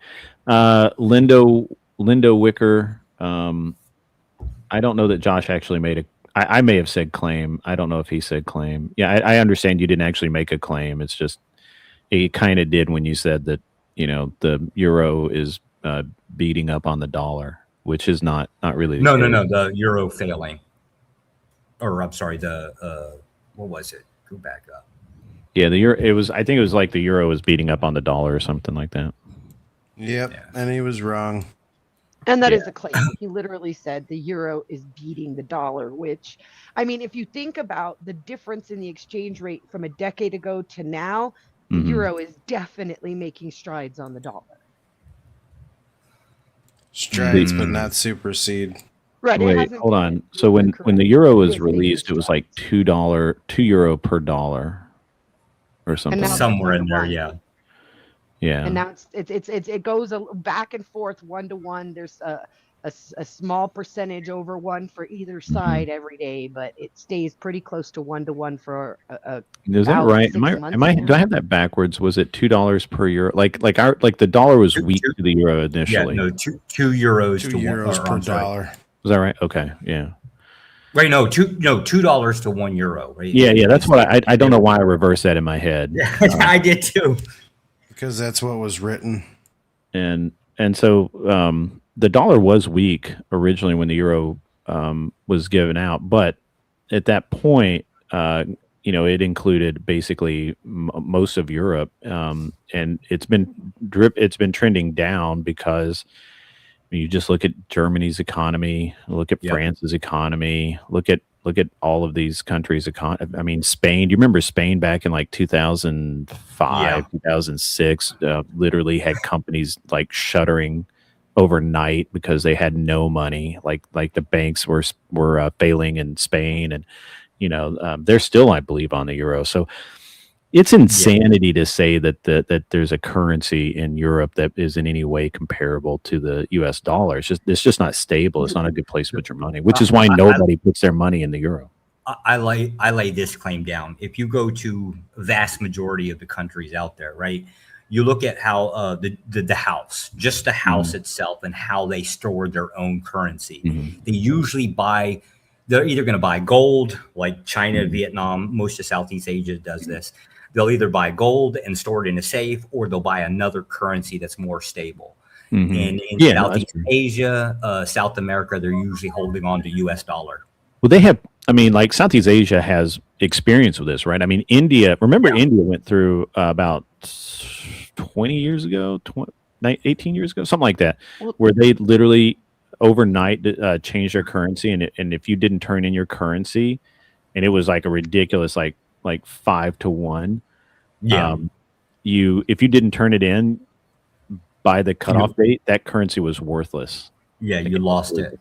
Yeah, that's literally had currency literally like in pillowcases, bringing it in. The U.S. dollar has always amounted to bonds, and so these countries are now vested in the dollar surviving because. Yes, that's the thing that props us up right there. It's in their best interest to hold our dollar up. And we are constantly on central banks threatening them. If you don't do what we say, we'll tank your fucking access to it. So it's an incredibly viable threat that works apparently very well. Well, remember, Josh, you probably remember this when what year was it? I don't remember the year. But it's probably 8 years ago. Right. The Chinese. I was waiting for Hornet to come back, so I am actually stepping away for now. Okay. All right, cool. I'll carry it. So China had bought bonds in the U.S. Now, for some reason, the press spun this as like it was some. Buy in the U.S. Yeah, I remember. Yeah, some economic topic, and yet the truth of it is that the Chinese were basically forced to buy the bonds by politicians whose states that they wanted to construct various deals with, and so they bought the bonds, and then they cashed them out. I want to say like right in the middle of Trump's first term. I think they haven't completely cashed out. Like that. No, they didn't cash out, but they cashed out some of them, and everybody went freaking nuts, saying, "Oh, this is the end of the economy. This is terrible." And I'm like, they were forced to buy those bonds in the first place. They're just like, they're just taking advantage of it. That was the issue. That Josh, I agree that we have had in the past a strategical strong arm there, but the problem is we learned. With that China and Japan sale, how quickly that bond market can fail if we do not keep it upheld. That's why we were just like, fuck the tariffs on them. Okay, we'll do something else, right? You'd have to show a mechanism where a government can actually go after their domestics, right? Because it's not. Yeah, the government can do whatever the hell they want. Them convincing their own people is a different story. The problem is China doesn't really necessarily have to convince its people. China's interest is in China's interest, right? That's all they basically have to say, and China goes along with it. I don't think you think China's economy is all stable. I consider China's economy to be highly volatile. I just think they're really good at adapting. I'm not saying that it's And they're a stable. mixed economy. There's a lot of private ownership in China, so the government would have faced a lot of pushback from private owners in China if they were to try and change. I think what you just said is very important. And I want to, before we go forward, so and I doubt that anyone on the panel does, but there may be some people in the chat who think that China is an actual communist country. Only the government of China is communist. It is the most capitalistic place I've ever been on the planet. Like they will sell you. Government isn't communist. Communist is economic only. It has nothing to do with government. It's an economy.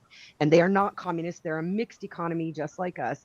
And they have elections just like we do. Yeah, externally they have a very capitalist mindset. Internally is where they go into the state Yeah, but what Grid's saying is to a higher degree than even we are. We will limit ourselves. They mostly won't, and it's across the board within Southeast Asia. Well, because and the other thing about Southeast Asia is that most companies want to be in business with the government. If you're in business with the government, it's far more stable. You don't have any regulatory problems, anything like that.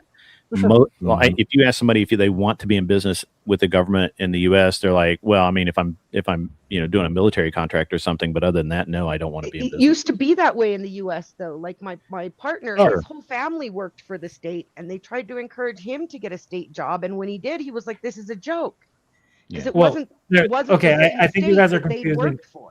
I think you guys are confusing that completely, because a job is going to be very different than the government buying you out, right? Intel, which was at like $19 not a year ago, is at $66 after the U.S. decided to buy part of it. Like the government buying part of your ship just means that you have an absolute win.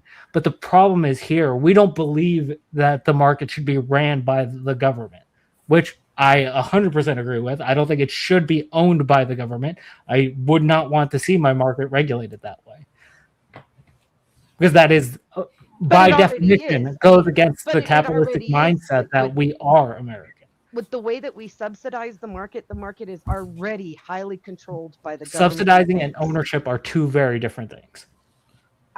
I disagree. If you're not going to reap the benefits of your property, do you really own it? No. Yeah, I mean, you're always going to reap the benefits from these companies, right? Even foreign companies in the U.S. we're going to reap benefits from, and we don't own those. Ooh. So like you're always going to have a win there. Like the problem is, I don't think the U.S. should be getting in bed with companies like MasterCard or like these big conglomerates to basically be like, fuck the American public. Whoa! So but they've been doing that forever. Before we get into that, farming subsidies alone, they have fucked over millions of Americans farmers, where food could have gone into the market and lowered the price, and we could have afforded to eat better. Yeah, there's a lot of problem with our food production in America, though. Let me get in. I'll get into that in a second. But let me. Nautilus2 makes this really interesting statement. He says that's why China can crisscross their nation with high-speed rail in 15 years, and America can build a small quarter in Cali that isn't even finished in 15 years. All right. So first of all, that is the California train to nowhere is a massive grift on the nation by California politicians, and we all know it. It's just nobody's gone to jail for it yet. Second, the reason that we have no interest in high-speed rail as in America is because we develop roads very early on, and we have a massively effective interstate system that allows you as just a normal person to crisscross the country at will, go anywhere you want, and we invested heavily in that, and so there's no advantage to investing in high speed rail, which is why it's never been done here. Convincing Americans to give up their cars? Are you fucking kidding and me? airplanes. And we also have the best air travel system in the world. Right? Like it's about providing a system that is actually like we built railroad tracks here, we built roads here, but for some reason high speed rails seem to be an issue in the U.S. Seems like infrastructure wise we have hit a stopping point. Even when we're talking about electrical systems, like when we're looking like holistically at the whole, like all these states, like we are but way behind on infrastructure. Even when we're looking at like fucking, like, let's say the Pentagon, they're running on old ass computers that are from like the fucking 80s and 90s. Yeah, there's some bullshit behind that though. I mean, they're like, I don't know. There's some really weird shit that goes on. It's do you understand why it is good? It's because of the formatting that they used back then. And the security that they have like this weird security not protocol but standard metric that's like requires such a high level that modern security can be. I mean, modern computers have better security, but it doesn't meet the standard that the government wants, and so they never actually. It's very difficult to get them to implement it on a large scale. Now, smaller, obviously smaller offices are no problem, but it's so bad. It's so bad. It's the money's going in very different directions, right? Like, if we look at military spending, a lot of people like to talk about why audits fail, right? Military spending is probably the one thing that always fails our audits, right? They always manage to spend more than they did the year before to increase their budget from the last year. Well, that's a tactic for sure. Yeah, for sure. And you understand, like, I think you know enough people in the industry, because I know a couple people in the industry that talk about this, that they will negotiate super high prices instead of trying to go for the lowest price to meet a certain bar, to be like, okay, this is what we need to buy it at. I know you're trying to sell it at this, but sell it to us at this rate, and then we can cut off a deal here with like certain tax exemptions or whatever incentive program they'll give you for doing that thing, right? So it seems like, honestly, the military system that we have set in place doesn't really care about it's not the military system. It's the way the grift, whatever you want to call it, has gone for the past 30 years or 40 years, really, in the U.S. government, and it's insane because I've literally talked to people who've told me that they're one of them actually worked for a very large software company that we are all probably currently using right now, and they sold a product to the U.S. government, and it was like the asking price was astronomical, and the guy I know was on the team, and he's like, why are we at this point? And they all told him, because if we price it any lower, they won't buy it. Yeah, they literally have to price it at like this like they could do it for a tenth of the cost and still make tons of money, but if they didn't meet this uber high bar, because when they put that big price tag on it, the money doesn't all go to them. That money gets siphoned off to this politician and that. Exactly. That's why the tax incentives are built in, so that whatever money gets siphoned off, they know where exactly it's going to be going. It's a $10 million project. If Hornet has a $10 million project and he goes to them and says, "Hey, I need 10 million," they're going to say no, because what they really need is they need them to charge it $20 million so that they all get a little piece of the pie. So they each get $1 million for signing their name. Exactly. Well, that's how for-profit contracts works. When you privatize the government by making everything a for-profit company's contract, this is what you get. You get bribery and dirty work. Here in New Mexico, but it's not the companies doing it, it's the politicians. They funded a monorail in Albuquerque, and we got like almost $25 million from the federal government. And you know what we got? We got electric buses that unload people in the middle of the street instead of on the sidewalks. Yeah, I'm not giving up. I'm not giving up the privatized corporations. It is our private corporations that make all of the.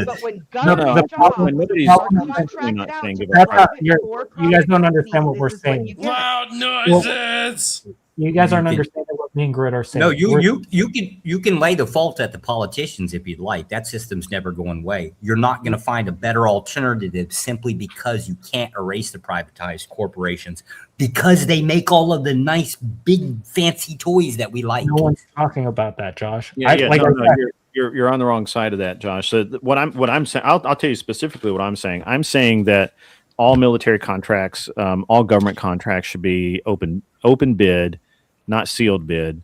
They should be public, actually public knowledge. Like you should have to like put that shit in the New York Times and shit, and it should be 100% which political critter signed off on it.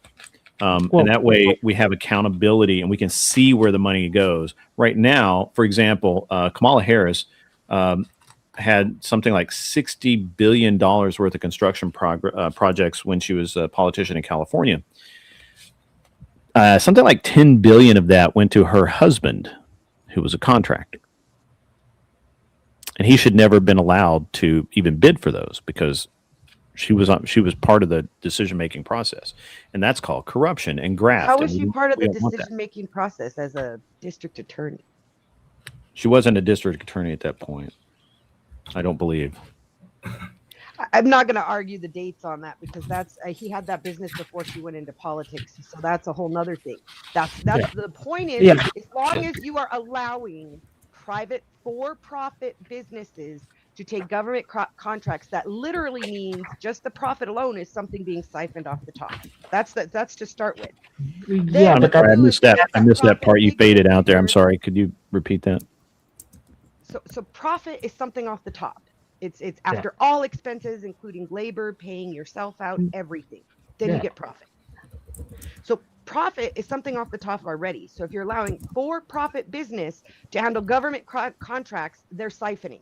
Once you allow that siphoning, they're going to try and make it bigger. And the best way to do that is to bribe politicians. So if they bribe the politicians, they lose a little of their profit, but the amount they gain in more profit is worth it. And that creates a cycle. As long as you're allowing profit to be involved in government business. What system do you recommend then? Can I go? Because she's got the system a little bit messed up here. Okay. Like the thing is, the privatized system is good. I don't disagree with that, and I don't want to get rid of the privatized system. The problem occurs is that the government side, the government contracts are the issue. They're the people that are offering overbid for what your profit would look like, because they understand that if I charge this much, I can take this much home as well with my shit. And it's basically siphoning taxpayers' dollars, right? That's the issue that I have with it. And I don't necessarily agree with Grid that it should be like openly full on display, but I do think that we should have severe audits, and like that should be signed off specifically Here's my qualm with public information, right? If it's the case that you, as an individual citizen, have access to this information, what stops foreign lobbyist companies, organizations to have that same information? I agree. That's why I would say I'd much rather deal with their own corrupt politicians, if you want to call them that, than foreign fucking corrupt politicians, right? Like, that'd be even worse. I still think you should answer to multiple people in the government. You should not be audited by your one auditor. There should be a staff that is. There are internal auditors. We just disagree with them if we at all even know about them. No, because they fail the audit and nothing ever happens.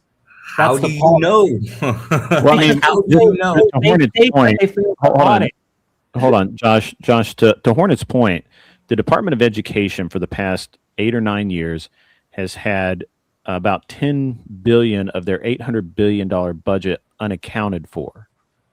That means they spend it. They know it. They know they spent it, but they don't know what on. Yeah, that would make the argument. I'm specifically on the concept of military. The economics, I don't really care much about it in the U.S.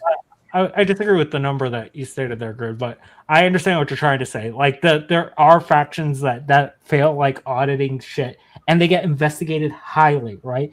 But for some reason, when the Department of Education gets like audited and they get investigated, the money does get found eventually, right?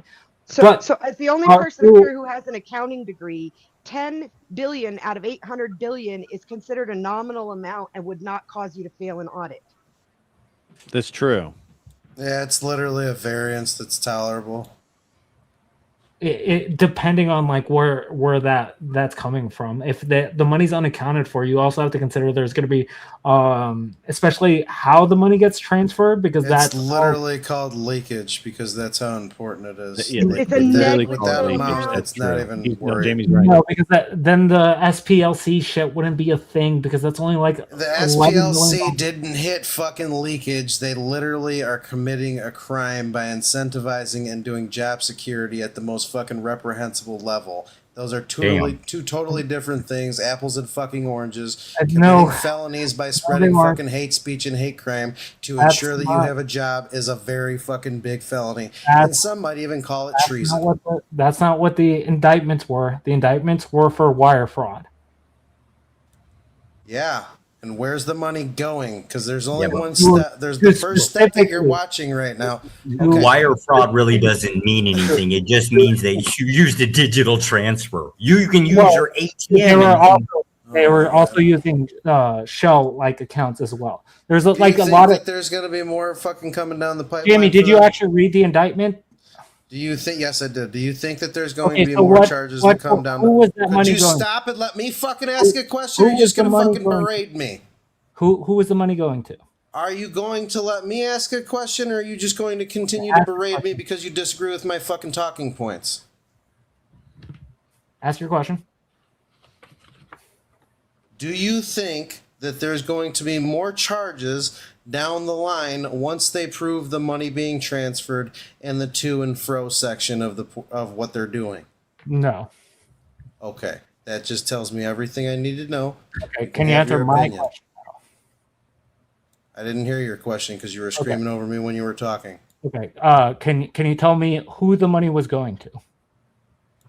Organizations such as sources, people that were basically giving them information and a lot of different what's it called?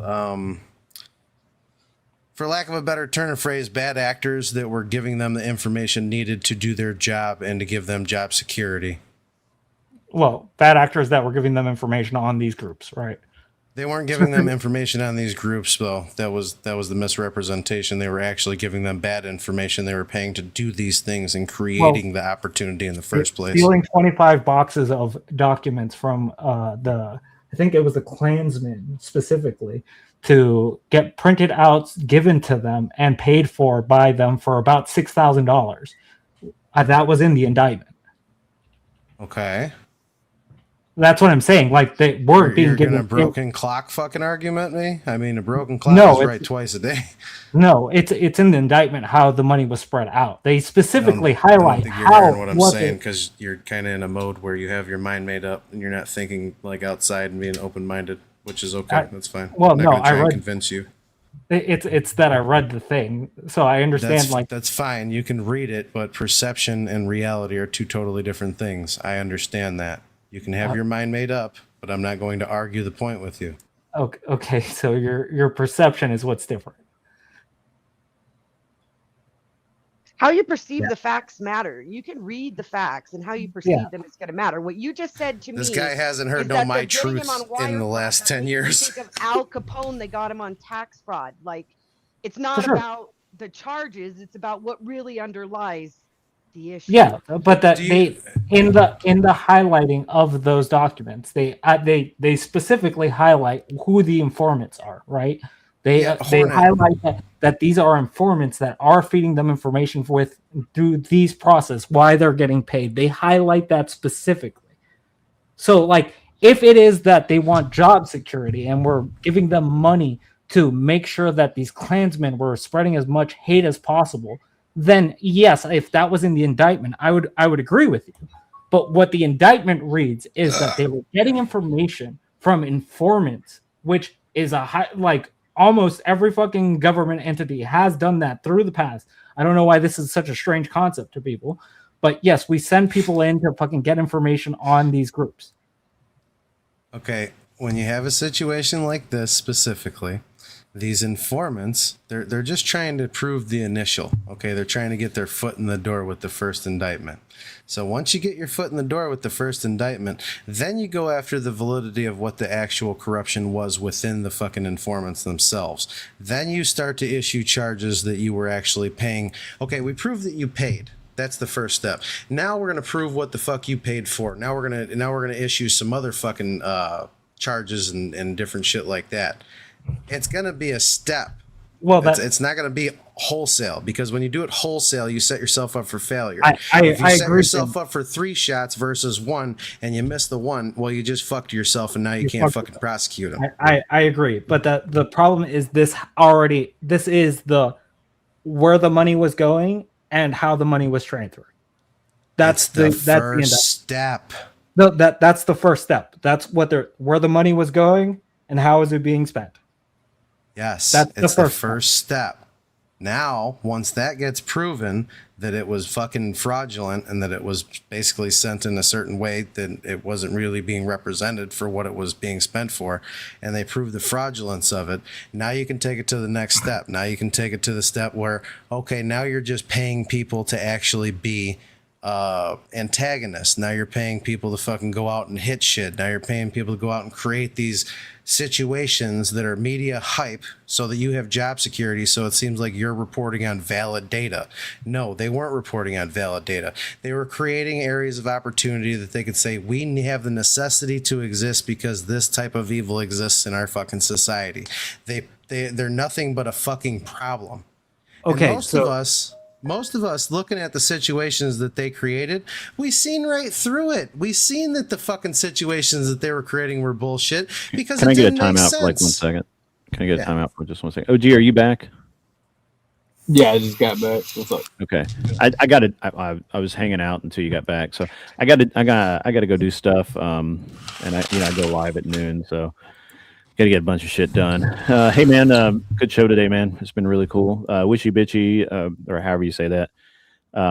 Good to meet you. I don't think I've been on panel with you before. Hornet, always a pleasure, and Jamie and Josh the same. So, even though I don't agree with, it's actually shocking how much Hornet has agreed with me today. So I think you agree with me. That's the difference. What's that? I think you agree with me, but no. I'm right, and you're agreeing with me, so that's how that works. Yeah, y'all are both market liberals. One is one is interventionist. The other is more laissez-faire. Yeah. The thing is as a token rich guy on here, I take offense to some of the things you guys say about us rich people. So Damn. Actually, it's not that I'm actually rich. I'm part of the system. It's interesting because I have the I actually have a real estate fund, and I hear when everybody's like, "Oh, these evil hedge funds and these evil this or real estate guys," I'm like, "Yeah, that's me." So welcome. Yeah, but no offense, Grid. You're not rich enough to be part of the parasite class. That is true. I'm not a billionaire, but I'm trying really hard to get there. And I suggest all of you try really, really hard to get there. Once you get there, then we can union apprenticeship programs. Sorry? Grid, please donate to union apprenticeship programs. Union apprenticeship programs. I think in Ohio we use some union crews up there in Ohio. What's up, OG? You were saying something? Oh no, I was just messing with you. I was going to say, when you do become a billionaire, then we could talk about you being a parasite. Yeah, then you could talk shit about me. That's fine. Hey, it's totally fair, man. Totally fair. But yeah. So anyway, I'm gonna go be an evil corporate bastard for a little while. Gonna go try and buy a charter jet company. So I gotta run some numbers. Grid. We're gonna have to get OG one day to utter the words "God bless the corporations." Oh no, Josh's connection.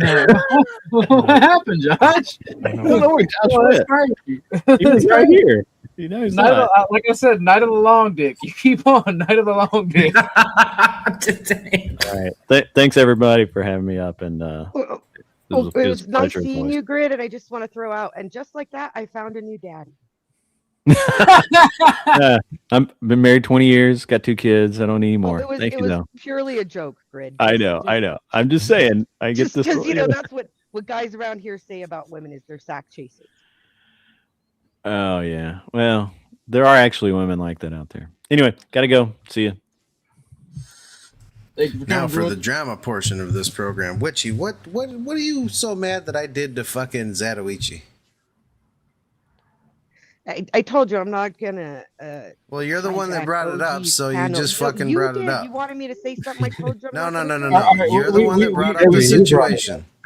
We can have 10 minutes of drama, and then me, Hornet, Josh, Jamie, and you can get back to discussing the economy. Yeah, see, it's good to break it up a little bit. So, I went to your show a while back, and you were using a tactic against Zatoichi that made me lose respect for you. And what did I use against him? Aggression and How so?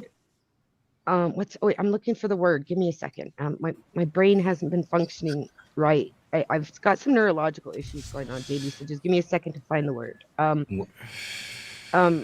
You were. It's not bribery. It's the other one. Help me out.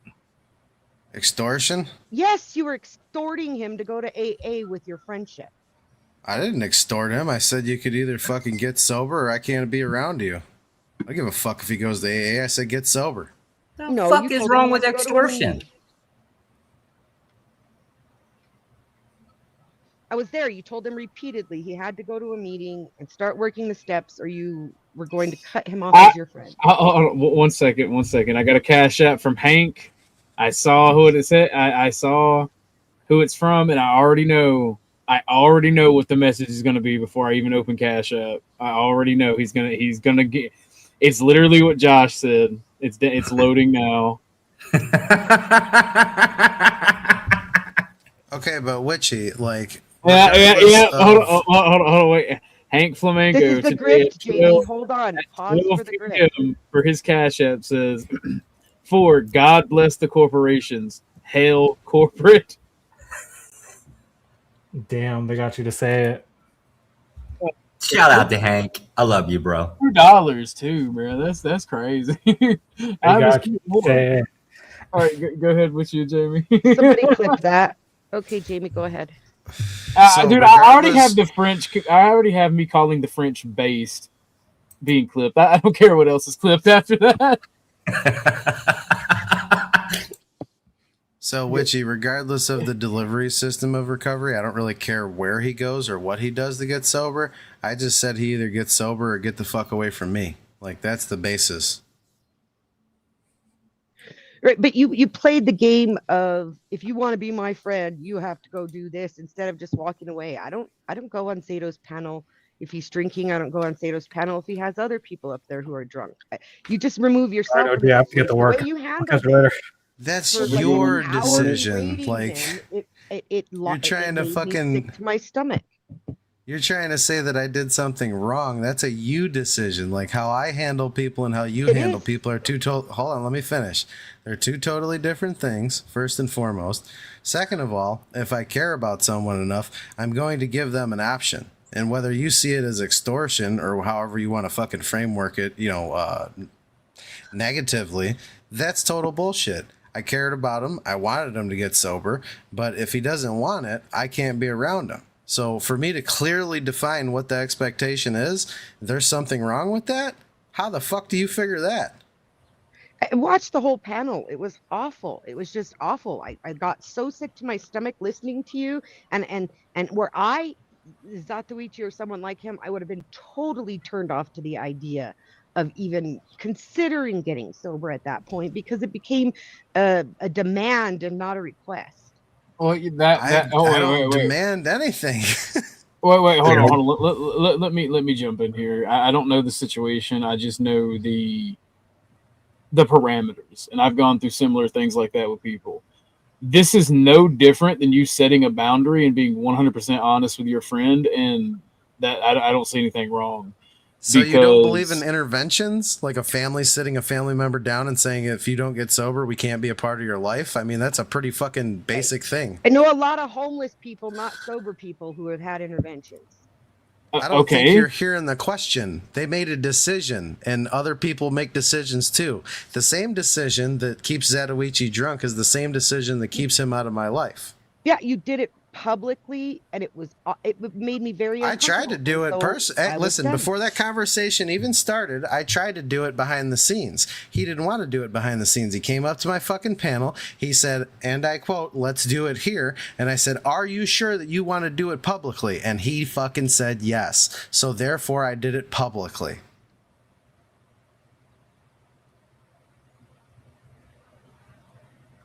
The thing is, when it comes to addicts, you have to be firm and strict and overwhelming. And at the end of the day, once you're that way with them, they have to make the decision to get clean and make their own choice. Put it this way: if I'm someone's friend, I'm going to tell them how I see it, not how they want to hear it, not the fucking pandering, codependent bullshit that says, "Oh, you're going to be okay." No, you're driving around fucking drunk, live streaming while you're driving, lying to people saying that you're not driving drunk, and yet we can clearly see you driving drunk on a live stream. And then saying on one hand, "Oh, you know what? It wasn't that big of a deal. I wasn't that drunk," and clearly he was drunk as fuck. And then on the next hand saying, "Oh yeah, what I did was wrong, what I did was wrong, what I did was wrong," and then taking it back immediately because you're only trying to pander to people's fucking viewpoint of view. You're only trying to say you're sorry, but you're only sorry because you got caught. You're not sorry because what the fuck you did was wrong.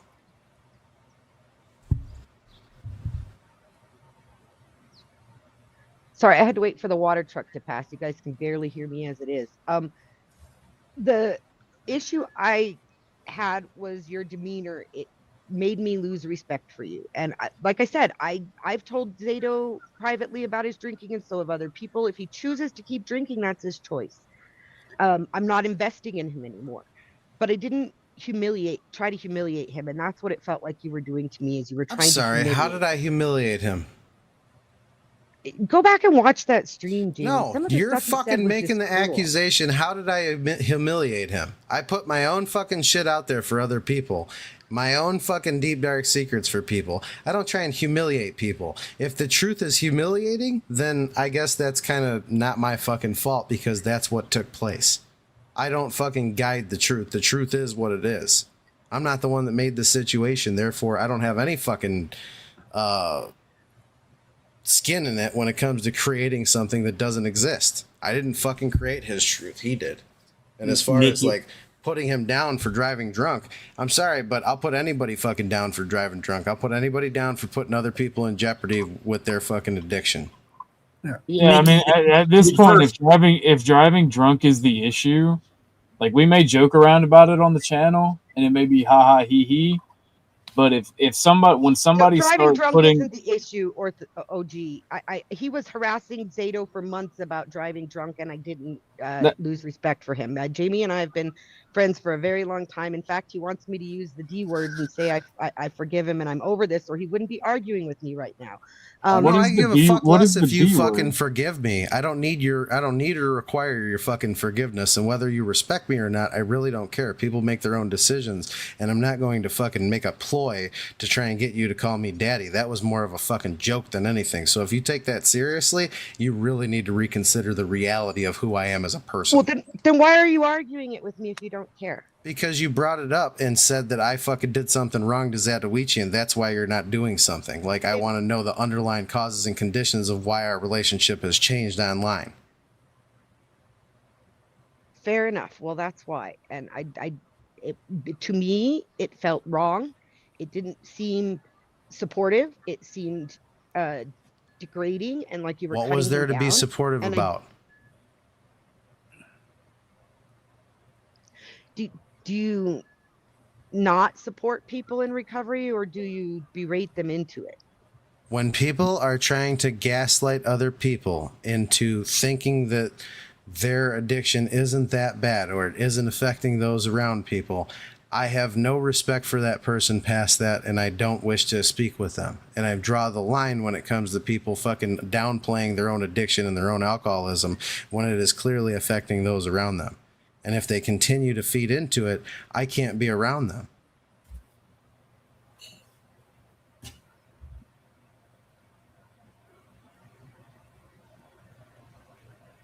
Is this a word semantics problem? The program I work requires me to diagnose myself as an alcoholic, and the program you work allows you to diagnose others as an alcoholic. He has openly admitted that he is an alcoholic. Are you new?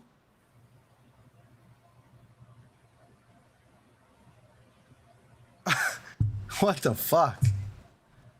I don't know. I've always worked a program where I clean my side of the street and nobody else's, and that Miss I'm not Nikki, trying to clean his side of the fucking street. I'm fucking showing him his side of the fucking street, and if he wants to believe it, that's on him. Miss Nikki, I think there's a fundamental difference in ideology and motion here, right? I think that I don't know if Jamie would agree with me on this, but I'm more authoritarian when it comes to almost everything. And I'm sorry, you can't give addicts the option of hurting someone else. When they are in active addiction, you're confusing two totally different things, okay? So when someone is actively trying to straighten up, okay, and get sober, they are treated with a different type of approach. When someone is in active addiction, there is no little kid gloves that you put on to hold their fucking emotional well-being in place. You either take what we're saying or you fuck off. It's that simple. Like, I don't know how else I can explain that, but ask any fucking therapist. They're going to tell you to remove yourself from the problem. Sounds like a wording. It honestly sounds like a wording issue, right? Like, do you support this thing? Well, yeah, you support your friend, but there's something snuck in there, like, oh, I have to give you a hug and use kind words kind of thing, where she's not actually stating it. But that's where the concept is the same thing with demand, right? You use that word. We demand things from each other all the damn time. So she's asking me to coddle the fucking guy. I'm not going to coddle the fucking guy. You can't coddle an addict that's taken the choice to drink and drive and put others in danger. Is that you, Broski? Just so you know, Jamie, I'm firing up a fat ass joint saying fuck that sobriety shit. I don't give a fuck what you do. Are you driving a fucking car? I don't give a fuck what you do. Sometimes. But why though? This is where you're a piece of shit. It's that simple. This is where your rights. I wouldn't give a. And yeah, well, when somebody drags you out the fucking car, that gives a fuck because you're a family member, you gonna care then. Like, I've lost family to drunk drivers. I've lost friends to inebriated drivers. Right? Like, the simple fact of the matter is, I may joke about it, but when an addict or somebody who is under the influences of a substance drives or puts other people's life in danger, no matter how good you think you are putting other people in danger. And that's where your rights, your freedoms, and your pursuit of happiness fucking end, bud. So I think we're on the same page about this, OG. I lost two brothers. And my first husband. One second with you. 1 second. We have a new person on panel. This is Wolfpack. I believe it is Mrs. Wolfpack. Yes. Hello. How are you? I'm good. Okay, welcome to the show. Let me finish my thought real quick. Thank you. I lost a husband, my first husband, to drunk driving. So I'm thoroughly against that. Me and Jamie agreed on that. There's no argument with me that drunk driving or any kind of inebriated driving is wrong. But I have a question.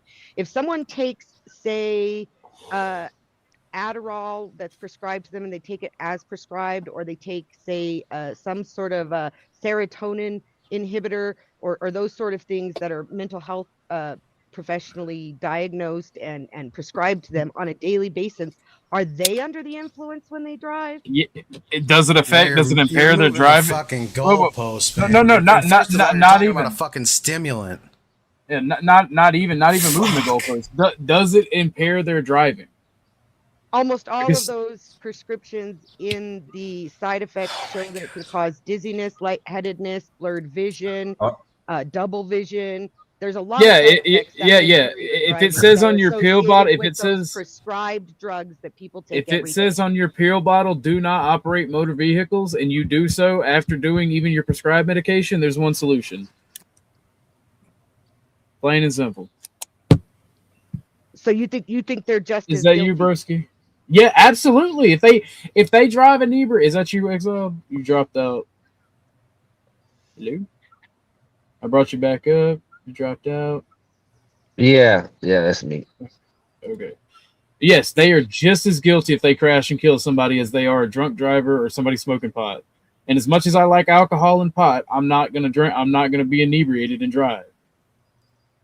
Because it puts other people at risk. Like I told Exile, that's where your rights, your pursuit of happiness, your whatever the fuck ends, and you put other people in danger. So yes.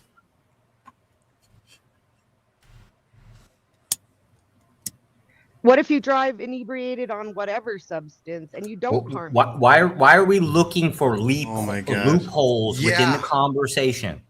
Yeah, that's what I'm saying. Like, this literally sounds like a fucking, hold on. This sounds like a fucking drug addict trying to fucking pick and poke his way through. I'm okay to drive while I'm fucked up. I'm okay to fucking take a substance, put it in my body that impairs me in fucking driving. This is ridiculous. Fucking straight up mind blowing that you're even making these fucking arguments. Well, I'm asking where you draw the line as far as what impairs you, because it's clearly defined. Impair you. Caffeine impairs you. Nicotine impairs you. You're talking about stimulants. I've heard you list 3 stimulants. Like, stimulants are not an impairment, okay? I'm sorry that you have to go through this, but if you would have said Xanax, or if you would have said fucking Seroquel, or if you would have said a downer that literally lowers your ability to be aware, inhibited thinking, therefore you're I don't know why I'm fucking having to argue with you about this. This is fucking crazy. This is wild as fuck. So that's the line. Stimulants are okay, but depressants aren't. I'm just trying to see where you draw the line. It depends Go by the science. It depends on how they impair your driving. Holy shit! Does it make you a better or worse driver? Like, Nikki, you're not a moron. Okay, you can take an Adderall. My bad, I was having mic what's issues. around you versus taking a fucking Xanny bar and by the way, fucking nodding out at the wheel. I wasn't trying to go too hard. It is an emotional topic for me, so I'm sorry if I was disrespectful, Exile. You know, I honestly didn't hear it, and I wouldn't give a fuck, bro. Other people's opinions on what other people do don't fucking matter to me. No, that's again. I'll say it again. Yeah, I fuck with you, but like, people who drive under the influence are fucking assholes, and they get what they get. They give exemptions to commercial drivers for prescription meds. That includes people who drive school buses. Sure, they may give them exemption, but if they hurt someone while under the influence of their medication, they're still legally liable. They may be allowed to drive while taking that medication, but they're still legally liable. I was a CDL truck driver for the first 3 years of my adult life. I know that's not a long time, but I'm pretty familiar with the laws. And you kind of look like a rookie truck driver too. Now that I think about it. My bad. I don't take no offense to it. It is what it is. Miss Wolfpack, let me get you. You wanted to come up to partake in the conversation. Do you have any opinions or thoughts? Well, before we move on, it's just crazy because the looks add up, but the intellect don't. You seem like you'd be a lot smarter than a truck driver. Just saying. Well, every fat racist redneck is naturally born with a pair of CDLs and the knowledge to drive heavy equipment. I just would figure that you worked in some kind of IT field in the past too. I will. Oh no, Exile's connection. I hate IT. I hate IT with a fucking passion. Did you turn it off or turn it back on? Yes. Yep, you do got IT experience. All right. Oh shit. I want to. Well, first, no, never mind. Go ahead and let Miss Wolfpack go, and then I'll answer Donna in the chat. Good day, panel and everybody. Thanks for having me up. I'm new, not just to coming up on panels, but just to have a couple of times. But this is a topic that we have hit on our other channel as well. And I'm going to tell you, Mr. Wolfpack and I, and don't feel bad. All of our service trucks and everything else that we own, you can't be more careful. But when it comes to our people we call friends, people that we're acquainted with, when it starts to disrupt panels, disrupt your real life, it all has to come to a head at some point. When it comes to laying down what you'll accept and what you won't. And unfortunately, this had to happen on another channel that I'm good friends with. And I hate to say it, but this gentleman above me, you're exactly right. When they're actively doing it, and especially when they're denying it, but they're messing up everybody else's life and messing not just their own, and they can't see that, there's only one way to go about that if you honestly care about them, and that is to flat out draw the line in the sand and tell them. And ours came with because they lied, because we've offered to help this person down to being able to get a job if he could get sober and pull his head out of his behind. And then he sat there and lied on it while he was drunk again. That's kind of what alcoholics do. Exactly. I just want to know who he's hurt. You said that's part of the problem with the disease. Who is he hurt? Well, Nikki, I mean, it depends. There's many ways you can hurt someone through alcoholism, honestly. You can emotionally damage people. You can mentally damage people. You can physically damage people. Like, Nikki, I my question. Wishy bitchy. I don't. I think this argument is kind of pedantic and not worth having, because at the end of the day, you're wrong, no matter how you look at it, right? The asking who he hurt, this whole we have to wait until somebody hurts someone to do anything about it. No, we need to take preventative measures. If somebody's an alcoholic and they're drinking, you'd support the precogs. In the case of addiction, a case of fucking drunk drivers, yeah. So yeah, because it's hold on, let me finish what I'm saying. If somebody is drinking and driving or under the influence of any substance that impairs their driving, yeah, take preventative measure. Don't let them drive. If you got to, take their fucking license and haul them off to jail. I was just being a pompous dick to Jamie, but I had a little brother that used to do a car scrapping service with a guy. And this dude used to drink peppermint schnapps all the time. I don't know why that's a fucking thing for alcoholics, that and that Fireball to try to cover the smell, which it never does. But it ain't about the smell. He had a real bad wreck that fucked my brother's knees off for life. I mean, my brother's really, really fucked up. Like, by the time he's 60, he's gonna be in a wheelchair cripple. But the fucking courts really took it light on this dude, and it was like his 5th fucking DUI, which technically he should have been facing a year in prison after that. But they let him off with probation, and he ended up at the time my older kids were going to school, he ended up hitting the secretary of that school's son in her Mustang, and he killed him. And this was just about 2 years after the case with my brother. So honestly, preventative measures in these situations are necessary. I lost my husband to a drunk driver. My first husband passed away in a car accident caused by the woman he was cheating on me with was drunk and driving. So I get it. But if Zat has an issue with Jamie, with what Jamie did or said, why isn't he inquiring about the issue? Donna, this isn't about Zat having an issue. This is about Jamie asking me why I had an issue with Jamie.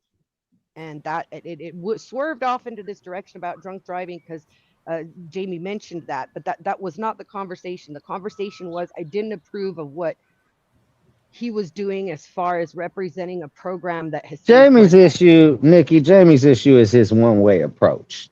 He doesn't have a multi of characteristics to deal with people on different levels. He's always a dick. And that's a flaw with Jamie. Exile, listen. 25 years of experience with this topic has shown me that there's multiple ways to go about it. I just picked the one that I see the most benefit in. The one Okay, so you pick the ones that giving that type of energy works with, because that's what your expertise is making it work with that type of energy. I got you. No, it's the statistical average of what works with the individual. And in the last 25 years, I see people only grow. Okay, so not people, alcoholics and drug addicts grow through pain.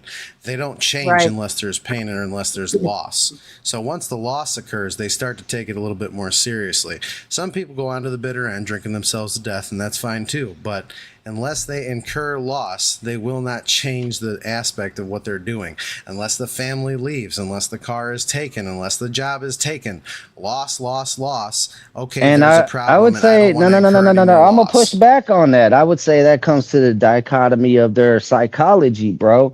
Like, what is dragging them to that addiction? Is it the fact that they feel like nobody feels like their shit? Because if that's the case, you're fucking pushing them further down that goddamn rabbit hole, bro. What the fuck are you talking about?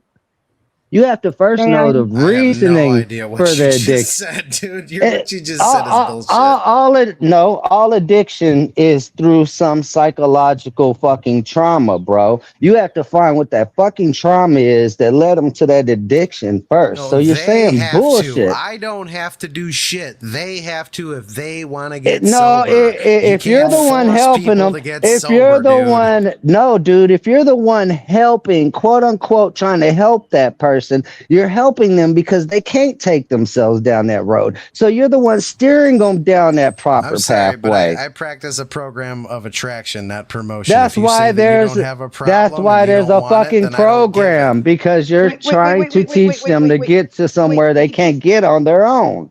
He just made my point. Oh my god! It's a program of attraction, not promotion, and you weren't attracting anyone with the way you were treating Zato. You can't attract someone that doesn't even admit most of the time that they have a problem, or when it's opportunistic to admit that they have a problem to get out of it, to get some and you can't tell somebody that they have a problem when they have a fear of facing their own flaws, Jamie. So if you can't, that's ridiculous, Exile. I don't even. That's the way to do it. No, you're deflecting right now. I love this. This is. May I interrupt, please? Let me catch up a little bit here. Is it the case? Is this really going to boil down to a bunch of other people are going to inject themselves into a companionship, friendship, whatever the fuck it is, between two people? Like, y'all have any fucking say in who is an associate with somebody else based on what terms? Oh no, it's a psychological term. Who gives a fuck? Bro, they got this motherfucking gatekeeping call. Thanks, Josh. Miss Wolfpack, you go ahead, and then I want to get Chuck's opinion on the situation. Okay, I don't know who you guys are speaking of, so an outsider looking in, like I said, if there's somebody that Jamie knows, then he's gonna know how to deal with that person, or has probably tried to take the other approaches first. I do not know. I know in my situation, and it just happened a few weeks ago, like I said, on a different panel, he absolutely knows. Other people had tippy-toed around and talked to him about it, and we had listened to him cry in his beer, if you will, for weeks and weeks and weeks and weeks, a whole bunch of us. And then it was just, he'd have his explosions, this type of thing. If you know them to that point and they're still not admitting it, at the end of the day, it is exactly what Jamie said. There is a person that to wake them up. Sometimes you have to walk in and say, you know what? Enough's enough. If you want to continue to live your life like this, that's on you. But as my friend and as a business part, or even trying to have you hired on his job to help you out, sir, and you keep doing this, we will no longer support you. Well, in fact, I could agree with you if us others didn't know the same guy, know the situation, and the fact that what Jamie's doing isn't helping that guy. They keep going after him, and he hasn't repeated this fucking offense for these motherfuckers to repeatedly keep going after the guy. So Well, I let's- haven't said one goddamn word about Zatoichi since I walked away from him. I have nothing to say. No, I could honestly say you haven't, but some of the guys around you have. That's Well, the because next some of question the is- guys aren't in recovery and they don't know how to approach the situation. If Right. I'm Hold done up. with something, I There- walk there- away from it, and that's that. I don't talk There- down about him. I don't care what he does.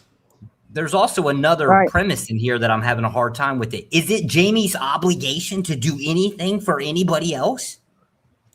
To a point, No, yes. but- Hold on. To a point, yes, it is. If he asks for help, I'm responsible to reach out and give him what he is asking for. But as far as him saying that he doesn't want the help and that he's not going to try sobriety, then I have no obligation past that. I'm not going to try and force feed it down his throat. It doesn't work like that. It never will. You can't Yeah, and hold I them was down, basically put a gonna say the funnel in their same throat. thing. I was gonna say no, but once Jamie took that mantle to start helping, that's once he's, responsible to continue helping until, he You sees can't that help there's someone no that good. doesn't want the help. You Yeah, can't that's what I'm force saying. feed him the help. I just said until you see that there's no use and there's no help to give because it's doing no good. I And just if said this that. person, if this person respects Jamie or whoever else you're speaking of, they at least in their brain have a hard thought about, well, do I really want to lose, say, Jamie as a friend, family, this type of thing, whoever is doing it that they're close to. When you say those words to them, you will find out exactly how much respect that they have for you. And then if they don't want to help themselves, all you can do is walk away and say, that's the bottom line, and you cross my line. That's it. Well, that's kind of a flaw, though, because if you're acting, hold on, Nikki, if you're asking somebody to have respect for you that don't have respect for themselves, that's an impossibility. Exiled. Hold on. When This you've whole thing has spent the gone off time rails. that it sounds like Jamie has gone off the rails. trying to give him respect, trying to talk to him nicely with the nice words, if that's what you want to call it, and work him through it, and he's still not doing it, then at the bottom of the day, at the end of the day, excuse me, all you can do is give him a hard no. I mean, This I is haven't it. seen the guy drink and drive again. I've seen the guy drink again, that's all. But drinking at home is his business. None of this was ever the point. Jamie asked me why I was upset with him. It has nothing to do with whether Zato's drinking or not, whether Jamie wants him to get sober. It was the treatment he gave Zato on his panel made me lose respect for him. It has nothing to do with Well, that. hold on. I was muted this whole time. So let me say this. Jamie didn't ask you anything. You came up here and told him you lost respect for him and brought the situation up. He did ask me. He And- asked me to call him a word that I've called him for a long time. And you said specifically and snidely, I've lost respect for you because of what you did to Zatoichi. And I asked you what? Told him the truth? And you decided not to go into it. So I waited until the conversation was at a slower point, and I brought it up to mix up the content. What was my doing? What did I do specifically to lose respect? However, I'm not asking you to respect me. I'm not asking you to change your mind. Like, I really don't care if you do. That your opinion is your opinion. Perfectly clear. You made that perfectly clear. But what we're going off the rails here on now is actually trying to decide whether Zato did something wrong or Jamie did something wrong. This was just all about my opinion of a conversation between the two of them. I don't know Yeah, that and we it turns need to into go a this far off the conversation. rails. It's not going off the rails. It's turning into a conversation. It's the natural occurrence of different things being talked about. We're going to go into the subculture of whatever the fuck it is, and we're going to talk about it. It's kind of just how it goes. Yeah, like I hope nobody's mad or has hurt Fifi's, but I mean it's just But if different. you Like are mad and you have hurt Fifi's, there's a $sign Orthodox guy that can handle your Fifi's. Just write down what you want to happen. exactly. But let's get Chuck. Chuck, you are the sobriety master here. What is your opinion on this? After working with hundreds of people, I'm sure Jamie has too. You take different approaches with different people, but you do learn along the way that there are those that want to take the softer, easier way and justify what they're doing. I don't know if they're trying to lie to you or trying to lie to themselves.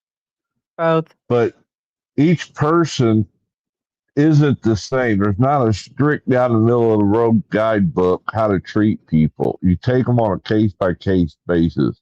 I don't know what Zach and Jamie's background is, what kind of talks they've had, or anything. So I'm sure Jamie decided this was the best approach at this time. Because I'm not arguing against that, Chuck.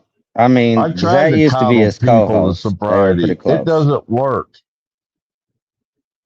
You give an alcoholic or addict an inch, and they'll take a mile. Yes, it's just that simple. I'm no expert. I just got today. I got a lot of today, but I just got today. And like Jamie said, if you want to drink, drug, whatever, that's your business. But if you come to me reaching out for help, then it's my business to try to help you. But if I see I cannot make any inroads with you, that I'm more of a hurt than I am a help, then I'm going to sever ties with that person. Yep. Because I'm not going to be responsible for them being stupid. Does that make any sense? I agree, Chuck. And I've had to take some of you can use kid gloves on and you get a different outcome. Other ones, you almost got to be a dictator in order to get anything out of them. And I completely agree with you, Chuck. Yeah, no two people are the same. And no person's walk down the path is the same. But the end result is the same, I do believe.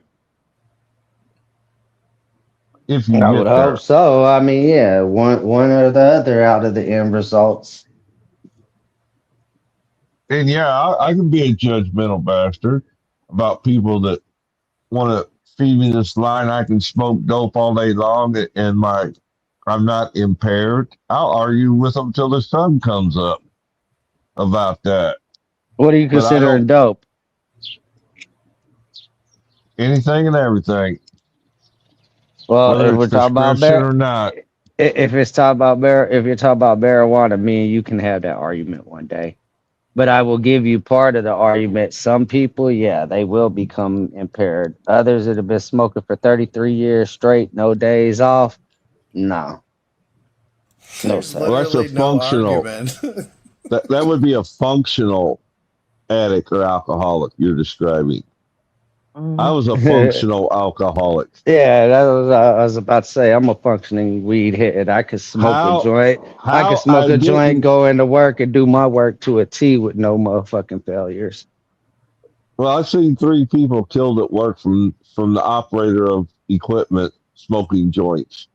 Yeah. Yeah. Like I said, it all has a level of impairment. Mm-hmm. And how? Throughout my illustrious drinking career, I did not kill anybody is beyond my comprehension. Like I seen a dude at work that drinks flask every day. A chick that just takes a couple shots and she was falling asleep at the motherfucking machine and got sent home. Yep. Each person's tolerance is different. The effects that they have is different. I don't care if it's prescribed or illegal or whatever. No two people are the same. And for me to say that they are, but I mean, it's pretty obvious if you're a straight person and you see somebody or you're riding with somebody that's impaired, there's no doubt you can tell that they're impaired, their abilities are impaired. Oh yeah, especially Especially if you got your senses about you, you're gonna see the little tweaks and twitches on the road, and you're gonna be like, "Oh, no, let me out the car." Right. But for me to condone that type of behavior would be like OG said, the minute what your action starts infringing upon somebody else's rights, then there's a problem there. Yeah, you got a right to sit at home and get fucked up beyond all recognition, but you don't have a right to get behind a 6,000-pound car and play Russian roulette. No, I would agree. Walk your silly ass down the street if you got to go somewhere. And I have no disagreements with the whole argument. You know, when I first came up, I didn't know this was an argument about Zatatochi. I was there when all that happened.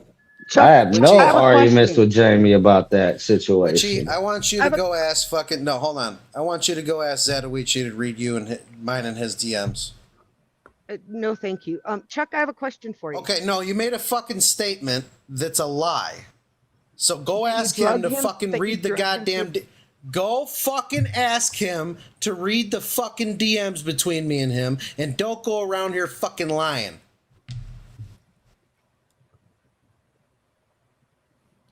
I have a question for you, Chuck.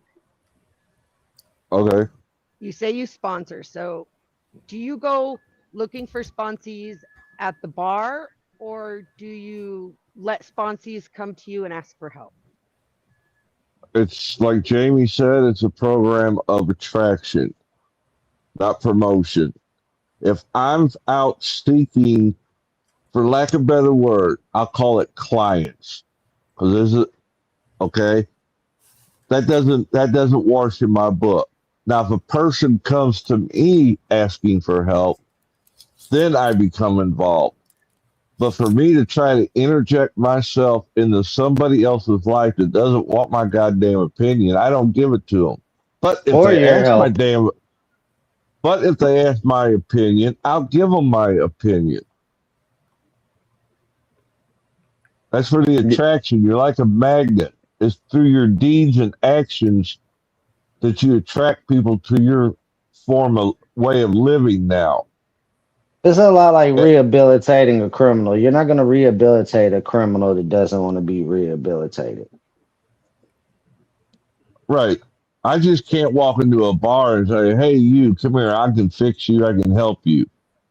That guy might not even see he has a problem. He might be like, "Man, what the fuck? Who's this dude?" That's a good way to get your clock cleaned, if you know what I mean. Yeah, from my perspective, we're not reformists. From my perspective, we're not reformists. That's what I saw happening, and I lost respect for someone over it. That's what I saw happening was I don't know what the walking into background though. Do you know the background between Zat and Jamie? Has this talk already taken place that you're not aware of, that Zat asked Jamie for some help?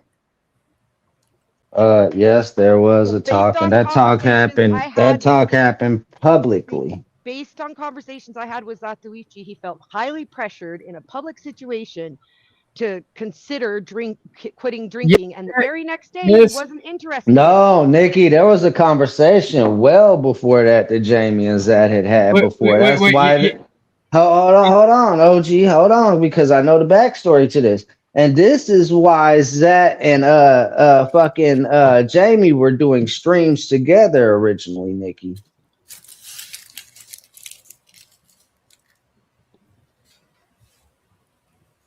I don't even know who Richie, if you think that you could fucking do it better, I invite you to please do it, because two people working on people is better than one.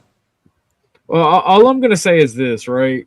An addict is gonna tell you whatever the fuck you want to hear. No, what they think they want you to hear. That's the same thing, Chuck. They're gonna tell you what you want to hear. Yeah. I mean, fuck. Jamie made a good point right there, Nikki. Because I ain't never left that side, and I've had talks with him about that day since then also. Oh, I still talk to him about how I feel about things, and I one of the things that Jamie maybe isn't getting in this conversation is that the way Zat behaves, I don't respect, and I had respect for Jamie, a lot of it. That broke my heart to see him doing what the program that I fully believe saved my life tells us not to do. Would you like to Would you like me to reference what it says in the big book about working with people? Sure. No, I'm asking Nikki. Nikki, would you like to hear what it says? I never have issue with anyone referencing the big book. Would you like to hear what it says? It's a yes or no question, not a snidey fucking bullshit. Read it. Read it.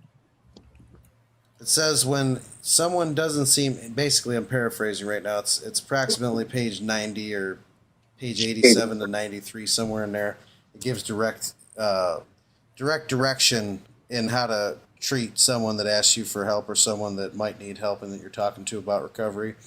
If your prospect isn't like, you know what, give me a minute, I'll find it. I'm not going to paraphrase it, I have to say it right. I'm going to say you better go by the text. That way you're not apt to make a mistake. It's under working with others, I believe. Yeah, it's like 80 or 90, something like that, working with others. I just can't get over the concept of third parties injecting themselves into relationships. Me and OG go at each other all the time. You mean like you're doing right now, Josh? Yes! I don't get... Me and OG go at each other all the time. Ain't nobody defending me or OG against each other. We just don't do it. Why does Jamie get the exception here? Yeah, I don't get this. I don't get this whole. I don't get your. I don't get you at all here. Right? I don't get why it's your problem. I don't get why you lost respect for Jamie. I don't understand it. I think. Hold on. Page 90. Behavior, not the situation. Okay, page 90. When you discover your prospect for Alcoholics Anonymous, find out all you can about him. If he does not want to stop drinking, don't waste your time trying to persuade him. You may spoil later opportunity. This advice is given for his family also. They should be patient, realizing that they are dealing with a sick person. If there is any indication that he wants to stop, have a good talk with the person most interested in him, usually his wife. Get an idea of his behavior, his problems, his background, the seriousness of his condition, and his religious learnings. You need this information to put yourself in his place to see how you would like him to approach you if the tables were turned. Sometimes it is wise to wait until he goes on a binge. The family may object to this, but unless he is in a dangerous physical condition, it is better to risk it. Don't deal with him when he is very drunk unless he is ugly and the family needs your help. Wait for the end of the spree, or at least for a lucid interval. Then let his family or friend ask him if he wants to quit for good and if he would go to any extreme to do so. If he says yes, then his attention should be drawn to you as a person who is recovered. You should be described to him as one of the fellowship who, as part of their own recovery, tries to help others who will be glad to talk to him if he cares to see you. If he does not want to see you, never force yourself upon him. Neither should the family hysterically plead with him to do anything, nor should they tell him much about you. They should wait for the end of his next drinking bout. You might place this book where he can see it. In the interval, Here, no specific rule is given or can be given. The family must decide these things, but urge them not to be over anxious, for that might spoil the matter. So, first of all, I've told Zat on many different occasions, go buy the book Alcoholics Anonymous, or I'll just send you one for free. I'll literally fucking pay for one and send it to you, no problem. He doesn't want the help, and he doesn't want to quit drinking. And the problem that I had with him specifically,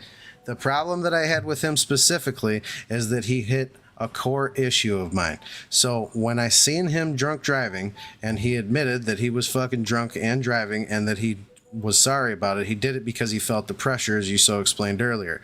Once that heat died down, he downplayed the situation and said that he wasn't drunk and that he would, he does it all the time and it's not a problem. Once he did that, I finally made the decision. I cannot be around you. I do not wish to be around you unless you sober up. If you sober up, we can rehash this at a later date, but until you sober up, I cannot have you around me. If that is what you had said rather than what I saw, I would understand it. That is not what I saw. I saw you do exactly what the big book tells us not to do. I saw you get aggressive and forceful and disrespectful in a way that the big book tells us not. It says leave the book in his presence and walk Okay, away. when he wants to do it on a panel, and he wants to hash out certain core issues and have a debate rather than I need help and I'm willing to go to any length to do it humbly, then we're going to have a whole different conversation. And you're just kind of like obfuscating and not really fucking acknowledging that factor of the situation. I tried to do this in private. He did not get back to me. And then he started trying to come up in my backstage. And then finally I said, okay, are you sure you want to fucking do this online? Because if you don't, we'll go into a fucking VC right now and we'll hash this out. He didn't want to do that. He came on the panel. He wanted to do verbal judo. He wanted to rationalize and justify his drinking. And I decided to fucking go ham on him. If you want to fucking do that, that's the situation that we're going to come into every single fucking time. Correct. Well, this more relativism is fucking gay. It's ridiculous. This is why I don't fucking typically argue with people about recovery. If you believe you have a better way of doing it, go get that man sober. The thing about it is, right, this moral relativism is gay. You're upset with Jamie because you didn't like his action. Simple fact of the matter is, Jamie doesn't want to be around addicts. And if people don't want help, all you can do is fucking cut them loose. You don't like it because you... Oh, wait, well, let me finish. You don't like it because he said mean things. Oh, fucking well. Addicts hurt people. They hurt society. It's a fucking problem. We're going to deal with it how we have to fucking deal with it. Personally, honestly, if they didn't want help and they didn't get themselves clean and they were putting people at risk, I think a 30-06 is the best fucking solution, personally, because you don't get, again, for the umpteenth time, you don't get to make choices that put other people in danger, and you can't just go, this moral relativism shit is for fucking homos.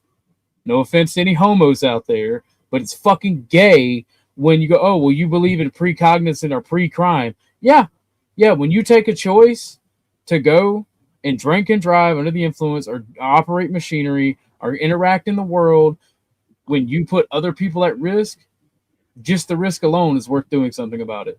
It's fucking stupid. And real quick, if anybody wants to read the Alcoholics Anonymous Big Book, you can go to aa.org, click Big Book of Alcoholics Anonymous, as well as the 12 Steps and 12 Traditions. Please read through it. It's a very good read. The first 164 pages are the basic text. Please read through that. More importantly, there is a solution. The doctor's opinion, working with others, are core issues that you should probably read. The family afterwards, as well as to employers, is a good chapter to read as well. Right. Like the whole reason I'm authoritarian is I literally grew up watching stupid motherfuckers make choices that put their children and other people in danger. And there was never any repercussions for it until someone fucking died. Hey, Witchy, did I ever press the issue when it was just him drinking alone in his house? Did I ever press the issue? Did I ever tell him, like, you either do this or I can't be around you? No, I allowed him on my panel. I allowed him on my panel while drinking. I allowed him to smoke pot on camera on my panel. I did nothing but allow him to exist around me. Once he hit that core issue divide, I said no more. And that's perfectly reasonable. That is no different than a woman setting a boundary about having a friend who's creepy touching her. No, I have no problem with his boundary. I didn't ever say I had a problem with this boundary. What I saw on that panel, the behavior, and I keep going back to that, is what got to me. So it's a tone police type of thing? No, that I called him a fucking liar and told him he's fucking an alcoholic, whether he chooses to admit it or not. He's already fucking basically admitted on multiple occasions. That I put down that he was drinking and driving and put other people in jeopardy and downplaying the situation to try and save his online persona. You did exactly what the big book tells us not to do. You were airing out his dirty laundry. We only get to air out his dirty laundry was already fucking out there. He put it online. From what I'm gathering, the guy literally did this publicly. People already knew because of his own actions. Like And here's the thing. Here's the thing. If somebody's an addict and they're making an ass of themselves, and then they want to talk in public, that's not Jamie, and it's not coercion of the friendship, Dennison. It's literally, if you're gonna drink and drive, I'm not gonna fuck with you. If you're gonna get that far fucking gone, I'm not gonna fuck with you. You don't have to be sober, but you don't get to be fucking stupid. And that's what it seems like. That seems like that was the line in the fucking sand. Was the guy making a choice that put other people in danger, and arguing and telling Jamie he's wrong. He's fucking not wrong here. It's his fucking right to do so. I would be a little bit more lenient if Jamie, and Exile just said he never did that. If Jamie was bitching at him for being drunk in his own home or doing shit in his own fucking home where he has almost no chance of hurting somebody, where it doesn't exponentially increase the chance of hurting somebody. Like I get certain want to live in utopia where humans get along and everybody has the maximum amount of freedom and autonomy, but that is not the fucking world we live in. That will never be the universe we live in. The simple fact of the matter is you don't get to do shit in society that can get other people killed. Because if you do, I don't bitch and complain when somebody takes your fucking kids out as revenge. Witchy, let me ask you a question. Should I just stop like trying to help people online? Was that what you want?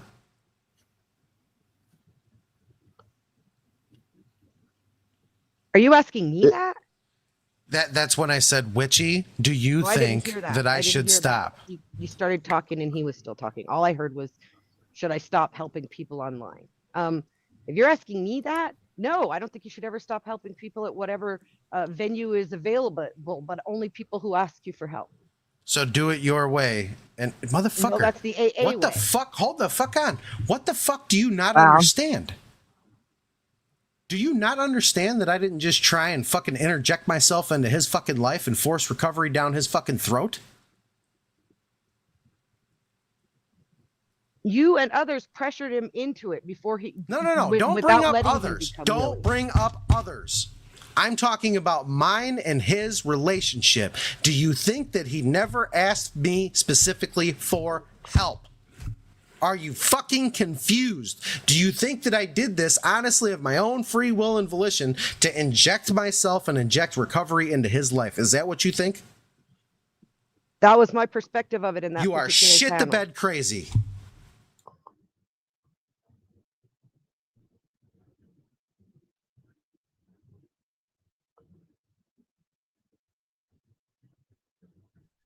At the point you got to that panel, he had made it clear that he did not want help. And you knew at the point did he make that point to Jamie? Do that. He made it publicly clear that he wasn't gonna stop drinking and that he didn't think he had done anything wrong driving before they went on that panel. Okay, so Jamie then drew the line in the sand and said, I cannot be around you if you are not going to, one, want the help, and two, I will not sit here and watch you go out and hurt somebody else, not around me, not on my time, not in my book, period. So he did both of that from that's an outsider looking in because I have no idea who we're speaking of. Just because you don't like the tone, the way he did it, or anything like that doesn't matter. That person crossed the line in Jamie's book at that time, and he made a decision to say, I will no longer help you if you're acting like this. Why would he bring him on panel then? Because he asked to be brought on panel, from what I understand, ma'am. And I'm not trying to have an attitude. I don't normally speak like this. But like I said, I cannot stand it when you have an alcoholic up there screaming for help, and then you give them the help they want. They turn around, they do what they're going to do, and then people, excuse me, I don't know you, but people come in and get mad at the person and say, hey, I don't like your tone. I don't like the way you did this. We don't know the whole background, but when he asked Jamie for help, Jamie had to drive the line in the sand when he finally said, no, I don't want your help anymore, and he was acting stupid, and that is Jamie's right. All right, let me say this, right? No offense, Chuck. No offense, Jamie. Right? At this point, it's fuck AA, right? Fuck that shit. The simple fact of the matter is this person is doing shit that can get other people killed, doing wild shit of his own volition, and he's saying he wants help. He's reaching out, and people are trying to help him. And when he doesn't get the type of help he wants or the answers that he wants, he justifies his actions. At this point, it is a rogue addict putting people in danger. Fuck them. Say it again for the people in the back. They don't get to do that. Just because they have a disease, they don't get to do that. If a motherfucker with AIDS cuts themselves and throws blood on you, that is a fucking assault. Well, it was a little crazier than that, OG. So we were all chilling on stream together, and Zach was at the bar. We had no issue with that at all. It was when Zach got in the car, we asked him if he was driving. I can't remember specifically who was the one that asked him that question, but he tried to say that he was in the passenger seat. But we clearly seen his arms forward gripping the steering wheel, so we kept pressing the issue. The issue was pressed on, like, what was it, Jamie? Like 3 different streams? It's worse than that, Exiled. Before he even got in his truck, he was live streaming from the bar, and all of us in his live stream told him to get an Uber, and he promised us that he was going offline Yeah. and was getting an Uber. Yeah, that happened too. The dude's a piece of shit and should be removed from the fucking gene pool at this point, is all you're telling me. Now, that's going a little far, OG. That's somebody's relative. I don't give a fuck, bro. My relative was taken from me because of a fucking drunk driver with 5 DUIs. Should have been fucking in prison. So let's take a whole bunch of other people's relative. Yeah. If they're drinking and driving, they're putting other people in danger. Yeah, abso-fucking-lutely. Okay. Oh, and for full transparency, before someone uses it as a shot, yeah, I have 2 DUIs. I haven't held a license since 2009. Like plain and simple, you're literally putting other people at danger, and then you're getting mad at Jamie for doing what he should have done, what y'all should have done. You should have done everything in your power to shame, humiliate, and ridicule this person for lying to you about drinking and driving, for telling you they would be responsible. Say it again for the people in the back, OG, because that's exactly how I see it as well. She was there on his ass too. We was all on his ass. I'm just like,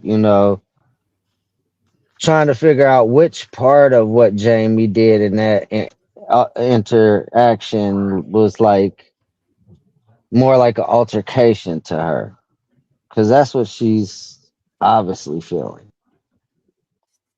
Atone, please. I feel Wishy, I haven't interacted with you a lot, but I enjoy talking to you. I think you're an intelligent person. But you are just flat out being emotional and wrong for whatever reason. And So, wait, hold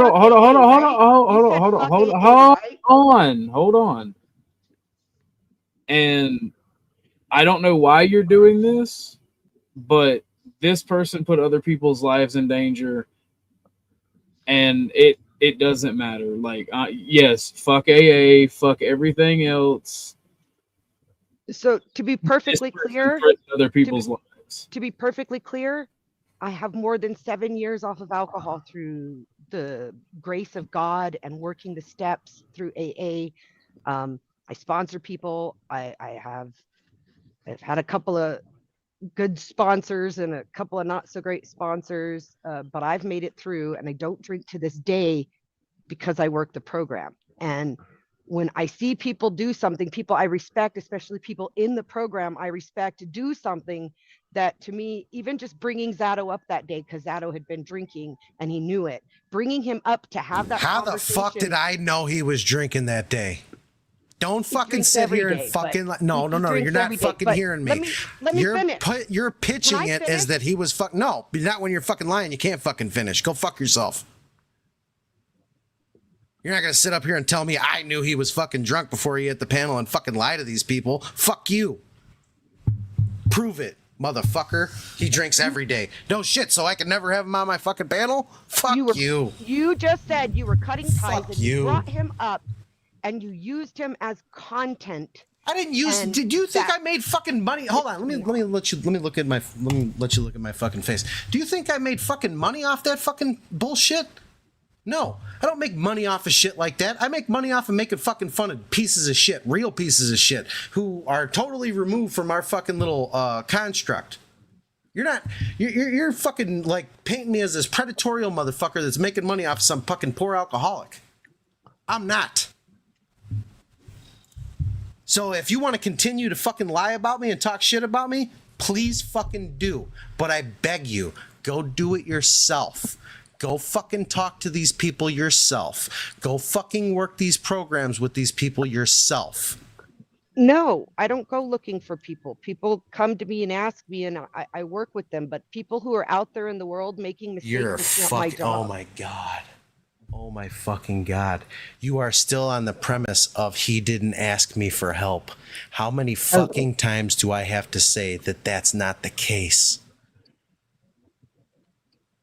I don't give a fuck if people don't want it. Panel, you already knew he wasn't seeking help, was my point. Oh, he was seeking a conversation, and that's what he got. It just didn't go his way.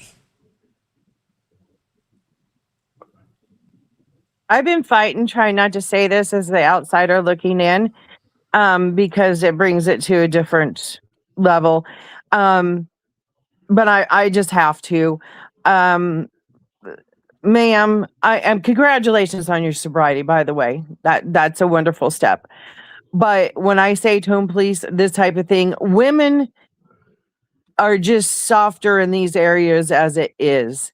As a man, and what I just heard this gentleman up here say is he has asked him for help. He asked to come on panel that night. Everything was done with his permission, and when it didn't go his way, you and some others got upset. Now, I do think that men know how to deal with men better than women do. Not upset. The person who was involved isn't even upset. So I wasn't going to go into this factor of it, but hey, Witchy, what does it say about, people of, men with the men and the women with the women? Do you know how to sponsor a man? Fuck no, you don't. So shut the fuck up and keep to your own kind. I didn't want to take it there. The whole time I didn't want to take it there because of the feminine and masculine fucking divide. There's a reason why men sponsor men. There's a reason why women sponsor women. I can't get a woman sober because I can't identify on an emotional level with what you are as an individual. Therefore, I don't know how your mind works. You don't know how a man's mind works either. So keep it fucking clear. I think really that didn't want was to take it to that level. I think that was. I think that's where you kind of should have went from the get go. That way, you didn't do it angrily, because that is a fact. Like, men and women think differently. We have different chemicals in the brain, or different balances in the brain. Like, the only reason why I got angry is because she lied. And she continues to say these fucking lies. It's not a matter of perception. It's a matter of reality. I didn't fucking go seek Zatoichi out. I'm gonna default to you because Exiled pretty much said the same thing. And I agree, it's got to come from a man. I thought she was still here. I like Nikki, Witchy Bitchy, whatever she goes by. I've heard people call her name on panel, so I hope that's not doxing. If it is, I apologize and I will cease to do so. But I think she's being extremely emotional. I think we're all being emotional at this point, to be honest. But it's about the only time you'll ever hear me yell is when I talk about some shit like this and someone tries to question my motives or my tactics when it comes to recovery. It's literally, you can count this day as one of maybe 5 that have occurred in the last 4 years of me being online and talking about recovery. It gets me fucking furious when someone tries to fucking say that what I'm doing isn't correct and what I'm doing is profiteering off of fucking alcoholics. That's not what I'm doing. Any fucking time that I've ever done a recovery stream, my fucking Cashapp never went on that motherfucker. And anybody that donated, guess what? Their fucking donation got pushed back because that wasn't the point of why I did the program. So for you to fucking say that I'm profiteering off it and that I used it for fucking content, that's not even content that I want on my fucking channel. Hence the reason why the last fucking 2 weeks before him actually getting up on the panel, I just kicked him out of the backstage. Go ask him about that. But see, you make all these fucking assumptions about what took place, and yet I can clearly see that you haven't had a conversation with him about any of your fucking instincts. That's fucking crazy.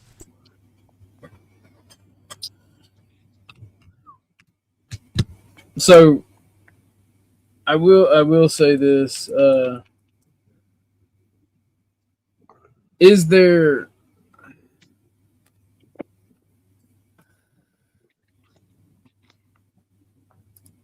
hold on.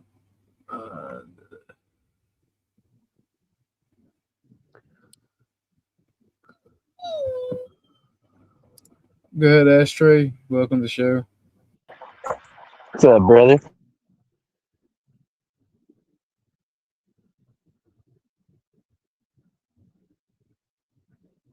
Exiled, how many times since you've known me have I fucking screamed on a panel?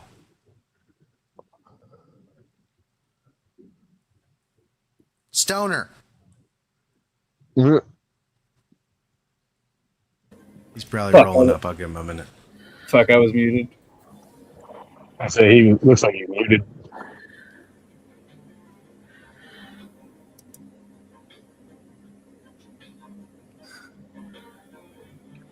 Oh, when I talked to you this morning, you said you were going night-night. You have not gone night-night, sir. I lied. Send me money. He said I lied. Send the money. For the donut. For the group. Oh, I thought Josh was up here. I was going to pick on him. Damn it. Josh, he said he'd be back. He said he'd be back in about an hour. Oh, I'm just editing shit. He had to go get some new lipstick. Oh, I hope he gets pretty pink. I want to see him in pretty pink.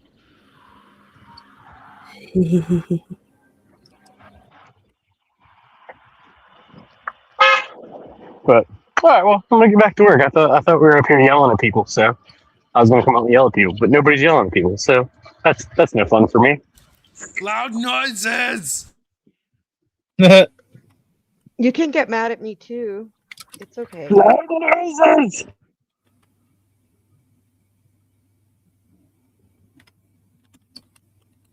Ma'am, I'm not upset with you, and I hope you don't know that. I just met you, and I do congratulate you, but sometimes as women, our emotions do get in the way of seeing where we need to take things. And Jamie, it sounds like he handled it well, because there was many conversations he'd had with him in the back. I'm sorry you feel some sort of way, but I have no ill will or anything against you.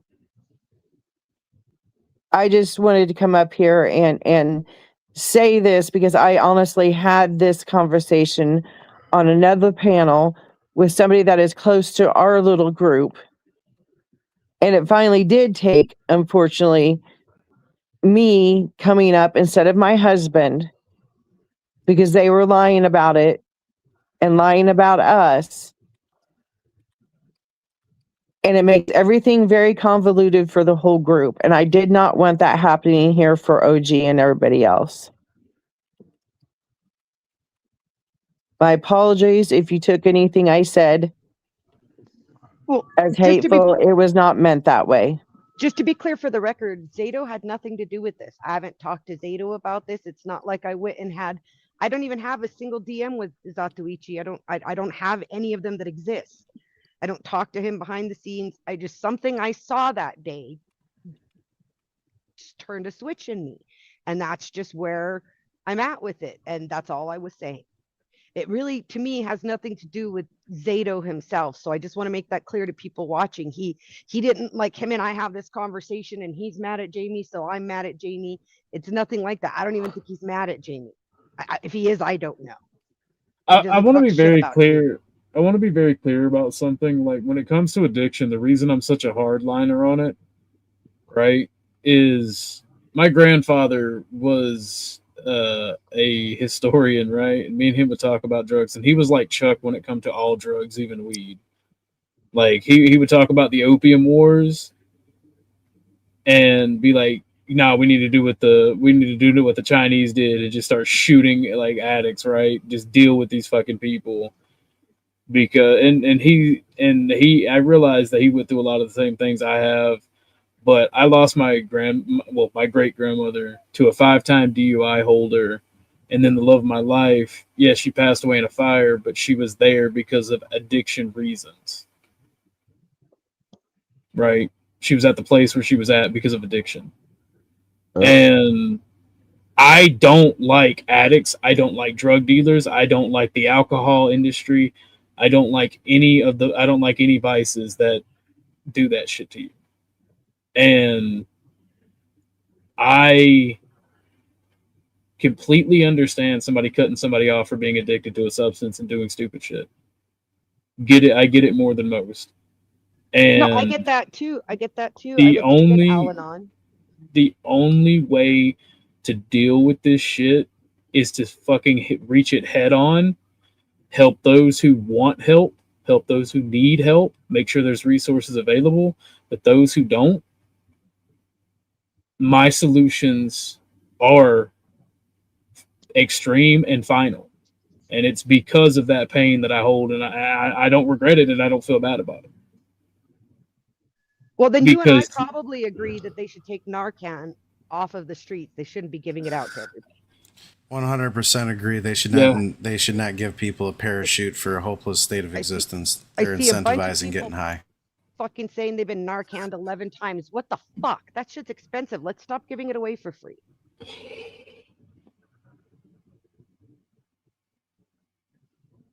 And OG, continued prayers for Mr. Wolfpack and I, and for you and your family. Will do. But like, I'm becoming more and more fascist. Shut up, Josh. Okay, Josh isn't here, so he can't be corporatist and gay about it. The older I get, like I thought I was extreme when I was younger, but I'm just more silent about it. But it's also more selective. I don't care about a lot of the cultural issues that people get bogged down in the culture war. I care about the things that actually matter in our society. Like, for instance, the fact that addiction, sex trafficking, forced prostitution are all on the increase. And there's nothing being done about it. I don't like driving my kids through town when we have to go into the city and watching 50 people do the fent bend down Main Street. It's too much. Well, that's the thing. So we have to build a society that's a little bit coercive and mean and has a hard line, so people want to have help. We have This is why you and I get along, OG. We don't agree on everything, but this is why we get along. Well, you motherfuckers want to live. That's the thing. That's the fundamental thing about life and humanity. Motherfuckers want to live. You say, hey, there's a 1911 at the back of your head. If you don't want to get clean, they'll probably want to get clean, and they'll probably stick to it. But there's going to be a lot of pain and tears, but it's going to be better in the end. I think you're going to have a lot more attrition than you think. I mean, I'm going back to the story they told that they seen him at the bar, they seen him in the car, and yet he promised them that he wasn't going to drive, he was going to take an Uber. And then later on to downplay it. Before we saw him in the car, he said he was standing outside the bar and he said he was calling an Uber and that's why he was ending the stream. And then he went on somebody else's stream while he was in his truck. Right. Or whatever. Yeah, and if you would have heard what he said, because me and Andrew were actually in that stream, if you'd have heard what he said while it was offline, the rationalizing and justifying driving a car drunk. Yep. We literally both told him, if you pull over right now, I will cash app you $50 to get a ride home. And he refused. I've done that. I know where you're coming from.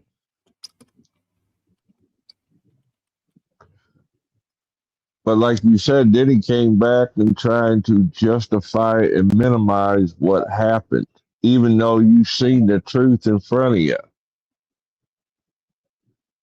Well, that pissed me off for a lot of different reasons, but one of the main reasons was I had taught him how to make money online. I had literally shown him how to fucking grift and how to get donations and how to run a show and how to get fucking StreamYard, and then took it a step further after he was doing it for about 9 months, a year. I literally got him on fucking AC's StreamYard. Like, he was able to have a key over there and use StreamYard for free. Like, we tried to help him. We tried to fucking guide him into the right direction. Brought him in further than anyone that we've ever fucking tried to bring into the, our specific circle of friends.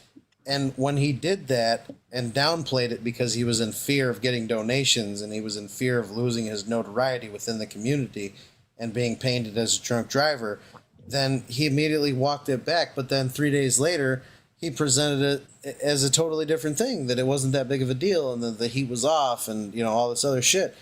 And at that moment, I was like, you know what? Fuck this. Like, I'm not going to be around you. Like, if you're going to sit in this deep of an addiction, I don't wish to be around you. I don't give a fuck what you do. Just don't do it around me.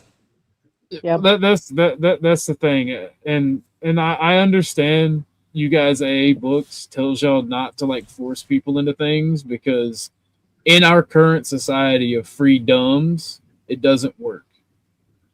We'd have to completely restructure society for the things I'm talking about to work. Well, as long as people have the option to walk away and go get high or go drink alcohol, nothing changes.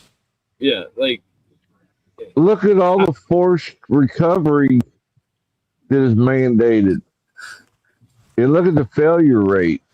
It fails because Chuck. It fails because it's designed to fail.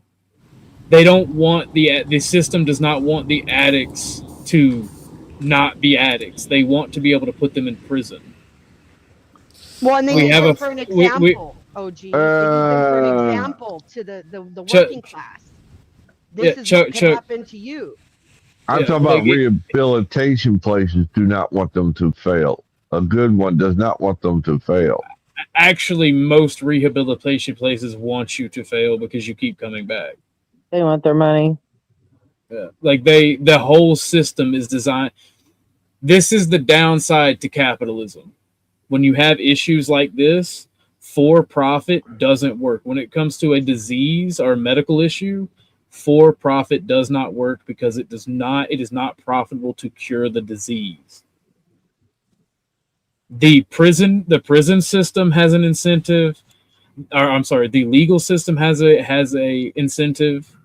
The medical industry has an incentive, and you can, even though you can't prove the conspiracy, you can see how it plays out time and time again for people. Either these people are go through the system and they deal with getting their kids taken away, or they deal with going to jail back and forth, or they get pushed in and out of rehab, either state funded or privately funded, and it literally leads to a cycle where they can get the dope because the police can't just go into a fucking house and raid a dope house. They got to do all this extra shit. They can drink the alcohol because it's sold in the fucking stores. And I'm not saying prohibition either, right? You have to enforce morality in your society. It's okay to drink a little bit. Everything's okay in moderation. But if you're an addict and you're literally constantly putting things that you put your children and other people in danger, there needs to be some type of forced mandate. Because if you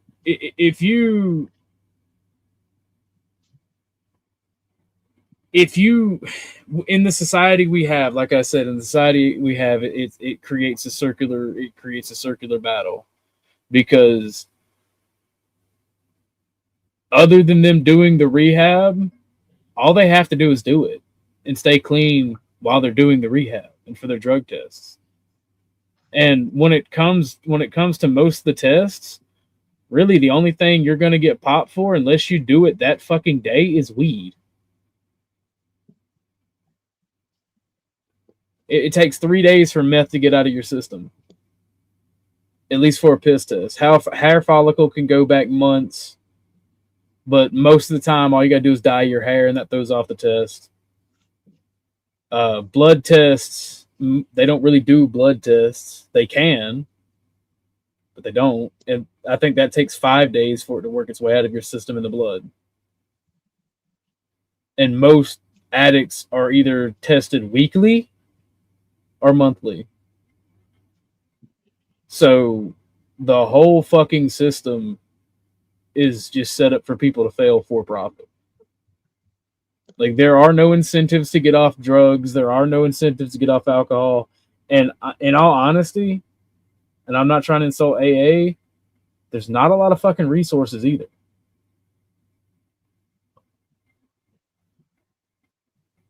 Like, What do you mean resources? What are you talking about? For addiction, when it's that bad, right? When it's ruined your fucking life, there's really not that many resources for you to get clean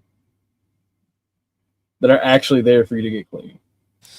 So one of the main reasons why rehabs don't work is because it only attacks one part of a multifaceted issue. So rehab, you're going to learn a couple of things, but we're not really going to depend. Your recovery isn't going to be contingent on the things that you learn in rehab, other than what you need to do when you walk out the door. So the follow-up of actually going to meetings, working steps under the guides of a sponsor, these are things that are proven to work. Proven, like by the numbers, proven to work. So the reason why a lot of rehabs, like, they get, a residual off of one individual continually going through that circle that you were talking about of fucktardism, they're not following up. They're not doing what the contingency plan is. And they're expecting a different result. And they're insane and delusional in the ideology that says, because I went to a fucking rehab and I stopped for 30 days, that means I can get out and reintegrate into the world under the guise of a normal life. Well, you're not normal, so you need to fucking do things to counteract your addiction. You take away the drugs and the alcohol and you don't fill it with anything, I'm sorry, but that's like fucking torture. And to expect somebody to become this new being without new information, the easiest way that I could explain it is it's like a computer, okay? You have the hardware that you have. As far as upgrading the software and getting new ideology and new coping skills and different things like that, and learning through the steps parts of yourselves that are shortcomings and character defects, going through step 9 and doing repair amends with people that you've interacted with negatively within your addiction. Step 10, keeping a daily inventory on what you did right, what you did wrong, and what you're going to do in the future.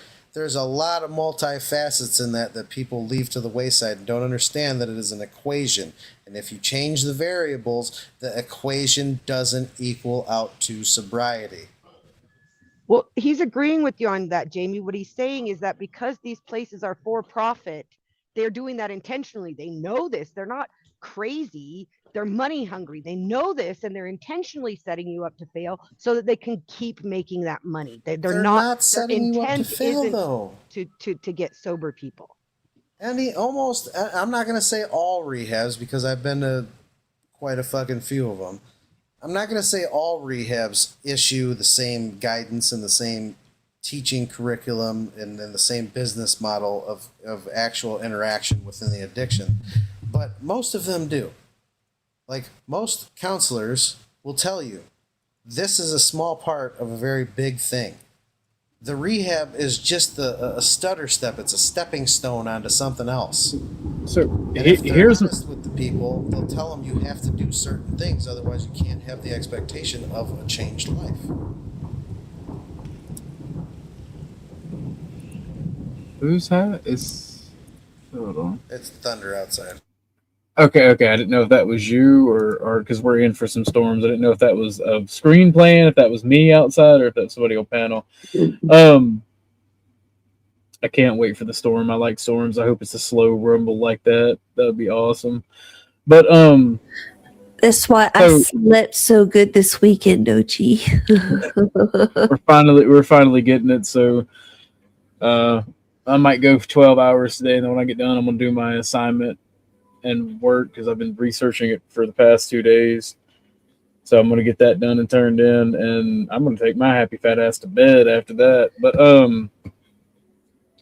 so I can see where you're coming from, Jamie, about because you and Chuck, in which you would have the experience to know.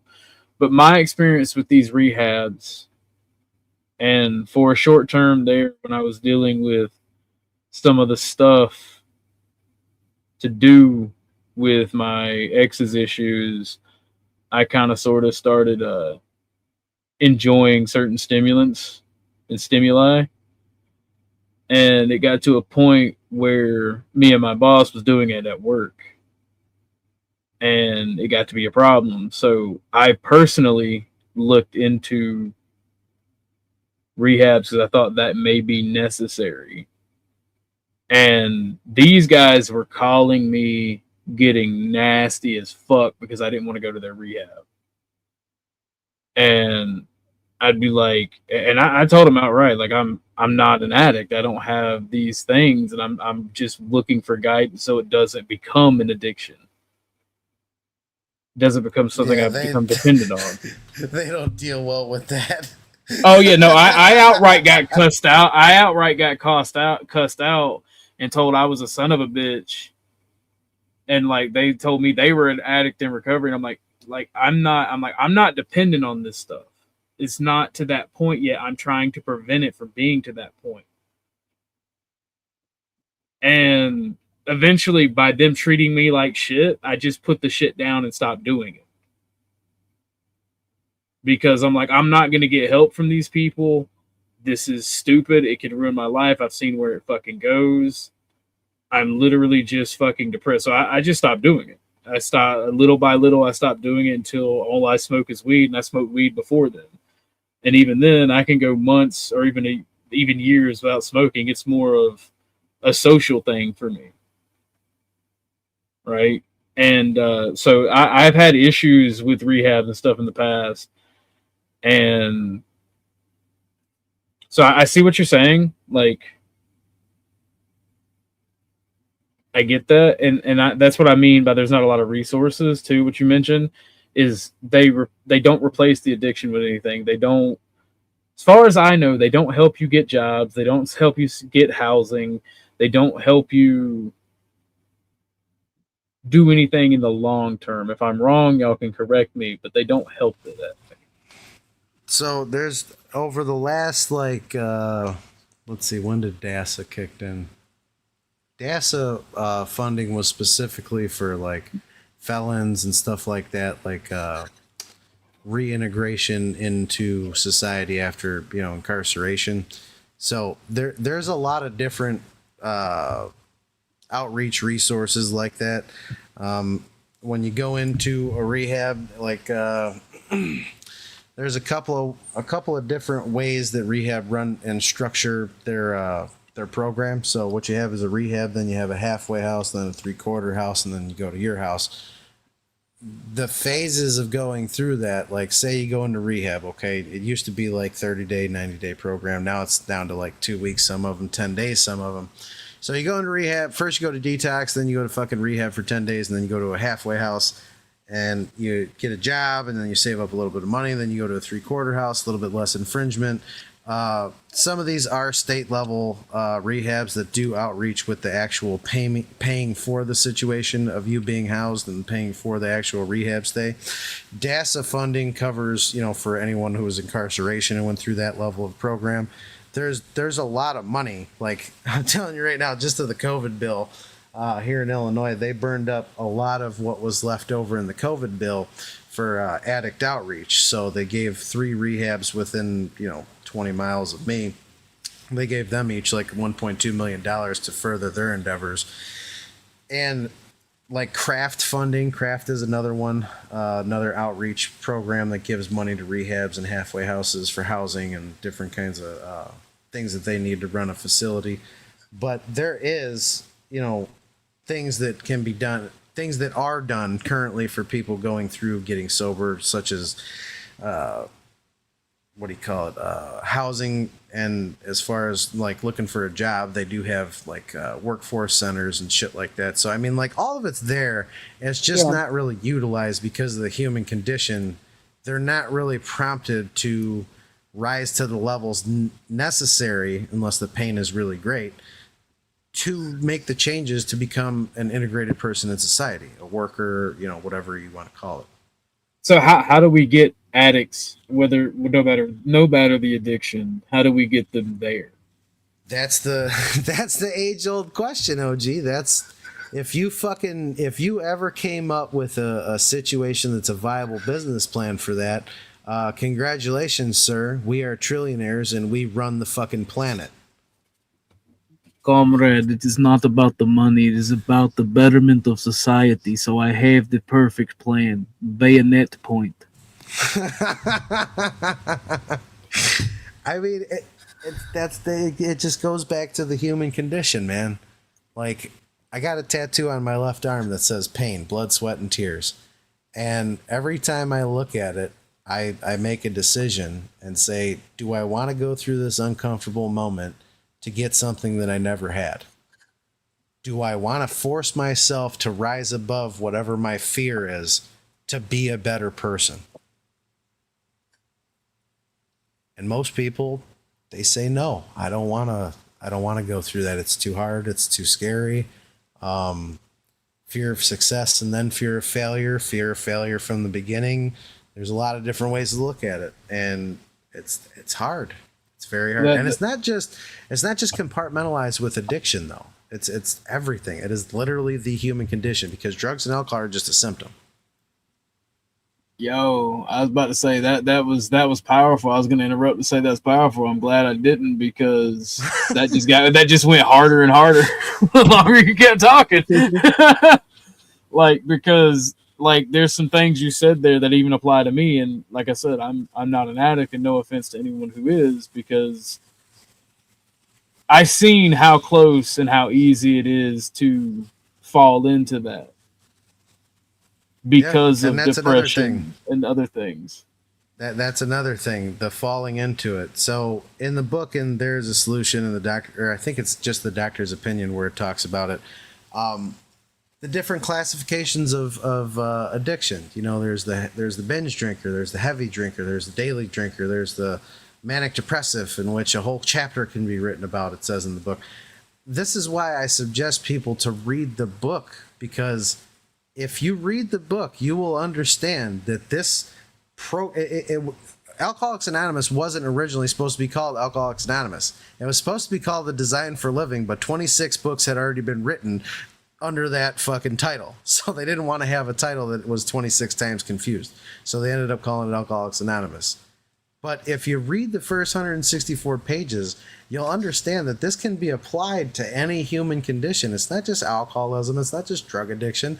It's gambling. It's sex. It's relationships. It's character defects and shortcomings that are a natural occurrence in the human condition. And when we close ourselves off and compartmentalize ourselves and try and draw these lines away from who we are as humans, we start to confuse the situation. And we say, oh, I'm not an alcoholic, or oh, I'm not a drug addict. But most of the time when we hear these words, we only think, oh, the guy underneath the bridge with a bottle in his hand, or the guy that lost his job. You know, we don't think about the guy who's a fucking high power CEO running fucking $500 million worth of money through his company, but goes home and fucking drinks himself to sleep. Like, we don't think about that. Or the wine mom that has 2 glasses of wine and you know, does something stupid at a dinner party. We wouldn't call that alcoholic, but when you read the book, you start to understand the similarities between people of a human condition. Well, that's how I've always been, because I grew up around addicts. So that's how I've always kind of looked at it, even because I've never read the book. I've always looked at it as humans do stupid, fucked up shit, and you can have addictions. What's up, Austin? Hey, what's up? What's up? I have a few minutes here before my meeting starts, AA meeting, so I just wanted to drop in for a couple minutes. What's up, Austin? What's up? What's up? So, let me make this clear, because I've been mean to you in the past, Austin, especially when you were drinking. I don't handle drunkenness very, like when somebody's actually drunk, I don't handle that very well, and I will actively be mean and try to push them away from me. As long as you're sober, and I mean like, and I don't mean like attending AA, as long as you're not drunk, you're welcome on my panel, you're welcome around. So if you felt some animosity, I want to be clear about why and what's up. I completely understand. I wouldn't want to deal with me drunk either, so I get it. It's not you, just all drunk people. It's not you personally. Other than that, like we can argue whether space is real or not, but it's got to be sober, you know. Like it's not your opinions or anything about you personally, other than being drunk. Yeah, I got you. And Oh, again, Gene. I'm not trying to attack you either. By saying, I just wanted to make sure you knew that I don't hate you. I don't have any animosity. I'm not trying to be mean on purpose. What's up, Miss Wolfpack? My husband just wanted me to let you know that he needs to hit you up in the DMs, or give you a text or something. But I have to get going. Thank you for having me up. And Tootie Bug, it was so great to finally, well, we kind of talked, but hi, Tootie Bug. Thanks for having me up. This was kind of hitting home for me today because as a person who normally stays in the chat, my husband normally takes care of things. In our little group over there, sometimes it just permeates through the screen. And people do feel that. At least I do. And so I wanted to come up and say my piece, and thanks for having me. And OG, always continue prayers, and I hope to talk with you more. Oh, you and Mr. Wolfpack are welcome anytime. Wolfpack has helped me out a lot, sharing the stuff around, getting the word out for streams, sharing the link out. He was there for me when my house burned down, tried his best to help, tried his best to share the link, tried his best to drum up donations. So y'all are good people in my book. Y'all are always welcome. I was just fixing to say good people. Yep. Thank you guys very much. And you guys have a very blessed day. I'll speak with all you later. Much love, Darth. Thank you for coming up. And tell him to message me whenever he gets the chance. If he whenever he's ready, he can hit me up in Discord. But no, like this topic, like I don't like talking about it because of like I don't like being emotional in this because of the people I've lost and how I lost them. Like I'm quick to dive into emotions and not necessarily be irrational, but be way more authoritarian than is necessary. I think that means we should read the book live. Well, I was going to ask you after the show, if there's a way I can get a copy because it does seem very, very good for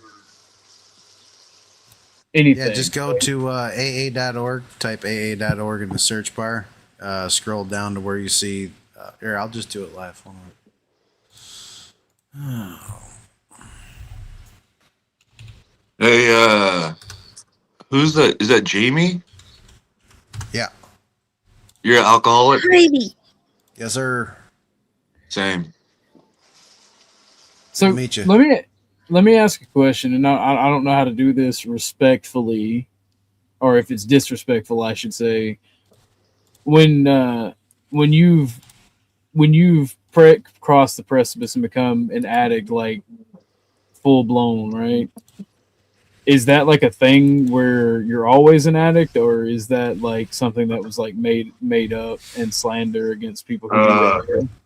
I know for a fact, 1,000,000%, I can never touch alcohol again.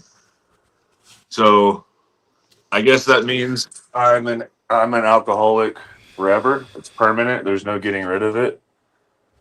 Because when I touch alcohol, I don't stop until I end up in detox or behind bars. So it's clearly defined in the book that an alcoholic has two major call signs that are indicators in the affirmative that you are an alcoholic. But at the same time, it's a self-diagnosis. Like alcoholic and drug addict are two things that are self-diagnosis. Nobody can call you an alcoholic or say that you're an alcoholic or say that you're a drug addict. It's only you that can say that, and that's in the DSM fucking 2, 3, 4, and 5. But the two indicators are this.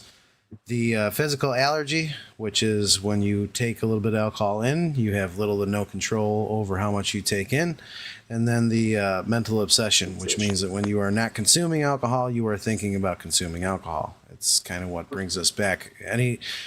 Not any alcoholic can put the plug in the jug, but some can put the plug in the jug for a little while. But they're constantly thinking about it. And that's where I referenced, putting something in place of that and learning about yourself and the reason why it brings you to that issue.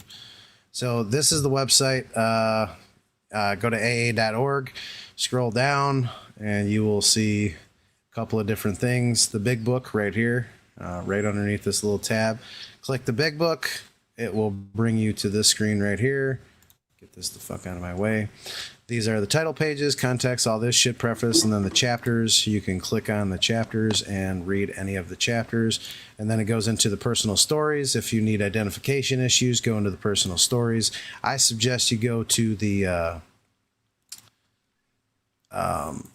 first 164 pages, which is the chapters themselves, Bill's story. But before you go into that, read There Is a Solution, or the doctor's opinion. That's the medical aspect of it from the medical realm, and it will give you everything that you need to know. So you asked about if you're always an alcoholic, and I'm going to read you a few quotes from the big book. From the doctor's opinion, this man and over 100 others appear to have recovered. From There Is a Solution, nearly all have recovered. From There Is a Solution, further on clear-cut directions are given showing how we recovered. In the Family Afterward, we have recovered and have been given the power to help others. So yes, I'm always going to be a person who can overuse anything in my life, not just alcohol. But we recover from a hopeless state.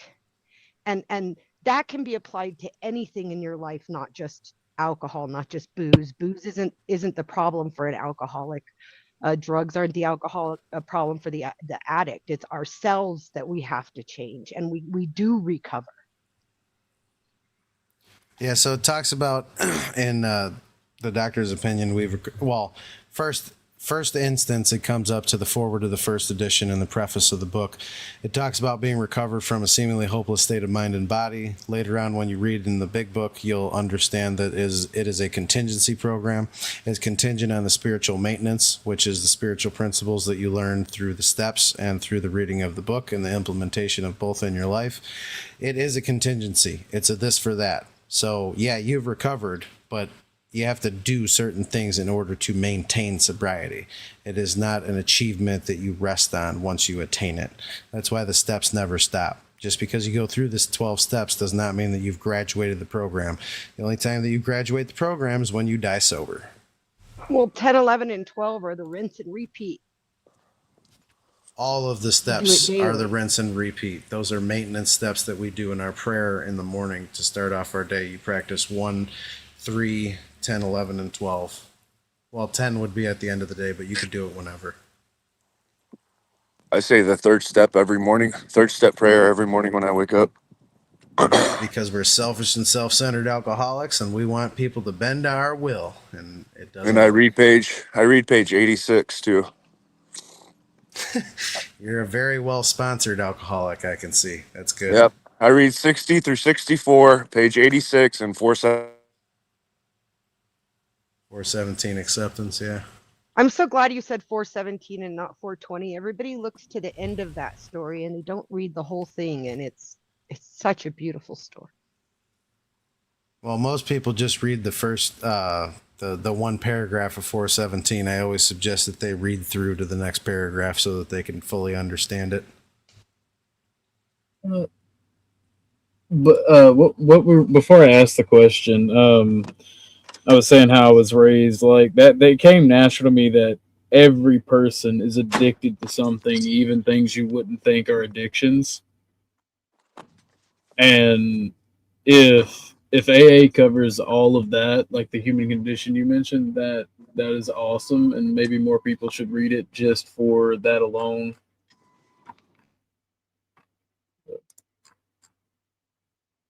I think that the reason that AA works for the alcoholic or addict, particularly the steps work that way, is because they hit a rock bottom before they get there. Typically, Jamie was talking about loss.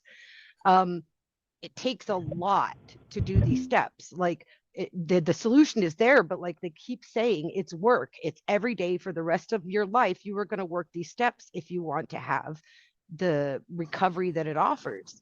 And so since it's a tit for tat relationship, it really takes most people being at their level of rock bottom to actually apply it to their lives. And so even though it can work for the human condition, most people aren't willing to go to the depths that it requires you to until they've lost something. Well, that's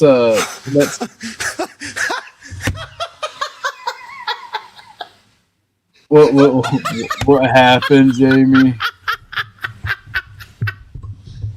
I rest my fucking case. So until people lose relationships and lose things in their life, they don't hit the fucking bottom to want to say, I want to change my fucking life. Holy shit. I never said that you should lose the relationships. I said the way you dangled yours and treated him like a lull cow. Treat him like a fucking lull cow. I treated him like a fucking alcoholic. Same way I treat myself. Real quick, OG, can you mod me so I can post the link where people can actually read the fucking book for free? Oh, absolutely. Thank you. I should have modded you sooner. Mod all the homies. But no, yeah, everybody should read the big book. Every single human on the planet should have access to it and read it. For real. If even anybody who wants to become a better speaker in life. If even a third of them applied it, the world would be a better place. Well, even a couple of aspects of it, it would just, it does something to everyone who fucking applies any of the lessons. It changes you for the better. Y'all don't take this the wrong way. I'm only repeating what I have heard before. I've heard AA referred to as like a cult because of the seemingly religious aspect of it. And all I'm seeing here is the same thing I would see from reading Nietzsche. I'm not seeing actual cult. I'm seeing a philosophy and a doctrine and a way of life to improve the human condition. I don't understand why people call it a cult. Well, so for a cult, there has to be like one religious leader, right? And here's the thing. I am a witch. I call myself witchy bitchy because I'm witchy and I'm bitchy. I am a witch. I practice polytheism. Jamie, from my understanding, is a Christian. I don't want to misrepresent him. A lot of the people who have come into my path through AA practice various religions, Hinduism, Buddhism. So I don't know how it could be a cult. The only thing that makes people think it's a cult is the truisms, the altruisms. There's a lot of things everybody from AA says often because they're true, not because they're brainwashed. Okay.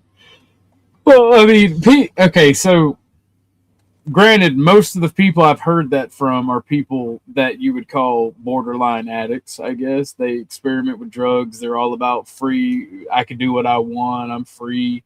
So, I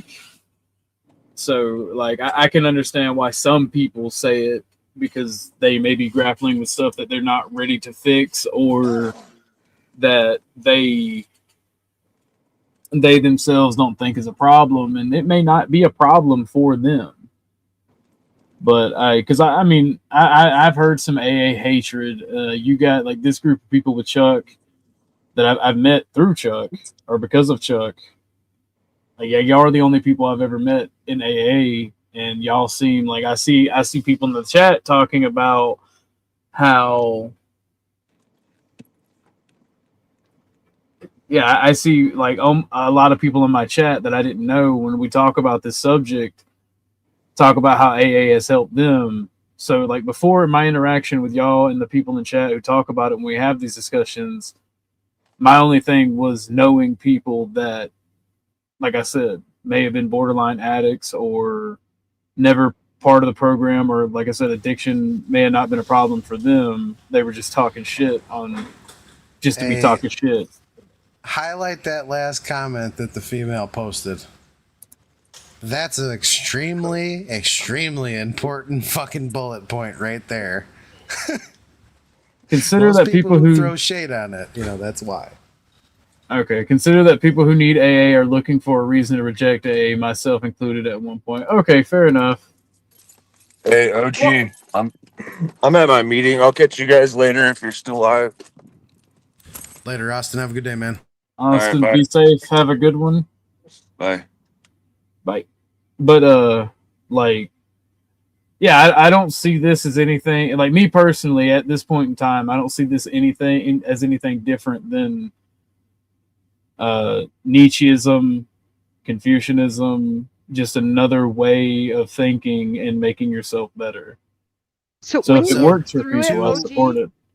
OG, if you actually read it, when you get through it, what you're going to recognize is it pulls from all of those things that you're mentioning in a lot of ways, but it gives an easy step-by-step guide for stupid people like me to follow. Yeah. But that's the thing. People like that story that really actually mattered. It may not change my life, but it was very powerful what Jamie said. One of the fundamental things is people don't want to go through the pain of change to make themselves better, no matter what. Humans always follow the path of least resistance. It's the difference between going through something and growing through something. And this is the argument that I bring out with a lot of stoners, that it is affecting their life because they're not growing through the human emotion of dealing with life on life's terms. And they're always going that easier, softer way with the pot. And for some people it works because they're functional, and some people it doesn't work because they lean on it too much and they don't grow as an individual. Like, it's not across the board for everyone. Every context is different, but you're not growing in the human emotion and learning how to siphon through those emotions at the level that you could have otherwise done it if you weren't in opposition of it. So let me ask y'all something, because like I have been smoking weed for about a month now straight, and that's something I never do. And I thought Chuck was just fucking riding my ass, right? But with that, what you just said, like the past 2 years, man, I went through a fucking lot. And I've talked about it before. If you know, you know. If you don't, you don't. I don't feel like rehashing it because I'm still I'm just now in the process of getting over it. That's part of the reason I've been doing that, to numb myself. And like I said, I didn't think Chuck was being a dick. I thought he was just riding my ass with it because he didn't like weed. But I can really see the point that Chuck's trying to make with this conversation that we're having now. Because, I mean, I'm going to be honest, personally, I don't know what the fuck is going on in my life because I have no resources and I'm just fucking going through the motions. So yeah, no, I've been staying high because it's like, what the fuck else is there to do other than struggle through this shit? And fucking, I've raw dogged it for about 1.5 years. Once I realized there was a problem with the other substances that I stopped, and I even stopped smoking weed. But I've been raw dogging, like when I stopped, it's like shit got worse. When I stopped doing anything, because I realized I was starting to do it often and a lot, my dad died, the love of my life died, and a house fire. So all within 1 year of each other. The thing is, so like you brought up the path of least resistance in the human condition. It doesn't affect everyone the same. Like, everyone is not the same. I don't care if it's an addiction, out of addiction. Not everyone's the same. Different ways of dealing with it, different processes, different learning abilities, different learning curves. A lot of differences. So, and the impact of doing whatever substance it is, doesn't matter what substance it is. It could be a fucking action that's negative, like gambling or sex or, any of the core issues that we all deal with as humans. The levels that it impacts your life is even different. Okay, so some people can say, I'm okay with this impact on my life. Some people will say, I'm okay with this impact on my life, but unaware of how bad it's actually impacting them. Like, I noticed that Tootie immediately had a face when I was bringing up the weed thing. not everyone is going to be at the same detrimental level for the effect or of the action. Like some people have learned to process through that and learn to integrate it in their life. There is a select few people in this world that can do that, but I would say the majority can't, because they haven't had enough life experience, or you could assess it as intelligence level. I mean, there's a lot of different factors involved in it, like their predispositions, whether they had to be adults as children, like, you know what I'm saying? There's a lot of different ways that people learn, and not everyone's the same. I think a crucial thing that OG said was that he's doing it to numb. And I think that's what Chuck's been getting on him for. I think you said yourself, I'm doing it to numb. If you're treating an ailment, like if you have back issues and you have neurological issues and you're taking a medication to treat an ailment so that you can physically make it through your day, that's going to be something different than if you're using something to numb mentally. That's where AA typically draws the line. If you're or the steps do. If you're doing something to numb and not face the issues, these steps help you face the issues so you don't have to numb. Well, it says it right in the book. We drink essentially because we like the effect produced by alcohol. And the effect is the I don't give a fucks anymore, the separation shit. Is that you, Wizard? It is. All right, so let me say this, right? Numb is not the exact term, but it is a good term that I'm using. Well, you could say dulling it too. Yeah, it's literally, it keeps me from going insane from the sheer amount of bullshit I've had to deal with in such a short amount of time. Yeah, I was trying to lead problem drinkers. I was trying to lead you to the point where you could see it instead of me dictating to you. I was trying to get you to see what effect it was having on you. Is I was trying to walk you through it.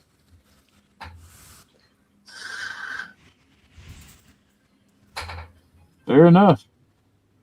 Because I always told you these 12 steps only mentions alcohol twice. The whole purpose of the 12 steps is to get you to be able to live life on life's terms, where you don't have to self-medicate, over-medicate, escape from life. You can be a part of life.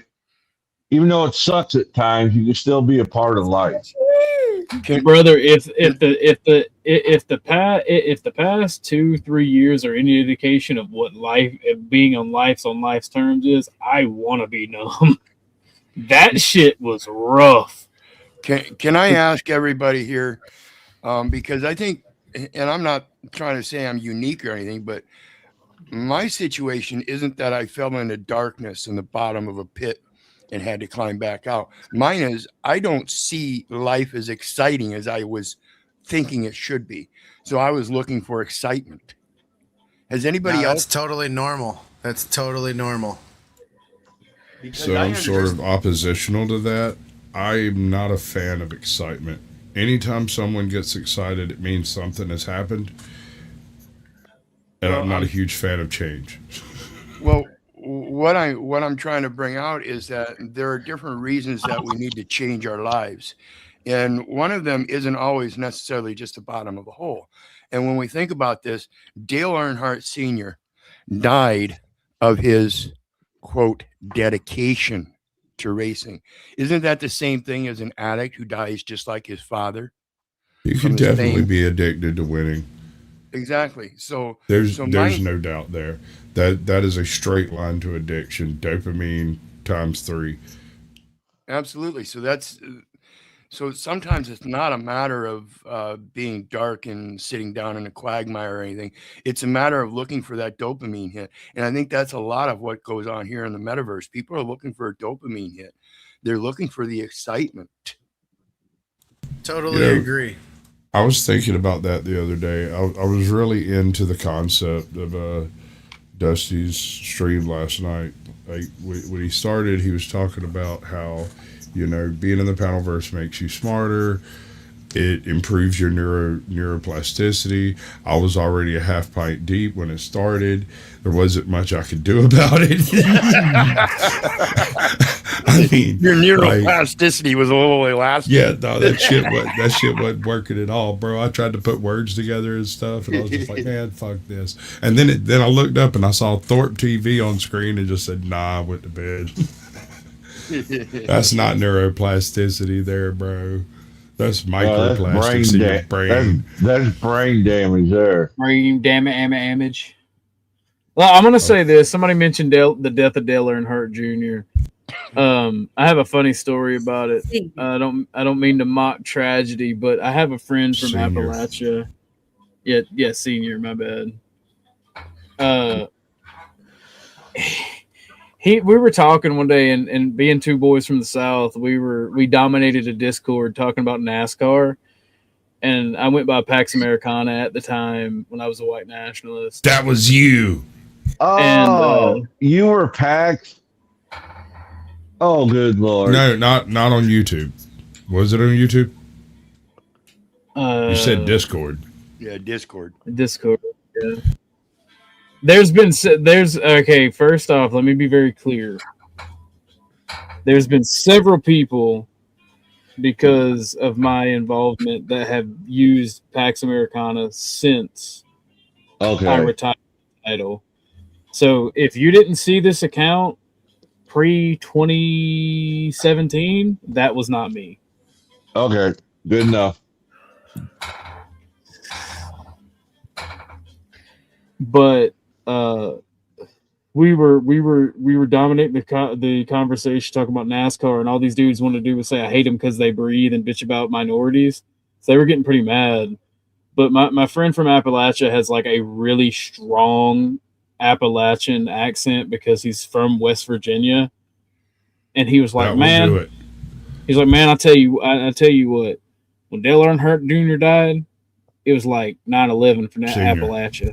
Dale Earnhardt Sr. died. It was like 9/11 for Appalachia." I'm like, bro, you can't just say these things. What the fuck? He's like, no, man, I'm telling you. He's like, no, man, I'm telling you. Fucking flags were at half mast. Fucking, I saw grown men crying. I'm like, what the fuck? His ego killed him. Man, that man died just like he lived. I don't want to hear a fucking word, Chuck. Well, see, that's why I brought that up, is because, it takes such a wide spectrum of things in life that people contemplate on. You can't hurt me. And most of them seem to be contemplating on the negative. And I always, my entire life, I've always urged people to not do that. That's what drags us down in there. So I hear you. Can I counter that with a quick notice? When we're talking about addiction, it's almost always a negative. The whole purpose is to bring to light the negatives of being an addict and suffering the addiction. And saying, hey, let's look at the positives might not be the right crowd. Wait. Hold on. Wait, Chuck. Hold on. What you mean you know about a Pax Americana? What were they saying that made you say that? We'll talk about it in private. What I'm trying to get at is that addiction encompasses so much more than just the negative. So it's the thing about addiction, like I said, with dedication, they're almost the same. So if we can switch the addiction mindset of the negative to the positive, we can possibly change that physical aspect of changing from those negative behaviors to the positive behaviors, because that's you're making my brain itch, brother. I love you. You know I love you, right? Don't get mad. But that's truly what the 12 steps are about.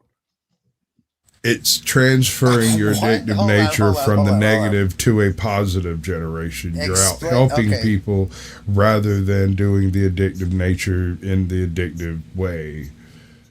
I don't know what you're trying to picture. I think I do, but I need you to clarify a little bit more of what So when I facets you're talking about. So when I got into the 12-step program, I didn't have anything I could give to him, with the exception I had a nice kidnapper van. It was a nice hollow shelled Chevy Astro. What do you mean give to them? What Yeah. I couldn't. I don't get that. There wasn't much I could do as far as, serving coffee, because I was a busy man. So when I went to the meetings that I could attend, I was always letting people know, hey, I'm going to this meeting. If you need a ride, let me know. I'll come get you. Right. That was my work. service. That was my service. So Good deal. I became dedicated to that, to recoup from the addiction access Well, that was brilliant. That was twofold solidification. Now I understand what you're getting at. The dedication. It's not addiction. Dedication and addiction. You gotta look up the definition of the words, because addiction is not. It's not dedication. It's a negative. It only has a negative connotation. Right. That's what I'm saying. When you switch the negative connotation of addiction to a dedication in a physical form, you almost forget your addiction. Yes, yes, yeah. Now I know what I wanted to make sure that that's where you were lining up, but I wasn't completely positive. I was like, wait a minute, this sounds really confusing. I know when my son was born, I quit everything. Short Bus was previously known as Word Wizard.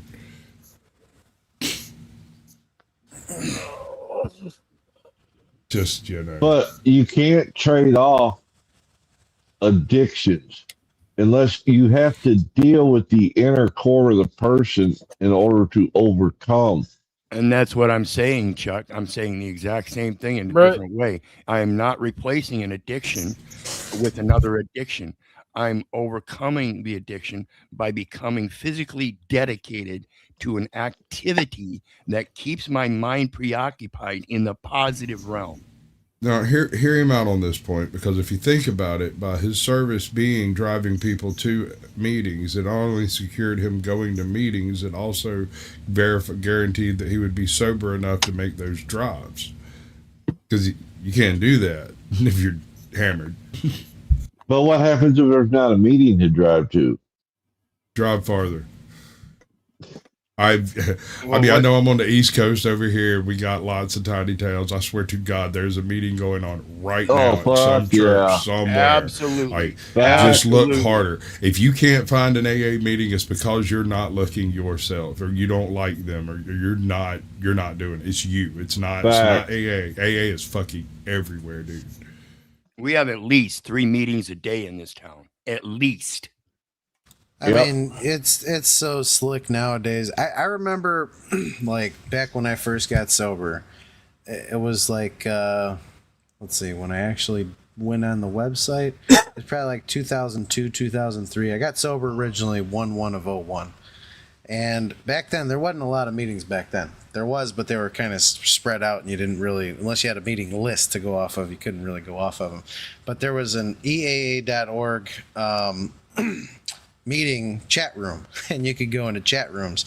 And this was before you had webcams and mics and all this other shit set up for, like, different situations. That was IRC, wasn't it? MIRC, MIRC or IRC that those were set up on? Yeah, there were a couple of different ways that they did it. That was one of them. But they were basically chat groups, and you literally chatted in the fucking to have a meeting. It was via text. Right. And nowadays it's so slick. They got Zoom meetings. You don't even have to fucking leave your house to hit a meeting. I could fucking bounce out of here any minute of the day and be in a fucking meeting. Like there are times that we have gathered a group here in our local town, and there wasn't a meeting, and we made a meeting because we just felt like it.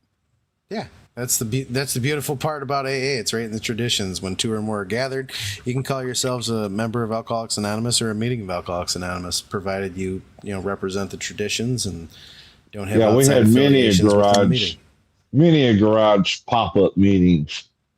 Oh yeah. One of the funniest ones I ever saw. I was down in Savannah with my wife's family, and they have like lots of family in Savannah. So I don't know if y'all know how Savannah's laid out. It's like a grid pattern over there by Bay Street and whatnot. And that's where all these people freaking live. And so you're pretty much within walking distance of like 10 different people's houses. I was over there. I was smashed, bro. I was on my 4th day of like house hopping, beach running, pub crawling. And I come out, I come outside there, 7 old men sitting around a lantern like at 2 o'clock in the morning. And they're having an AA meeting. And I'm standing there with a bottle of rum. I had no clue these people were here. It wasn't a disrespect thing. I just didn't know. Nobody told me. And so I came out and was like, oh. And they all just turned and looked at me and was like, and I swear in my head, because I'm such a fucking tard, I heard the, you know, from, what's the name of that movie? Good, Bad, and the Ugly. Yeah. I heard the whistle in my head. And the goose pimplies and the whole nine, and I was like, I think I exited the wrong door. Right. And I just turned around and walked back inside. And I set my bottle down. And the other guys that were there with me were like, I thought you were going to go to homie's house. I'm like, they outnumber me. He's like, what do you mean? I'm not alcoholic enough to surpass the anti-alcoholism that's in the fucking garage I'm staying. Weird thing was, turned out that none of those people live in that house. The guy who was supposed to host the meeting was actually gone, and that's just where they do their meeting on, Wednesday or what the fuck ever it was. I just happened to walk right into the middle of that shit. And what was really disturbing to me is there was an empty chair, as if they were expecting me, and that shit was terrifying. Always put an empty chair in the middle.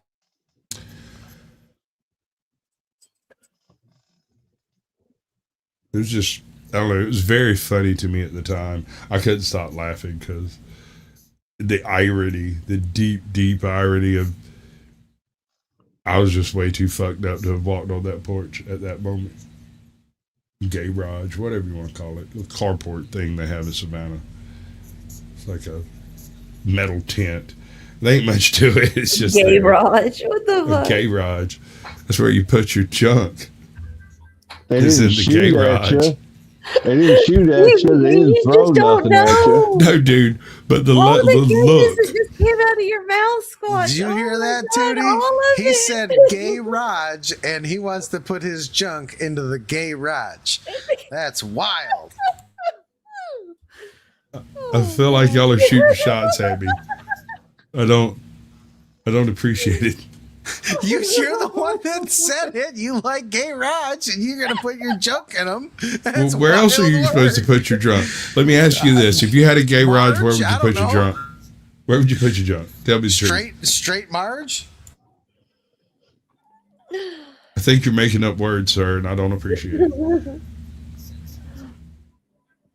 Well, I can't believe this is the tangent that happened. You're shocked. I mean, Raj is pretty hot, I don't know.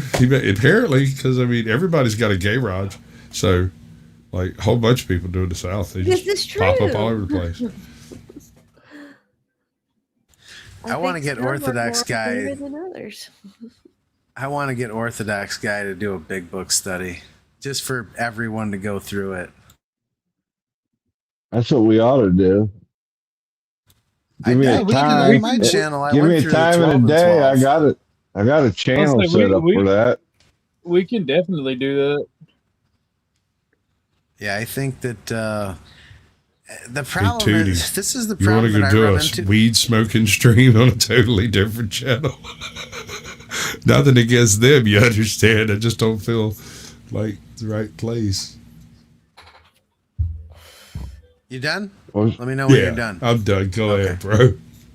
So the funny thing is what we were talking about earlier. When you read the big book, it doesn't just apply to alcoholism and drug addiction. It applies to the entirety of the human condition. And there's a lot of psychology involved, and there's a lot of internal working. Drugs and alcohol are but a symptom of a much deeper problem. And most of the time when people read the book, even normal people that I've bought the book and given it to them, they're like, I can't believe that everyone in the world doesn't read this as a part of a curriculum in a school. I agree. Like it's literally life skills. It's so much deeper. It's one of the most well written books that I've ever fucking found, and I've read a lot of fucking books in my life. Another thing that I like most about AA, and it's the reason why, even though I'm not a huge big book thumper, I really dig AA as an association, a group, as a mentorship, as fellowship, right?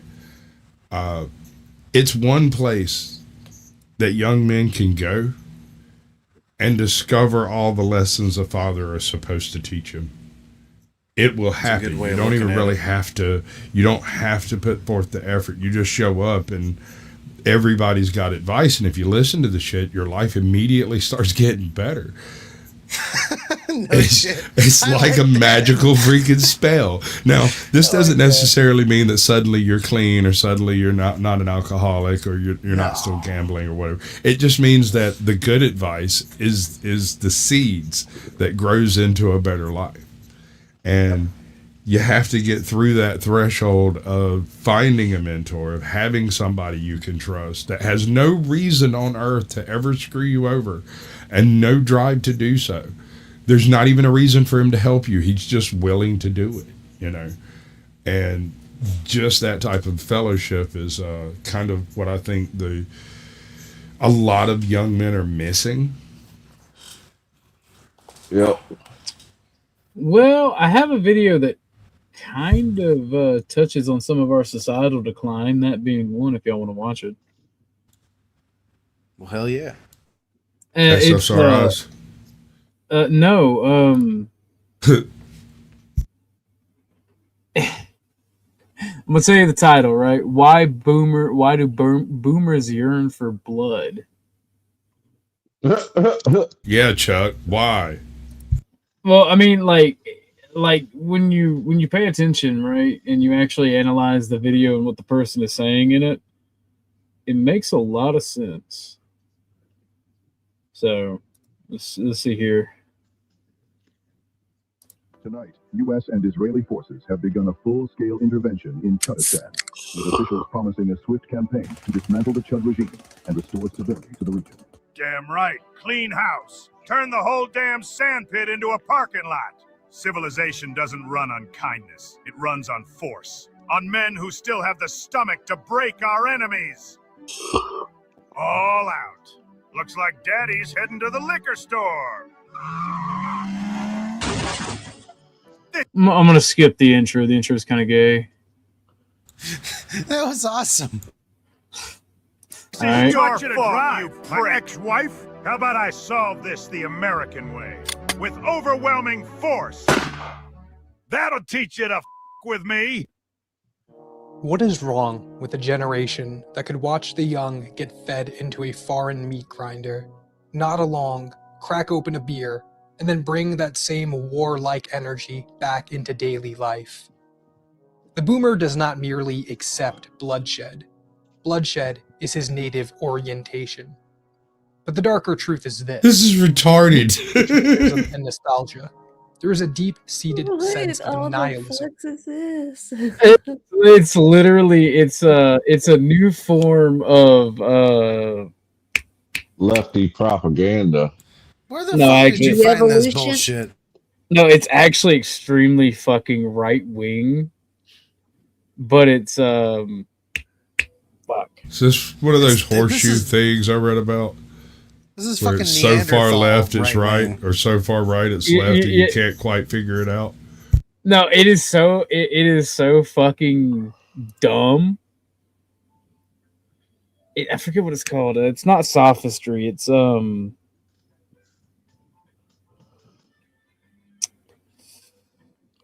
I forget what it's called. This is like some memeology 101 type shit. Yeah, that's what I was thinking about, memeology. And I had to watch it. I didn't have to, but I couldn't look away, so I'm gonna show it to y'all instead, y'all as well. If you want to watch it. If you don't want to, we don't have to. But it's fucking so retarded. It's funny, dude. And, Basically, for those of you for those of you watching in the audience, feel free to reach out for $20. We could definitely skip this shit. $sign Orthodox Guy. Donate now and make this panel great again. Yes. Running through that generation. Funny as Not shit, the dude. philosophical nihilism of Sartre, but a colder nihilism, a subconscious suburban nihilism. The kind that says, in practice, if my comfort is preserved, then somebody else can suffer for it. As long as the machine keeps delivering me convenience, then the destruction is somebody else's problem.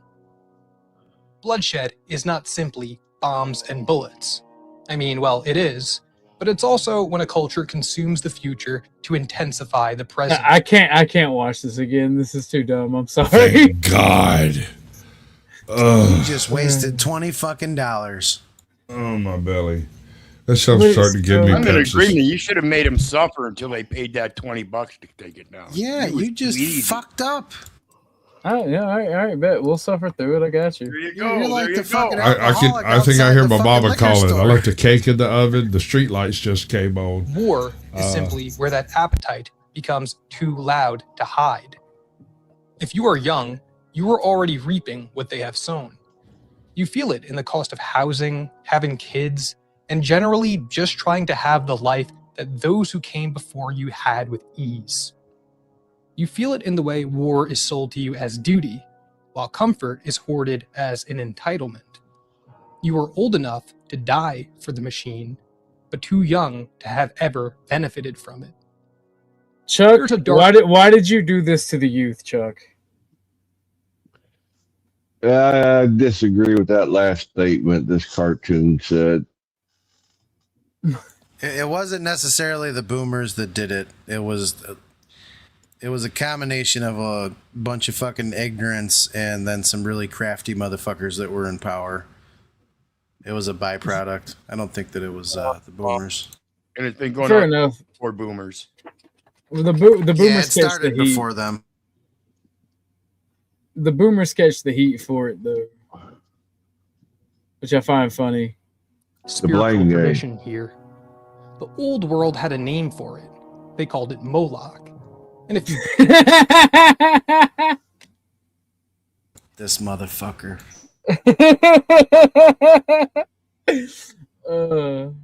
Have any of you watched him? No. If you want to blow a couple of hours and feel like somebody took a slam dance through your cerebral cortex for a while, check it out. I don't feel like that would be enjoyable at all. I didn't say it would be, but we could talk about it after. No, bro. I You had are to say, just itching for somebody to talk to about this, aren't you? kinda. So, who told you? Hell. Sasquatch. I'll watch the movie, but we got to do a stream about it afterwards. Okay, trust me, you'll want to, because this, let's just say, subtlety it's not exactly baked into this one. Did you get my email, Squatch? I don't know. I just sat down here, Tootie. Why do you think I'm paying attention to things? I don't clock your every move, sir. I didn't know. All right, I've been watching my videos. That is a common thread in modernity. I almost beat this slow was the talking god motherfucker who up. feeds though. on children so that the city could keep its pleasures a little bit longer. You do not need a literal bronze idol with a furnace in its gut to see the pattern. You just need a civilization willing to sacrifice the young for immediate material comfort. And my brother, we have it in the mortgage market. We have it in the healthcare system. We have it in the debt market, in the labor market, and then most obviously in foreign policy. And once you see that, the boomer stops being just an annoying old guy with bad opinions and starts to look like the human face of a much deeper civilizational rot. The first thing to understand is that the boomers were shaped in the most materially coddled expansion of ordinary life in modern human history. Cheap housing, cheap energy, expanding wages, family formation within realistic grasp. They also inherited the imperial afterglow of a nation that had learned to treat violence as the road to comfort. The war films, the Cold War paranoia, the frontier mythology, the entire moral texture of that generation taught one brutal lesson. Force is what brings us the stability and pleasures that you enjoy on a daily basis. That creates a particular kind of soul, a soul that experiences comfort, not as a blessing, but as a baseline entitlement, a soul that does not experience inconvenience as a normal feature of human life, but as an outrage, almost an insult. And once a person starts relating to inconvenience that way, cruelty becomes quite easy. Somebody cut you off in traffic, somebody challenged you at work, somebody asked you to sacrifice your comfort for just a moment, and suddenly that other person is not a soul, they are an obstacle. And the boomer, more than any other type of American, has been trained to believe that obstructions are meant to be broken. And that's where the video lost me when I watched it earlier today, right? Obstacles are meant to be overcome and broken. Like, I don't get what this dude is bitching and complaining. I don't understand it. It's like I old don't boys understand making where an the problem excuse. is in that statement. This comes across as an anti-war piece to me right now. Well, it definitely is anti-war. Yeah. It's definitely anti-war, but like, I mean, but that's the whole thing. If there's an obstacle in your way that is keeping you from getting from point A to point B, what are you going to do? Are you Hey, just going to sit Tootie? there and let that obstacle be the obstacle and you're fucked? You ain't going to be able to get to point B? Or are I you got going to it. find some way to get over it, get around it, get through it? What the fuck you got to do? this Well, is the that's- quintessence. Get to the This is the. Can you give me the big quintessence- screen for a second there, bud? I gotta ask Tootie a question. what? Why am I black?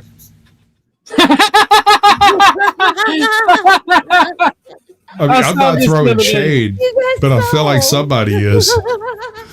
Like, I That didn't ain't even, Caucasian. yeah. When I watched this, I didn't even notice that he was black. It was the very first thing I noticed. I looked over and went, "Why did she make me a black man? Why am I wearing a white fur coat?" And why is Georgia spelled wrong? What? Oh my god, I hate when this fucking shit does that. Ugh! Oh no, Tootie, no. Tootie. Your Georgia AI don't- is inept. See, now you can blame it on AI and not the producer, right? There you go. Now see, and this next one is spelled just fine. And it's always the good ones. So, but like, aside from the Moloch reference, right? I can understand, like, as a youthful person, especially somebody who's like incredibly poor, like I can get where the dude's coming from until he just starts bitching about how boomers crush obstacles and he doesn't. You know? What were you gonna say, Jamie? You unmuted to say something before we full screen the thing. So Tootie asked a question that we kind of referenced a little earlier, you know, about the obstacle thing and why wouldn't we move the obstacle out of our way? When I'm trying to think of a way to say this. When we have an obstacle, we think of it as like a physical thing, as like an object that is, you know, interrupting our path of travel. So when it's simplistic like that, it seems like, you know, hey, idiot, you should just move the obstacle or work around it. But when we get into like life circumstances, there's so much more than just the obstacle that it goes into a lot of different directions. And then there's pain, and there's uncomfortability, and then there's uncertainty, and then there's doubt. All this stuff that prevents us from moving past the human condition of fear into action. And we'd rather just ask ourselves, you know what, is the pain bad enough that I have to go through this uncomfortability or that I have to go through these motions to get what I want? Or am I just comfortable enough to just say, you know what, maybe I'm not going to go down this road and maybe I'm not going to rise above and get what I want. I'm just going to settle. And most people, like when you look at the business aspect of it, most people don't do that. Most people, that's why we have very few, you know, they say the Fortune 500 companies.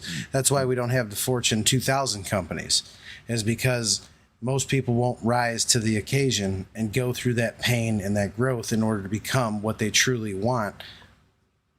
You know what I'm saying? I don't know if I'm explaining it right. No, you're doing good, at least for me.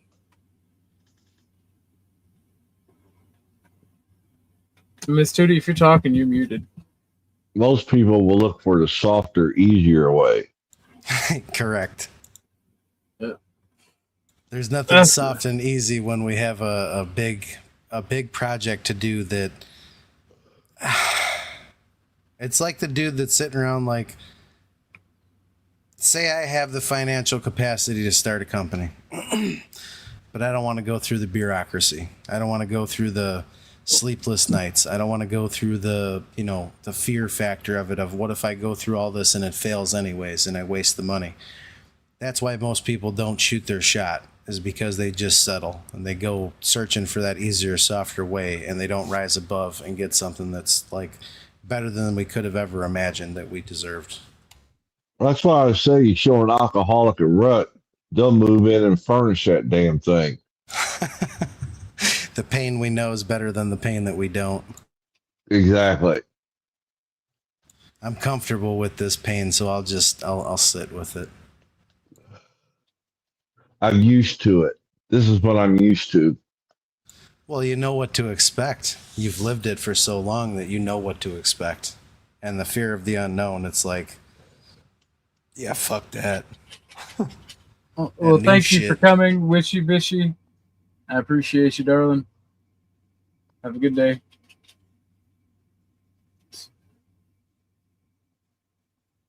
I don't know. Let's watch some more of this incredibly terrible video. Why? God. This is why this generation has such a demonic relationship to debt. $20 can can change upside it. now and push the bill later. Run the empire on credit, run the suburbs on credit, even run the wars on credit, because the empire no longer even had to ask the public for sacrifice. It could just borrow, print, and send somebody else's children. They inflate asset values until the old, who already own everything, get richer Did by Jack Calcott make while the young this? have to work 10 times harder Probably just to buy his son. entry into a country their grandparents got half for free. That is bloodshed with a fountain pen. Look at housing. A boomer could work a normal job, buy a house with a modest income, and watch it appreciate into the stratosphere, then turn around and moralize to the young about discipline. The asset inflation that made their twilight years feel prosperous became the very wall that locks young people out of stability. The same generation that will tell you war builds character Accurate also as engineered fuck. the domestic. That's what I'm Accurate saying. than a motherfucker. Right That's there. what I'm saying. Holy shit. That's what I'm saying. You got to watch the video. Boy had us in the first half. All I'm saying. He fucking nailed it. Order where peacetime itself became unaffordable. This reveals the mechanism. The boomer psyche is structured around a simple imperative. Preserve present comfort, even if the future is hollowed out in the process.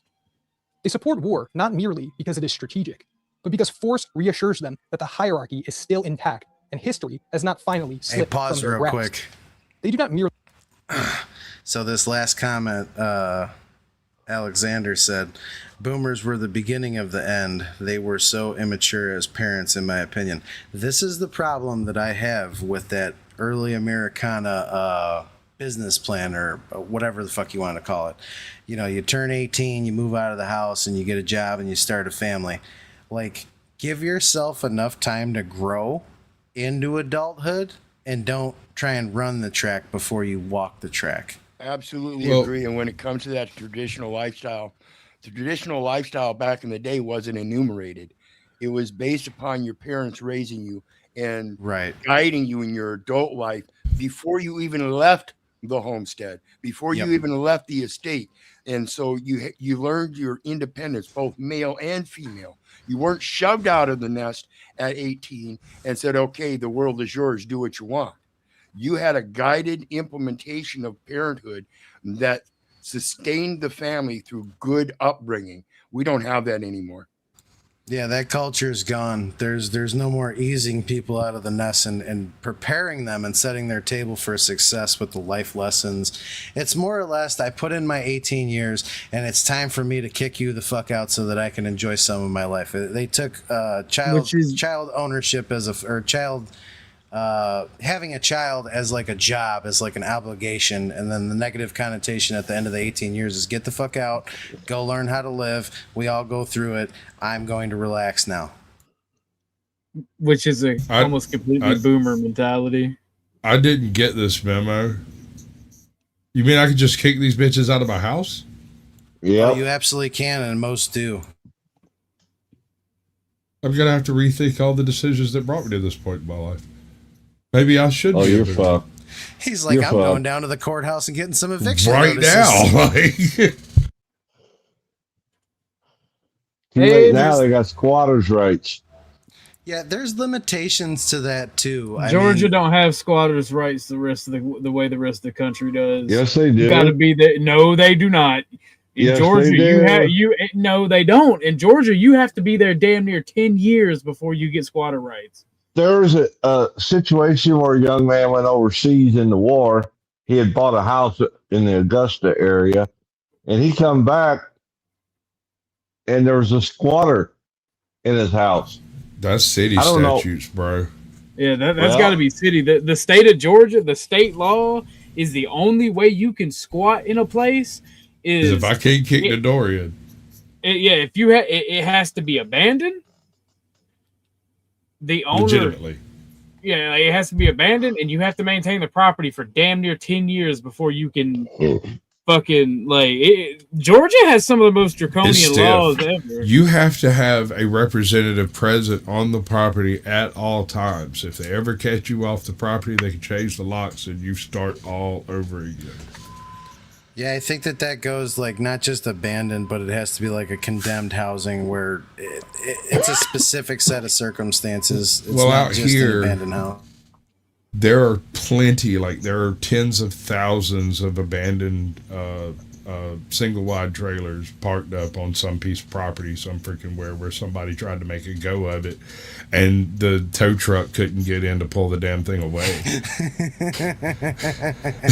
Yeah. So like those types of situations, your old squatters' rights thing, you might not realize that bitches is living there for 10 years because you don't go out there, you know, and that's what these are actually designed around. The concept of moving into somebody's freaking apartment while they're gone on vacation, that shit don't fly in Georgia.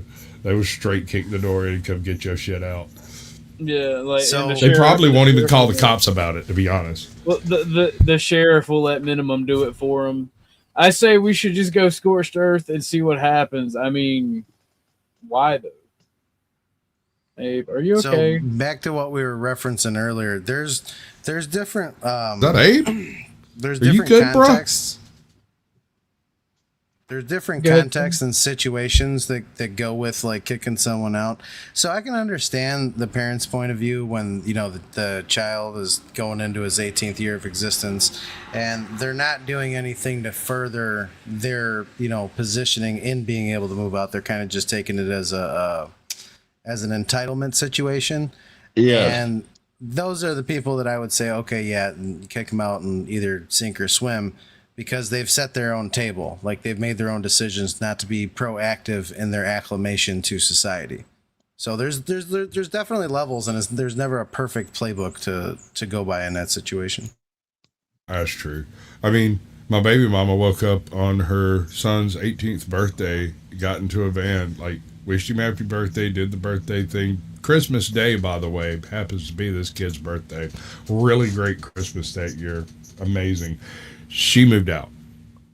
Said she'd done her 18 years, got her shit, and moved to another city. She just left. That's wild. I thought so too. Here's the really wild part. In the middle of that fucking day, when all of that was going on, my truck slung a belt on the way to Savannah with the kids, and they were the people who came out and helped me get my shit together to get it back to the house so I could replace the water pump thing. And so in the middle of all that shit, they took time out of destroying their own lives to come help their kids, my kids, everybody's kids on the side of the road, like 80 miles away. So not a terrible person, but definitely succinct, I suppose. I mean, she just fucked right off. That's from what I understand, she left the side of the road down there in freaking Better or wherever the hell we were, went home, got in her van, and then drove right back past us to get to the town she had moved to. That is crazy. Crazy. Abe, you sure you're good, Abe? Right? That's my question. I'm great doesn't seem to be enough of an explanation for the scorched earth approach. I mean, I'm waiting for the meteorite myself. You should say We I'm just need super. more- Thanks for asking in a lispy voice. Super. All I'm saying is we need more funding. Oh, I think what he's saying is we'll just burn this motherfucker down, and anything worth keeping will still be there after the fire. We can just rebuild a life from that. I mean, it's effective. It's not very efficient. Well, sometimes it's what's needed. Damage. I'm not They saying find he's it wrong. emotionally I'm just gratifying. saying, you know. And if you think I'm just waxing poetic, I'm not. This archetypal boomer exists in real life. Just watch this clip from a TikTok creator by the handle Blonde Yapper. I got into it with a random boomer at the gym on Saturday about Israel. Let's talk about it. Before I continue, no, this is not satire. I still cannot believe this happened. This is a real, legitimate conversation that happened. Okay, Saturday afternoon, just hours after the United States and Israel struck Iran with missiles, bombed them. I'm at the gym minding my business with my fiance. We're on the cables doing chest flies. Dude comes over. I'd say he's probably about 60, asking about how many sets we have left and all that good stuff. I politely let him know that we'll be on it for a while. We just got there. He says, okay. But before he turns to walk away, he looks me up and down and says, wow, I'm glad that you're staying strong. We might need you soon. Did you hear about the new war that's starting? And I was like, yeah, unfortunately, I did hear about it. But I just want to be clear. I'm not fucking dying for Israel, brother. He's like, oh, well, you might not have a choice. There might be a draft. We need young Americans to go fight. There might be a draft. And I was like, dude, I don't know how many different ways I can explain this to you. I don't care if there's a draft. I don't care what the fuck they try and do.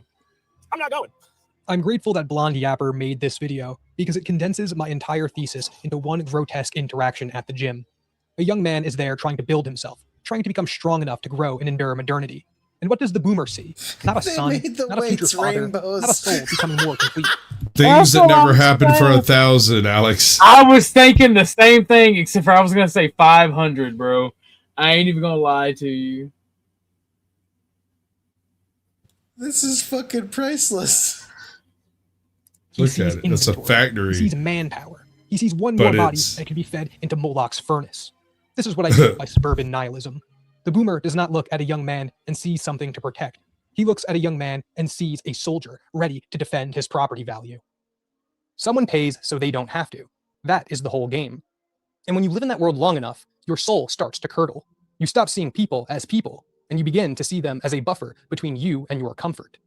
People hear me say bloodshed and immediately imagine war, but the sacrifice of the young can be either kinetic, financial, literal, spectacular, bureaucratic, metaphysical, or anything in between. Abe is spitting The common bars in denominator is not the chat, bro. weapons. Okay, pause. So, I've talked about my dad a couple of times, and this is one of the reference points that I'll use. So, my dad was 150 operator for like 37 years, right? He's got a fat ass fucking pension. And we were talking one day out on his fucking deck, and somehow it came up in conversation like a pension and what it means and what are the downsides to it and what's the volatility of it. And he said, oh, well, because I straight up asked him, I was like, what happens if you lost your pension? Like, what happens if it just fucking disappeared, poof, gone? And he's like, oh, well, young people like you are what pays my pension. And I'm like, if you're really depending on apprentices joining Local 150 and them being your fucking guarantee, I think that you should look at that logically and considering cashing that motherfucker out in its full entirety, getting as much as you can right now. Because it's not always going to play out like that the young people step up and they fill that buffer. Like, it's not a guarantee. I guarantee... I get the probability of it actually happening as probably mediocre, but that's a scary fucking position to be in, to say, I'm depending on the new generation to fill that gap and to ensure that there's enough money in the fund to pay out.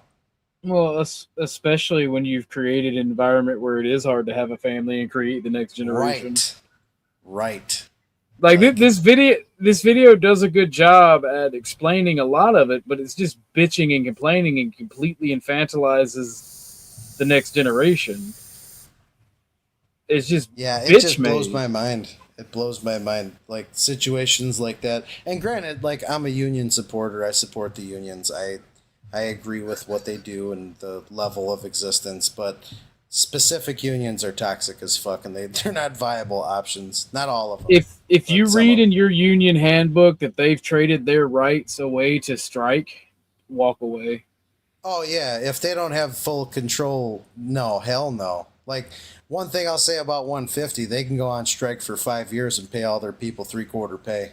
And they would literally shut down the fucking nation. Same Same with the truckers, but they have they're considered an American institution, and they don't have the right to go on full strike. Like it would be, I think it falls under like a national security clause, and some of the unions were infected with situations like that terminology within the contracts. And it's wild as fuck to think that you can tell me what's the purpose of a fucking strike if I can't go across the board 100% strike. That takes away from my effectiveness. Yeah, I mean, like if you got enough to exist, then what the fuck's the point of me striking if you got enough to exist? Well, takes away my bargaining chip. The union I was a part of did not give a fuck about its people. They traded their rights to strike for certain subsidies. And IBEW? Electrical? It was the duct people in Georgia. Oh, HVAC. Yeah, they get fucked over on their contracts. IBEW gets fucked over on his contracts. Shoremen get fucked over on their contracts. There's like 9 total tradesmen that just their contracts are not in benefit of the people, and they get misrepresented, and they get fucked all the time. It's fucked. Oh yeah, I was told to talk to my union rep. Like I was late coming in for break one time. And told to talk to my union rep, and then like as I was coming home, the foreman for the company like fired me. Yeah, that happens. And, I mean, that happens. And the union's like, well, he's not supposed to do that. And that was the end of that, wasn't it? They'll take the fine before they admit wrongdoing. They'll just take the fine and fucking get another person out of the hall. It's unfortunate, but that does happen. Yeah. I benefited from union rules without ever joining the union. They fucking hated me for it on both sides. You're the one that crosses the line. Dude, I'm that guy. I am that 1 in 10,000. Yes, sir. If there is a crack, I will find it. I was working a shovel. Listen, this is beautiful, dude. I was working a shovel. I was making like $46.50 an hour. I was making more than my lead man. I was making more than my supervisor. And when they realized what had happened, suddenly I had union reps climbing down my fucking throat. I'm like, no, I'm not making a fucking lifetime out of this. This is like 2008, 2009. While everybody else was broke and fucking eating ramen, my ass was fucking balling, son. You know what's surprising? Like during the housing market crash, so I turned 18 in 2007, just before the crash. And so like it was, I'm telling you right now, I had the best life because I was just coming into existence. And so I was working at Walmart, and then I was doing security at night for a couple of different places that like we would get sent out to.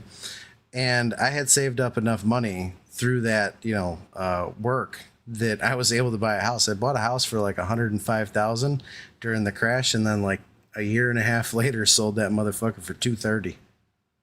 So like it worked out for me, and it was only because I did the right thing with my money and like lived very underneath what I should have spent. Like, as my well, I mean, that was the thing is at the time I'd never been fucking made $80,000-$90,000 a year, right? I had no way of spending the freaking money, and I was working 7 days a week, so I would come home on my way home. Actually, no, I had to take time off. I had to take freaking, what they call it, comp time off or something like that, where I had to go in extra hours to deal with the hours that I'd missed. I had to take time off to make time to cash my checks, and I would do it once every 3 weeks. Because if you didn't cash it within a month, they would... they'll void it. Like, they'd void the check. It was a big fucking headache. And so I cashed a check and didn't cash another one for 3 weeks. When I went in and cashed a check, I walked out with a fucking bag, bro. Like, it. That's how I used to do it. I'll never forget it, dude. I got in the car and I looked over at the guy who gave me a ride. And he's like, why'd that take so long? I said, I need to go buy a car. He's like, what kind you think about getting? And I pointed. I was like, that one. And we went and bought a car. And he was like, holy shit, dude. I was like, yeah. I don't just know put what a to down do with all payment. this. We bought the fucking car. Yeah. And That's what my dad taught me to do. He used to always have a couple of paychecks on his fucking nightstand, and I'd always ask him, like, why do you do that? He's like, because I don't want to spend a little bit of money. When I start spending, I want to spend a lot of money. Well, there's a lot to Holy be said shit. for follow through, right? If you've got a couple of pay stubs, if you are a couple of pay stubs ahead when that emergency takes place, you just cash a check and go deal with as much of it as you can, and it doesn't cripple the entire lifestyle. It just kind of, bloodies your nose a little bit. Right. That's the way to do it. Live within your means and a little bit less where you can. Watch the pennies, the dollars take care of themselves type deal. But nowadays, I would be hard pressed to say that could take place in a lot of different aspects unless you're in the trades and high capacity earning, but it's in a my bitch. current situation, with the way that I've kind of landed 2 generations of roustabouts in my vicinity, and no one has a job, no one's working, and there's really, well, no, actually my daughter does. My daughter has a job. She's doing very well. I'm very, very, very, very, very proud of her. I can't tell you how much. But yeah, people got to eat, man. You got to feed your people. So if somebody has to take the hit, the one best position to take the hit sort of volunteers for it, and that's me at the moment. So convert to communism, then you don't have to feed nobody, not even yourself. I mean, you do have a point. That is one thing communism's always been very good for: streamlining. They streamline like nobody's business, bro. All right, I'm gonna play the rest of this video. Common denominator is the appetite. Somebody older, richer, and more institutionally protected extracts life from those beneath them in order to prolong a mode of comfort that cannot last. This is why the boomer relationship to economics feels so obscene. They talk like rugged individualists while sitting on mountains of historical subsidy. They preach discipline from houses inflated by policies they did not invent but benefited from massively. They worship the market when it flatters their assets and demand intervention when reality threatens their skin. The old have become a protected class that still insists on calling itself persecuted. They still carry themselves like embattled underdogs. They consume like emperors and complain like peasants. There is always something for the boomer Later, Pero. You have a good one, man. to complain about, despite being totally insulated from material consequence. It always circles back to the Malachian spirit. The young are expected to absorb instability. The so that the old Malachian can avoid spirit. discomfort. The young are told to delay having children, live with roommates, take out debt, and breathe the consequences of late-stage industrial excess. They're told that they're the ones who fight the wars. They're the ones that do the burnout jobs that keep the late imperial convenience flowing. The old would prefer that none of this is framed as sacrifice, because sacrifice implies guilt, and guilt would interrupt their comfort fantasy. Dad, you don't get it. I can't afford to move out. Rent is astronomical, groceries are insane, and the only jobs around here pay peanuts. Astronomical rent, dog shit wages, nowhere to go. Music to Uncle Sam's ears. I'm serious. I don't care about the little skits. So far, like, aside from it being a bad meme video, what are your thoughts on the information presented? Is it accurate? Complete bullshit? Well, all right. Some ways. Obviously, some of the effects, right, are accurate, but the reasoning behind those effects are conflated. Homeboy has no idea why these things actually took place. Say that what it comes down to is he's complaining about some shit that he didn't have no skin in the game for, and saying y'all shouldn't have changed the rules. They pulled the ladders up behind them, is what he's saying. And I'm not necessarily saying he's wrong, but the American dream wasn't really designed around the idea of living in an apartment, right? The idea was to own a piece of land, build you a house, start you a family, and doing these things in the right direction are kind of important. You have to do the right steps first. Nobody teaches that shit, of course, but that you, John Wayne? It just takes longer to Excuse do. me. Denny. Welcome to the show, Jonathan. We were just getting some good old boomer hate in.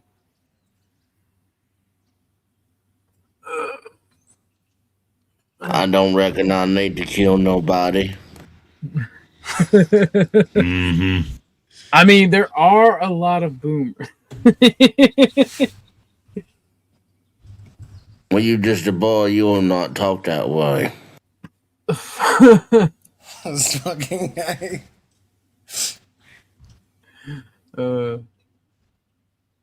I mean, the point I'm making is you're not meant to get out of high school, turn 18, get a job at the soda jerk fountain down the street, and buy a $260,000 house. That's not how that's built. You know, how it worked for the boomers. Okay. The time in between being able to accomplish the same goal is pushed out. No, that is not how it worked for the boomers. The boomers bought property and built houses. Yeah. The greatest generation worked hard and created jobs and wealth. The boomers just like got credit cards and worked at Macy's.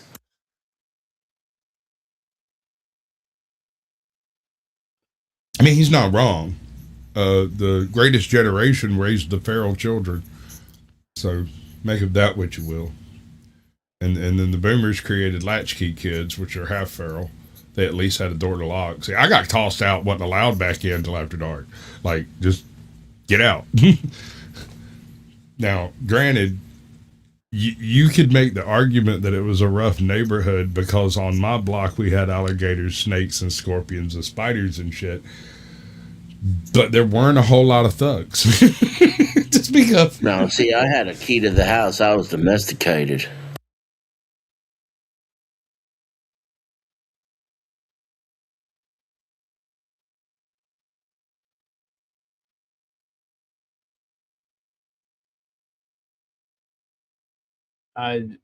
Was that a mic drop? Holy shit. That's crazy. It doesn't seem like a mic drop moment, though. I could be wrong. What do I know?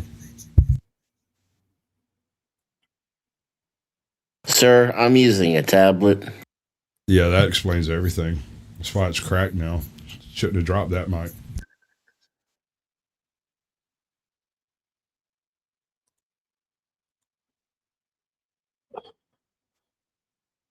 So speaking of having a shitload of people in my house, I'm fixing to take some trash off because our trash can isn't big enough for all the trash these people complete.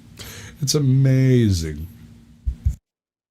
Dude, I fucking, the last place I was at, there were 2 trash cans and it was more than enough. They were the large ones, not the 90-pound, but the bigger one. But yeah, then the neighbor this is a rolling thing, right? But I got 3 adults, 4 or 5 adults, and 2 children, and the children just went through birthdays and shit, and so like I got boxes of boxes of boxes of boxes of just boxes. Almost Christmas. The neighbor kept filling it up, and then it wasn't enough. So then I just started like timing it to where I'd take out the trash right after he'd empty his, and then he started hiding it. And mind you, he has his own, right? These are my trash cans. So then I was like, well, fuck it, keep them. And I ordered 2 more for me. Those went missing too, and he kept using those too. It's like, what are you doing with these trash fucking barrels? Eating them is what he's doing. Dude, that wasn't him fucking with you. That was a disorder. He was just keeping them. I bet he had 60 of them in his backyard. Yo, yeah, we're still going. And there's like Go ahead, dude. I'm dealing with like a version of it now, right? Like it's like tangential. Like the dude that lives next to me now, he takes one of the trash cans over to wherever he's at, so that I guess basically so I don't do to him what the other neighbor kept doing to me over and over again. So I bet he was doing it to him too. Right. I bet you. So now it goes missing until trash day. Then it shows up all of a sudden. Bro, fuck neighbors. I'm man. not used to living near people. This shit is yeah, weird. No, that shit. I've always gotten along with my neighbors, except for when you get those that have like 20 people living in the same house. There's just no way to get along with all of them. Yeah. Now, for the most part, I don't give a shit what you do. As long as it doesn't put a bullet through my window, I'm fine with it, right? Just count it up to people watching. I stayed in this one apartment place over here where this guy used to live in my apartment and moved to apartment down. So when he got really fucking drunk, he would go to the wrong apartment and stand there and try to put the key in my door like 10,000 times. So, like, one night, because I was, like, bored, I let him in. And he come in, sat down on the couch and talked to me, and we hung out for a while, and he passed out, went to sleep. Woke up the next morning, he's still sitting there on the couch. He's like, this ain't even my goddamn house, dude. How the fuck did I even get in here? I was like, well, you kept trying the key in the lock, and it wouldn't open. And I figured maybe you do something I didn't know. So I brought you in, and you were like, oh, I like what you've done to the place. And we had a pretty good talk. He's like, I talked to you? I was like, yeah, we had a pretty good talk. You seem like a decent dude, so, you know.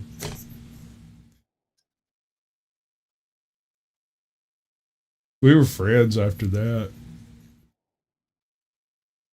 It happened every time, about once every 3 weeks or so. He'd black out drunk and either come walking in. One time he come driving in, and he made it as far as the parking spot and didn't manage to put it back in drive. So he had it like up on, like, wheel chocked against the little curb bumper thing there.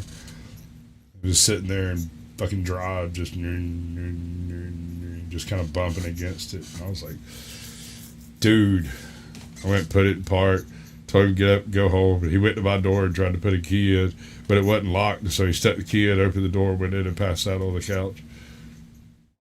And I was like, okay.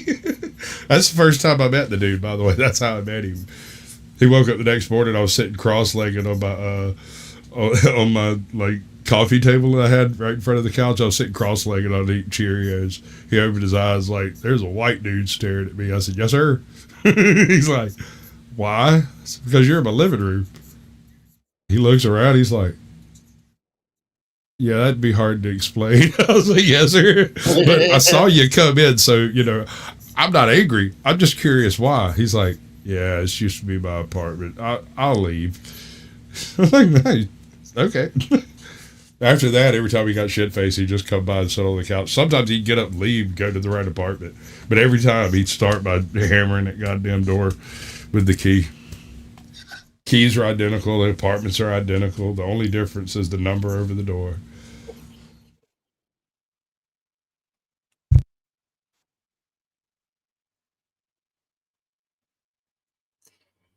Boy, today has been a wild stream. It's kind of awesome. Turned out very well.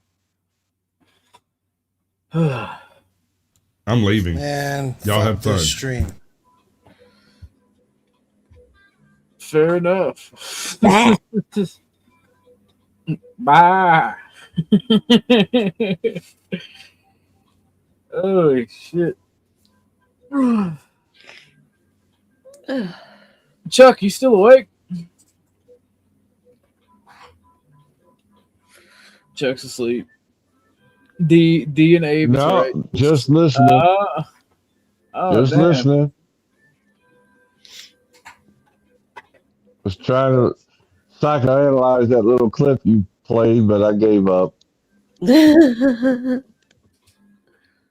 See, why would you do this to the youth, Chuck?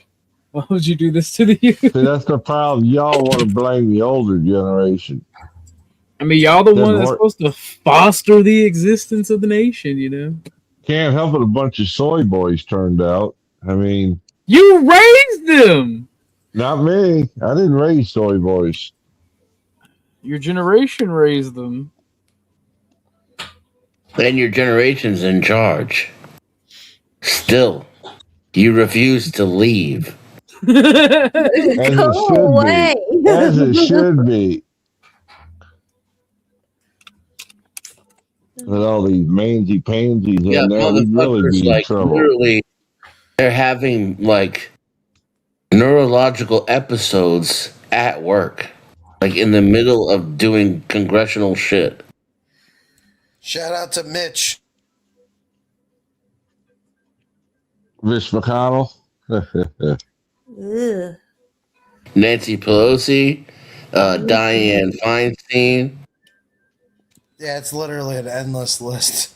Motherfuckers are We- seizing up while they're Biden. talking. Let's not forget Biden.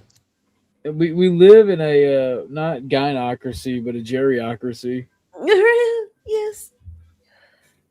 And they all keep having fucking strokes, but magically still fucking. You know that No, video may be apparently. that video may be right. Like boomers may be sacrificing the next generations to Moloch, like at least their life force or something. Because boomer leaders are like got to be the longest They running won't leaders in human fucking history. die. Look at Ruth Bader Ginsburg, where the fuck her name was. The my terrorist. god. Oh my god. You know she had to have been dead that whole time, right? Yeah, I wouldn't be surprised if they like replaced her with a robot just so Trump wouldn't got another appointment. She held on out of spite. That's all that was. Evil never dies. You're correct, ma'am. They just got to find a suitable host to jump to before they pass. Which brings to supernatural.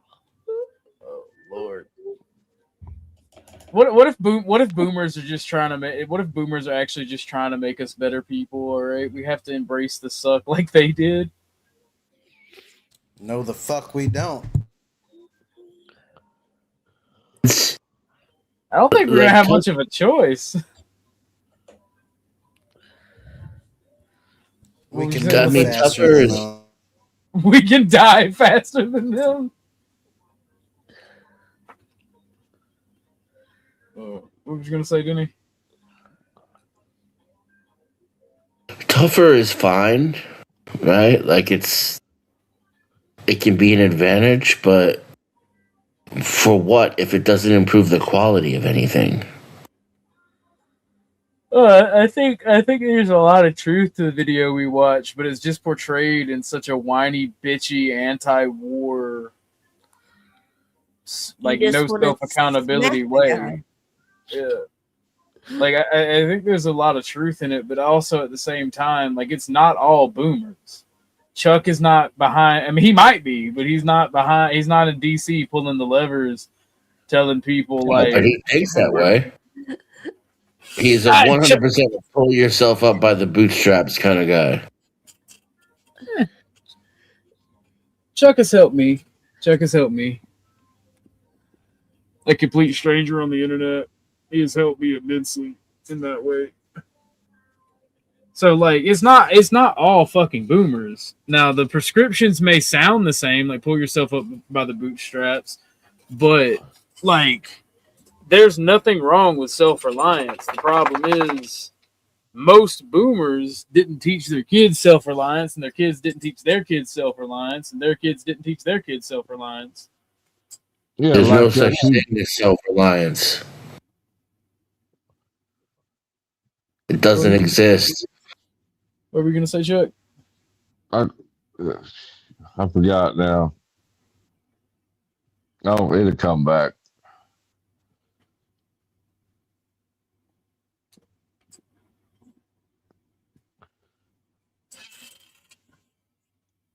Oh, life got too damn good is what happened for people. Like Self-reliance does need to be taught, D.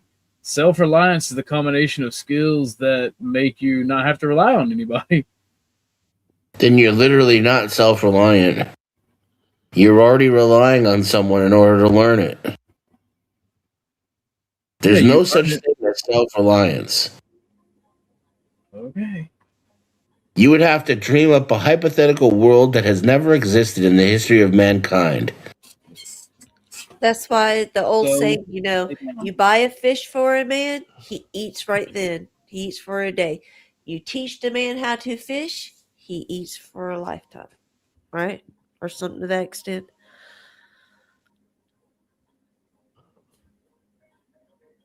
Does this not imply? I mean, I guess I'm getting to that point where I'm getting retarded from being sleepy. So I don't know. Oh,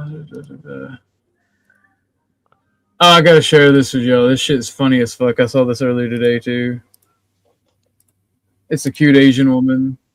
Oh shit! I'm so glad I don't have that auto shit turned on because my shorts have been like auto going to the top, and then like so when I go to share a short, it's not sharing the short that I intend to share. And there was a massive ass gun on screen, so I'm so fucking glad that I have to manually up the shit now. There you go. Okay, like you just say ni hao. Okay, tones all around. We're like, wow, so good. You know, amazing. Yeah, like and we help you. You get it wrong, we help you. Okay? No, me? Can't understand the words she The said. supermarket. He tried to use this new word he learned. He buys strawberry, right? 草莓. But he said 草莓, which means fuck your sister. Okay, everybody chill. Okay. If the sisters are half as hot as her, I would, yeah, definitely. Yeah, you were in the grocery store. You ask, "Did you fuck my sister?" I still give you the strawberry. I guarantee not a single Chinese person will be confused. Yeah, because we're all the only child.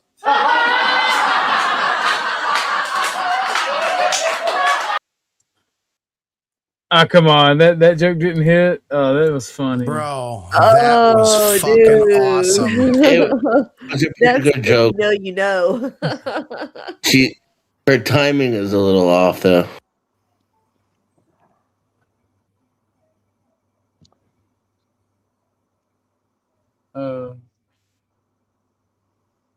What's up, guys?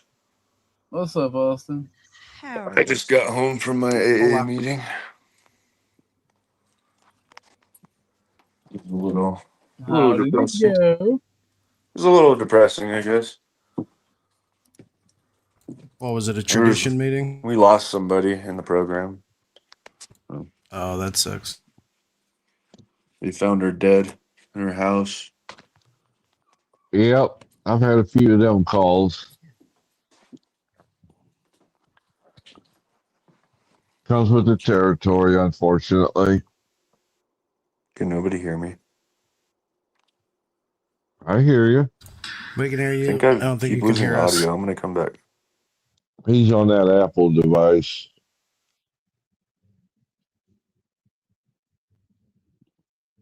What up, Dusty? Howdy, Mike. What do you want, kitty? Howdy, P. Fletch. Treats? We got folks coming in, OG. Treats and scritches.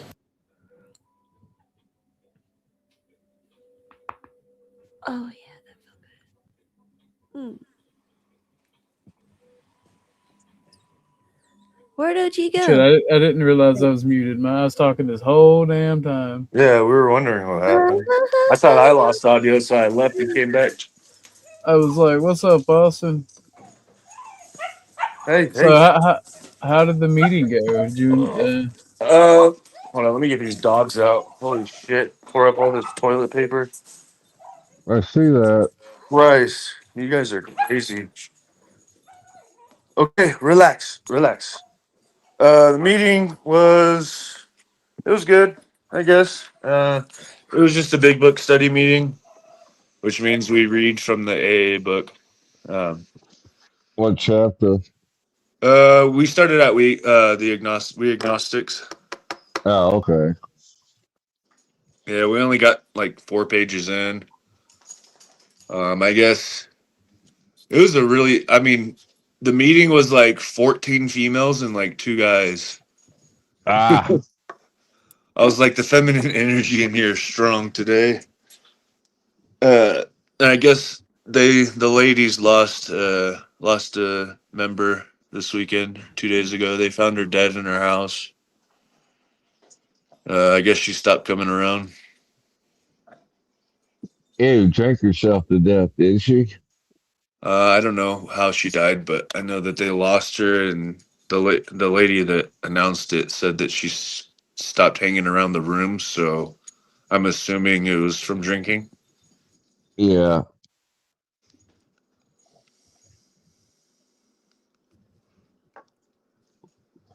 Always sucks to see people go out that way. Yeah. I didn't really know her, but all the women knew her. She was part of the women's, you know how the men go places and the women go places, and they have their Yeah. groups. Yeah.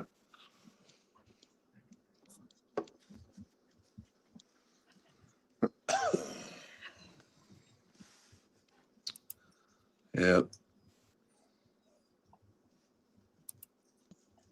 Well, shit. No. Yeah, no. Can't be doing Yeah. that. Why not? God damn, Chuck. What's up, Denizen? Yo.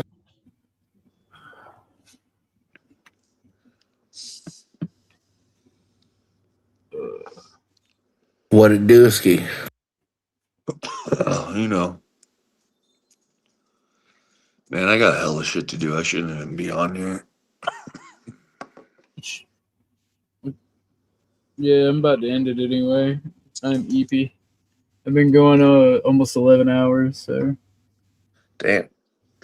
Any final thoughts? Amateur anybody? numbers. No, I'm gonna get off here. I'll see you guys around. Later, All right, Austin. thank you. Later. OG, how much to make in a 24-hour stream? 500 bucks, I guess. Well, damn. I don't even know what to cut. I don't even know if I have the content for a 24-hour stream.